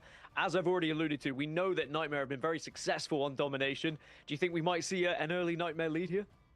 Yeah, Nightmare definitely has the potential to take this home. They love that more divey style, and I think, honestly, Celestial Husk plays great for that. I think there's a lot of stall potential, too, on point, which they do a good job of.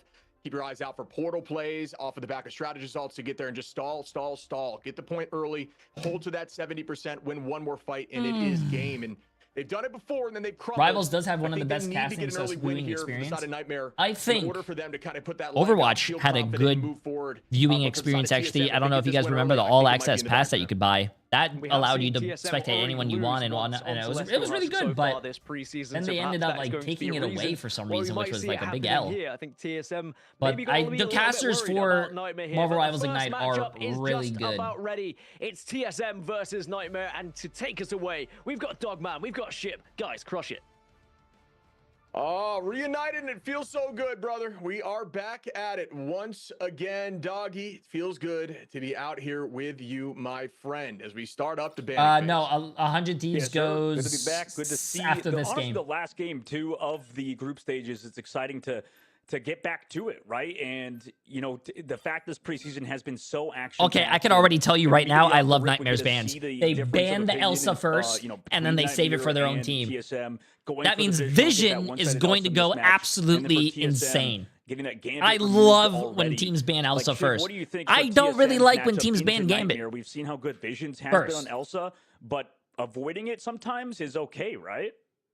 Yeah, I'm with you. I'm actually curious to see, and it's very dependent on players, but I'm curious to see the numbers as to when Gambit's banned in comparison to Elsa, when it's a mismatch on either side with where it lies. But yeah, I think Gambit has been just of utmost importance, especially in this or at least in yesterday. So I'm looking forward to seeing, what that number looks like right now. The lock-in of Gambit, obviously, on the side of TSM, feeling comfortable there. And then, you have to do it. Remove the Rogue. It's too strong with that team up. Yeah, it makes sense for, I think Guru's the type of guy to play a lot of that stuff too. Maybe there's no losers bracket, chat. The top 4 from each bracket go to the playoffs. On the opposite side ban, but it is kind of interesting. The bottom 2 don't make it. When you go for that Elsa ban and protect, you kind of open yourself up to maybe more diversity in terms of what the enemy can play. Whereas if you go for that Gambit ban and protect, we know that you probably have to ban the Rogue. Appreciate it, Moon Knight. See, chat, why can't you guys be nice like Moon Knight? Jay is the first streamer who actually reads all the chats and replies despite having a massive following. I wouldn't say massive, though. Quite small like me, but I don't know about you. Appreciate it. See, look at that. Yeah, I don't think it's a bad combination. Not a paid chatter, by the way. They are not a paid chatter. But dude, I think one don't point be mean. You made that I think is definitely worth reiterating is when you do get the Gambit through, Loki now has to be a priority ban. Same with Rogue, and that really does just make your bans far more traditional instead of just team-based. And I think the teams that are finding the most success in this tournament now are now target banning specifically against the enemy team and not just blanket banning, which I think we might be seeing a little bit here from Nightmare. Yeah, that's right. Yeah, because when we saw the FlyQuest game yesterday, I mean, you can't let Vest get Rogue generally. And look at that, they're eliminated now because of it. So going into it, like you mentioned, the band's bit more this is the duality of chat. Someone says, "Hey, very nice." You read every message and reply, and then the next chatter on YouTube says, "Where are you gonna go?" It's gonna be a good matchup on Celestial Husk. A very fun. Where are you gonna go, forward or backwards? If you're 3 inches in your mom and your dad was also 3 inches in you. Winning your for TSM for 2 different chats. Have to rely on same Lunex and stuff, but this match is probably the biggest of the tournament for both teams. Yeah, there's a lot on the line here. We can see what they are floating. TSM is running that triple comp that I thought personally was one of their best comps they've run in the tournament. They elected to not really try to make it happen yesterday, keeping it more traditional. I'm looking forward to seeing what it looks like into Nightmare. And for Nightmare's side, that Emma has definitely taken a step up as we see the emote here from Guru. Gotta love that. But definitely taking a step up in terms of finding wins and value. I think he struggled a little bit early on in the preseason. So we'll see what that looks like now from the side of Mace and Monster on that Cap. We know how strong Cap is. Okay, let's get this. Come on. Cap's been super good. I know that you probably got a little bit of flack on your TikToks when you're posting about Cap. Is actually quite good right now, and people are like, no way, he's bad. He lost the animation cancel. But oh shit! As you pointed out, Cap is even stronger this patch than previous ones, right? Yeah, especially at this level of play, I think it's, you know, the animation cancel is definitely a fun thing to play with, but just the raw damage of having that extra damage on every auto without having to set up your melee shield throws. It just gives you the will and the ability to take out backline at any time instead of forced setup. So we're gonna see what the team looks like here. Cal is going to be on the side of the Gambit. And we begin now. Gale, immediately, are you kidding me? Able to find Mace. One number up here for TSM, walking right through and showing why the Golk is such a threat. 65 HP though. I do like Gale on the Hulk. Out there, back to Bruce Banner form. So I do like the triple tank. The triple there's a the triple tank who actually worked for another team. What was it, Chad? I think it was Virtus Pro, right? Virtus Pro does a little bit of triple tank.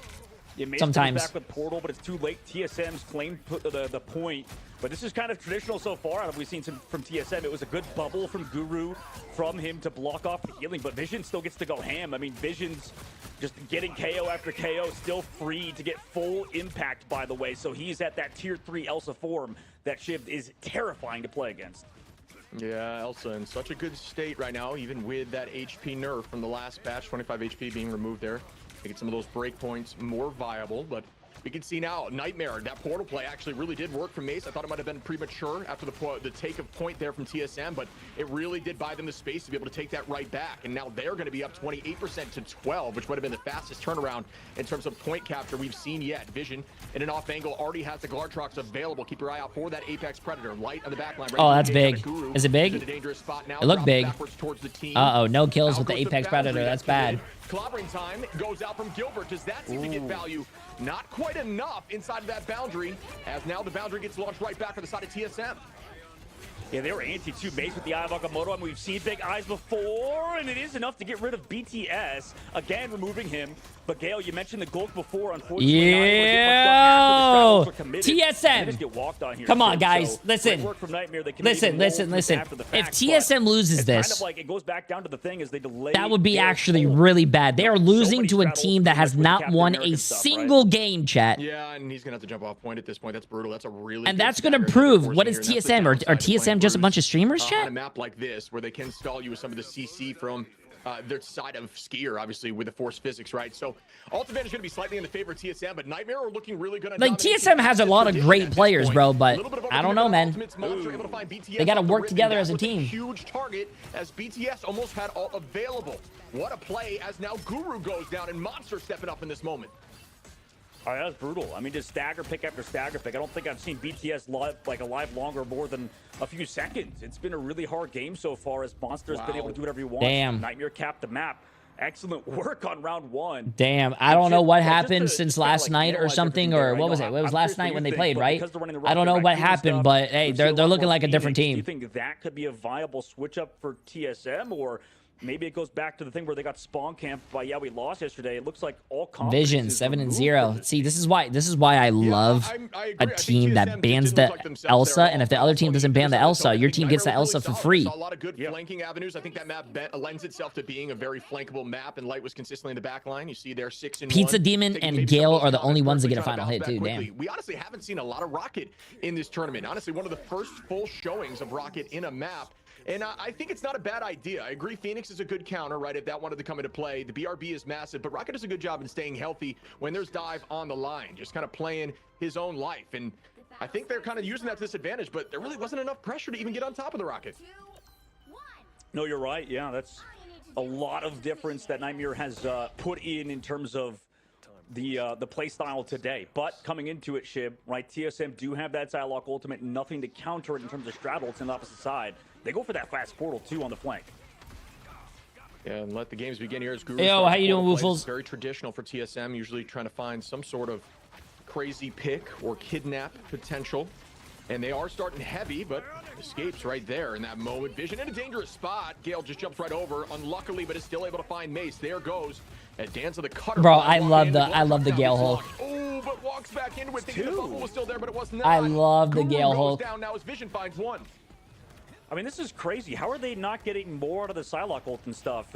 Regardless, point almost capped. They do commit the Raging Royal Flush too, but it's met by Invisible Boundary. And Nightmare, they're still touching the point. Eventually, Gilbert's going to fall on the side of TSM as well. So they have to give up so much space. Pop a late Invisible Boundary, but can they even live through it? The point's still going to get delayed out. The gold ultimate's out. Yeah, I'm not sure how I feel about the boundary. I think it was to just stall as they do now have one and end up working out in the end here. Light on the chase. On the side of BTS was able to find that health pack, try to turn this around, but Lights is not up in here, able to find BTS now, heading back to point. Goodbye to Golk, who should be out of at least monster form for the moment, so is able to hold on, but that's a retake again from Nightmare after just a couple percentage points on TSM. I mean, if I'm a TSM fan, I'm just glad that BTS finally switched to Phoenix. I mean, he was doing nothing on Psylocke, and I don't think it's really, player issue. It's more that Psylocke, especially with the Mantis against the Daredevil, is just such a one-sided matchup. But immediately Guru starts off with the ultimate as TSM look to reclaim some point and maybe try to counter this Rocket Raccoon. Yeah, I think they're kind of Nightmare's playing their, play your own life composition. It makes it very difficult to dive with a solo dive like Psylocke trying to make plays. Vision's able to find BTS in that trade early on. Pizza Demon in a low position as Mace now gets one. Monster onto Cal, and Nightmare have stepped up after yesterday and looked. Bro, this looks like an entirely different team, man. Climbing on the point. Oh, now they're gonna stagger Gale, bro. The disrespect. Look at him. Coming up at least for TSM side. Damn. Pull him, pull him. Oh my god. Pull him too. Oh my god. Oh my. Wait, he got his ult 4 back. No way. If it gets delayed again, there's no way. There's no way. Wait, Lord Trucks though. Oh my goodness. Oh my god. Someone stop them. But unfortunately, stop it. That was it's fucking murder! Play there from Skier and Vision. Hey, at least Gale lived though. Finding virtually the entire team. At least Gale lived. Ultimate Skier not even forced to use that boundary. Nightmare looks refreshed right now. They've taken some of these losses personally, and they want to make it to the next stage. And they're looking like they have a chance here. TSM's got to find their footing because right now they're looking lost. Yeah, absolutely. It's been pretty brutal so far. I mean, they started with the Gambit roll, Raging Royal Flush, but Nightmare has reacted perfectly so far. Gale's already out of the Hulk form too. Yeah, and more value of that BRB. Dink's able to bring Light back after a utilization of Ultimate from the Van Pool. So that pick gets no value, and they're back on point. Gale goes down. The boundary stays up here for the side of TSM. Gilbert now making the switch to Venom, which I think is a smart play, at least for the stall on point, and pretty aggro towards that back line. Monster doing a great job just distracting the back line. Guru able to find Light once more. Numbers up for TSM. Can they take this back? But 99% is a big hill to climb. As no way, bro. No way. No way. Nightmare. Right now, a portal play needs to be committed here for TSM. And Pizza just gets walked on by Maze. Cal just watches his teammate die. Gilbert trades Skier at the very least, but you talked about a monster and Maze. No way, chat. Bro, this is not my TSM. Waiting for that portal play. This is not my TSM. Ultimates afterwards, Shiv. I mean, BTS is over to that Daredevil as well. It just feels like he's not done anything on this map. Yeah, and that's a huge pick there from Mace on a bedtime story, trying to get back on a point. Alco some commitment of the Sia and Light with the Let the Devil. Damn, bro. Vision. Oh my god, Vision. Oh my god, Vision. They have to jump through the portal. The portal's gonna close. They have to jump through the portal. Oh my. Are you kidding me, Nightmare? Dude. Yeah, he got CC'd at the end, so Gale would not touch in the ultimate anymore, and that was beautiful so far from Dude, Nightmare. I don't know what's going on with Nightmare, but the difference between last night's team and today is night and day. How this team has performed on Domination Shib. This is their best map by far. It's when we go to Convoy, when we go to Convergence. And I think, chat, by the way, now TSM, I think TSM. I mean, oh, you guys. Especially if Vision's going to pop off like he did in that series, I'm going to be always worried for TSM. TSM needs to win this too if they want to go to the playoffs. This is the best case scenario for Nightmare. We're talking about the playoffs. Playoffs. It's just when we go to Convoy Convergence that I have a little bit of questions. Vision went 23-0. Oh my god. I'm wondering, Dinks didn't even die. Vision didn't even die. Monster didn't even die. Yo, TSM. Come on, guys. Don't want to stat watch, obviously. This is not good. Because it's not just on him, and especially since it's not their best map type. but this looks like a team that is a shell of their former This is not selves. good, bro. And, you know, I'm wondering if they can bounce back after next match. But we will see in just a moment after we go to this break. We'll see you guys for map number 2. Oh my god.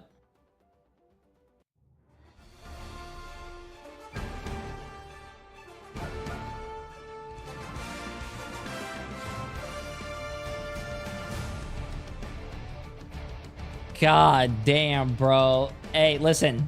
I cannot stress this enough, and I do not understand why TSM does not do this. I don't know if TSM has a coach or not, but I cannot stress this enough, chat. You guys probably hear me like a broken record. Ban Elsa first. Fuck the Gambit, bro. Ban Elsa first, so that way both teams can't play Gambit. I mean, Elsa. Sorry. You just have to.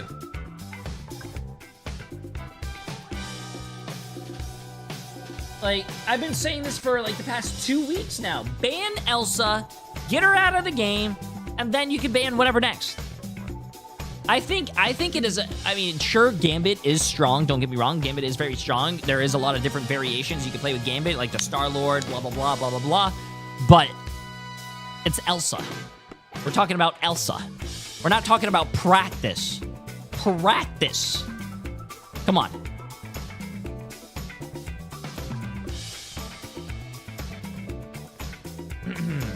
Is 100 Thieves playing today?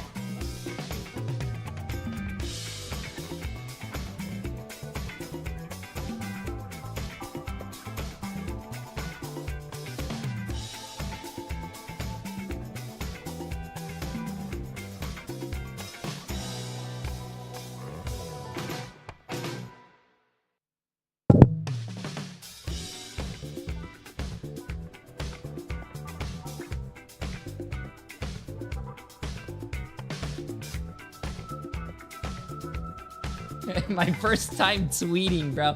You're not on Twitter, homie.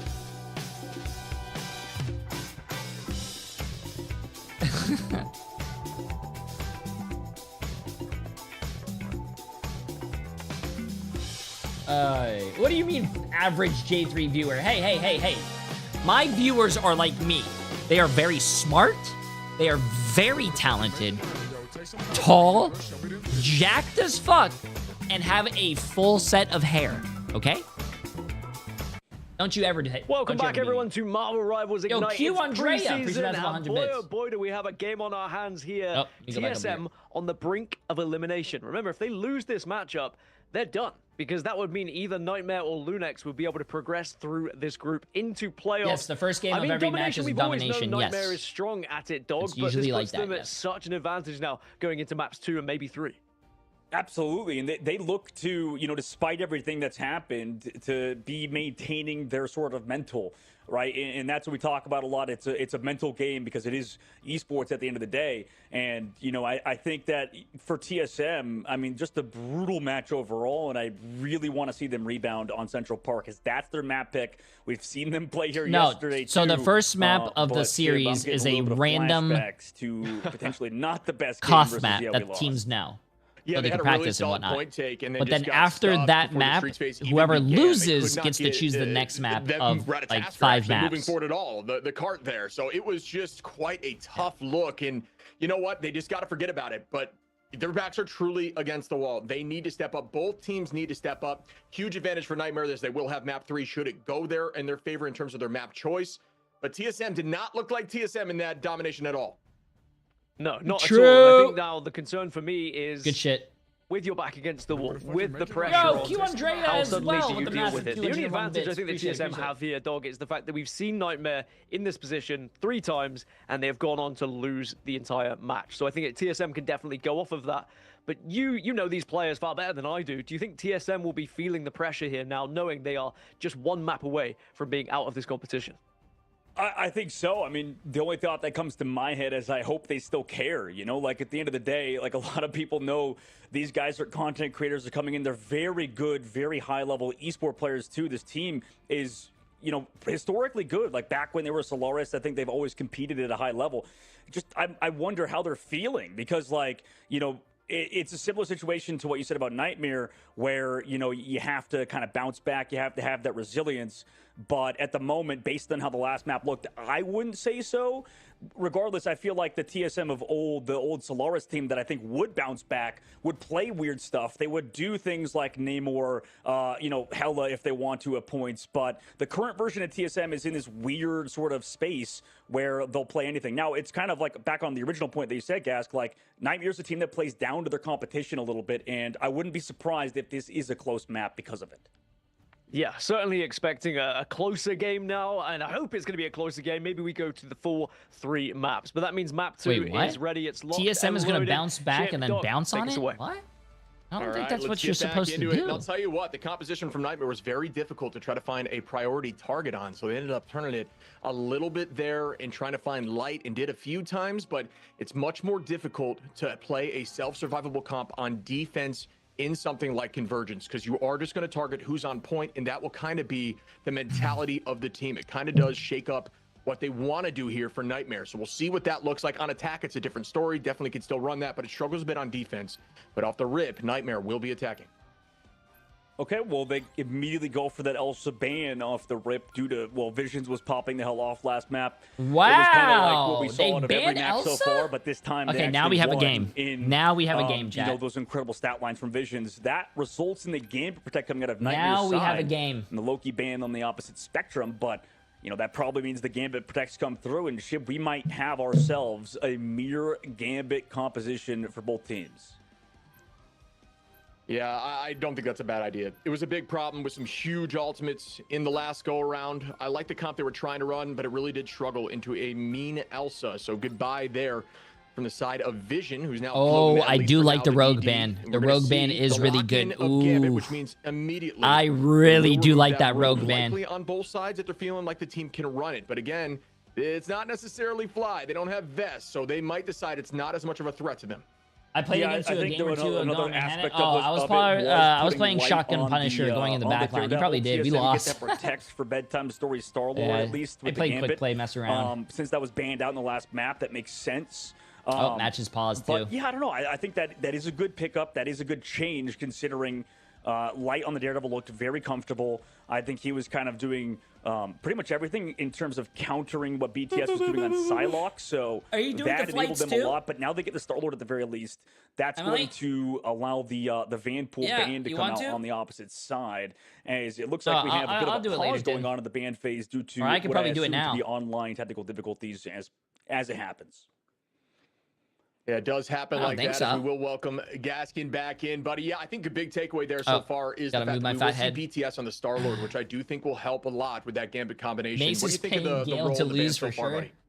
Oof. Yeah, it's pretty much traditional what we've been expecting, what we've seen for the last 2 Yo, days. it's really. Trick. Bruiser Massive 300 bits, my Keep friend. Gambit if you can. You get rid of sexy Elsa today, where you Jay. can as well. It depends. And as long as Loki doesn't get through, you shouldn't see any shenanigans. I think Bedtime Story on the Star-Lord, very important. We saw how incredible Bedtime Story can play when that Star-Lord gets activated, especially with the backup of the Raging Royal Flush. A real question for me is like where you go here. I wonder if this is like a tech pause or whether this is a tactical pause from Nightmare, perhaps trying to really figure out how they want to go with these bans. Because now that you've seen the Star-Lord protected and you've already got rid of the Rogue, that would be my question, Dog, is where you even go from here. Yeah, I think that we probably just try to ban out some of the things that were a problem in the last map, and well, really also what was a problem for us against other teams too. So because we go for that, Star-Lord protect on the opposite side for Nightmare, maybe it's go into another duelist as well, since they went towards that Daredevil. But since they don't have a Daredevil on TSM's side, really, I mean, BTS and Cal really haven't played it. We could even prioritize more Vanguards again. Like maybe if we're gonna play more divey stuff again, make sure they don't get the Emma. Even I know we haven't seen any bans over to that, or we know that Gale loves to play that Hulk. Maybe we ban out that, although that wasn't really an issue for us and a problem to deal with. So there's a lot of options, and I think because of the last map and how it went, because of what we saw TSM's ban phase sort of phase into, I imagine Nightmare really I don't know, any one of the option teams. they pick is going to be a Not good gonna be a one, and long pause, it's I just think. up to the Pretty sure overall we're gonna team get play at straight this back point, into the because I game. don't think they've had a bad draft so far. And it surprises me a little bit that we're seeing Mantis just go unscathed as well, considering some of the players have been saying like how important Mantis can be to those compositions. Do you think that's more of a team situation here, that TSM and Nightmare aren't really into playing Trip Strat, for example, Shib?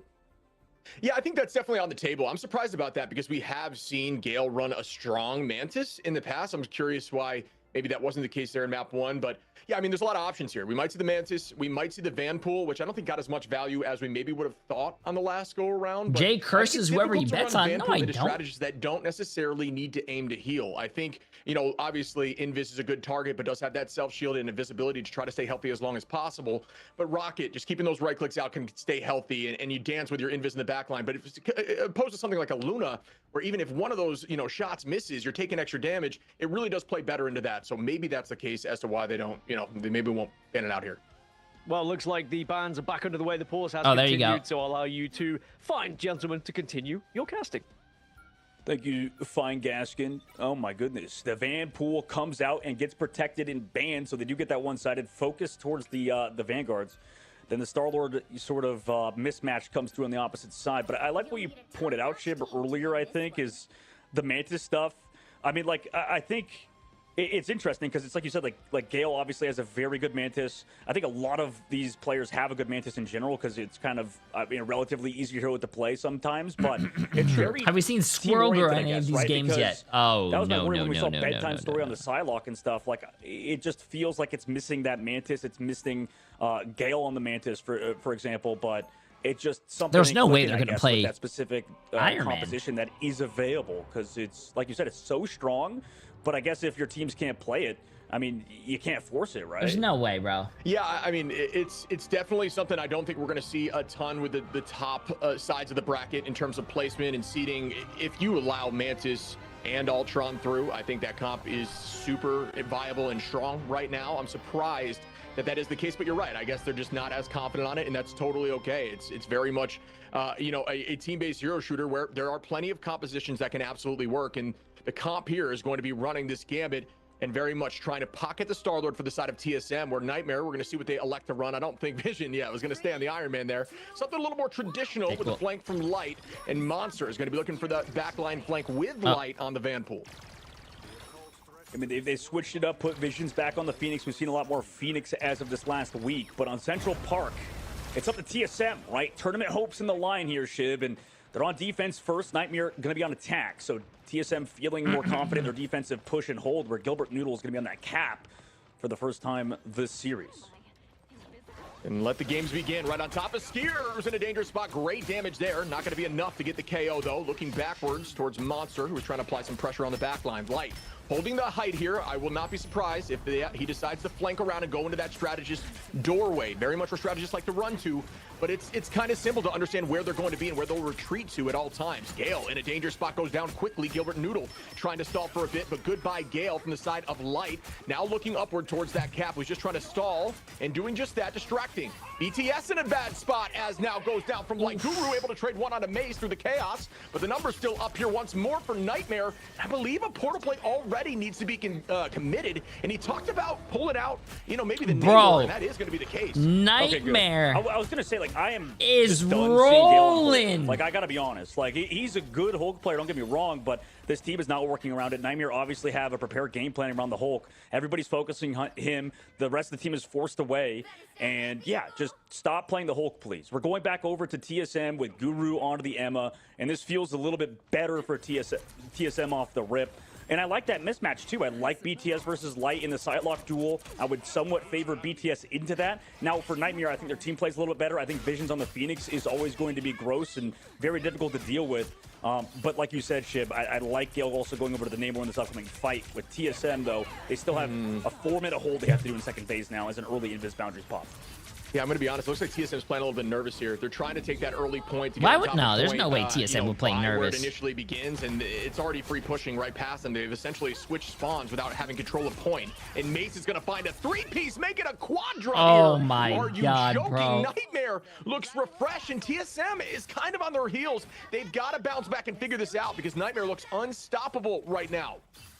Yeah, they used Invis in a lost team fight. At least they used the Ensong Inferno, so we can use Gilbert Noodle's ult as another Stratus ultimate just to help delay after the Raging Royal Flush is popped. They have 0.9 meters left to go. Light commits to Psylocke, dances the butterflies against that Strat ultimate, so they get an extra out, although BTS is down. Yeah, number comes through as Vision's able to take out Gale right now. Looking for more here as they do have priority on point. Out goes a Raging Royal Flush to the side of Nightmare. Vision able to find Pizza. And once again, I believe Nightmare this is not the Nightmare that I've seen the first time, bro. This is stop the count, bro. Stop the count. Stop. I don't know, man. They gotta stop. Wow, Nightmare. Maybe Nightmare had a different breakfast today, chat. Instead of like cereal and milk, it was probably like I don't know, like Adderall and milk or something. He was off of the Namor. This is completely different. You know, I would maybe. This is a completely different team. To be on the Psylocke instead, or I mean, sorry, onto the Star-Lord instead. But regardless, they need to win at least a fight here. Monster already starts off this fight early with that Deadpool ultimate. Gale able to find Light right now, and that's going to be one as Vision's able to take out Bedtime Story and even the numbers just a little bit. Gale has that Legend available as Monster falls, gets a two-piece, but already the point at the staircase with 4 minutes and 20 seconds on the clock. Vision on a height, trying to hold, but that's still at this point a slight alt advantage here for TSM, but it's looking like Nightmare just has to wait a few fights and then they can heavily press Q and walk this thing through. I looked at the Discord too, same thing. Yeah, they trade out Light at the very least. You know, I would like to see even BTS switch to the Phoenix maybe or whatever, but he comes over, follow through on divisions. Sleep on it. Maybe these fights stringing together will be good, but again, they trade in a pretty heavy advantage. Again, they lose two. Yeah, I honestly, this Emma pick here. Yo, Jay, really cancel the bet and redo it. I was blind when I did that bet. Well, hey, guess what, man? Emma does a really good so was TSM. No, that's fucked up, Chad. Don't be mean. Why would you say that? Now, it doesn't look like they are too much as BTS is able to find one there. There goes that Galactic Legend. It's not combined at the moment as Cal does not have the Raging Royal. They're trying, bro. They're trying. That's all that matters. To be the case as Gilbert dives in and finds Dinks, and that's a great initiation there. Now Guru makes the switch over to Emma to match, and I like this decision. As hey, you don't know, man. TSM can still like bring this back and win. Sometimes they're a great team. They're a great team. They can still bring it back. Switching this much, but sometimes it just is trying to find the right solution. Yeah, good fight so far out of TSM. I mean, they just keep catching Light out. That was the second time in a row they found Light first pick. So either somebody has to help Light take these off angles, and it looks like Monster's going to do it this time around. Watching ranked demons and pro play is so different. Hey, well, I did make a YouTube video on that. I made a YouTube video about pro players against the top ranked players, and here on the stairs, the pro players did win. Tasker, the god of the squirrels, for those who maybe are wondering what that is, but we see Vision with a nice stun, able to find BTS, and we heard yesterday in some of the interviews that right click on Phoenix is pretty much your sole job. Landing that stun gives so much value. Gale in a bad spot there, very low on HP, able to escape for a moment. Light gonna commit here and be, yeah, wow, finds two off the back of a huge ultimate, the Psionic. Wow. A third coming in from Vision. Wow. Fourth now as the fifth goes down, and Nightmare is now walking with 2 minutes and 20 to the very end of this map. TSM does have Cal and Gilbert though. I mean, if Nightmare is smart, I think they even go for like some early pressure to force out a strat ult or something, or even try to get ults in the spawn, but they give TSM space. And I think that's a bit of a mistake. Now they come out with the dance floor a bit late, met by an Ensong Inferno to help peel as well. Light in a very dangerous spot, falls there from a nice shield toss from Gilbert Noodle. And that is going to be a pick from Cal and Gilbert once more. Vision finding Pizza. The ult advantage there for TSM did work out as the reset comes through and Dinks jumps off map for another fight. Coming up, TSM does hold on to BTS Gilbert in that fight, and that is some good patience, which puts them at an ult advantage in these next fights. Yeah, sadly for Nightmare, I mean, they use a lot of ults, but not more importantly, they give space to TSM to walk out of spawn as they now Nightmare could, together as a cohesive unit. Nightmare's in a bad position, though. They only have one support ult. Hey, TSM, pull, if they do well with their support ult, chat, yeah, TSM can't hold this. And TSM just needs a really good offense. 22 seconds left to go, Shib, and they have ults too on the defense. Yeah, I think a dance of the butterfly at the spawn door there would have been. I think that ult might be a little too early. Oh no, they got a pick. That's good. That's good. Time for the cart to move forward just a little bit more as Gale's that's good. See, look. They're rotating ults. They only used one ult there. They won the team fight. They built. They now have 3 ults. Nightmare still only has 1. That's a great team fight. Great win. I thought he almost popped the ult a little too early and almost got no value, but that's good. This is still really good for TSM. I like this. They just can't blow it all at the same time. That dance of the butterflies early. You have to get follow up now here at the choke. He got no value there. That's actually really bad. But they didn't get anything else out. Nobody else was ready. They just need to play time. Maybe if Gale was more in position, all they need to do is just play time. Or KOs, but it's a good job of Nightmare to bounce that back and forth and play safe to keep the invisible boundary for this upcoming fight.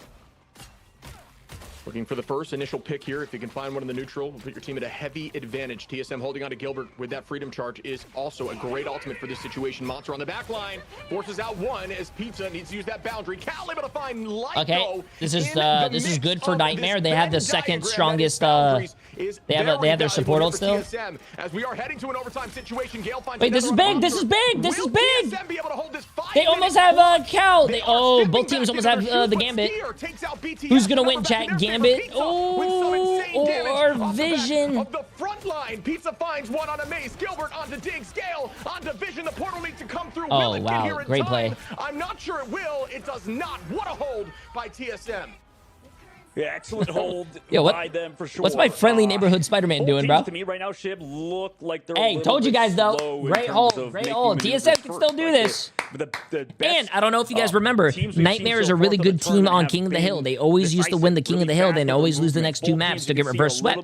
So TSM can do this. For Nightmare, realistically, that was almost good. It was just so many times we saw Monster on those, like, at least at the end, the very super long flank, and even before, an excellent switch up for TSM was to focus him, right? Like, they would get out that taunt early, they get Monster's E out, and you hear a lot of these pros talk about how Deadpool is super easy to KO after he uses that cooldown, right? So with that, they've just found Monster every single fight, and he just had a rough performance after third phase. Yeah, it's surprising to see how valuable some of this just backline peel is, man. I mean, I feel like Vanpool has kind of been known as just like the deleter of the backline, but they're doing a really good job playing off each other and not worrying too much, always having an answer when need be, I would say. But TSM, I mean, honestly, from what I'm seeing from both these teams is they just started off with just a ton of nerves. I think Nightmare looks more confident off the rip, obviously. TSM has not quite looked like themselves until that final point. They started to figure things out. I like this switch in comp as they're keeping it more consistent right now. I think Cal did a good job there in the back line. Guru's switch was very valuable. We saw some picks there from Pizza, even on that invis, which was solid. Didn't go down one time to some of those ults from the side of Vanpool. They're locking back in, but can Nightmare shut this down and end the hopes and dreams of TSM fans, or will TSM bounce back in like it to start off on the Spidey? Yeah, I like it. We'll see how it goes throughout. But it is a very difference of opinion, too. Like, I bet you TSM's, a lot of their vocalization, a lot of their leaders comes from their back line, too, with now Cal joining the team, and it's kind of the opposite for Nightmare with Mace on that front line. But while they set up at that choke point, maybe make sure TSM doesn't get through easily. They're already getting pressured into this back room. Excellent job to disengage it and bunker up for the strategist, though. Wow, that was disgusting by Vision, able to find BTS in the air like that with one clean combination. Vision's aim next to none here, as we are going to see Monster chasing Gilbert on the high side, not going to have any answers, and does go down. Monster finding one, but Guru also finding Light in the chaos. Very low shield here for Monster, who's going to commit towards that backline. Gale is on the off angle, but Vision has caught that off angle and is trying to hit the delete button. And ooh, Vision, bro. Once again, looking good. Yeah, he makes it look easy, plays it slow on the inside, finds the right target to focus, and they're finding these daggers. Pete's on the left side, nice job, though, to get out with 1 HP. Regardless, target focus by TSM. They're still kind of in this fight, building straddles early. But Nightmare, I mean, they're coming up on their own. Invisible boundary available. They could get a good fight early before TSM have straddles. Here. I was gonna say that. Oh my god, dude, the Spider-Man chat, the Spider-Man. I was surprised to see that. Great patty caking, but Light able to find a window right there and take out Cal in the back line as Mace is able nice to take bubble, out BTS. save your teammate. Oh my god. Struggling right now on this attack. Good maneuvering here by Nightmare. Gale, though, one bubble saved your. I love the team play, bro. I love the team play. Are back, and there's the commitment. Out goes the Raging Royal Flush. It's gonna be matched right back. Who gets more value? The first pick is very valuable as Mace is holding on to this Meteor Rem. Shields go up into the sky, looking towards the back line. Who will be the first to go down? No one quite yet, as everybody's just dancing. Out goes the boundary. TSM now still holding on with ult advantage, gets a huge pick, actually on the side of Vision into Cal throughout the chaos.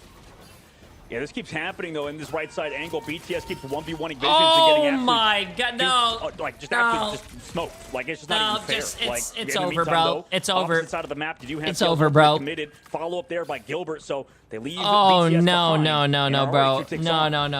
No. Oh my goodness! And you talk about a delete button. That combination right there was obscene from the side of Monster, who's going to head back to the point and stay healthy. But oh no, they didn't touch as TSM takes that for free. That was a miscommunication. No. Chat, you might think that's a C9. You might not think. No. It's not. Nightmare just wanted to continue the slaughter, so they wanted to pad their stats a little bit. Chat, trust. You guys just don't see the vision. It's not on Monster. Get it? Because Nightmare has vision. Anyways, just trust. Maybe it's on someone else to touch for sure. 3 minutes and 30 seconds left to go. Ship. This is almost as good as the second phase was for Nightmare's attack. Obviously, a lot more time in the bank, but 3 they just want to pad the is stats, bro. They just want to pad the small stats. amount of time. Regardless, we need to see Nightmare maybe find picks in the back line again. I mean, they've been doing it so far, following up on Light.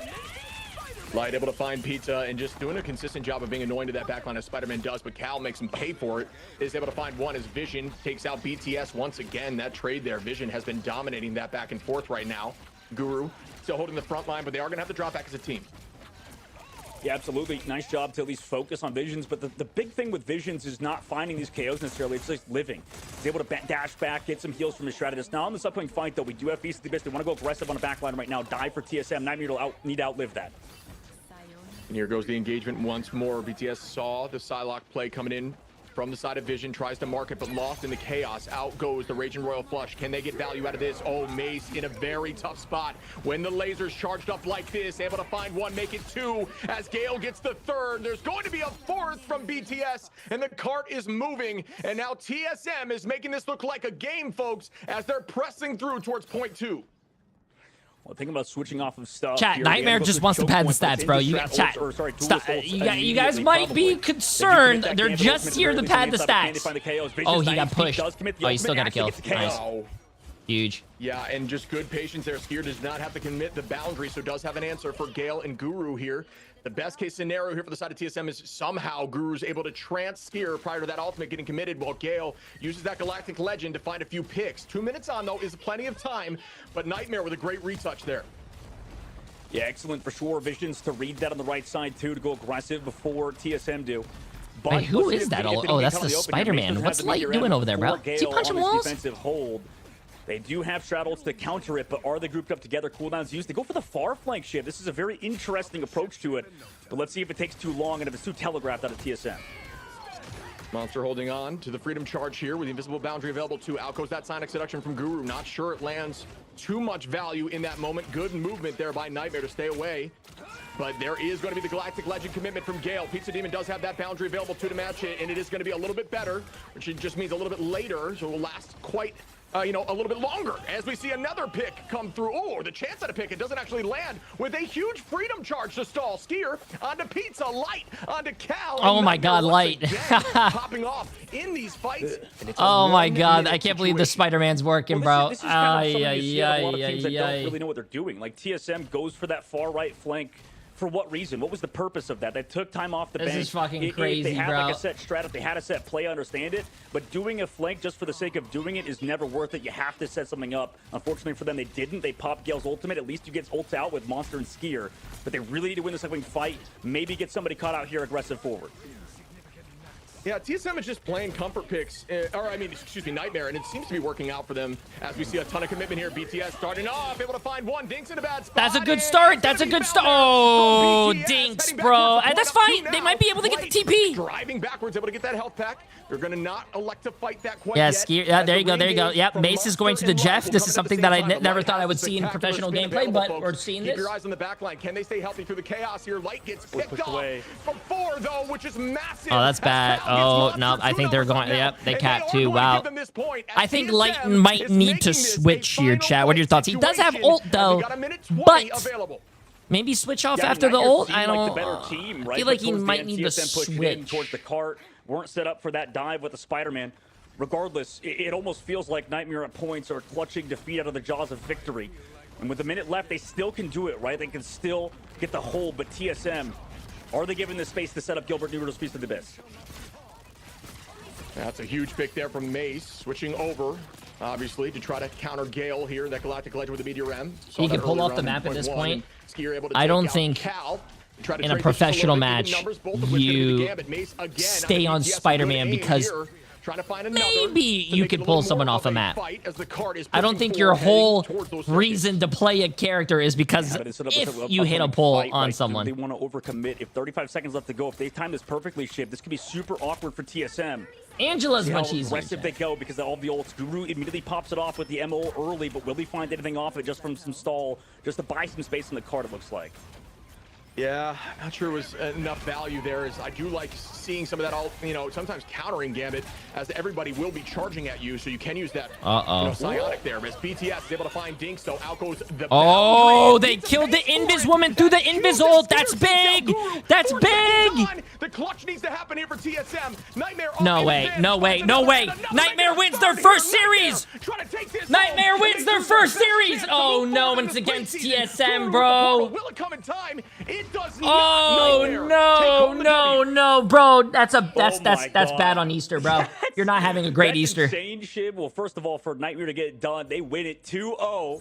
Huge Nightmare, bro. But now, Yo, what's the difference? Today, super oh my God, right? Like, 73, $4.4 million, bro. And well-deserved MVP for Visions. I think it's been this way throughout the tournament. We're having like the biggest wealth redistribution in chat, bro. Done so much for this squad, but a 2-0 over TSM is. Oh my God, almost a 1-to-4 return ratio, 27%. TSM, unfortunately, not going to be able to make it forward in this preseason. Oh, TSM does not make it forward as well, chat. TSM losing does not put them into the playoffs as well. Oh, that sucks. Nightmare had no chance to make it in the playoffs, but they actually cut TSM from making it. Oh no. A ton of success from Vision with 20 finals. Looking at those stats, I mean, wow. Gaskin, what'd you think of that?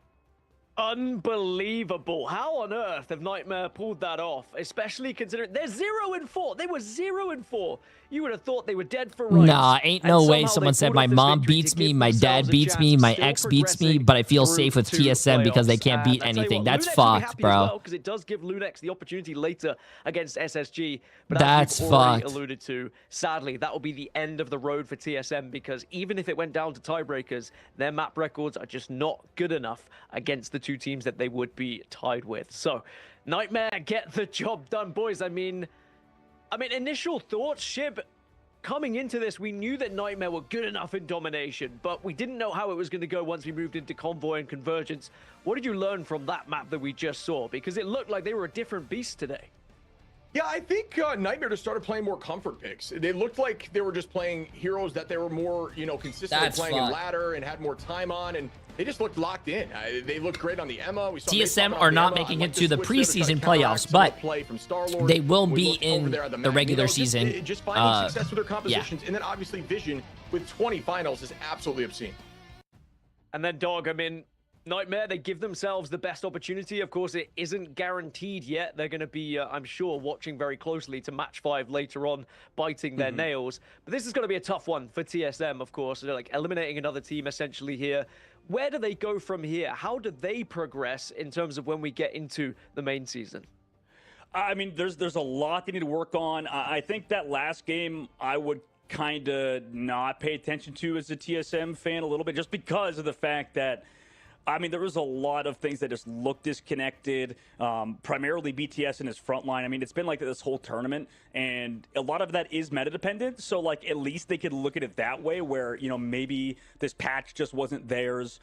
There's a lot of that sort of they can maybe double down on if they want to, but you probably got to pick and choose between Gale and BTS moving forward. I think they're both great players, but one of them, they kind of fill the same role almost. It just feels awkward to have these two players that feel very similar, characters, and I think that they just need to pick up another, dive player, maybe a Jitward type character who could play a lot of these melee characters. I would love that out of TSM moving forward, and I think that would really improve them by a decent margin. That sucks, bro.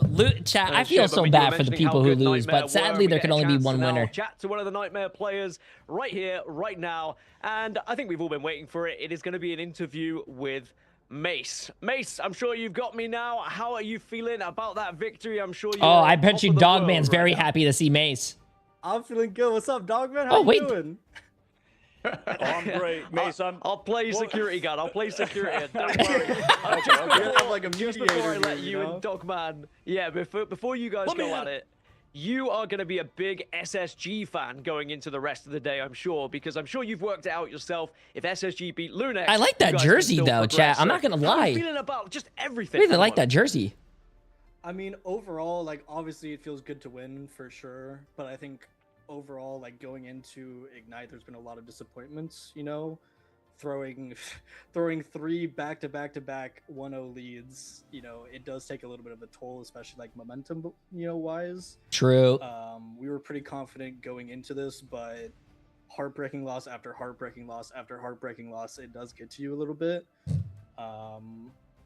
Just still trying to rally the troops, keep the mental high, do the best we can, and just play with what we got. You know what I mean? So I think we did a good job there, showing today that we can keep up. And if SSG does beat Lunex and we get another chance at playoffs to show that we can change, I would love that. Yep, you can only play what's in front of you. All right, I'm going to let the dog off the leash now, so I apologize in advance.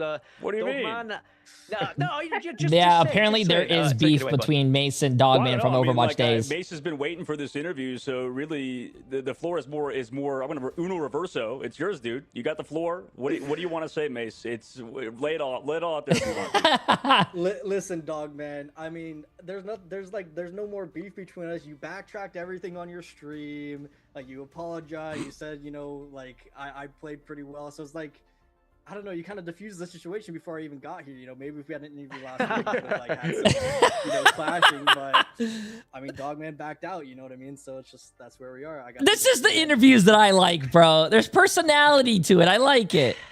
I got nothing to say to that. I like that. Yeah, I mean, the thing is, like, when we watched that back, like, it was. Like, like when we watch these games live action, you're just like, damn, this Mace guy, he's just feeding his ass off. Like, he's just getting in there, And then, like, watch it back, I'm like, okay, wait, he has a point, Like, I think the healing was a bit sus at points, and it wasn't just him overextending. It's just disconnect. And I think more so, can I phrase this on wait, like, Emily, did you text him, by the way? Say about this, like, because it's a team game, because, there's, like, a lack of synergy at points, like, how do you fix that? How do you fix, like, these huge holes in a meta that you obviously need to patch up before it's too late? Because, like you guys said, well, like, on domination, I'm talking, these map types you've been I'm talking good, to him right but there's now. Just that slight disconnect. How do you go Can about you text even him? fixing that stuff when a lot of this comes down to, like, team synergy issues? You want me to text you? Wait, you want him to text him? The biggest problem we've had, like, overall, like, sure, like, maybe one person, it plays mechanically bad, whatever, right? It's never just one person's fault. I think overall, as a team, we've struggled a lot with trust. And I think, especially in a game like this, even in Overwatch, I think this game requires much more team play and much more trust in your team. And there are just a lot of times and moments where we would lose momentum and stop trusting each other. Especially against we lost, especially against SSG. There were a lot of times where we just lost trust. And over the last week, that's kind of been our focus of like, okay, trust your teammates, trust them to do their job. Don't make hero plays. Don't try and 1v6 the enemy team. You know what I mean? We're a team. We're here. Let's just play together and trust each other. You know what I mean? And that's just, we worked a lot on that, and I'm pretty proud of us. Awesome. First off, what's going on, buddy? It's good to see you. Today, you guys looked incredibly confident. It looked like a totally different team, man. The main question I want to ask you is, what was the game plan? Give me 1 second right after this. Fresh, you were playing comfort picks. It just seemed like the team that we expected to see. I mean, going into this, like, our warm-up was like quite literally perfect. I pride myself a little bit in that. By banning the Elsa first and giving them Gambit, we knew for a fact that the Gulk was going to come out, the Thing was going to come out, the Tank Pool, like all those characters were going to come out. We even had a warm-up where the exact comp they were on Domination, we prayed it, we practiced it, we warmed up it, and that's why we were so confident, is because we knew exactly what they were going to play. And same thing on Central Park. We knew they were going to go Central Park. We knew they were going to go defense. They do it every time. And when teams are so predictable like that, it's hard to not just plan for already counter swapping them before the game even starts. So I think that was a really big advantage we had today. of just it's just like prep gap. You know what I mean? Like having that preparation. Obviously, like all of our players played so well today. Like genuinely, we had a few hiccups, especially on Central Park, but you know, I think the prep gap on top of having all our players really motivated to win, motivated to play, and trusting each other, that's the team that I want to see. You know what I mean? Awesome. Thanks for your insight, buddy. I mean, very impressed with how you guys played today with your back against the wall. Now you've got to watch on Lunex versus SSG. Who do you think takes it with an honest thought? I mean, like going into Ignite, SSG was I love a lot of people. 100 Thieves is next, yes. Ignite, SSG wasn't Gonna be a good game. I think all the games today are gonna be good. Back to back to back. This was a good win. You know, we were pretty confident going into our match with them. I think, like I said, we just lost momentum. But SSG has been looking very strong. Like all of their officials have been looking very strong. Even against TLC, their first match, I think they looked pretty good. So I'm pretty confident in SSG winning. I mean, I'm not going to count Lunex out. I think Lunex is still a very good team. With 100 Thieves like versus and Cafe like that, but Royale. Time will tell, and the hate watching begins. You know what I mean? Yes, it does. Get your SSG jersey on now. Buy the bundle in the Marvel Rifles store. Buy the SSG bundle. Buy the SSG for the interview.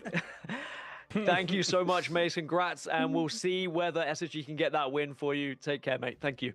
Thank you. I appreciate you. Thanks, buddy.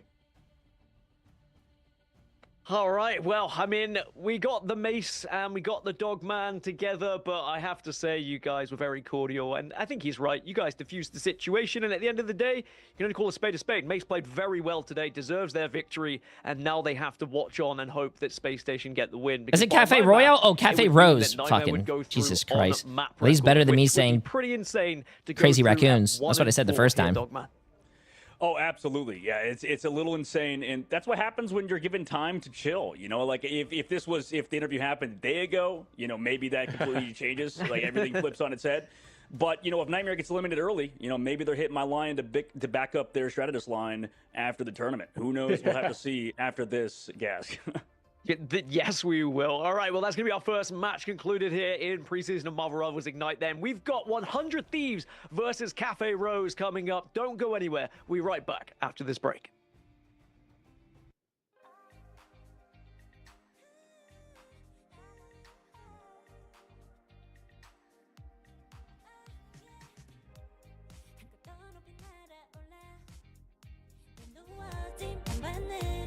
Oh, I like how they turned it up. Okay, well, this is going to be a good one. I'm just going to start the predictions right away, chat. Sorry, I was typing it all here.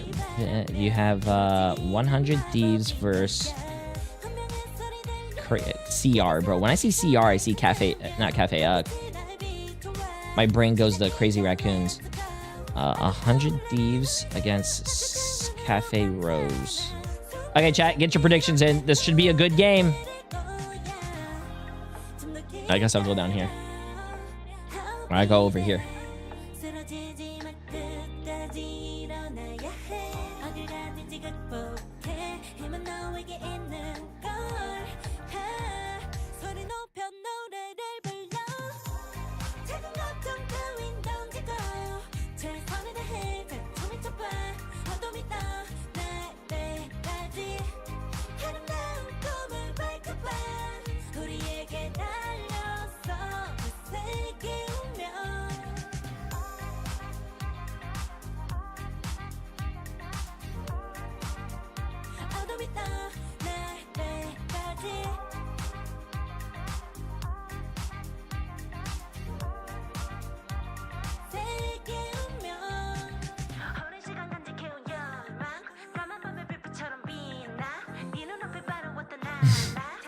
Okay, sorry. Let's see this. Damn, all of you guys are going for 100 Thieves? Hey, chat, we already saw one upset. I actually really like this song. I think I'm gonna start listening to this at the gym.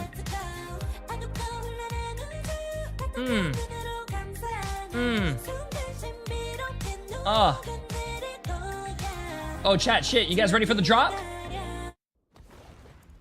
Oh my god, they skipped the drop!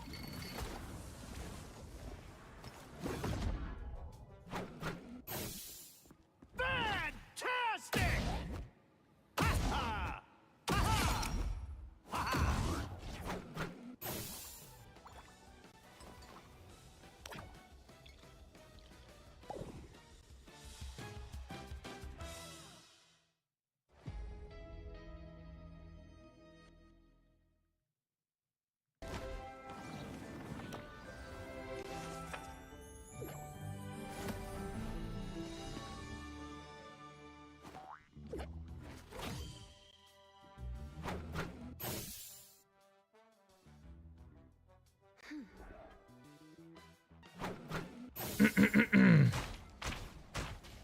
Sorry.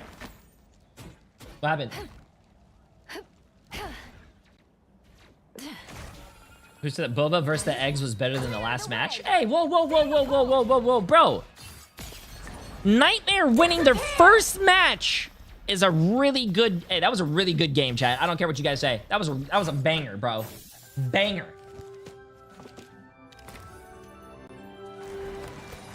I have 0 points. Well, look on the bright side. Yeah, I don't know. There's no bright side. I guess you're broke, bro.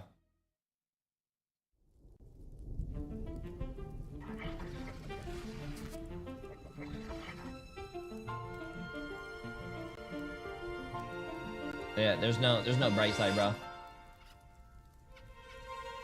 Jay, can you lend me some money to bet? I'm sorry, chat. I got no money for you guys.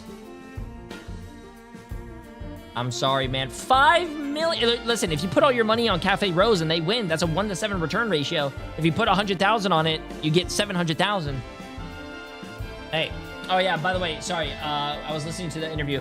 Hoodlums, appreciate the massive 510 bits. Can you shout out my son Ezra? It's his 11th birthday. Hey, appreciate the massive 500 bits. Chat, you guys know what to do. Happy birthday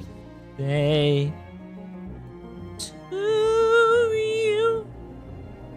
Happy birthday to you.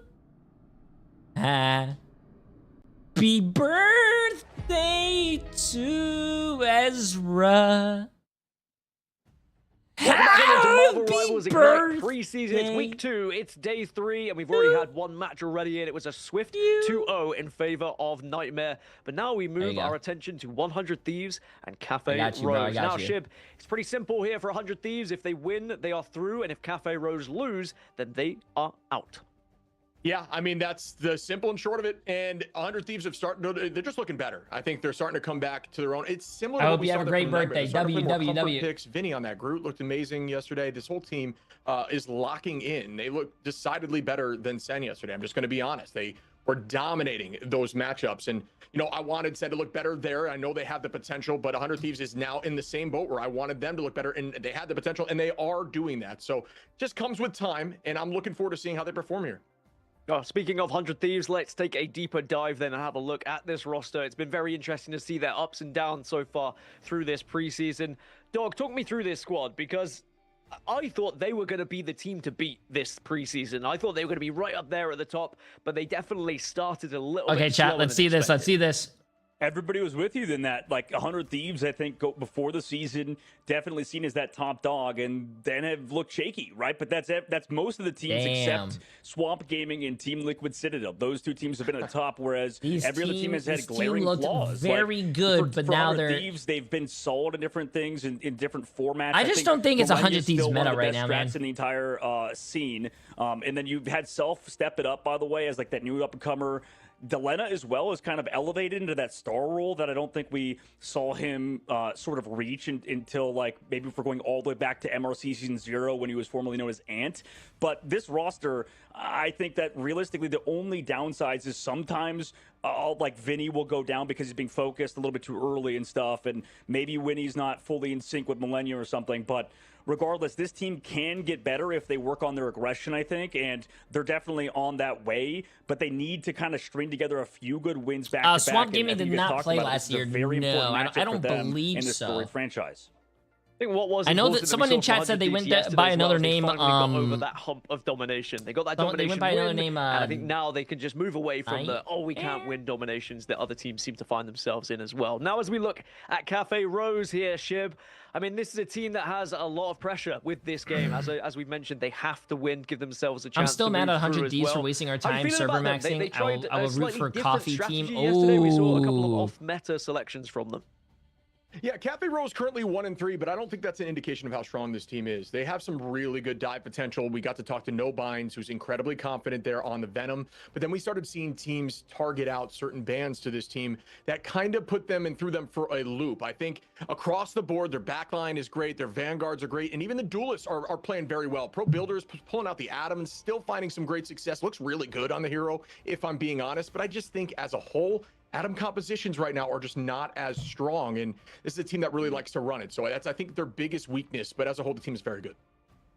Yeah, and if they do find a victory here today and win 2-0, there is a chance they go through via tiebreakers. It gets pretty complicated, and we'll go into them if it happens, because I think the nitty-gritty of it we don't need to get into unless we really get there. But Dogman, it's quite similar to the Nightmare situation. Cafe Rose, they want to get a win here. Oh, there you go, Nemesis, yeah. In 2, and then hope the results go their way elsewhere, essentially.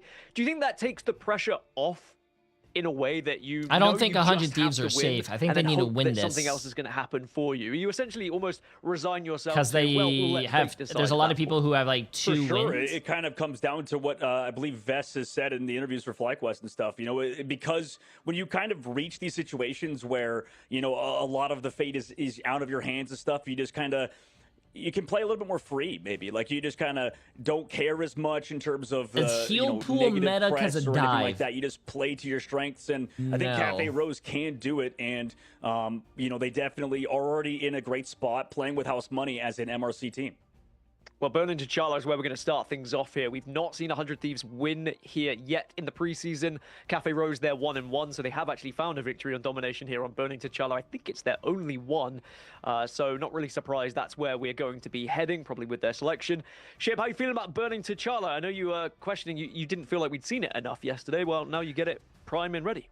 Yeah, exactly. I think Burning T'Challa is pretty solid for dive, at least a few of the maps. There's a lot of height angles, off angles, and initiation points, and even some stuff to hide behind if you are playing Venom, where you can kind of do that dance What's that the you see in prediction Clintar looking like? sometimes and just move, you know, wall running essentially for days to stall points. So has a ton of potential for the side of Cafe Rose. They can 7.8 million absolutely with step up here, but 417 sure, they're gonna run people tried and true to picks. They started 1.8 stepping million back with into what they felt comfortable 230 last people. season, and it Damn, looked we really almost good have with what, Erotic 4, Knight. 5, 6, We'll see almost if it matches up to dive 700 and people if they can voting take for on W this home. game. That's Yeah, I some think that big 100 money, Thieves are bro. certainly That's some looking like big the more money. comfortable team from what we've seen so far, and maybe Cafe Big Rose are money, going to be looking bro. at this one saying it's going to be a difficult game, but they can only play what is in front of them. The players are ready, the teams are ready. It is time to jump let's into get it, the chat. Let's first get it. map. Then Dogman, shit, take us away. All right, my friend, Let's get it. Get into it as we start up now with the bans. 100 Thieves Cafe Rose. First ban, at least floated for a moment there, was going to be the Elsa. Wouldn't be a major surprise, but it looks like, yeah, it's going to be a mismatch once again. Last time, Okay, chat. the Gambit ban. No came out on top. We'll see disrespect if to that changes. TTK. Yeah, we have. But if to he goes see on Angela, if I think that Cafe mixes Rose are up gonna the probably sort of win. outcome, because I think love it's, as TTK. Gas pointed out, I mean, not He just very cannot do the traditionally Angela. a great domination team. And then on Burn T'Challa, haven't won on it yet. I mean, they didn't even win it. If we're going all the way back to grand finals in the playoffs, they didn't win a single Burn T'Challa there either. And that was the old version of 100 Thieves. No Angela. Where you would assume, okay, maybe with a little bit more players that are better on domination, we do better. But regardless, this is their time to come back, and it's as you guys talked about. I mean, these teams are evolving so slowly in practice and in scrims. So, you know, maybe they're doing better in scrims on domination these days. For Cafe Rose, though, I mean, this is sort of a win now situation for them, and they're going to lock that Daredevil after, you know, we could potentially have locked the Elsa, considering how the Gambit, Protect, and Ban have gone for 100 Thieves. And Lyric also for the side of Cafe Rose has had a ton of success on that van pool. You can see the float right now. Yeah, I was going to say, so you wouldn't be surprised if that ban comes through. That ban is through there for 100 Thieves, so that won't be seen. But yeah, I think they want to try to support that dive style. I'm surprised, and I don't think it's necessarily I will say right now, we won't be seeing a Venom I ban. don't like 100 Thieves banning Gambit first. The Mantis ban. I like Cafe Rose's bans. Again, was quite Cafe Rose knows what they're doing. 100 Thieves, I'm kind of scared. It's all about comfort here. 100 Thieves don't want to see it though. Elsa first 100 Thieves. Why are they so scared? Why are they scared? Elsa get covered and given throughout. You know, I mean, a good Mantis team in that Cafe Rose love to play triple strategist. And it's I should make some popcorn for this game. Earlier when we talked about this team shit. Actually, I'm gonna make popcorn for that Sentinels and what was it, chat? When maybe you would assume this team would play like Ultron. That Sentinels and NRG game. I'm making popcorn for that. That shit's gonna be good. Yeah. Yeah, I think the early DD ban is something we've seen a couple times so far in the preseason. It's not necessarily a bad decision by any means that the team is more comfortable on that dive, and they do know how strong, obviously, Delena is on that hero. So, you know, that's going to be the immediate ban focus for them. And instead, they're going to elect to just try to put a ton of pressure not today. on the Appreciate the answer, Prime Summer friend. How you doing? But they do also now get that also through because the ban didn't happen I here. The I final love ban's going to kettle corn, be bro. in Kettle Desert corn is Man's. the Still not best. quite sure, but 100 Thieves is showing their cards a little bit. I do believe they want to try to run that Mantis comp. It might force them to ban it. Yeah, let's see what they want to go for the ban on the opposite side. Ooh, I feel like they're trying to get Yeah, mine. so as you mentioned, Ship, we get to see that Mantis What do you ban got? at the Mind end. fucked. Well, Mind I mean, controlled. this is a Not big mind deal. controlled. This is the most important ban they're trying to phase get we've tricked. seen for either team, right, Shib? So, you know, we get to see now. Yo, what Rads, Cappy Rose could 09. do with Appreciate some the of massive best prime duels sub, my in friend. the game Welcome. versus 100 Thieves who focused on getting this Gambit comp. Yeah, backs against the wall once again, much like game one. 100 Thieves needs this W to move forward and head right in to our next stage of Ignite. But again, this is just the preseason, folks. Teams are still adapting, learning meta, figuring out how to play together as there's been a ton of roster mania. But you know what team hasn't had too much roster mania? That is 100 Thieves, as Winnie and Self going to be the new additions, and both of which have been absolutely performing. We're going to see Fox come out. Yeah, here chat. Usually 3 supports is like what a lot of teams do. Starting off on Bernard Chalo, let's see. They like to if, save you know, the for 100 Mantis Thieves Ultron, side, I but feel they don't like have Mantis here, so they're running well, or like you mentioned, around Delena playing that star the role. Fox Luna. But it's kind of A like, Ruthless Ray. Appreciate the massive prime sub, my friend. Welcome. Whenever we get to see him playing the Daredevil and stuff, it's awesome, but it's when they play triple strategist, when they go over to the Ultron, that I'm getting a little bit of questions for 100 Thieves. But that also comes down to how is Vinny gonna do in that Captain America role, in that dive role, after, you know, going from things like Groot a little bit more stable in terms of anchoring Okay, let's see down this. everything. This is gonna be fun. This is gonna be fun. And Vinny being together for so long has been interesting, and for Cafe This Rose, is going to this is a be team on the fun. come up. So realistically, Where's House what's Money, like we TTK? said, not a lot of pressure TTK on is them, playing which the could allow them to Deadpool? play a lot more free. I've never seen this Vinny before. also played a mean Venom in Ignite Stage 1, so I'm curious. Electing to run Cap a lot more this season. Actually, haven't seen the Venom yet, so might have just been, you know, pushed back in the bag a little bit and allow Cap to shine. The positioning starts up here. I don't usually watch TTK stream because I'm streaming with him. Does TTK know how to aim? There, the clap begins from Millennia, trying to land a freeze from downtown. Doesn't seem to do that, but the priority on point is here. TTK on that Vanpool. Haven't seen a ton of this so far. Able to get there on the Lyric and start off getting some experience with that. Oh, and he hit him with the crotch shot. He knows how to aim. Oh my god, I'm so proud of my little bro. Play safe. It's a 2-2-2 style, so there's not going to be as much healing for these Vanguards either, as Millennia claps down Pro Builder. We use the Deadpool Ultimate. This is an easy fight win for 100 Thieves off of some excellent target focus against the 2-2-2 style. Wow, Self kind of just got deleted. One, but you're gonna get he should be able to be back though fast. Just came through Shib with the 2 instinct lost for him as well. But honestly, you talk about, I mean, Millennia, I think, is one of the most underrated strats. I know a lot of people talk about Cooper, talk about Nero, talk about Valentina, but Millennia doesn't get enough praise, in my opinion. I think is one of the best strats and my personal favorite to watch in North America. Yeah, little bro, TTK is better than you. Which we've seen from Cooper. That doesn't really mean anything. I'm better than my older brother. I mean, and I'm still his little bro. Like, what? Deal damage. That's why we've seen a lot less Cloak at this level of play. She does have that awesome terror cape, but outside of that, her neutral fighting potential neutral fighting potential is not that good. Self immediately going to start off with a rage, able to find Pro Builder, make it a 2-piece on the Lyric, and another good start here for 100 Thieves. 46% and climbing as Vinny finds another. I didn't say I didn't know what he plays because I stream and play with him. I said I don't know his aim. Usually when I'm streaming, I can't really spectate or see what my other teammate is aiming at. You know what I'm saying? Allowed that to get through on our side very early on, and we can't even play it at the current moment. So this has been brutal. Just looking back at the draft phase, and for 100 Thieves, they got to be feeling pretty happy about that fact going through so far. The next fight begins. Ult advantage going to be in a slight favor for Cafe Rose, but honestly not for long, as we will see 4, almost 5 and 6, just off from Self, actually. So keep it to 5 for 100 Thieves. There goes some commitment now for Winnie. Able to find respect. Oh no, they're trapped in a room. Wow, Sanji and another Self. You talked about maybe not getting as much value on the Ultron as we've seen from some of these players, but right now, wait, this looks like a walk in the park for 100 Thieves, dude. And 100 Thieves, at this point, Cafe Rose has got to figure out something because they can't even get there to commit these ultimates. They're going to portal play to touch. At least you have those. I don't think they have time. They don't have time, I think. They get it off. They get stunned out. No. Looks like the answer is wow. it did. So job done for 100 Thieves. You talked about a ship. That was one side of wow. the dominance out of them. Completely different looking team based on what we've seen so far throughout the tournament. Yeah, the weird position right there that we saw from the side of Cafe Roses, they all had alt, and none of them wanted to switch, and they said, all right, let's just commit map 2, and we have to win our first fight, which it is heavily in their favor if you see the queues across the board here, but yeah, the no commitment there on Portal, maybe just afraid because of the space that was owned from 100 Thieves, and that's the value of taking space. Run Moon! Oh, Run Moon? Portal, make sure they take Bruno Moon! Oh my god, I can't even fucking read. I'm pretty sure I have 10 months. How you doing? Happy holidays, happy holidays. Right now for 100 Thieves, the only one going down being Self from that pick from Zanji. Man, I need glasses. Ace with 1 KO is not exactly a sight that you want to see if you're on the opposition or if you're on that team. But you know that's the tough part when you play the Elsa, when you don't get these fight wins back to back to back, you lose that instinct so fast now. And Delena's able to still match him on the Phoenix, which has been impressive too. So this is their chance. Should be talked about it. They can take advantage. Nobine's not going for a portal play either, so sticking on the Angela. And the tough part is I think this is a somewhat worse map too for the Psylocke. So they really need to get out and roll early from Lenya with one of their duelist ultimates to set up maybe a Glartrox or something. But they have so many things to work with. If 100 Thieves play perfectly, sure, you lose this. But, I mean, there's so many ults for 100 for Cafe Rose.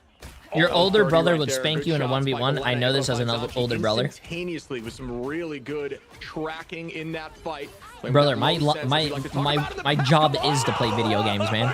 Another cancel on a pro builder. No. Who tried to commit the butterfly there, and that is so much value. 2 ults down, no value yet from the side of Cafe Rose. 100 Thieves once again playing textbook and just looking clean while doing it. Wow. I mean, that's every ult gone for Cafe Rose. They finally get a KO, though, in the middle of their invisible boundary. But those were some close shots. I got audibly sick by the shots out of Delena. Regardless, that is nice shot. Down. Wait a minute. Nobines commits the ultimate. They need to get KOs here, Ship. Dog straight up threw up from the grossness. Cafe Rose used every single ult and didn't even win that fight. Zanji able to take out Millennia now, and that is a good start here for Cafe Rose, but all of those Qs did not get value. Instead, it's just the neutral for them, and they're starting to get back into their own swing of things here. 100 Thieves will have ult advantage in this next fight, though, and they're going to try, at least, to not overcommit in this fight to ensure they can bide more time on point and defend with some of these Qs. I mean, I like the Daredevil in this comp. I think the Elsa is a great hero. She's definitely server admin at points, but with the nerfs and stuff, it makes it a debatable question. You know, do you want to go over to the Daredevil to at least make this? That Daredevil's in a good spot, bro. That he's gonna hit the back. And here goes the initiation. Rage of Ultron right on Nobine's. Goodbye. Not much you can do about that. Trying to chase, but instead going to look forward. Try to keep the team healthy. Lyric goes under map, and that is incredibly unfortunate timing. Oh, he found the invis. Teams break that early, so they don't have to deal with it. And not electing to do that there. TTK applying so much pressure. Calm, cool, and collected here with the van. Oh, nice crotch shot. Maybe you don't know. You typically build the nice versus the range ultimate, so you can apply pressure to the back line, and from there you go to the AOE that you see him pop. In a moment here, the Eve on when you're on keyboard, gives you bonus XP. Does apply damage reduction to your team. A slight nerf on that over these last few patches, but either way, very strong hero. TTK playing to the max of the ability right now. A ton of ults available here for Thieves still. Yeah, that was a rough fight. Unfortunately, Ultron's Rage was not matched by Meteor M. Lyric didn't have it just yet. But you can't lose fights just in Ultron's Rage in that situation. We have to commit something regardless. 100 Thieves now, all the ults. Ensign Inferno, proactive play here. Oh, they were trying to kill the... Wait. Respect, though, as Winnie now commits with the Fox. What does the Fox say? It says, I want a couple KOs, but it does not quite get those. What does the Fox say? Oh, man. Any good matches today? The first NA match was actually pretty good. Without any downside, because you don't go back to Bruce Banner form. And there's going to be a dance. I enjoyed it. Out goes the Freedom Charge right back from the side of Vinny to try to keep the team up, and they're up still. On the high side, up on top there, is going to be, I believe, Self, Winnie, Delena, but they all dropping back down. Now Winnie holding this space, and the point is still being dominated by Thieves, 92%, as Delena gets Delena, bro. Delena's always had great aim. I don't know if you guys know, but he was a really good, I mean, I'm pretty sure he still is, but he was a really good Hela player. And I guess that aim just transferred over to, you know, Phoenix as well. Basically almost the same character. Or not Millennia, Melio out of FlyQuest before. They go for the portal play ship, but it ain't going to happen. Wow. Get it done. I'm surprised about that. I thought they had enough time to get that portal through from the 100 Thieves just rolled that. I did not expect that. Not missed a beat from yesterday. They are locked in. Thieves are back in shape, and they dominate. I did not expect that, bro. Yeah, it was pretty one-sided, and it was quite interesting the way they did it, the fashion they did too. I really want to see. And just with Delenia popping if up, there's ever a LAN on the Phoenix, I really want to see 100 Thieves against Navi, because Navi obviously took Terra away, and I want to see like Terra against his ex team. But it's pretty interesting. TTK stat padding again, 10 kills, 0 deaths, didn't die. This backline that's pretty safe. Delena 17 and 1. Get as much damage down range, and Cafe Rose just did not have an answer at any situation, man. Like, the best player they had was Zanji getting 3 finals, but not even just him. The whole team just had a hard time versus 100 Thieves comp.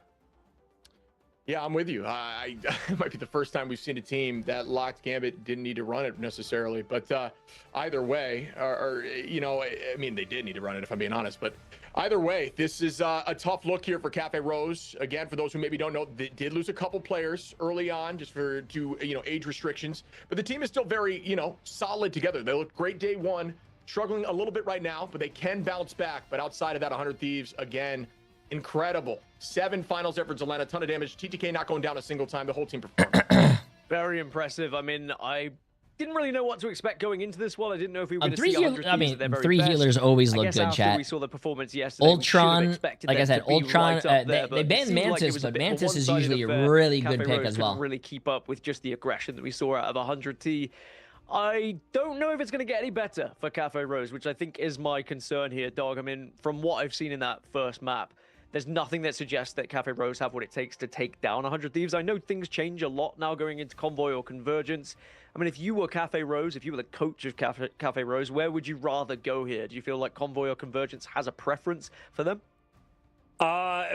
Probably not. I mean, I like both realistically, but not versus 100 Thieves. That's the tough part. I mean, maybe you could say we go to a map like Kunlun or something like that where we saw 100 Thieves struggle versus FlyQuest, I suppose, or something like that. But regardless, I feel like this team, it's more so, I'm the negative person here about this, but I really do feel like 100 Thieves is looking like old 100 Thieves, like we should have seen earlier, I really like that shirt like, that he's wearing. They seem a lot more comfortable in the meta. Maybe it was due to the meta shift that they looked a little bit off, but right now this 100 Thieves team looks unbeatable. And to be honest, like, I don't know if I would give Cafe Rose much of a shot on this next map, because if they're gonna switch it up, if they're gonna play comps like that, and also Dogman, the middle, that's a really good shirt. I think that's it's a lot of comic book like forever, doing quotes. a lot on every hero he played. Hulk cannot give up. Comfortable in saying this 100 Thieves team is so the much Widow's better than Bite they looked last is week and in the past couple weeks in general.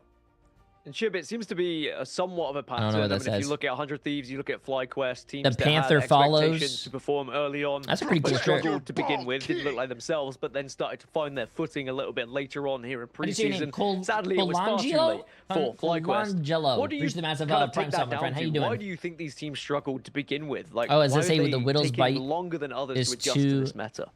Yeah, there's a lot of different reasons. the Widow's Bite is Sometimes too it's good team for the synergy and likes of you. understanding, That's and what it some of says. these teams, including 100 Thieves, have been together for a long time, and they can just kind of understand how each other plays and play off it naturally without worrying too much. But it's also an understanding of the meta, like you guys have touched on a little bit here, as we see Shin Shibuya coming up next. A little bit of change in pace here, and I think that's what you need from the side of Cafe Rose to try to throw a wrench. They lost into players the because of cause age here, restriction. try to get a What W. they're trying to recruit understanding the meta 15-year-olds to and play in finding a way for your Ignite. team to succeed around it. No, We've seen teams, I'm pretty sure locked in really Ultron and outrun it. I Sticky, think who the is Ultron backline like a triple comps are really better 14-year-old right now. kid Cell who hit performing rank like that 1, with 6 finals, almost getting up there to was on the Delena, is team, an and they played in indication that 100 MRC, Thieves and they can won run that, and MRC they can run together, those DD but comps, and they can there's play no aggro with age Cap, restriction in and they have MRC. Anyone solutions, could they just have sign up. answers for every aspect of the meta, But there is an Rose. age restriction in MRI. Just to And follow since the up on that, team Doc, made as it to well, top does it 3 worry MRC, you they got with invited to how long MRI, it's but the taken kid some of cannot these play teams in to adjust to the MRI. meta?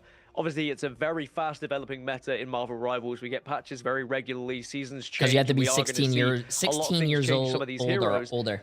Does that worry you with teams like 100 Thieves, like FlyQuest, who took a little bit longer to adjust? That's the same thing with Overwatch, Yeah, chat. maybe. I mean, obviously for FlyQuest, Overwatch, it's brutal at the because, time, you couldn't we join can all Overwatch agree, or I think Overwatch now that League we and all look that at stuff, week 2 unless you were like FlyQuest, 18 or I something, would or have 16 or expected them to 17, be even in the 17 or running something. at this point, right? Just based on how they've looked, they're the only team to really make Swamp sweat to a degree on a map.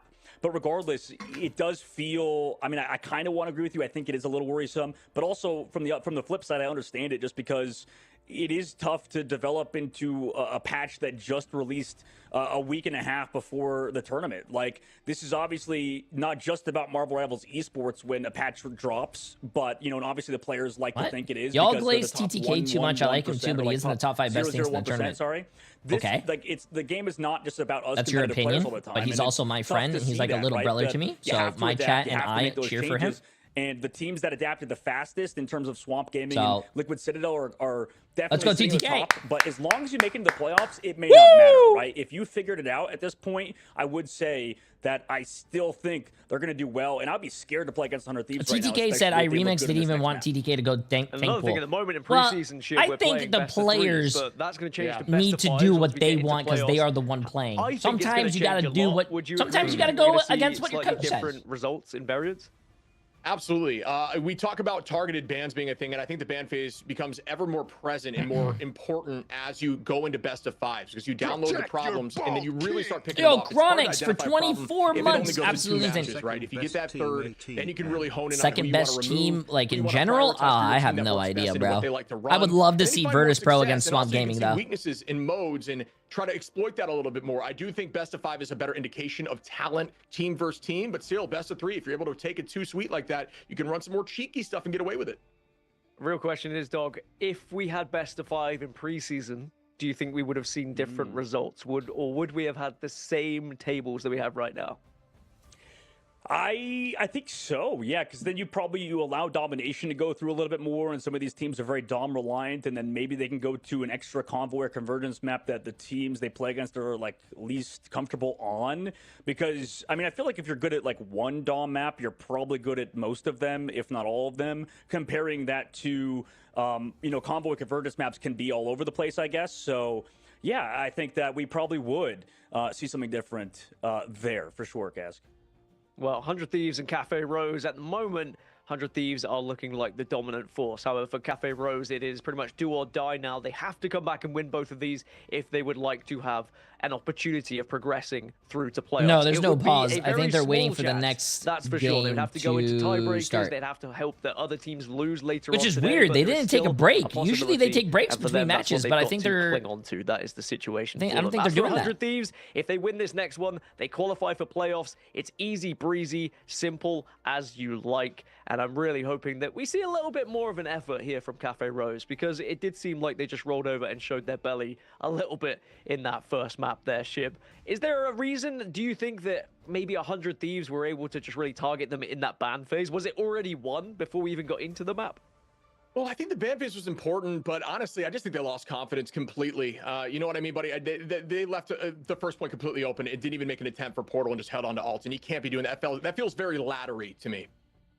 It does indeed. Well, speaking of ban phase and whether it can be won or lost in it, let's jump into said ban phase. Yeah, there you go. There you go. Teams match up against each other. It's 100 Thieves versus Cafe Rose. Can Cafe Rose come back into it? Gents, take it away. All right, my friend, as we head into the next match here, 100 Thieves need to win this thing to push themselves forward and keep going here in this preseason. Heading in. Wait, did any esport ever ask you to caster like Shib? I'm not a caster, bro. Something different. Yeah, I'm a streamer, man. Casting and streaming are two completely different things. Two different skill sets. Maybe prioritize playing them this upcoming match. Casting is hard, bro. Casting is very hard, really, especially in Marvel Rivals. Things happen so fast. You gotta be quick. Too, and I'm curious how. For example, Nightmare do later on. You got to be quick, kind of feels like in a similar role that Light is right now, where he's trying to figure things out, what to play for the squad, and they're kind of like playing around what Zanji could play, and he seems like he can flex onto so many things that it's kind of making it complicated in that regard. But we'll kind of see how it plays out. Regardless, 100 Thieves get that Ultra on Protect out early instead of the Gambit, because obviously they've loved playing triple so far, and it looks like they're immediately making sure they could play the Ultron chip. Yeah, that's surprising, but I guess we're starting to see again. It's not necessary to run the game if you don't need to. I think if you have a comp that works, coming over with dinner, he made some honey-baked ham for Easter. And since I've been streaming all day, he's gonna bring it. Well, we might, they're floating it. I don't think it's a bad idea. So if you want to have some, it's a comp they're comfortable on, and maybe it shakes it up enough. But I'm not sure because Mantis is still on the Mantis still on the table. No. That goes to what you said. Like I think You know, has the 100 Thieves even shown they want to play some of that Mantis stuff? Like, are they really enabled by it like we've seen other teams when they damage boost the Psylocke and it just goes the hell off? For 100 Thieves, they get the Vanguard Protect of Deadpool. But for Cafe Rose, they're hovering at ship. They're thinking about the White Fox, and there it is. That's their changeup. Yeah, I honestly think, you know, we talk about Valentina being a really good Fox. I think Winnie's in the conversation for one of the best Foxes here, getting a ton of value with ult. We see a lot of neutral picks, even with ult available on the opposition. Like, we saw picks from Winnie in Fox form, taking out the backline of, like, respect. Wait, Jay, the shirt that Dogman wears, it's Disney Parks Marvel Avengers shirt. I've seen it before. He bought that shirt at Disney? So I like Holy shit, that shirt must be like $500. Yeah. I mean, God I feel like damn, how much do these casters make, bro? Player, to be honest, too. Like, that character just is so strong at the current moment in the meta. It makes sense to go for the ban in that regard. It's kind of like Gambit to that degree. Like, I don't think we've necessarily seen really bad Gambit players, just like we haven't seen really bad Fox players. I remember when I went to Disney with Emily on our 1 year anniversary. You know, some suboptimal I looked at like in some a regard, plushie, and the plushie looked like no more than like $5 to make. But over there, it was like $45. And I was just like, that's a good changeup. I'm curious to see if it pans out though, because still, I think the overarching theme for me for Cafe Rose, and it's kind of what you mentioned with the fact that so many of their players were so young, they had to get Zanji and Pro Builder last second. But it's been a challenge, I think, for Pro Builder to really literally find how his Disney role in Cafe does Rose their shit, so dude. quickly. And It's I like really going to wanna like see him step it up on this did upcoming you guys map see? for Cafe Did you Rose guys to hear have a about chance. that For 100 Thieves, 2-foot though, hot they dog can that kinda they're keep selling playing at their like same some game baseball they have been stadium? playing. A As we go to 2-foot Shibuya, hot it's dog. awesome to have this map back. $45. Yeah, I love this map a ton, and I think just to kind of reiterate your point, I think you're right. You could go to Costco and buy 2 whole hot dogs with 2 drinks for $3. When you dive them and you play on top of them 24/7, but Fox is one of the very few strategists that excels in that environment. You pull out melee form, and you can win a lot of those duels. You can actually win against a DD if you just constantly land those melees. It keeps you healthy Aren't you enough rich? to Okay, win that first of all, trade. I'm So not, it's one and of second the of all, only even if you situations are, that is the case. that So doesn't mean you it's should definitely a good answer to a lot of that movement. spend all your money. And there What? against 100 Thieves. Here comes a portal play off the rip here. Will this be valuable? This is super interesting because they're playing support pool, by the way, and I think the only team to really want to do That that, doesn't a make lot chat. was That doesn't make any sense, bro. The side of we lost. You guys remind me of like the NFL players who have like millions of dollars, and then at the end of their career, they end up being broke because they don't know how to balance their money. DPS pool, whatever. There's some players of the belief that Deadpool should always be in the game no matter the ban phase. Well, I think the advantage in the idea Isn't the statistic like that or something? Like 70% of like the NBA players end up going broke after making millions of dollars. That's crazy, bro. We've seen teams run the strat pool early on to keep the team healthy, get a ton of experience, and switch over to dual pool and get value. Like, think about that, chat. That's crazy. Huge strength that you don't see a lot. As Deadpool in general, with all that experience, is very strong. You see the positioning here, though, from 100 Thieves on this right side, and I like this attack a lot. Yeah, for sure. You talked about upgrades. I mean, that Deadpool's slowly getting those upgrades. Eventually going to get that damage boost for the team, too, in the taunt. So there's so much Shiro, and you guys say McLaren, technically, I do not have it. Just like the house. Technically, the bank has it. Feeling, and that's going to be a 2-piece to Lena. We haven't seen a ton. The only thing I own is my Scion FRS. Right now, and that's going to be a team sweep. Pro Builder trying to hold on, but won't be for long. As the point is defended. And Thieves, with a great hold there, are going to lock in. But Capiros, I didn't mind the attack. I like the switch there from them to change the map up a little bit. But what good positioning by 100 Thieves to drop back into that corridor together. I have a 2013. 2013. That was my first car. This is so smart. I think I still got it. I had this car for 13 years, and 14 years. I only have 60K miles on it. The rest of the squad, because I don't go anywhere. That'll build so quick. They also have ult self. Excellent job last fight. They have ults in this upcoming one. It's going to be free Ultron's Rage as there's no Magneto on the opposite side. What a tackle there out of the sky. And it's going to be a big... Oh, that is a huge eye from TTK to Lena. Able to find respect through the chaos for the dance floor. Going to keep the rest I like of the team TTK Strange. TTK Strange is like goated. Boundaries now committed. Likely just obtained there. Millennia able to find picks. Zanji onto Self, though, for the trade back. Can they take this and move this forward? Delena with some good positioning. He's trying to find the front line. As dropping back. I do like how Delena is on the Bucky. But good movement there. I'm glad that Bucky is seeing a little bit of gameplay, man. In the chaos and not use that ultimate and prepare for the next fight. And now they're going to start with that freedom charge. Give a bunch of charge to that back line, as it does give alt charge increase throughout the mix and overhelp. And it's matched right back from Lyric, who gets more value. We'll find in a moment. The last stand comes out. Delena goes down. And it does look like Cafe Rose are in a position to push and take this point. I mean, this is the most 100 Thieves thing ever to do, dude. Like, they're just all playing around each other. Winnie, by the way, does get that bounce up on the Pro Builder Nice after he shots. does commit the ultimate. Does get the jackpot, though, I think. Vinny used his ultimate there? Oh, shit. what? Just kind of helping sustain it. TTK just kind of locks down the point. But this is what I was trying to say is the whole old 100 Thieves love to just bunker up, play together as a cohesive unit, and get wins off of like this from TTK. They could have won the fight, but I think the Wolverine took him off the point. That was beautiful, but the major downside there, folks, is just a little bit too high. Jumped a little bit too much there. Left point for a millisecond. Oh, did he jump too high, or I thought the Wolverine hit him? Oh, no. Obscene, but losing point there. Doesn't even mind if they go down. Yeah, excellent work from Cafe Rose to force them into that position, but unfortunate for TTK not to have a team to help follow him up and at least touch the point. Oh, I like this hold by 100 Thieves, though. I really like this hold. Some more time here, Shiv, and they can get these ults in the upcoming fight alongside this Bucky, which probably was more of a first point strat, but I'm curious to see if they keep it throughout.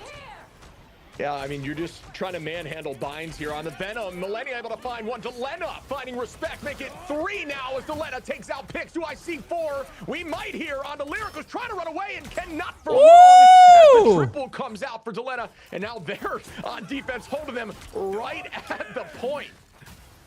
It just pulls one out of spawn. Dude, this is a really good hold, chat. There was a team that held another team. I think it was on the Vampire map. This is the new strategy. They were doing the same thing here, but on the Vampire map. You guys remember that shit? It was yesterday. Yeah, YWL did it against TSM, I believe. Could work out because that door is also not open just yet for the offense. This is a really good hold. At this point like this, where the door's not open, is insane because you're essentially just playing point 1 all over again. And Self is going to fall there from Lyric with some good focus. It's going to be 1 down as Winnie's able to take out Zanji, evening the numbers a little bit. Millennia, Psych I lied. Now they're going to be up 1 on to Binds, and this point still hasn't gone through the door. I mean, literally because the ult chart changes too. Like Deadpool has ult every single other fight. Like it feels like it's up so much compared to every other strat who maybe has ult every 2.5, for example. Nice job to fall back, but no. Okay, Millennia doesn't get any healing. Lyric again, just like the previous fight, is able to open things up for Cafe Rose without any ults. That was a great I think 100 D's could have full held in if they didn't mess up. Yeah, but I would say job done there for Thieves. They finally opened up the door, though. All they wanted to do was just stall for as long as possible. Now they win 1 or 2 and it's over. But Cafe Rose does have ult advantage here. TTK has Delena and Vinny as well. But then you look over Lyric picks. Zanji and Pro all have ult available. It is in their favor. Can they keep this going, or do Thieves bounce back on D and hold on? See what they opt to do. I mean, over the high ground, it's still 50 seconds. You talked about it, Shiv. I mean, there's still 2 good fights for 100 Thieves. They can kind of play this however they want. We saw last time Delena had this ult. He followed up on TTK's Eye of Agamotto. For Cafe Rose, can they take advantage of the current situation? They pop immediately the dance floor to counter Vinny and try to go in with the Devil's Rage on Zanji's son. Damage boosting there in that moment, trying to find a combination. Zanji Holy and shit, Pro wait. able to find a 2-piece now, and there's that combination of ultimates we were talking about as we see some big picks now. Cafe Rose are still getting this point moving, but we're in a final fight situation here. Wait, for Rose. 100 Thieves used an ult? collecting, They should have just and there waited. will be a few Lose the answer fight, ultimates come here. back, and then TTK use with all your that ults eye. after they use a Millennia, lot. keep eyes on for that invisible boundary. The only real... Okay, Ooh, actually, they TTK. will have 3 as Binds is very close to ultimate as well. TTK They're needs gonna to call for become Lyric. Doctor Aggro here. Strange Or a little himself. bit more aggro, I should say, but Picks able to find Self early on is massive. Out goes that boundary too for Thieves, and that's exactly what Cafe Rose wanted. Yeah, and they need to keep track on TTK. Millennia also committing Quick, that ultimate. appreciate the massive 9 months, my friend. How you doing? Here is probably the side of Cafe Rose. They go in with no Bind's ultimate. Eye to counter, but it may be too late. He's lost everybody, Shiv. Dude, TTK, I said you had to be fucking Doctor Strange himself. What? Not Doctor Strange when he's fucking drinking, bro. What the hell was that? Pressure on so that Cap can come in and clean up the rest. That was disgusting by Binds and Lyric there to push them forward. 2 meters left in a dream here for Cafe Rose. Can they keep it going as Oh, my dad's here. Ultron. Nobody goes down just yet. Winnie's my gonna brother. start up here now and try to keep the team healthy with this ultimate, but still everybody holding on to the point. And it looks like HP bars are not moving, but now they are as Vinny commits the feast. TTK finds 1, make it 2. Oh, TTK! No, chat, don't say TTK is going crazy here with this. TTK with Come on, now on the 3 pick, kills 2. on the That's a Angela? 3-piece, Self finding 1. Delena now, and the entirety of Rose falls as 100 Thieves hold on.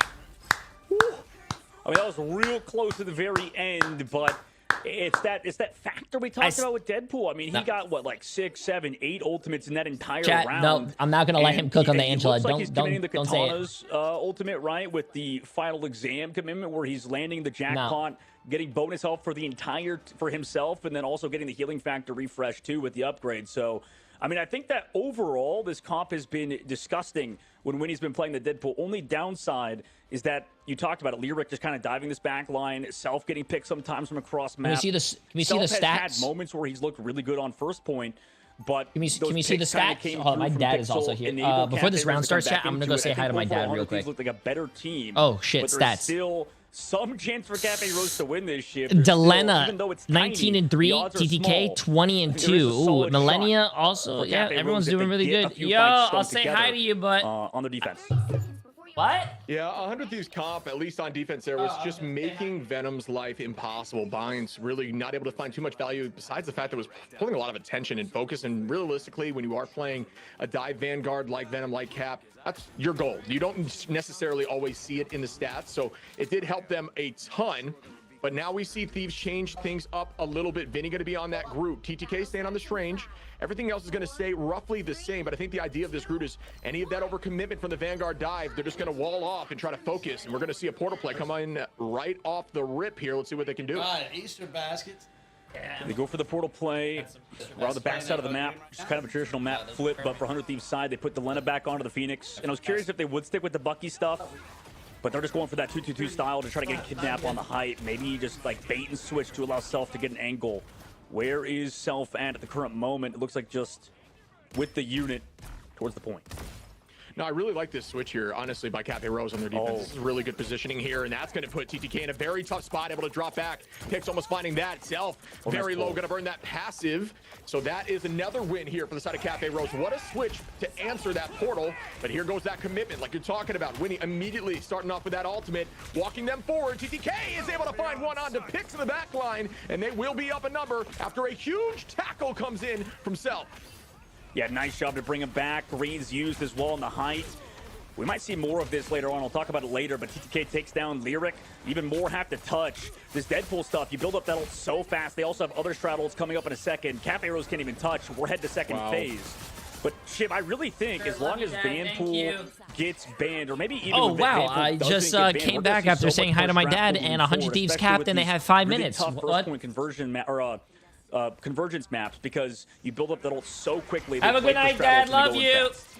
Thank you. Yeah. Thank you, you BJ. might be right there, buddy, as we see the portal play come in, and this is just to stall some time, like we saw Thieves do against Cafe Rose. A lot of ults get committed here. Zanji, Respect holding on to ult, and there goes that copy. We are going to see a Venn diagram as both boundaries are now committed. Now, just going to be for Rose, giving them the advantage. 100 Thieves. Wait, what did I miss? Did they just like fall over? Strategy from Cafe Rose, but they downloaded it well, and they took home that point early. But now, Cafe Cafe Rose showing some life. The side of 100 Thieves. Ooh, maybe they're gonna do the same spawn hold. Oh, this is fun. Open, and you're right, they are doing the exact same thing. They're just ripping the book straight out of 100 Thieves playbook. playbook. They're doing the same thing, chat. They're gonna try to mimic them. Though, regardless for the cycling fight, Lyric could be big with another Eye Bakamoto. He did hit a big one earlier. But 100 Thieves, I mean, they've got the Groot ultimate. They could just eat it in the back line, and look who's Self. He's flanked already this position for Cafe Rose, who are already giving up card space because they're a little bit confused. Yeah, it looks like Thieves are now trying to find a way around this, much like we saw Rose try to figure out for a moment. Took them a few fights. As we see some commitment now. Down goes that end song. Winnie committing ultimate as well. Nobody losing too much as Pix counters those ultimates simply with an invisible boundary, but Self able to take out Binds. Eye Bakamoto gets committed, lands on a few. Will they be able to get these picks? Lyric tried, but did not. Was not able to do that. TTK still gets Lyric after that trade, and Self able to drop back. And the door does close.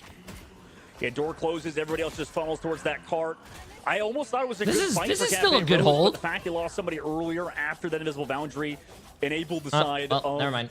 100 Thieves, and you know, like they disengaged the eye partially. Wait, but TTK got a good pick on a support, so it snowballed from there. Like Good shit. Thank you. Instead of the Thank you, YouTube. But they have Emma, Cap, and they're gonna have Pro Builder onto that Wolverine to match Self on the opposite side without any ultimates though, Shib. So this could be worrisome if they get a few fights strung together and Self gets a little bit sneaky with that Wolf ult.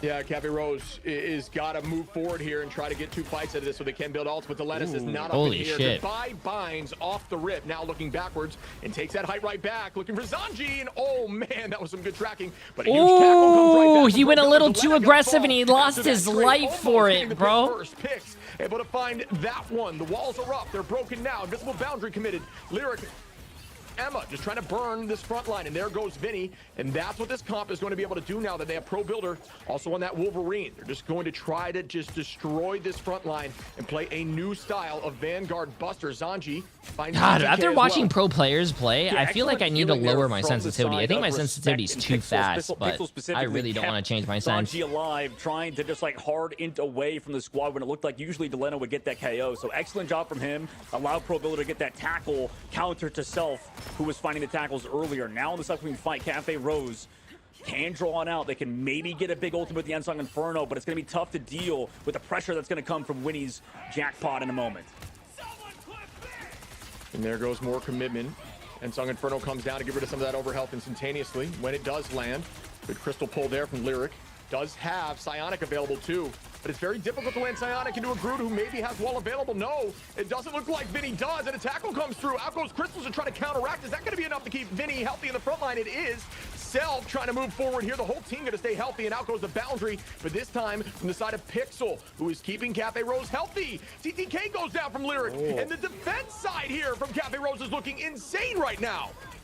Yeah, I mean, Lyric's just able to do whatever he wants. Backs away, understanding he's the focus. But Wolf ult by Self committed, but it's countered by the Diamond Form. Excellent job to remove that CC. Nice healing from Cafe Rose. Good shit. Good shit. Of Emma play that is just straight out of a play out of Shib's book on TikTok. Uh-oh, chat. Are we going to see a map 3? Question mark? Question mark? There because the Diamond Form is so valuable here. Pro Builder now does have Last Stand ready. No Binds has an answer. Respect does. Yes, Strangling Prison is a big win condition here, but going into Respect on that Loki, Crystals are an immediate answer without committing ultimates. We'll see what they elect to do here in a moment. Well, they're going with the Emma, and early on by TTK, matched by no binds ult. They're trying to flip the pace, but do they have the members to stop Vinny and this Groot's attacks? It looks like they're backed up for now, building up towards yet another Deadpool and Invisible Boundary, but look who's on the flank. It's that Wolverine with the ultimate. Could be huge for Pro Builder. Yes! It does land on the back line. It does find a few there as no binds cleans up Vinny. 3 goes down here. Oh, shit, chat. Oh, shit, chat. Oh, shit. And they are popping off. Yo, we might go to a map 3. On the side of TTK, Self has to drop back 8 wow, seconds. 100 Thieves roll. I didn't get to see it, but they rolled first point. They had 5 minutes, and Cafe Rose was able to hold it for 5 minutes. To be fast, it's there. On to point with a millisecond left. And can they hold?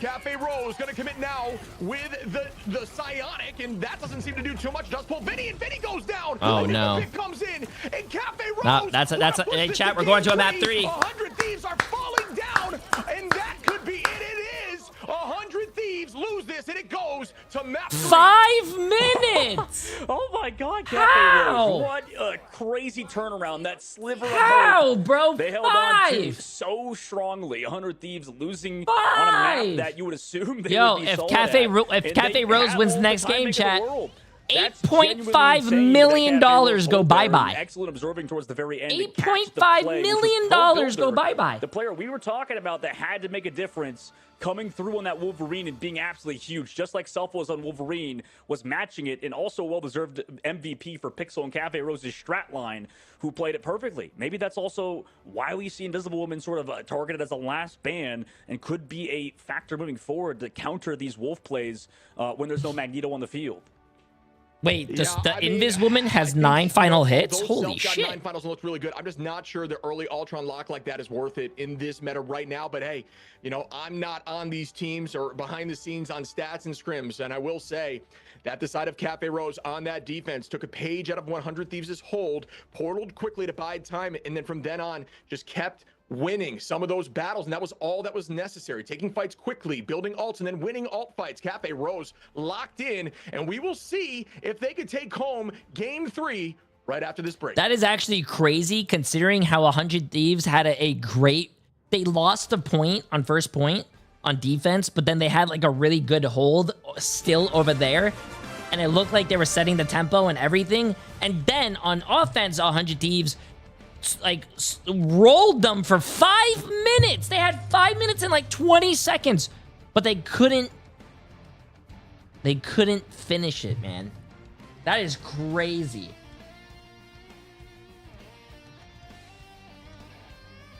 That is crazy, bro. Yo, good plays by Cafe Rose, man. Good plays. Ooh, I still need to make a rap for this. Ooh.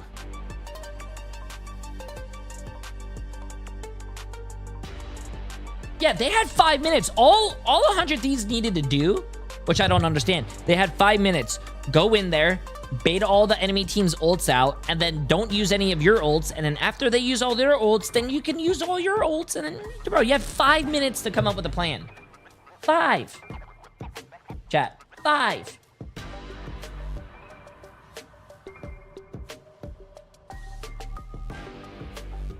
That's wild, dude. That's wild.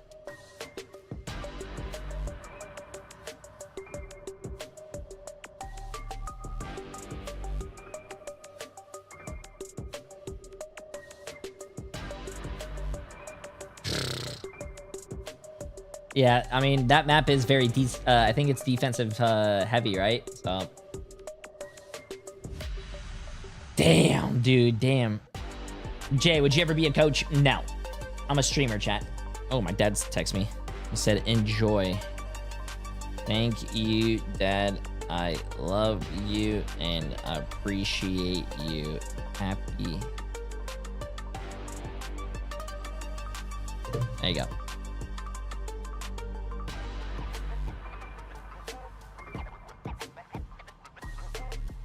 Yeah, W Dad, he brought me food.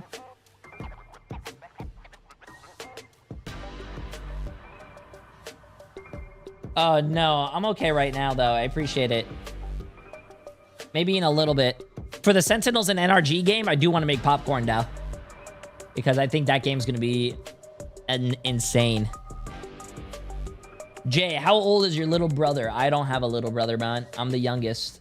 I have an older brother. Welcome back, everyone, to Marvel Rivals Ignite preseason, and there is still a little bit of gas left. My dad had me, and then he looked at me and was like, yeah, that's fucking enough. Jesus. So, I'll say from my end, I'll put my hands up. I thought maybe this one was Oh, you mean TTK? Oh, TTK? I think TTK is 20. Something special here, Dogman. What changed for Cafe Rose? Where did that come from?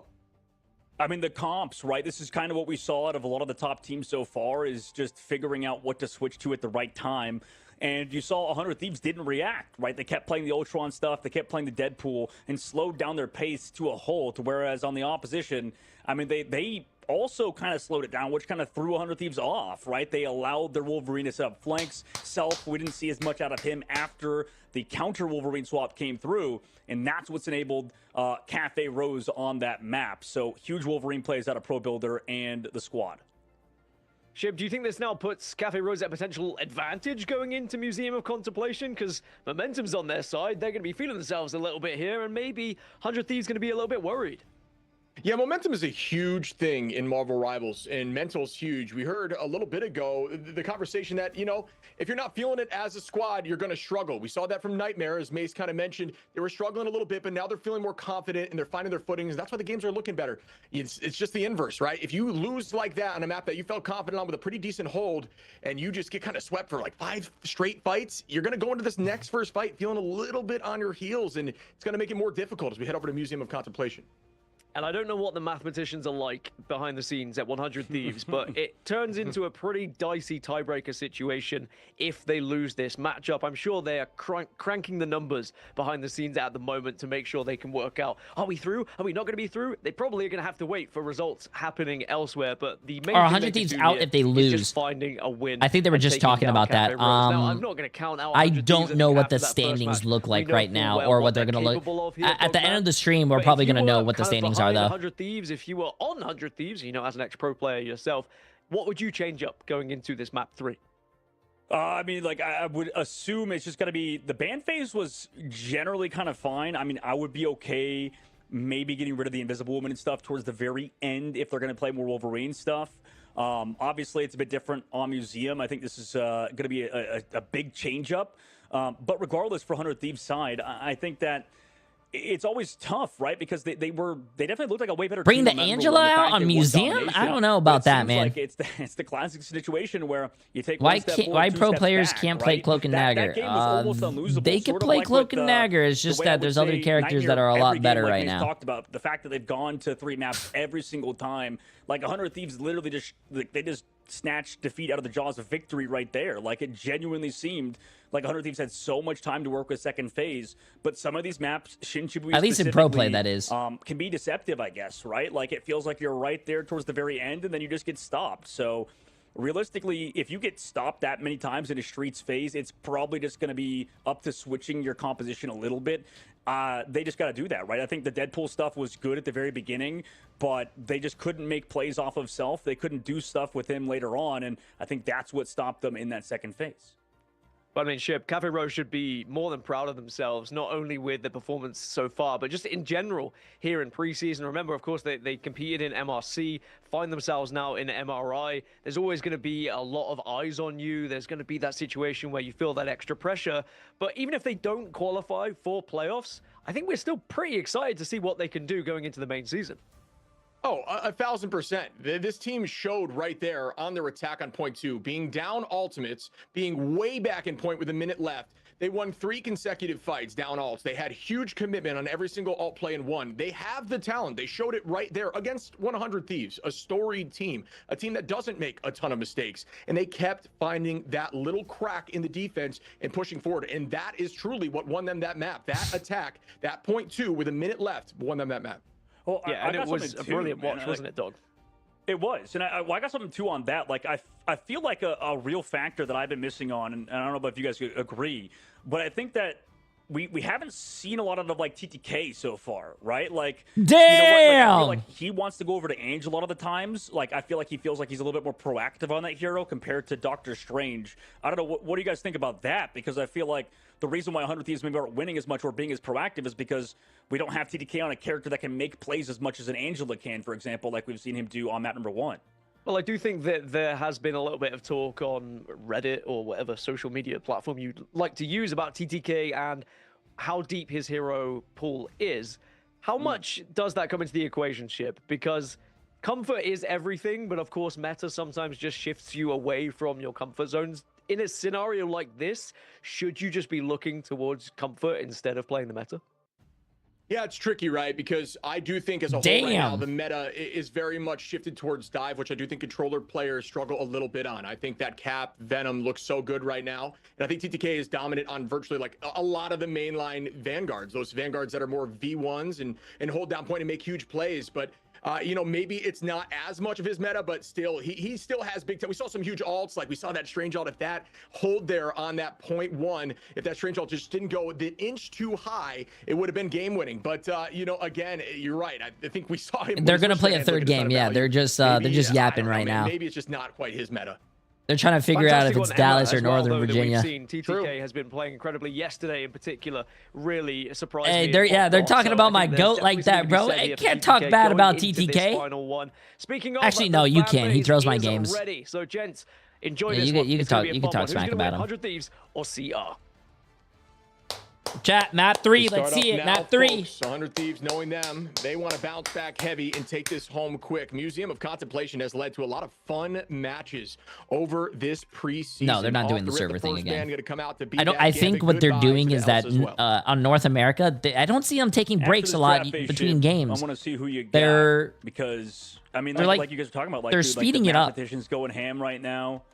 And this is always the worst case scenario for 100 Thieves, by the way, is they go for the Gambit ban first. Cafe Rose goes for the Elsa ban first. I feel like they always do so much better when everybody's doubting them. And then, like, the moment anybody switches up, it just is the opposite, you know? Like I feel like 100 Thieves looked so good map number 1, and then look at that. Map number 2, they lose. So, who knows with this team in the current moment, right? We'll see if Cafe Rose, like, maybe this map is a better map for them. Could be that Shin Shibuya is a tough one. But still, Cafe Rose get the Elsa through, and I wonder. Yeah, I like Cafe Rose banning the Elsa and keeping Elsa for themselves. The fact that we can't play Elsa so far throughout, you know, is kind of. They did lose the first round though, like that. Yeah, I'm just surprised we're not seeing. I don't know. Hi, like people, 6392. Appreciate the massive prime sub, my friend. How you doing? More, off than the main 2 meta picks, and I think that's maybe just comfort in general here, but. I don't know. I'm not sure how I feel about it fully, as it happens nearly every single time. But without saying that, I think honestly what happened there on the last map was just that Thieves just lost concentration, because I think they had a great attack and defense, but it's just like this one fight and this one batch of fights that they struggle with, and I think that's all it really is. Yeah. One, Cafe Rose, they go for the Invis ban, or Protect, sorry. And that's kind of what I was thinking. Like, 100 Thieves, they want to play the Loki because they think that they did well versus FlyQuest, just with Winnie playing it at a very high level. Just around the map, just a very good Loki player, so they go for the counter Loki ban. But I was thinking maybe they would go for the Invis ban, 100 Thieves would, on this map, just because of how much work I think Respect and Pixel were doing. So that's really smart. Saving out of them. the Daredevil The for Daredevil, Self, though. maybe. And that is a very big change-up, Shib, because we now get to see Self back on the Daredevil, just like we did versus FlyQuest in that game number 3, not a few days, or only a few days ago.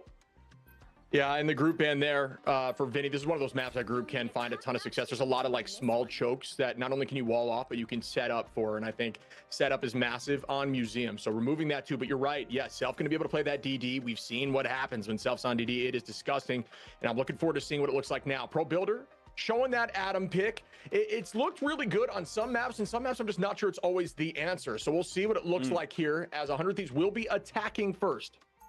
True.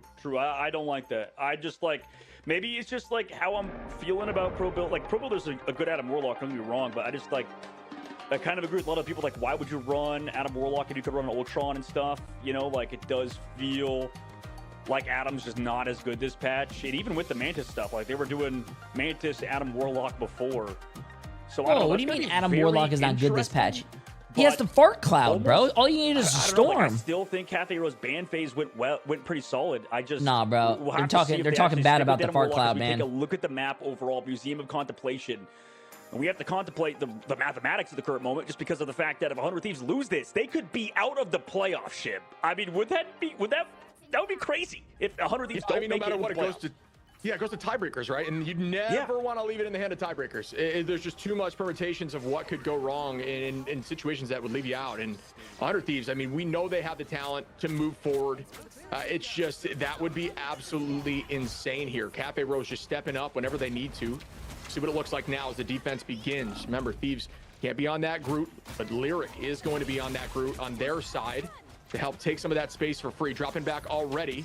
It looks like Thieves, are looking really good on this. Wait, they saved the Daredevil, but they're not playing the Daredevil? They're not able to really they put Self still on the Ultron? No commitment on 100 Thieves right now. They're playing slow. I think everybody's a little bit nervous off the rip here. Yeah, Cafe Rose, they're playing the Adam because they want to, like, hard bunker up, it looks like, and play around Zanji. But the tough part is with Adam Warlock is you want to play off angles and stuff. However, there's no off angles controlled. 100 Thieves just walk at you and already find the first pick. And Winnie's on Fox again, and I will say I think Winnie's a really good Fox and plays very aggro. Self. That was a really fast ult that he just got. Wow. This triple back line, when you do have Ultron Foxes, looked really good for Thieves. It's like their specialty right now. But Pro Builder going to self-res back picks, able to find Self after committing the boundary. TTK the only one to launch ult there for Thieves. We'll see what it looks like more as we begin. Portal play coming through. That's from Cafe Rose. That's a huge cooldown to pull out now, though. Well, Vinny going down while his team's still backed up. So hey, appreciate it. I'm new to your community, but I want to say very much appreciate these watch parties and commentary that comes along with it. AAW, my friend. Enjoy. I'm not a big fan of the Adam Warlock. We'll have to see if it changes. Not a sub, by the way, not paid. Just want to let you guys know. Delena's been building up appreciate Chaotic. Every single fight so far. Looks like he has it again. Brutal cross map. That's insane.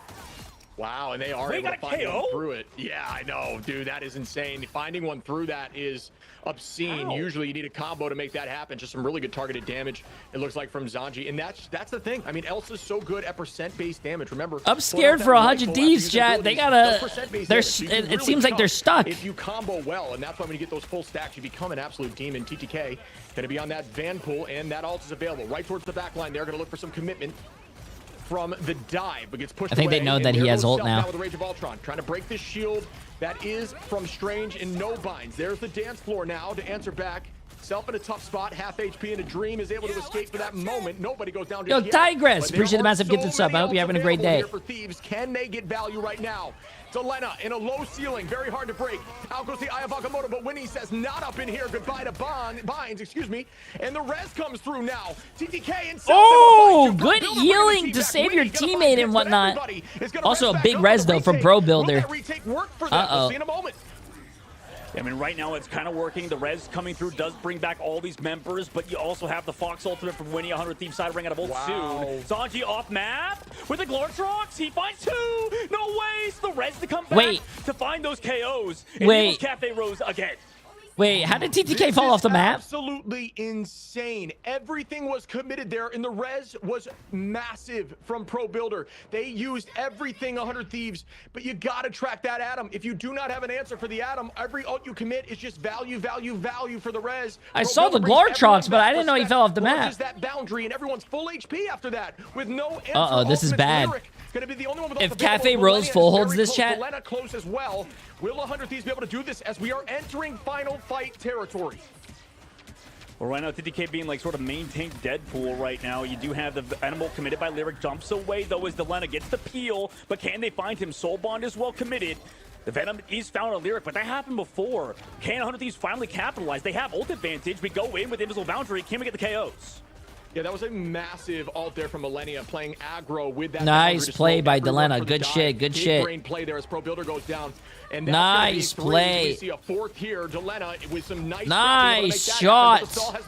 I think they cap. They cap chat. It's safe. Everything's safe. Everything's safe. Story DD from Self finding two, actually three. Do I see four? We don't need it. Stop with this three support bullshit. Put Self on a DPS. Look at that. Lyric going so aggressive, coming back. The pocket there from Millennia. 2-2-2, bro. 2-2-2. But the portal play, fast play by Cafe Rose, just to get as many fights as possible. Just like we've seen some top teams do earlier in 100 Thieves on the defense of Shin Shibuya. Same thing with them on Shin Shibuya. Yeah, try to take that into ladder with you folks. If you do have your team stacking after a retake like that. Nice play by Vinny. Wow. Vinny, nice play by Vinny. I talked about it. I wanted to see more Venom from Vinny because I know he has it in the bag. And that's a clean showing as Delena cleans up the rest after that aggressive portal there from Cafe Rose. But when you're playing Venom and then you do that, you do your right click. Early on, try to buy some time, but tell you what, Thieves and then you ult and time it perfectly and do the one-shot combo. Beautiful chat. This is what we talk about teams making plays, not necessarily bunkering up. This is a different sort of 100 Thieves that we saw on the previous map as they're actually, now going up, going aggressive, and making something happen. Yeah, and we can see now everybody hard engaging from the side of Cafe Rose, moving forward with the dance floor picks. Going to have to drop back, not getting too much value with that. Winnie with the Fox available. TTK, gotta love seeing TTK on the Van pool. Just absolutely disgusting on that hero. A hero that absolutely fits his style of play. Is going to launch that ultimate, not get too much value, but it does pull out a strat line. So Psych, I lied, that's big value. They still lose to Lena there from the side of Pro Builder, who does have res available. Agamotto's big onto Winnie, who does not go down as the invisible boundaries now committed to keep the team healthy. Oh my goodness! Oh! Disgusting. That Glortrox got everybody in the middle of the invisible boundary. That's fight way off the bat. And that Fox ult, by the way, did nothing with that eye. I mean, the eye just countered it all. Sadly, maybe that's why we haven't seen the Fox bans throughout. It's just because that ultimate can get deleted so fast, kind of like Rocket Raccoon to a degree. Excellent work by Cafe Rose with the proactive plays out of their Vanguard and Zanji. Can they keep it up, though? Upcoming fight, Lyric does have that Groot ult. He could end this fight before it even starts. Yeah, this could be a massive ultimate here. Cafe Rose on defense looking really solid. Self, after switching that DD, has started to lock in heavily. And there goes the Strangling Prison. Does it find the backline? Not sure it gets too much. It does find one. Bind's going to make it two. There goes more commitment.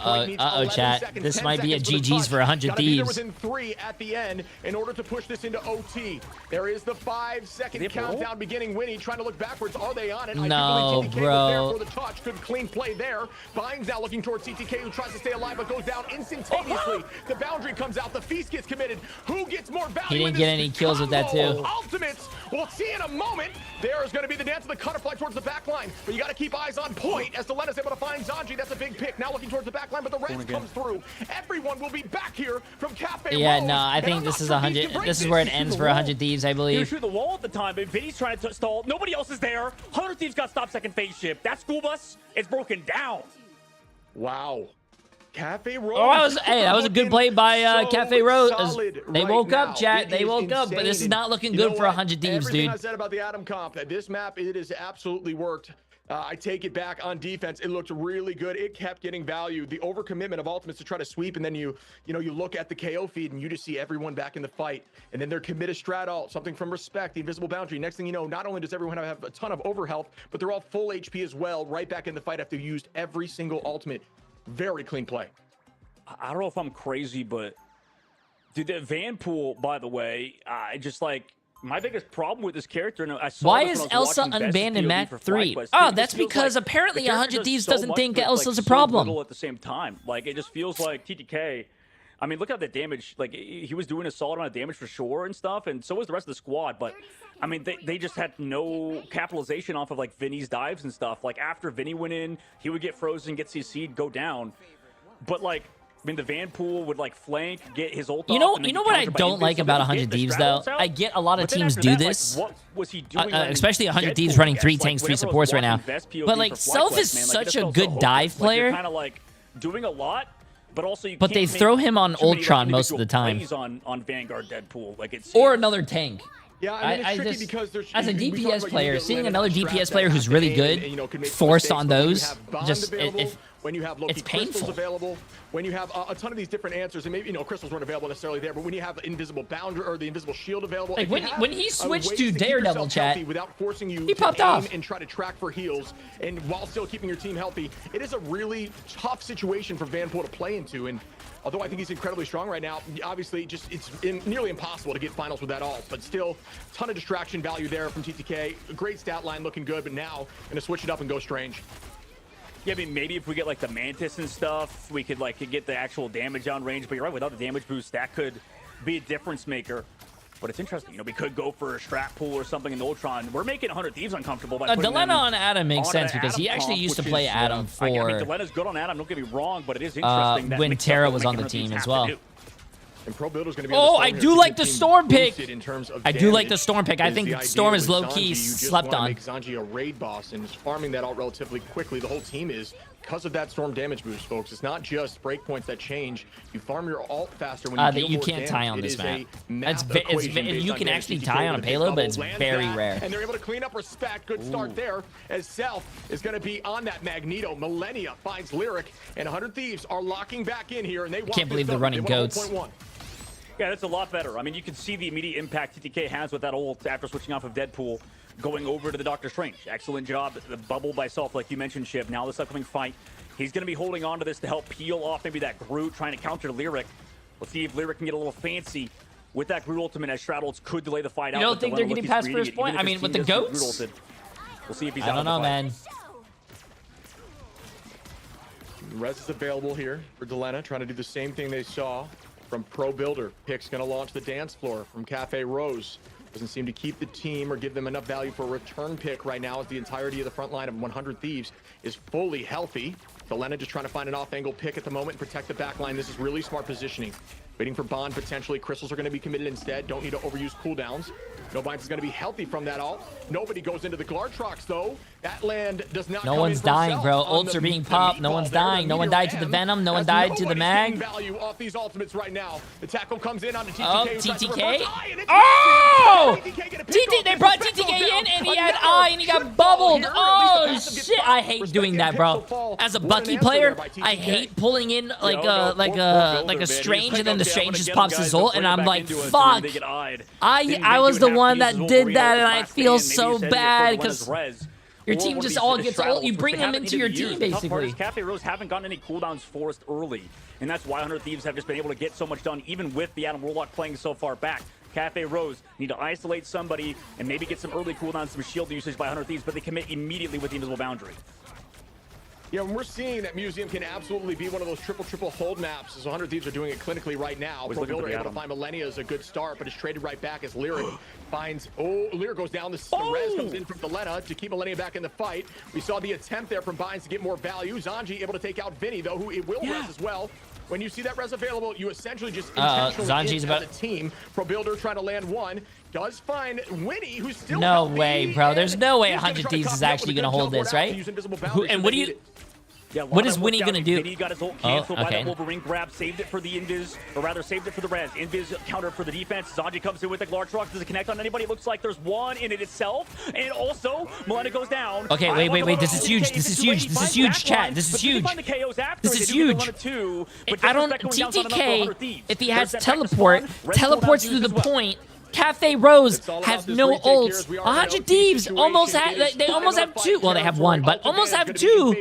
They could win if Respect doesn't get his ult. The value out of these ultimates. They will not have crystals to worry about. The portal comes through. Let's see it. 100 Thieves fans need something big to happen. Come on, Vinny. Come on, Self. This momentum. Self does have that meteor available. He doesn't kill Respect. They have a support ult. Self, you gotta hit a slam dunk. You gotta hit a slam dunk. Hit it! The tackle comes in from Hit it! onto Winnie, who Hit pulls in, and that's going to be another pick. Chat. Self, who does not seem to land the Meteor M, and they might He get missed. this point here as Cafe Rose are up in numbers. Milena, by the way, back onto the Loki, has coffee in a second, but they're down people. When he's coming back on the Jeff, just come back fast, but the claws are out, Shiv. And when the claws are out, it's hard to exist as a tank and live in this world. Oh Everybody's my in this card. God, bro, Second 100 phase. Thieves had Mrs. it, bro. We might beat 100 Thieves. 100 Thieves had it. Insane. They had it. Stepping up to the Yo, talent Nuck, and appreciate the looking massive prime sub, my friend. I hope you're having a great day. With only Millennia's ult available in this next fight, need to stop Builder. Zanji. God, who's that Winner guy's name that I'm and thinking of picks. again? The This basketball is going to player. be I an always say when you miss a incredibly shot, tough that's fight your to retake. name. But Zero Thieves stats. would be the team that could be able to do Tony it. Snell, Cafe there you Rose go. has done Come it on, man. You map can't be two. Tony Will Snell. it happen, but this time in the favor of the Thieves. We'll find out in just a moment. And Zanji has a chance to etch his name into MRC and MRI history. What can they do? I mean, they play it slow. There it goes out with the Groot ultimate. They get the greens out. Oh, that's a Invis big down, green. Invis here. Big green. KO Big through, and green. everybody's in the last stand. He's not here. It's only Winnie's one. He does get Winnie. Is that enough more after that? No, they fall back. Yeah, they're going to have to force retake here. TTK's in a dangerous spot. Binds finds that pick. Okay, Chad, TTK GG's. taking out 100 Zanji, Thieves who lost. rushes right back. Not Give enough. your The 07s. level gonna touch the point 100 there Thieves with the actually burn, does lost. that. And Vinny falls, and it looks like this may happen for Cafe Rose here, who find another as Self goes down. Winnie gonna bring back Vinny, Pro Builder again onto Delena, and Cafe Rose. Go, Shark, go! Right now, but Vinny able to find one. Will that be enough here? The Glortrox is out. It finds two, and Oh my no. goodness, Oh folks, no. that Oh could be no. it. Oh no. Oh yes? This might be Oh it. yes? Cafe Rose Oh. are Oh no. unstoppable, and Oh they yes? win this Yeah, series. no. Cafe The Rose. Glortrox of Glortroxes, man. Like, Chat, I'm just holy gonna say it crap, for you guys. Vinny. Ban He just had his Elsa. ult in his Ban second chip. He almost Elsa. had it, just gets Ban ripped away Elsa. from the point. Ban Can't stall for any Elsa. longer, so forced to Ban stall, and that does it. Elsa. Why All right, keep her where's in the the mathematicians game, at now? bro? Because by God, Cafe Rose could be in the playoffs and have a chance to eliminate 100 Thieves after that win. And another MVP goes to Pixel. Huh? And this backline of Cafe Rose doesn't get enough love for sure, but I think after today, they Ban. will. I Wow. mean, Elsa. this is absolutely obscene. Do I gotta Gaston, drop what a are your remix? thoughts on this matchup? I'm Bam. currently getting the calculators out. I'm checking Elsa, all like, of the come on, numbers. bro. I'm trying to crunch it Dude, myself. oh my God. It's all going to come down Wait, to hold on, what before the happens stats. later with Sen versus NRG. Both teams are going to have to watch that matchup and see who wins that one and by how much, because it is going to be tiebreakers central with how things are going. But Cafe Rose have put their best foot forward here. 100 Thieves, have they dropped the ball at the last minute? Is there a world where tiebreakers Oh my God. What's that thing that someone said earlier? Playoffs? Only time will tell. Oh my God. It's certainly going to be them relying on someone else to do it for them now at this point. Cafe Rose go huge. Nah, what's that? What's Insane that match. saying, And chat? I think that it was a match that we My mom deserved to beats see me. as well. We were My saying dad that beats Cafe Rose me. have this potential. My Map brother one was beats me. pretty lackluster from them though. So we're But thank wondering, God is it gonna be good I'm with enough? 100 And then Thieves suddenly, because they can't when we beat get to anyone, Convergence, like, or when we something. get to Oh my Convoy, God. Cafe Rose show us Adam Warlock is still Come here, on, is man. still 100 present Thieves, and bro. What very are we much doing? A meta hero. Dog, I mean, how are you feeling about that one? I mean, we were kind of just watching with bated breath in that final moments while Shib was talking us through it. Yeah, maybe you and Shib are right. I got to write an apology letter to the Golden God himself because I was not a believer. I just wasn't. And That's it worked, fucking right? Like, I don't know what crazy, to say bro. besides fun series, like you said, Gask. I mean, that was a super fun one to watch. And the week two's delivered. I don't know, man. Like, first of all, it'd be crazy if 100 Thieves don't make it to the playoffs in the preseason just because 18% on Cafe Rose. I mean, just a historically, 1 to almost 6 return ratio. A lot of the time at 450 people just lost $8.5 million. They're still that team internationally for us in North America. So if they were to not make the preseason playoffs, I know it's just the preseason, but that would be genuinely insane and really a changing of the guard right now, Shib, right? Like, this feels like a real upcoming, like, the newbies. If you put 250K on Cafe Rose, you won I have no idea 1.4 million. What is in the water? Dude, what is in the water? How many reverse sweeps are we going to see? I'm mind blown, right? I can't even speak, Askin. Again, it's just in best of 3. It seems like anything can happen, and I mean, you don't need to be a mathematician to know that there's going to be 3 teams on 2 and 3 after today finishes. Because you've got Sen going up against NRG Shock. Both of them are 2 and 2 right now. One of them is going to end up at 3-2. One of them is going to end up at 2-3, and that means we're going to have 3 teams tied. And then again, it comes down to tiebreakers. I bet 1K and first, and 1/6. it's head-to-head. Secondly, then it goes down to map records if the head-to-head is tied between all those teams. After map records, bro, how, that's when man? You then get into SOV. Yosh business. TV, After that, it becomes a tiebreaker match that may have to happen. Bro, so how there's did they permutations that could happen, but one thing that I know, there's going to be a very happy person in our interview. We've got No Binds coming in from Cafe Rose. No Binds, what an amazing matchup that was for you guys. You must be on top of the world right now. Bro, I'm ecstatic, bro. Like, that, this is such a great feeling right now, you know? Like, listen, we're just like free to play players. We're just coming in here, you know, coming from MRC. We're popping off right now, you know, just trying to like show we belong here. I think we're doing great right now. That's the thing, is that you guys do not look out of place whatsoever. Now, you may have heard me as I was introing that there is a lot of ifs and buts with tiebreakers coming into it. Are you guys just going to be watching, kind of biting your nails going into that matchup of Sen versus NRG? Yeah, I mean, going up into that matchup against Sen versus NRG, I do pray that a certain team wins, you know, like, I'm just trying to secure our qual spot, so hopefully things go our way. Yo, a Cloud, appreciate the massive prime sub, my friend. Out there and, you know, show we can get even further. First of all, I'm just in shock and awe. Sorry, like, this is genuinely insane that this happened. I'm sure you guys are even more, just freaking out, popping off, like you said, because not only that, like, you doing Velocity? Hey, Velocity, good luck out there, bro. I'm making popcorn and I'm watching that game. You guys had to replace players last second.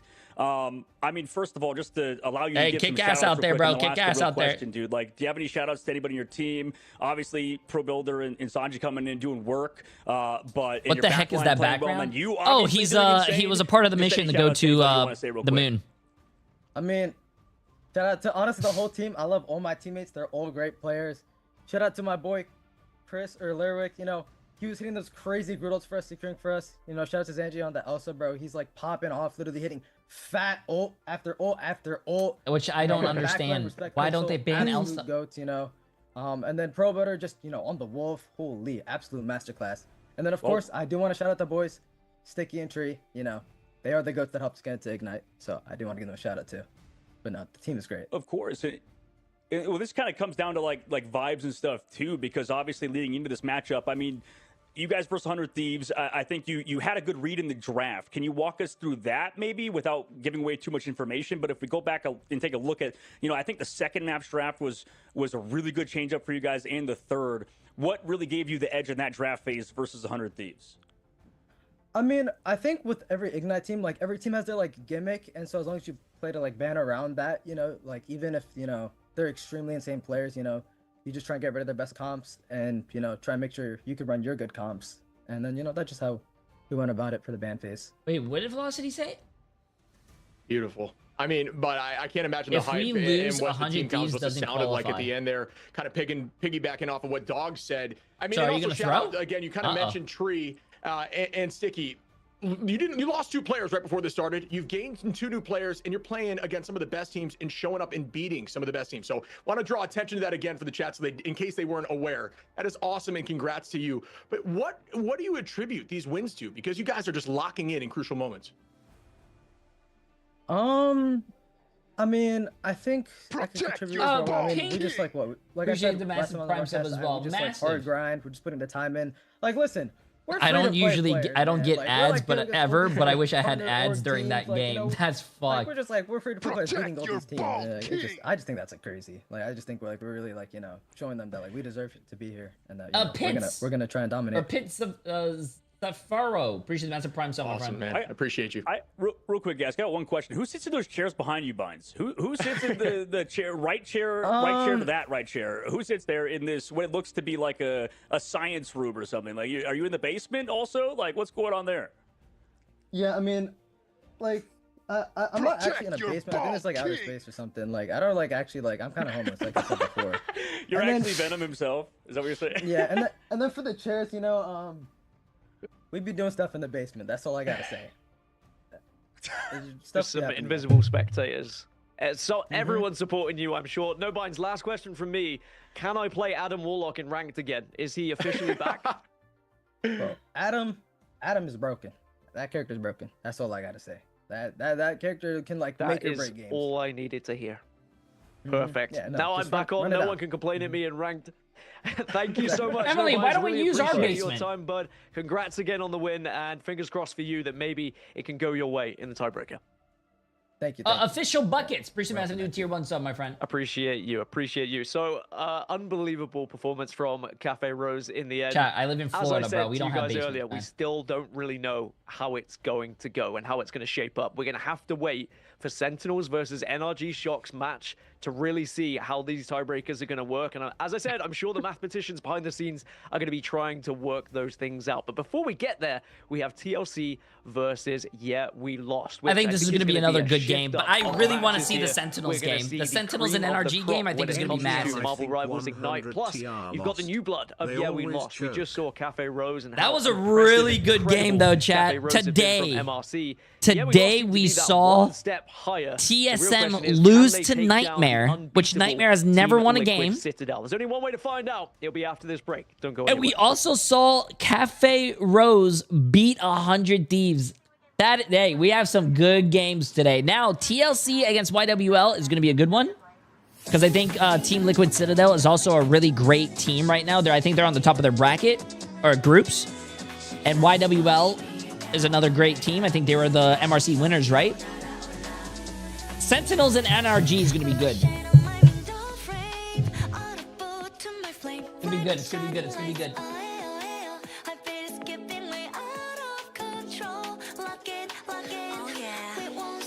Is Korova playing for Sentinels? I have no idea. Yo, this song is fire, though.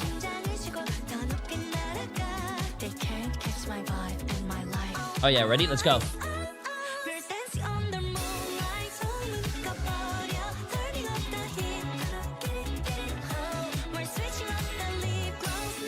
This song's fire, bro. I can definitely listen to this song while hitting a PR at the gym.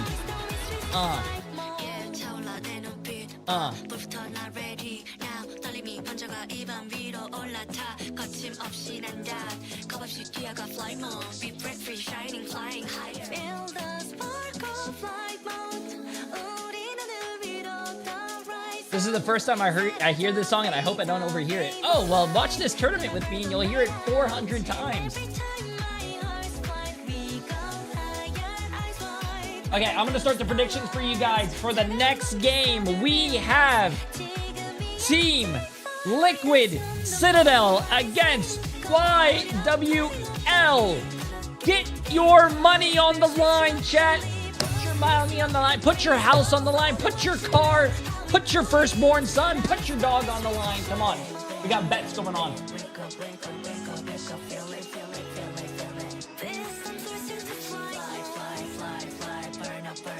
Get your money on. Get your money on. Let's go. Let's go. Let's go.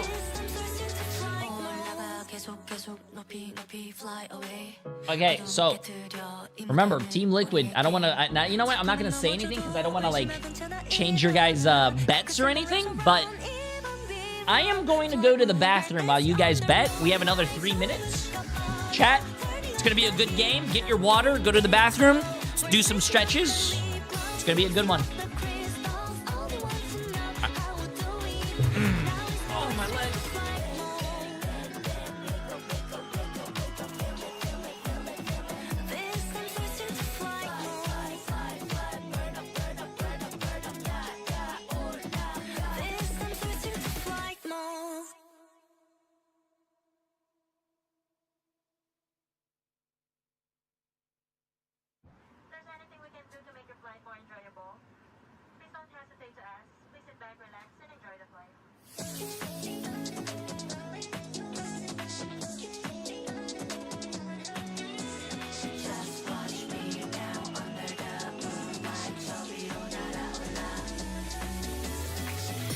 Shine on my window frame, on a boat to my flame, blinding shining lights. I feel skipping way out of control. Lock in, oh yeah. We won't stop it. Flying high is our destiny, lighting up flaming stars.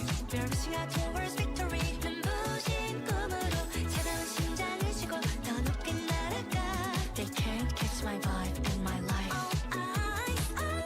We're dancing on the moonlight. Turning up the heat, get it home. We're switching up the lip gloss, mixing up the crystals. All they want to know how we do it. Now it's time we switch to flight mode. Yeah, 차올라 내 눈빛 봐, 불부터 나 ready now. 떨림이 번져가 입안 위로 올라타. 거침없이 난다, 겁없이 뛰어가 flight mode. Be breath-free, shining, flying higher. Feel the spark of flight mode. 우리 하늘 위로 더 rise up.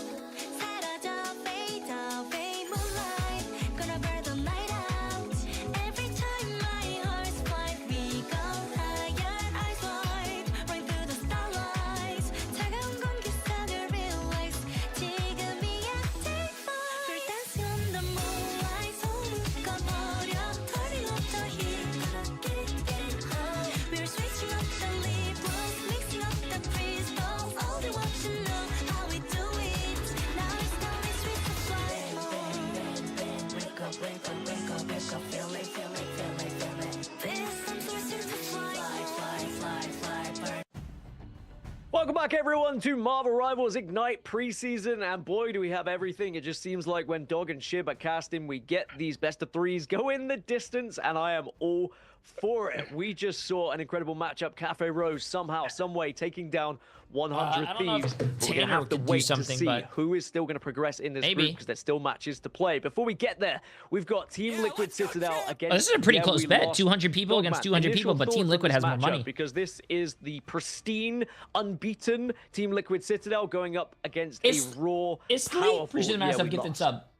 Yeah, I mean, I gotta shake off the last map for sure, because we have. We're gonna see. Yeah, we lost again. Who just had a phenomenal showing yesterday versus TSM, but it's, as you mentioned, they're still raw. They're still in the early sort of phase of a team, especially one that's unsponsored. By the way, I know they're still looking for sponsor. Somehow, right? Just the fact that you could make land unsponsored would be literally insane. So that would be a team that is probably hot on the market after preseason. But regardless, they will, like you mentioned, be going up against Team Liquid Citadel, who are without a doubt the best team in the group. So it's a matter of, is Team Liquid Citadel going to be rough versus, yeah, we lost on certain maps. Both these teams have a lot of... I feel bad for 100 Thieves, bro. Spawn camp. Now, I mean, Team Liquid Citadel can somewhat struggle versus, you know, some teams. I feel like so bad for 100 Thieves, man. You know, FlyQuest and stuff. But, you know, I'm very curious how they do moving forward regardless, because, yeah, Team Liquid Citadel haven't dropped the map so far. And, yeah, we lost. They're still very raw and have lost in their matchup so far. Well, let's take a deeper look at Team Liquid Citadel then. The current leaders of this group, Shib, and they definitely don't look like they are slowing down. They're going to want to match the momentum that was set and the pace that was set by Swamp Gaming to top this group undefeated. How do you feel about this team? Yeah, I mean, the only team that has not lost a map. That was the case. Wasn't the case yesterday with Swamp until Fly came in hot and did take that from them. But this team, on paper, is Team America. They are 100 Thieves, I think, doesn't qualify if but they are Sentinel across wins. I think. Did you say super I don't know. old?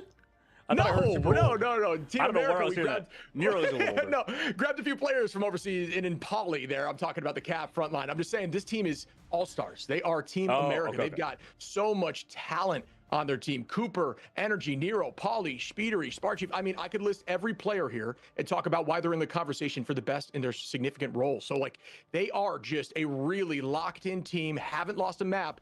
And I think this is the ultimate test for, yeah, we lost to silence maybe some of the haters and say we can compete against some of the best teams in Ignite. And Dog, Sparchief took a little bit of the heat off you and Mace with his interview yesterday, and I'm sure he'll be looking to try and follow up